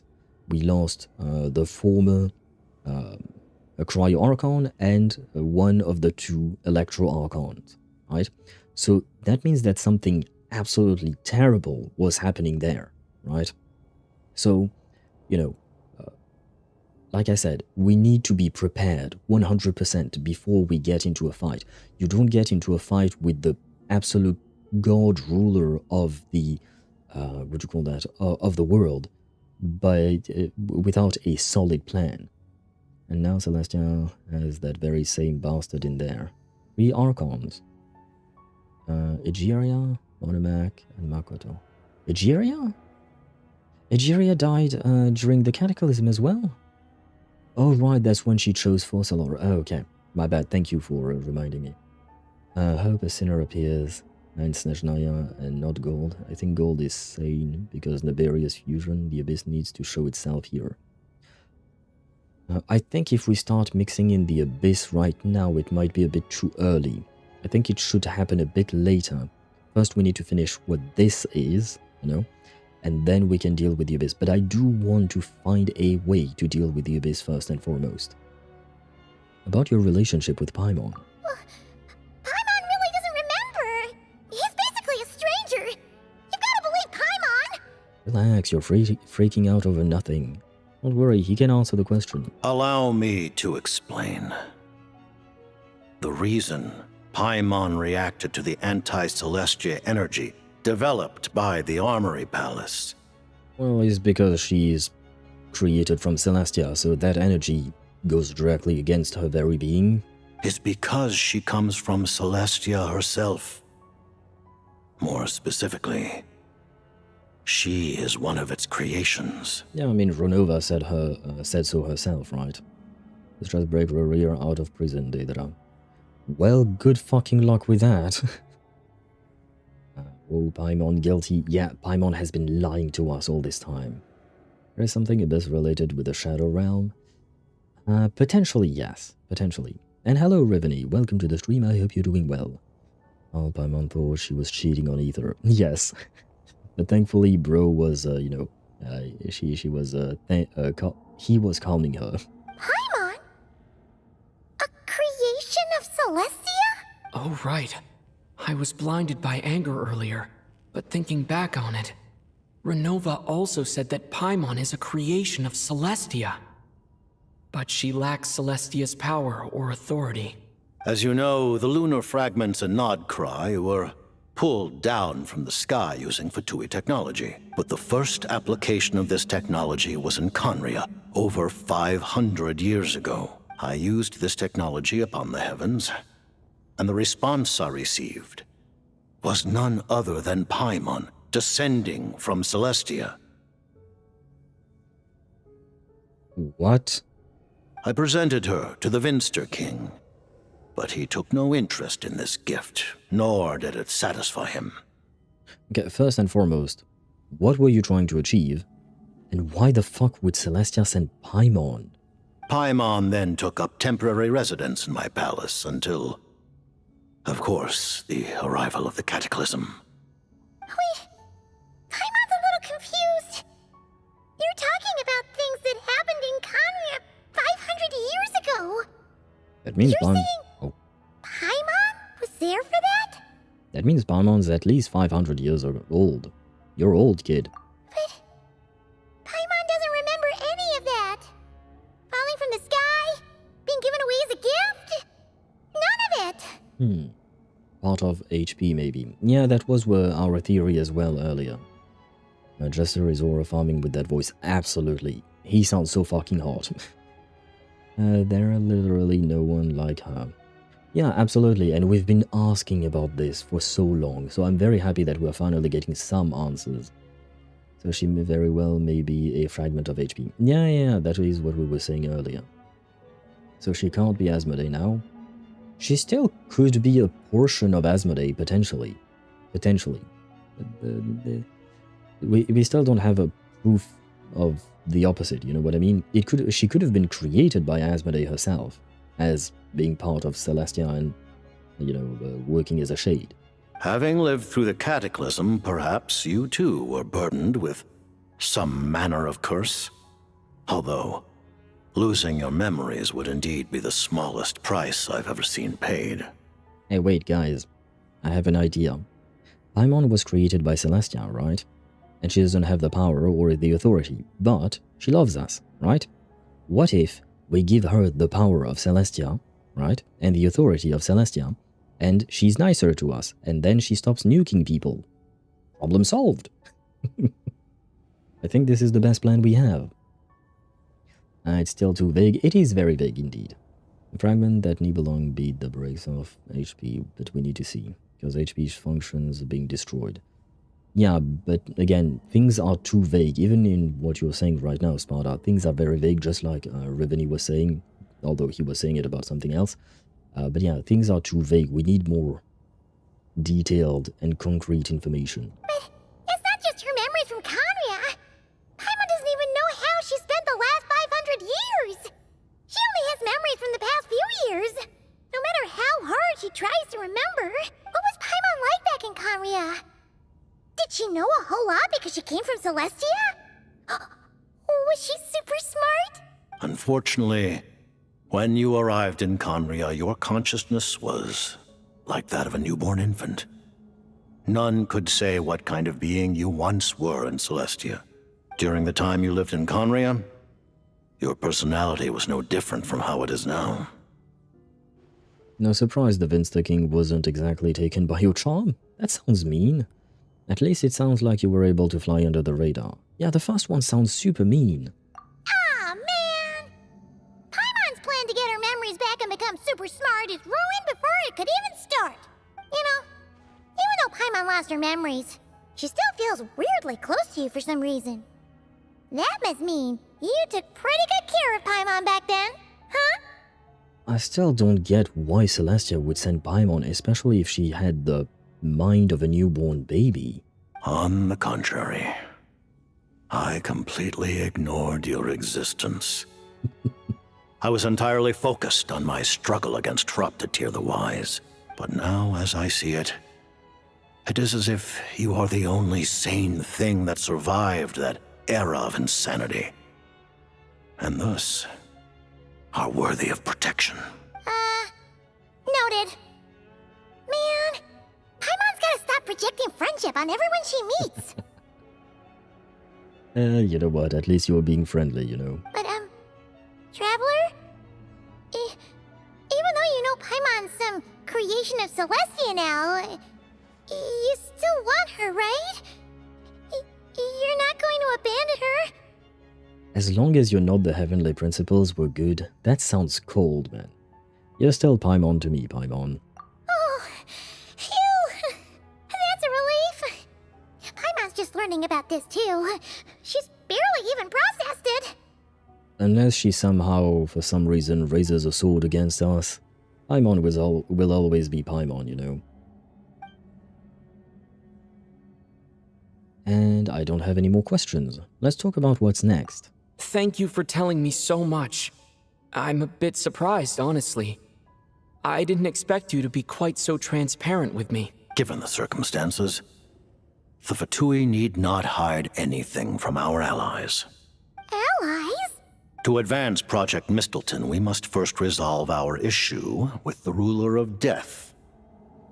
And, if I presume correctly, you have no intention of letting her actions go unpunished either, do you? That's right. Ever since she said she intends to reclaim Paimon when we next meet, I figured reconciliation was out of the question. Against an opponent of this caliber, deliberating over our allegiances would waste time we do not have. We must join forces unreservedly with whomever we can, if we are to stand anything like a fighting chance. You're going to challenge the Ruler of Death? Just for Paimon? But Paimon's only... No buts. I won't back down when it comes to you, Paimon. Thank you. Thank you. Oh, gee. Now Paimon doesn't even know what to say. Anyway, Paimon's super touched. The Tsaritsa will return in triumph in short order, and the Fatui shall hold internal discussions regarding the enemy. The time for us to meet again will come very soon. And I can't wait. Got it. Thanks for your help with Paimon. I'll be sure to look after her for you. There was just one other thing. Well, it's just a request, really. Paimon really wants to see what this Mistleton thingy you're gonna use against the Heavenly Principles looks like. Of course, Paimon knows it's top secret and stuff, but she just had to ask. It's okay if the answer's no. Wait, what if Paimon is a spy from Celestia? She's sent here as a newborn to learn about everything. Just say. Huge betrayal in anime story if misleading is just foreshadowing. Theory that monster holding the Tsaritsa is of one of Rhindaughter's pets, why not? You know what, that could very well be true, Deidara. And hello, Immortal You. I will try to finish stream as soon as I can, but the story is still ongoing, you know? Certainly you may. We starting the 500-year war. Well, I hope it won't be that long. I'll be dead by then. This has been going on since Nibelung's time. What do you mean? I say this further outlines details for 5-star Paimon unit. Yeah, and she's going to turn into a hot waifu, let's be honest. Whoa! For real? Actually, maybe it's best not to. What if her Nova suddenly pops up again? She might take this chance to... While the technology is not yet fully developed, it has nevertheless reached the stage where Celestia's creations are unable to damage it. In that regard, you may rest assured. Oh. Wow. No wonder Paimon felt so out of sorts recently, even though it was super far away. Alright then! Paimon's ready to take a sneaky peek at this top secret super weapon!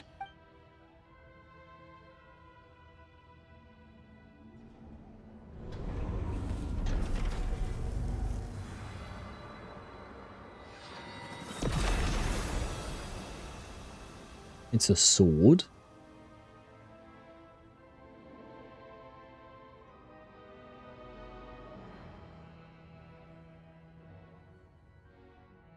Sword, lance, maybe? I don't exactly know. Spear, lance, yeah, I was going to say lance. Huh? Oh, hey there, Odette! I guess all we have to do is throw it really fast. It's not a laser beam. No, it's not a laser beam. Paimon? You're okay. Thank goodness. You look well.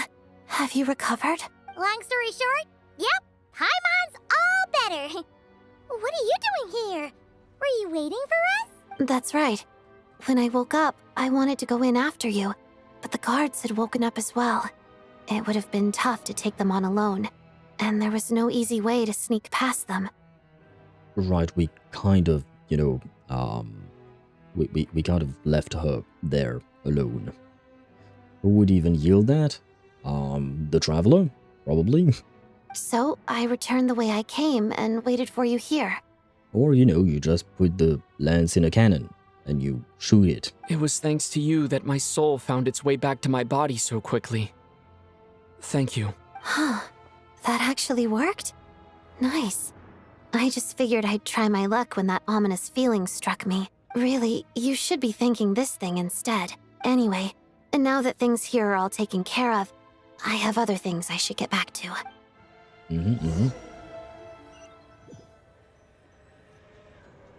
Ah, Director Chuganov, you're back. We just received notice that Project Stuzha has been suspended, so we've convened an emergency meeting. This is the preliminary plan. In addition to expanding production capacity, we've also discussed feasible layoff plans to optimize revenue and expenditure structure. Our calculations indicate that the factory's profits will increase by at least 30%. Just give the word, Director. That won't be necessary. Leave the energy for those who need it. Whether they use it just to get by or to run a business, that's up to them. Start preparing to halt production and lay off the staff. Make sure the workers are able to land on their feet and that they are duly compensated. Thank you all for your hard work during this time. It truly had a change of heart, it seems. Am I hearing you right? Why? After all the tough times we made it through, now is exactly when we should start to turn a profit. I just suddenly don't want to do this anymore. Huh. Does there have to be a reason? Iskra. It's time to rest. I was going to worry that he didn't remember, but he does. Dear esteemed members of the Rokat, given the effects of Lelik's radical actions upon our organization's reputation and social stability, a decision has been made to permanently withdraw this codename from use. Considering that Lelik did what they did for the benefit of the people, the Rokat has nevertheless negotiated with the authorities, ultimately securing a waiver for all penalties due to them. Lelik will be suspended for a period of time. Depending on their future performance, they may be allowed to adopt a new codename and continue acting as part of the Rokat. The purpose of this notice is to remind everyone once again that motives and methods are equally important when one operates in the shadows. Even when you don't operate in the shadows, it's important. Even with Project Stuzha's suspension and our interim operational victory, we must guard against complacency and rashness and work to consolidate the progress we have made so far. We act only for the greater glory and solidarity of our nation. May the aurora shine ever on, and the tundra always stand firm. We act only for the greater glory and solidarity of our nation. May the aurora shine ever on, and the tundra always stand firm. Looks like it's finally over. You mean for us? Just thinking out loud. I've never seen the Snezhnaya Vecha so lively before. I never once thought I'd come here. But I understand everything now, Rosaline.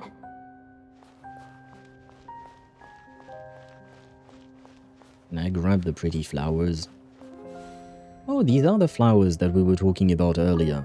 And the flowers that the Tsaritsa's kid was holding, I believe, Sparta mentioned.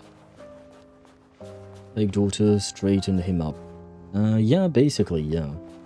Irenova maybe is in real danger for the future. She could very well be, yes. That has always a way of changing people. Yeah, absolutely. At least Renova did something good. I guess so. I wouldn't exactly say she did something good. It was just a nice bonus accident for us, I suppose.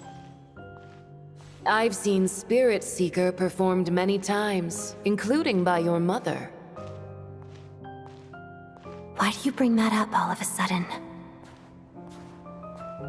Even though the choreography is always identical, every dancer finds a way to make it her own.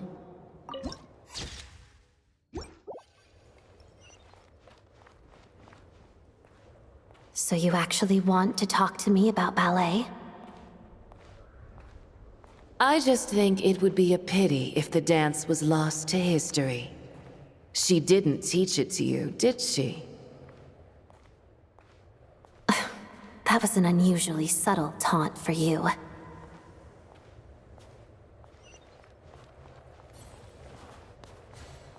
Touch? I saw something that said touch. Is it this thing? We embraced one another on the snow-swept plains, melting the ruthlessness of time. But when our bodies, in pieces, are cast to the winds, what of our love will remain behind?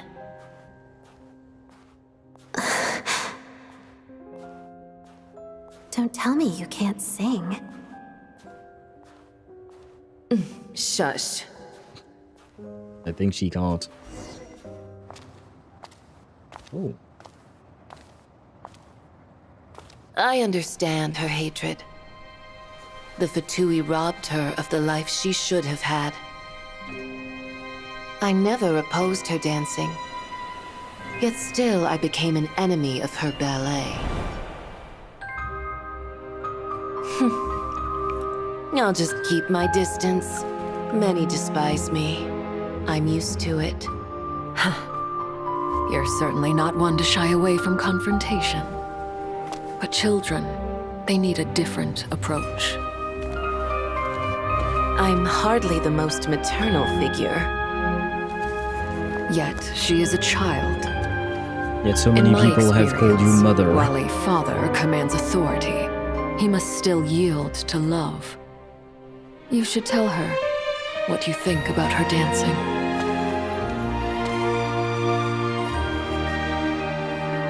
Odette will soon take the stage at the Korolyevsky Theater. This could be your chance. Geonosis secured. It went smoothly. Did it? I'll be there. Have them send me an invitation.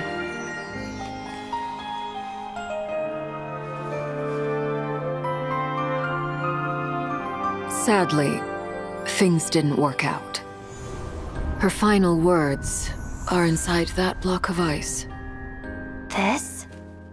Aren't these for monitoring her subordinates? Not yours. This one isn't her witch's flame, but my two worlds' flames. The two worlds' flames can burn away memories. It was my parting gift to Rosaline.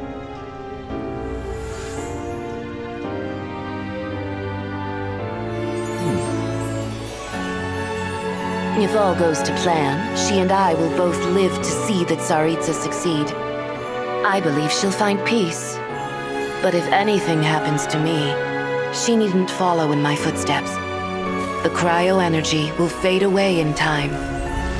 Then the two worlds' flames will burn away all memories of the Fatui. She'll be free to dance. She deserves this. I will handle the aftermath. The choice is yours, child. So basically, mommy and daddy were taking care of the children. But Odette chose against it seems. But it was kind of funny to see both mommy and daddy. At last! Paimon's head isn't spinning anymore, and the fever's all gone. Paimon's finally free to fly again. Well, guys, you know what that means.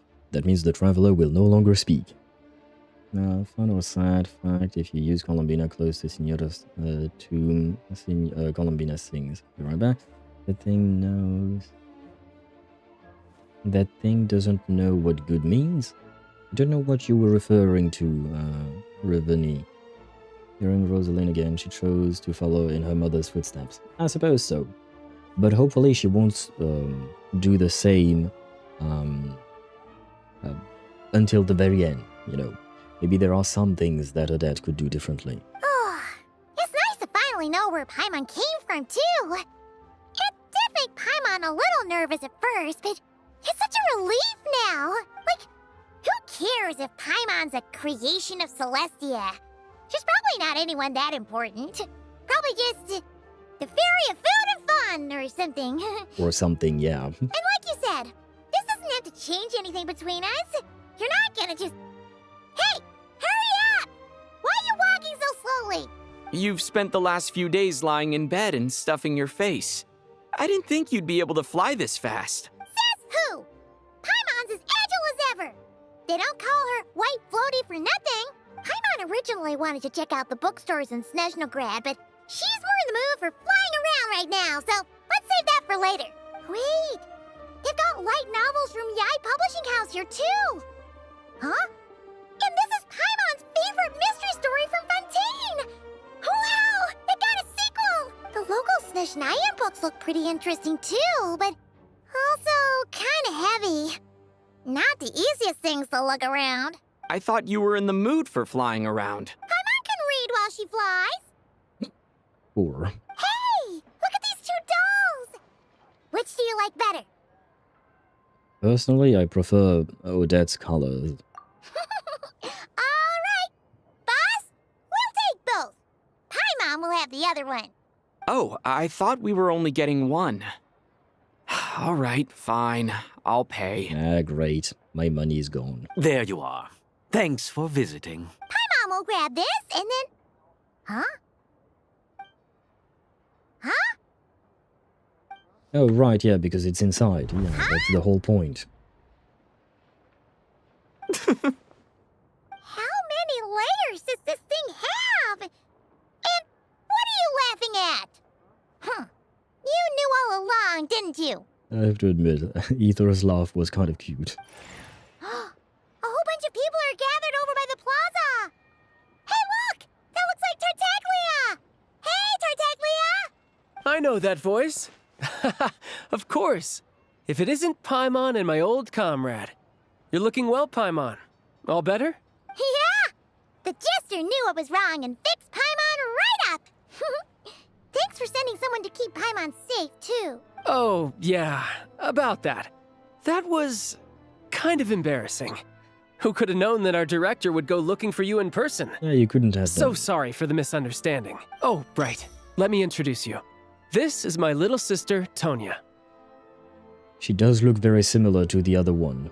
Marioshka doll. Yeah. Wait, Tonya, once a frail and sickly child, Tartaglia's younger sister is now in somewhat better health and is as eager as ever to experience all manner of performances. Hello, Tonya! Nice to finally meet you, the real you. Hello! Firstly, I'm really sorry about my brother. Sounds like he's caused you no end of trouble. No, on the contrary, he was helpful. Hey now, why'd you have to start with that? Not that it isn't true, of course. So she's the real Tonya. She said you two didn't manage to meet up at the theater. She waited ages for me, and when I didn't show, she got a little worried and went outside. Wait, you mean you didn't even tell Tonya I'd be going in your place? I know, right? He didn't bother to say a word to me. I searched up and down the city for him, and he only told me about it when I finally caught him at the gates of Glupov. I've been rushed off my feet lately, so I didn't get the chance to go home. I just figured the Traveler would fill you in when he got there. Well, the snow was bad, and you're never late. So I was really worried about you. How was I supposed to know that you'd stood me up? I'm sorry, Tonya. I really am. I'll make it up to you somehow. Just... please don't tell Mom and Dad. I really like their, what do you call that? Their dynamic.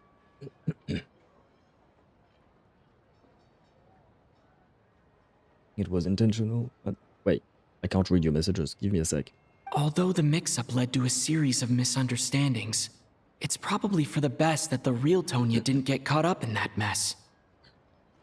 Besides, it's obvious that Tartaglia isn't usually one to break a promise. He only gave his ticket to me because he had to look into Lelik. It's really my fault for being late. I should have come find you first. No, it's fine. It just meant I didn't get to see the show in the end. By the way, what did you think? You were one of the first people to see it, you know? I would say... the best is yet to come. Huh? What kind of review is that? Hey, look!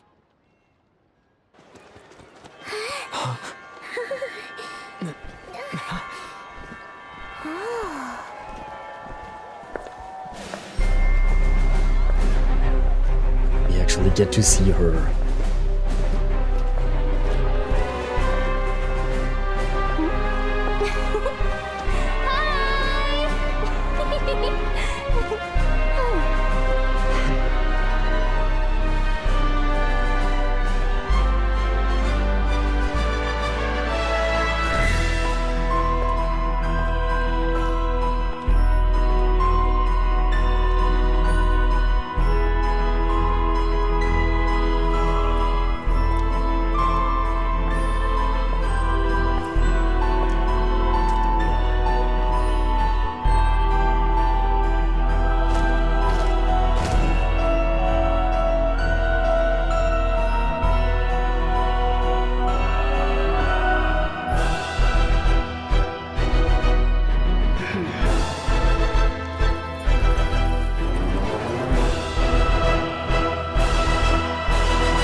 That was kind of a one hell of an ending.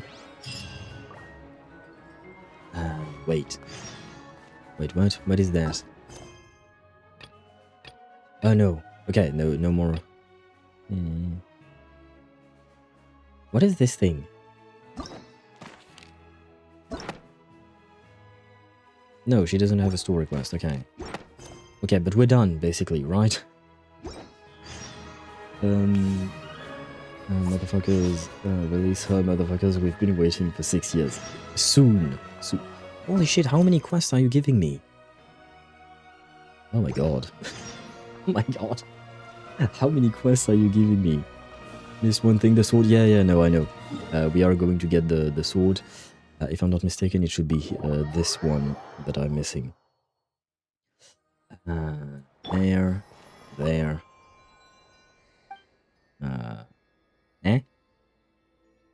What? Is it not this one? This is the last statue of the 7 that I unlocked. Statue's Blessing? No. Apply trial. Oh, you're right. My bad. Thank you. Forgot. Very good. Thank you. Enhance.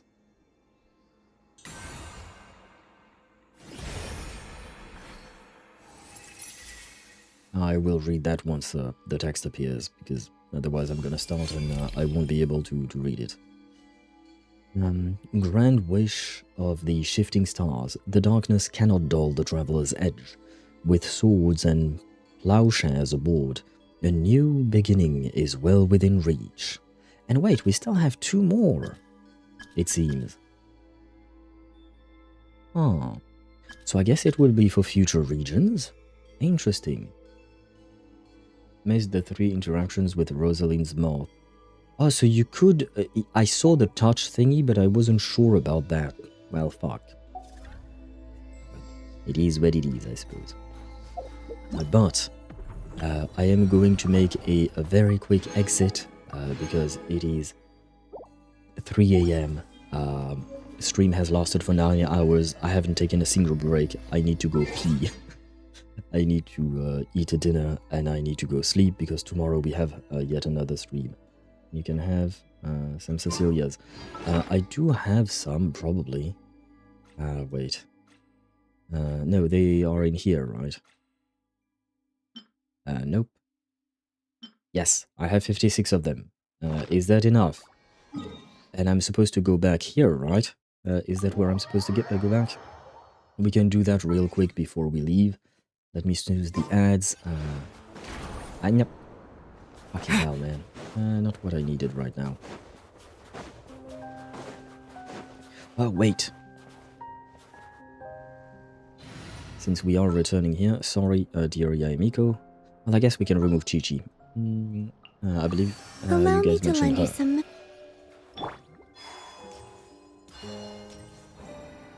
What? Oh, no. Oh, wait, can we interact with her now? I know, nothing happens.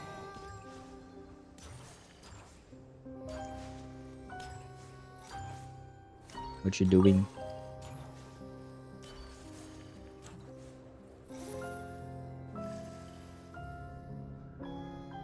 Interactions, okay. Yeah, and I do hear the song as well.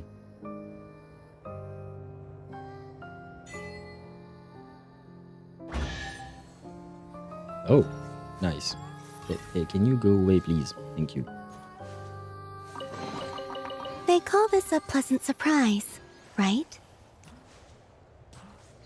But didn't I only do 2 interactions? Did I manage to fuck it up? But at least we're here. And why the Cecilias? Oh, was I giving the Cecilias to these things? She will revive on your account by tomorrow. I hope so.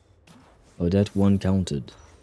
I don't know that I don't think I touched it when I was with Odette, though.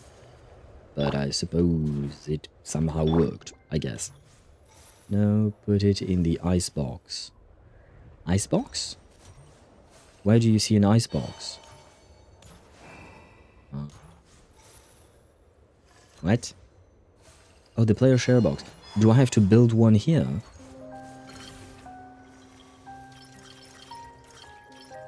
Storage device? Oh shit, wait, I'm dying from cold.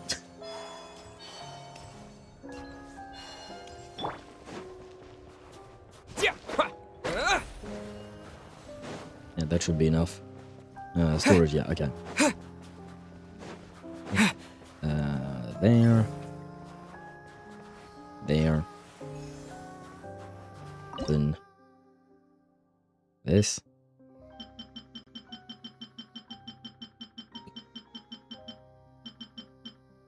Oh wait, no. I should probably keep some, shouldn't I? That sounds like a bit of a... what do you call that? That sounds like a bit extreme. Maybe I should come back with new flowers every day or something like that. And we'll do... Oh, okay. Well, 1, 2, 3, 4, 5. So that should be okay. There. And then what? Do I just leave this here? In Sicilian, because it's a Mondstadt flower. Yeah, no, I do remember. I collected a lot of them over the years. Just leave. So, should I just teleport away? Leave, Colombina sleeps. She will sing. Wait, guys, you guys are telling me too many things. Okay, wait. Let me teleport away. Let me teleport far away. To unload the area, maybe. And then do I come back to the place? Or something like that. We were just paying our respects. Oh, so it's not about something that the game has in mind. Oh, okay. Bro, you should have said so earlier. I could have done that later. Anyway. Wait. Where to end things? Let's go in front of the Tsaritsa's place. Why not? There, in front of her palace. We shall remain here. Wait. We shall remain here? Ah, right, the view. We no longer have the view. Anyway. Guys, 9 hours. I am out. I thank you all for watching. I hope you had a wonderful stream. I certainly did. The quest was amazing from start to finish. I genuinely loved it. We can talk all about it tomorrow, and tomorrow we'll have more NTE, hopefully with episode 1. We also have a couple of other quests to do because I need to do them to unlock some shit. But yeah, look forward to that as well. We will also try to pull for Zonko, even though I don't have that many pulls, and we will get our Daffodil most likely. Let's not repeat this shit. What do you mean? Yes, let's hope that Snezhnaya does not just end up like Khaenri'ah, Hyperborea, and stuff like that. Oh no, we don't need another 9-hour stream. It is what it is. Sometimes it happens. It's not ideal, but, well, like I said, it happens. Anyway, let me end the stream before ad starts, because at some point I'm gonna no longer have any snoozes. I wish you all a great rest of your night, and or a great rest of your day, and I shall see you tomorrow. Bye-bye. Feels like it's kicking in. It's all because of your gray eye. It's all your fault. Ma vie est fade comme la poussière. Mon démon intérieur ne me laisse aucun répit. Les paroles malveillantes laissent des cicatrices profondes qui restent ouvertes.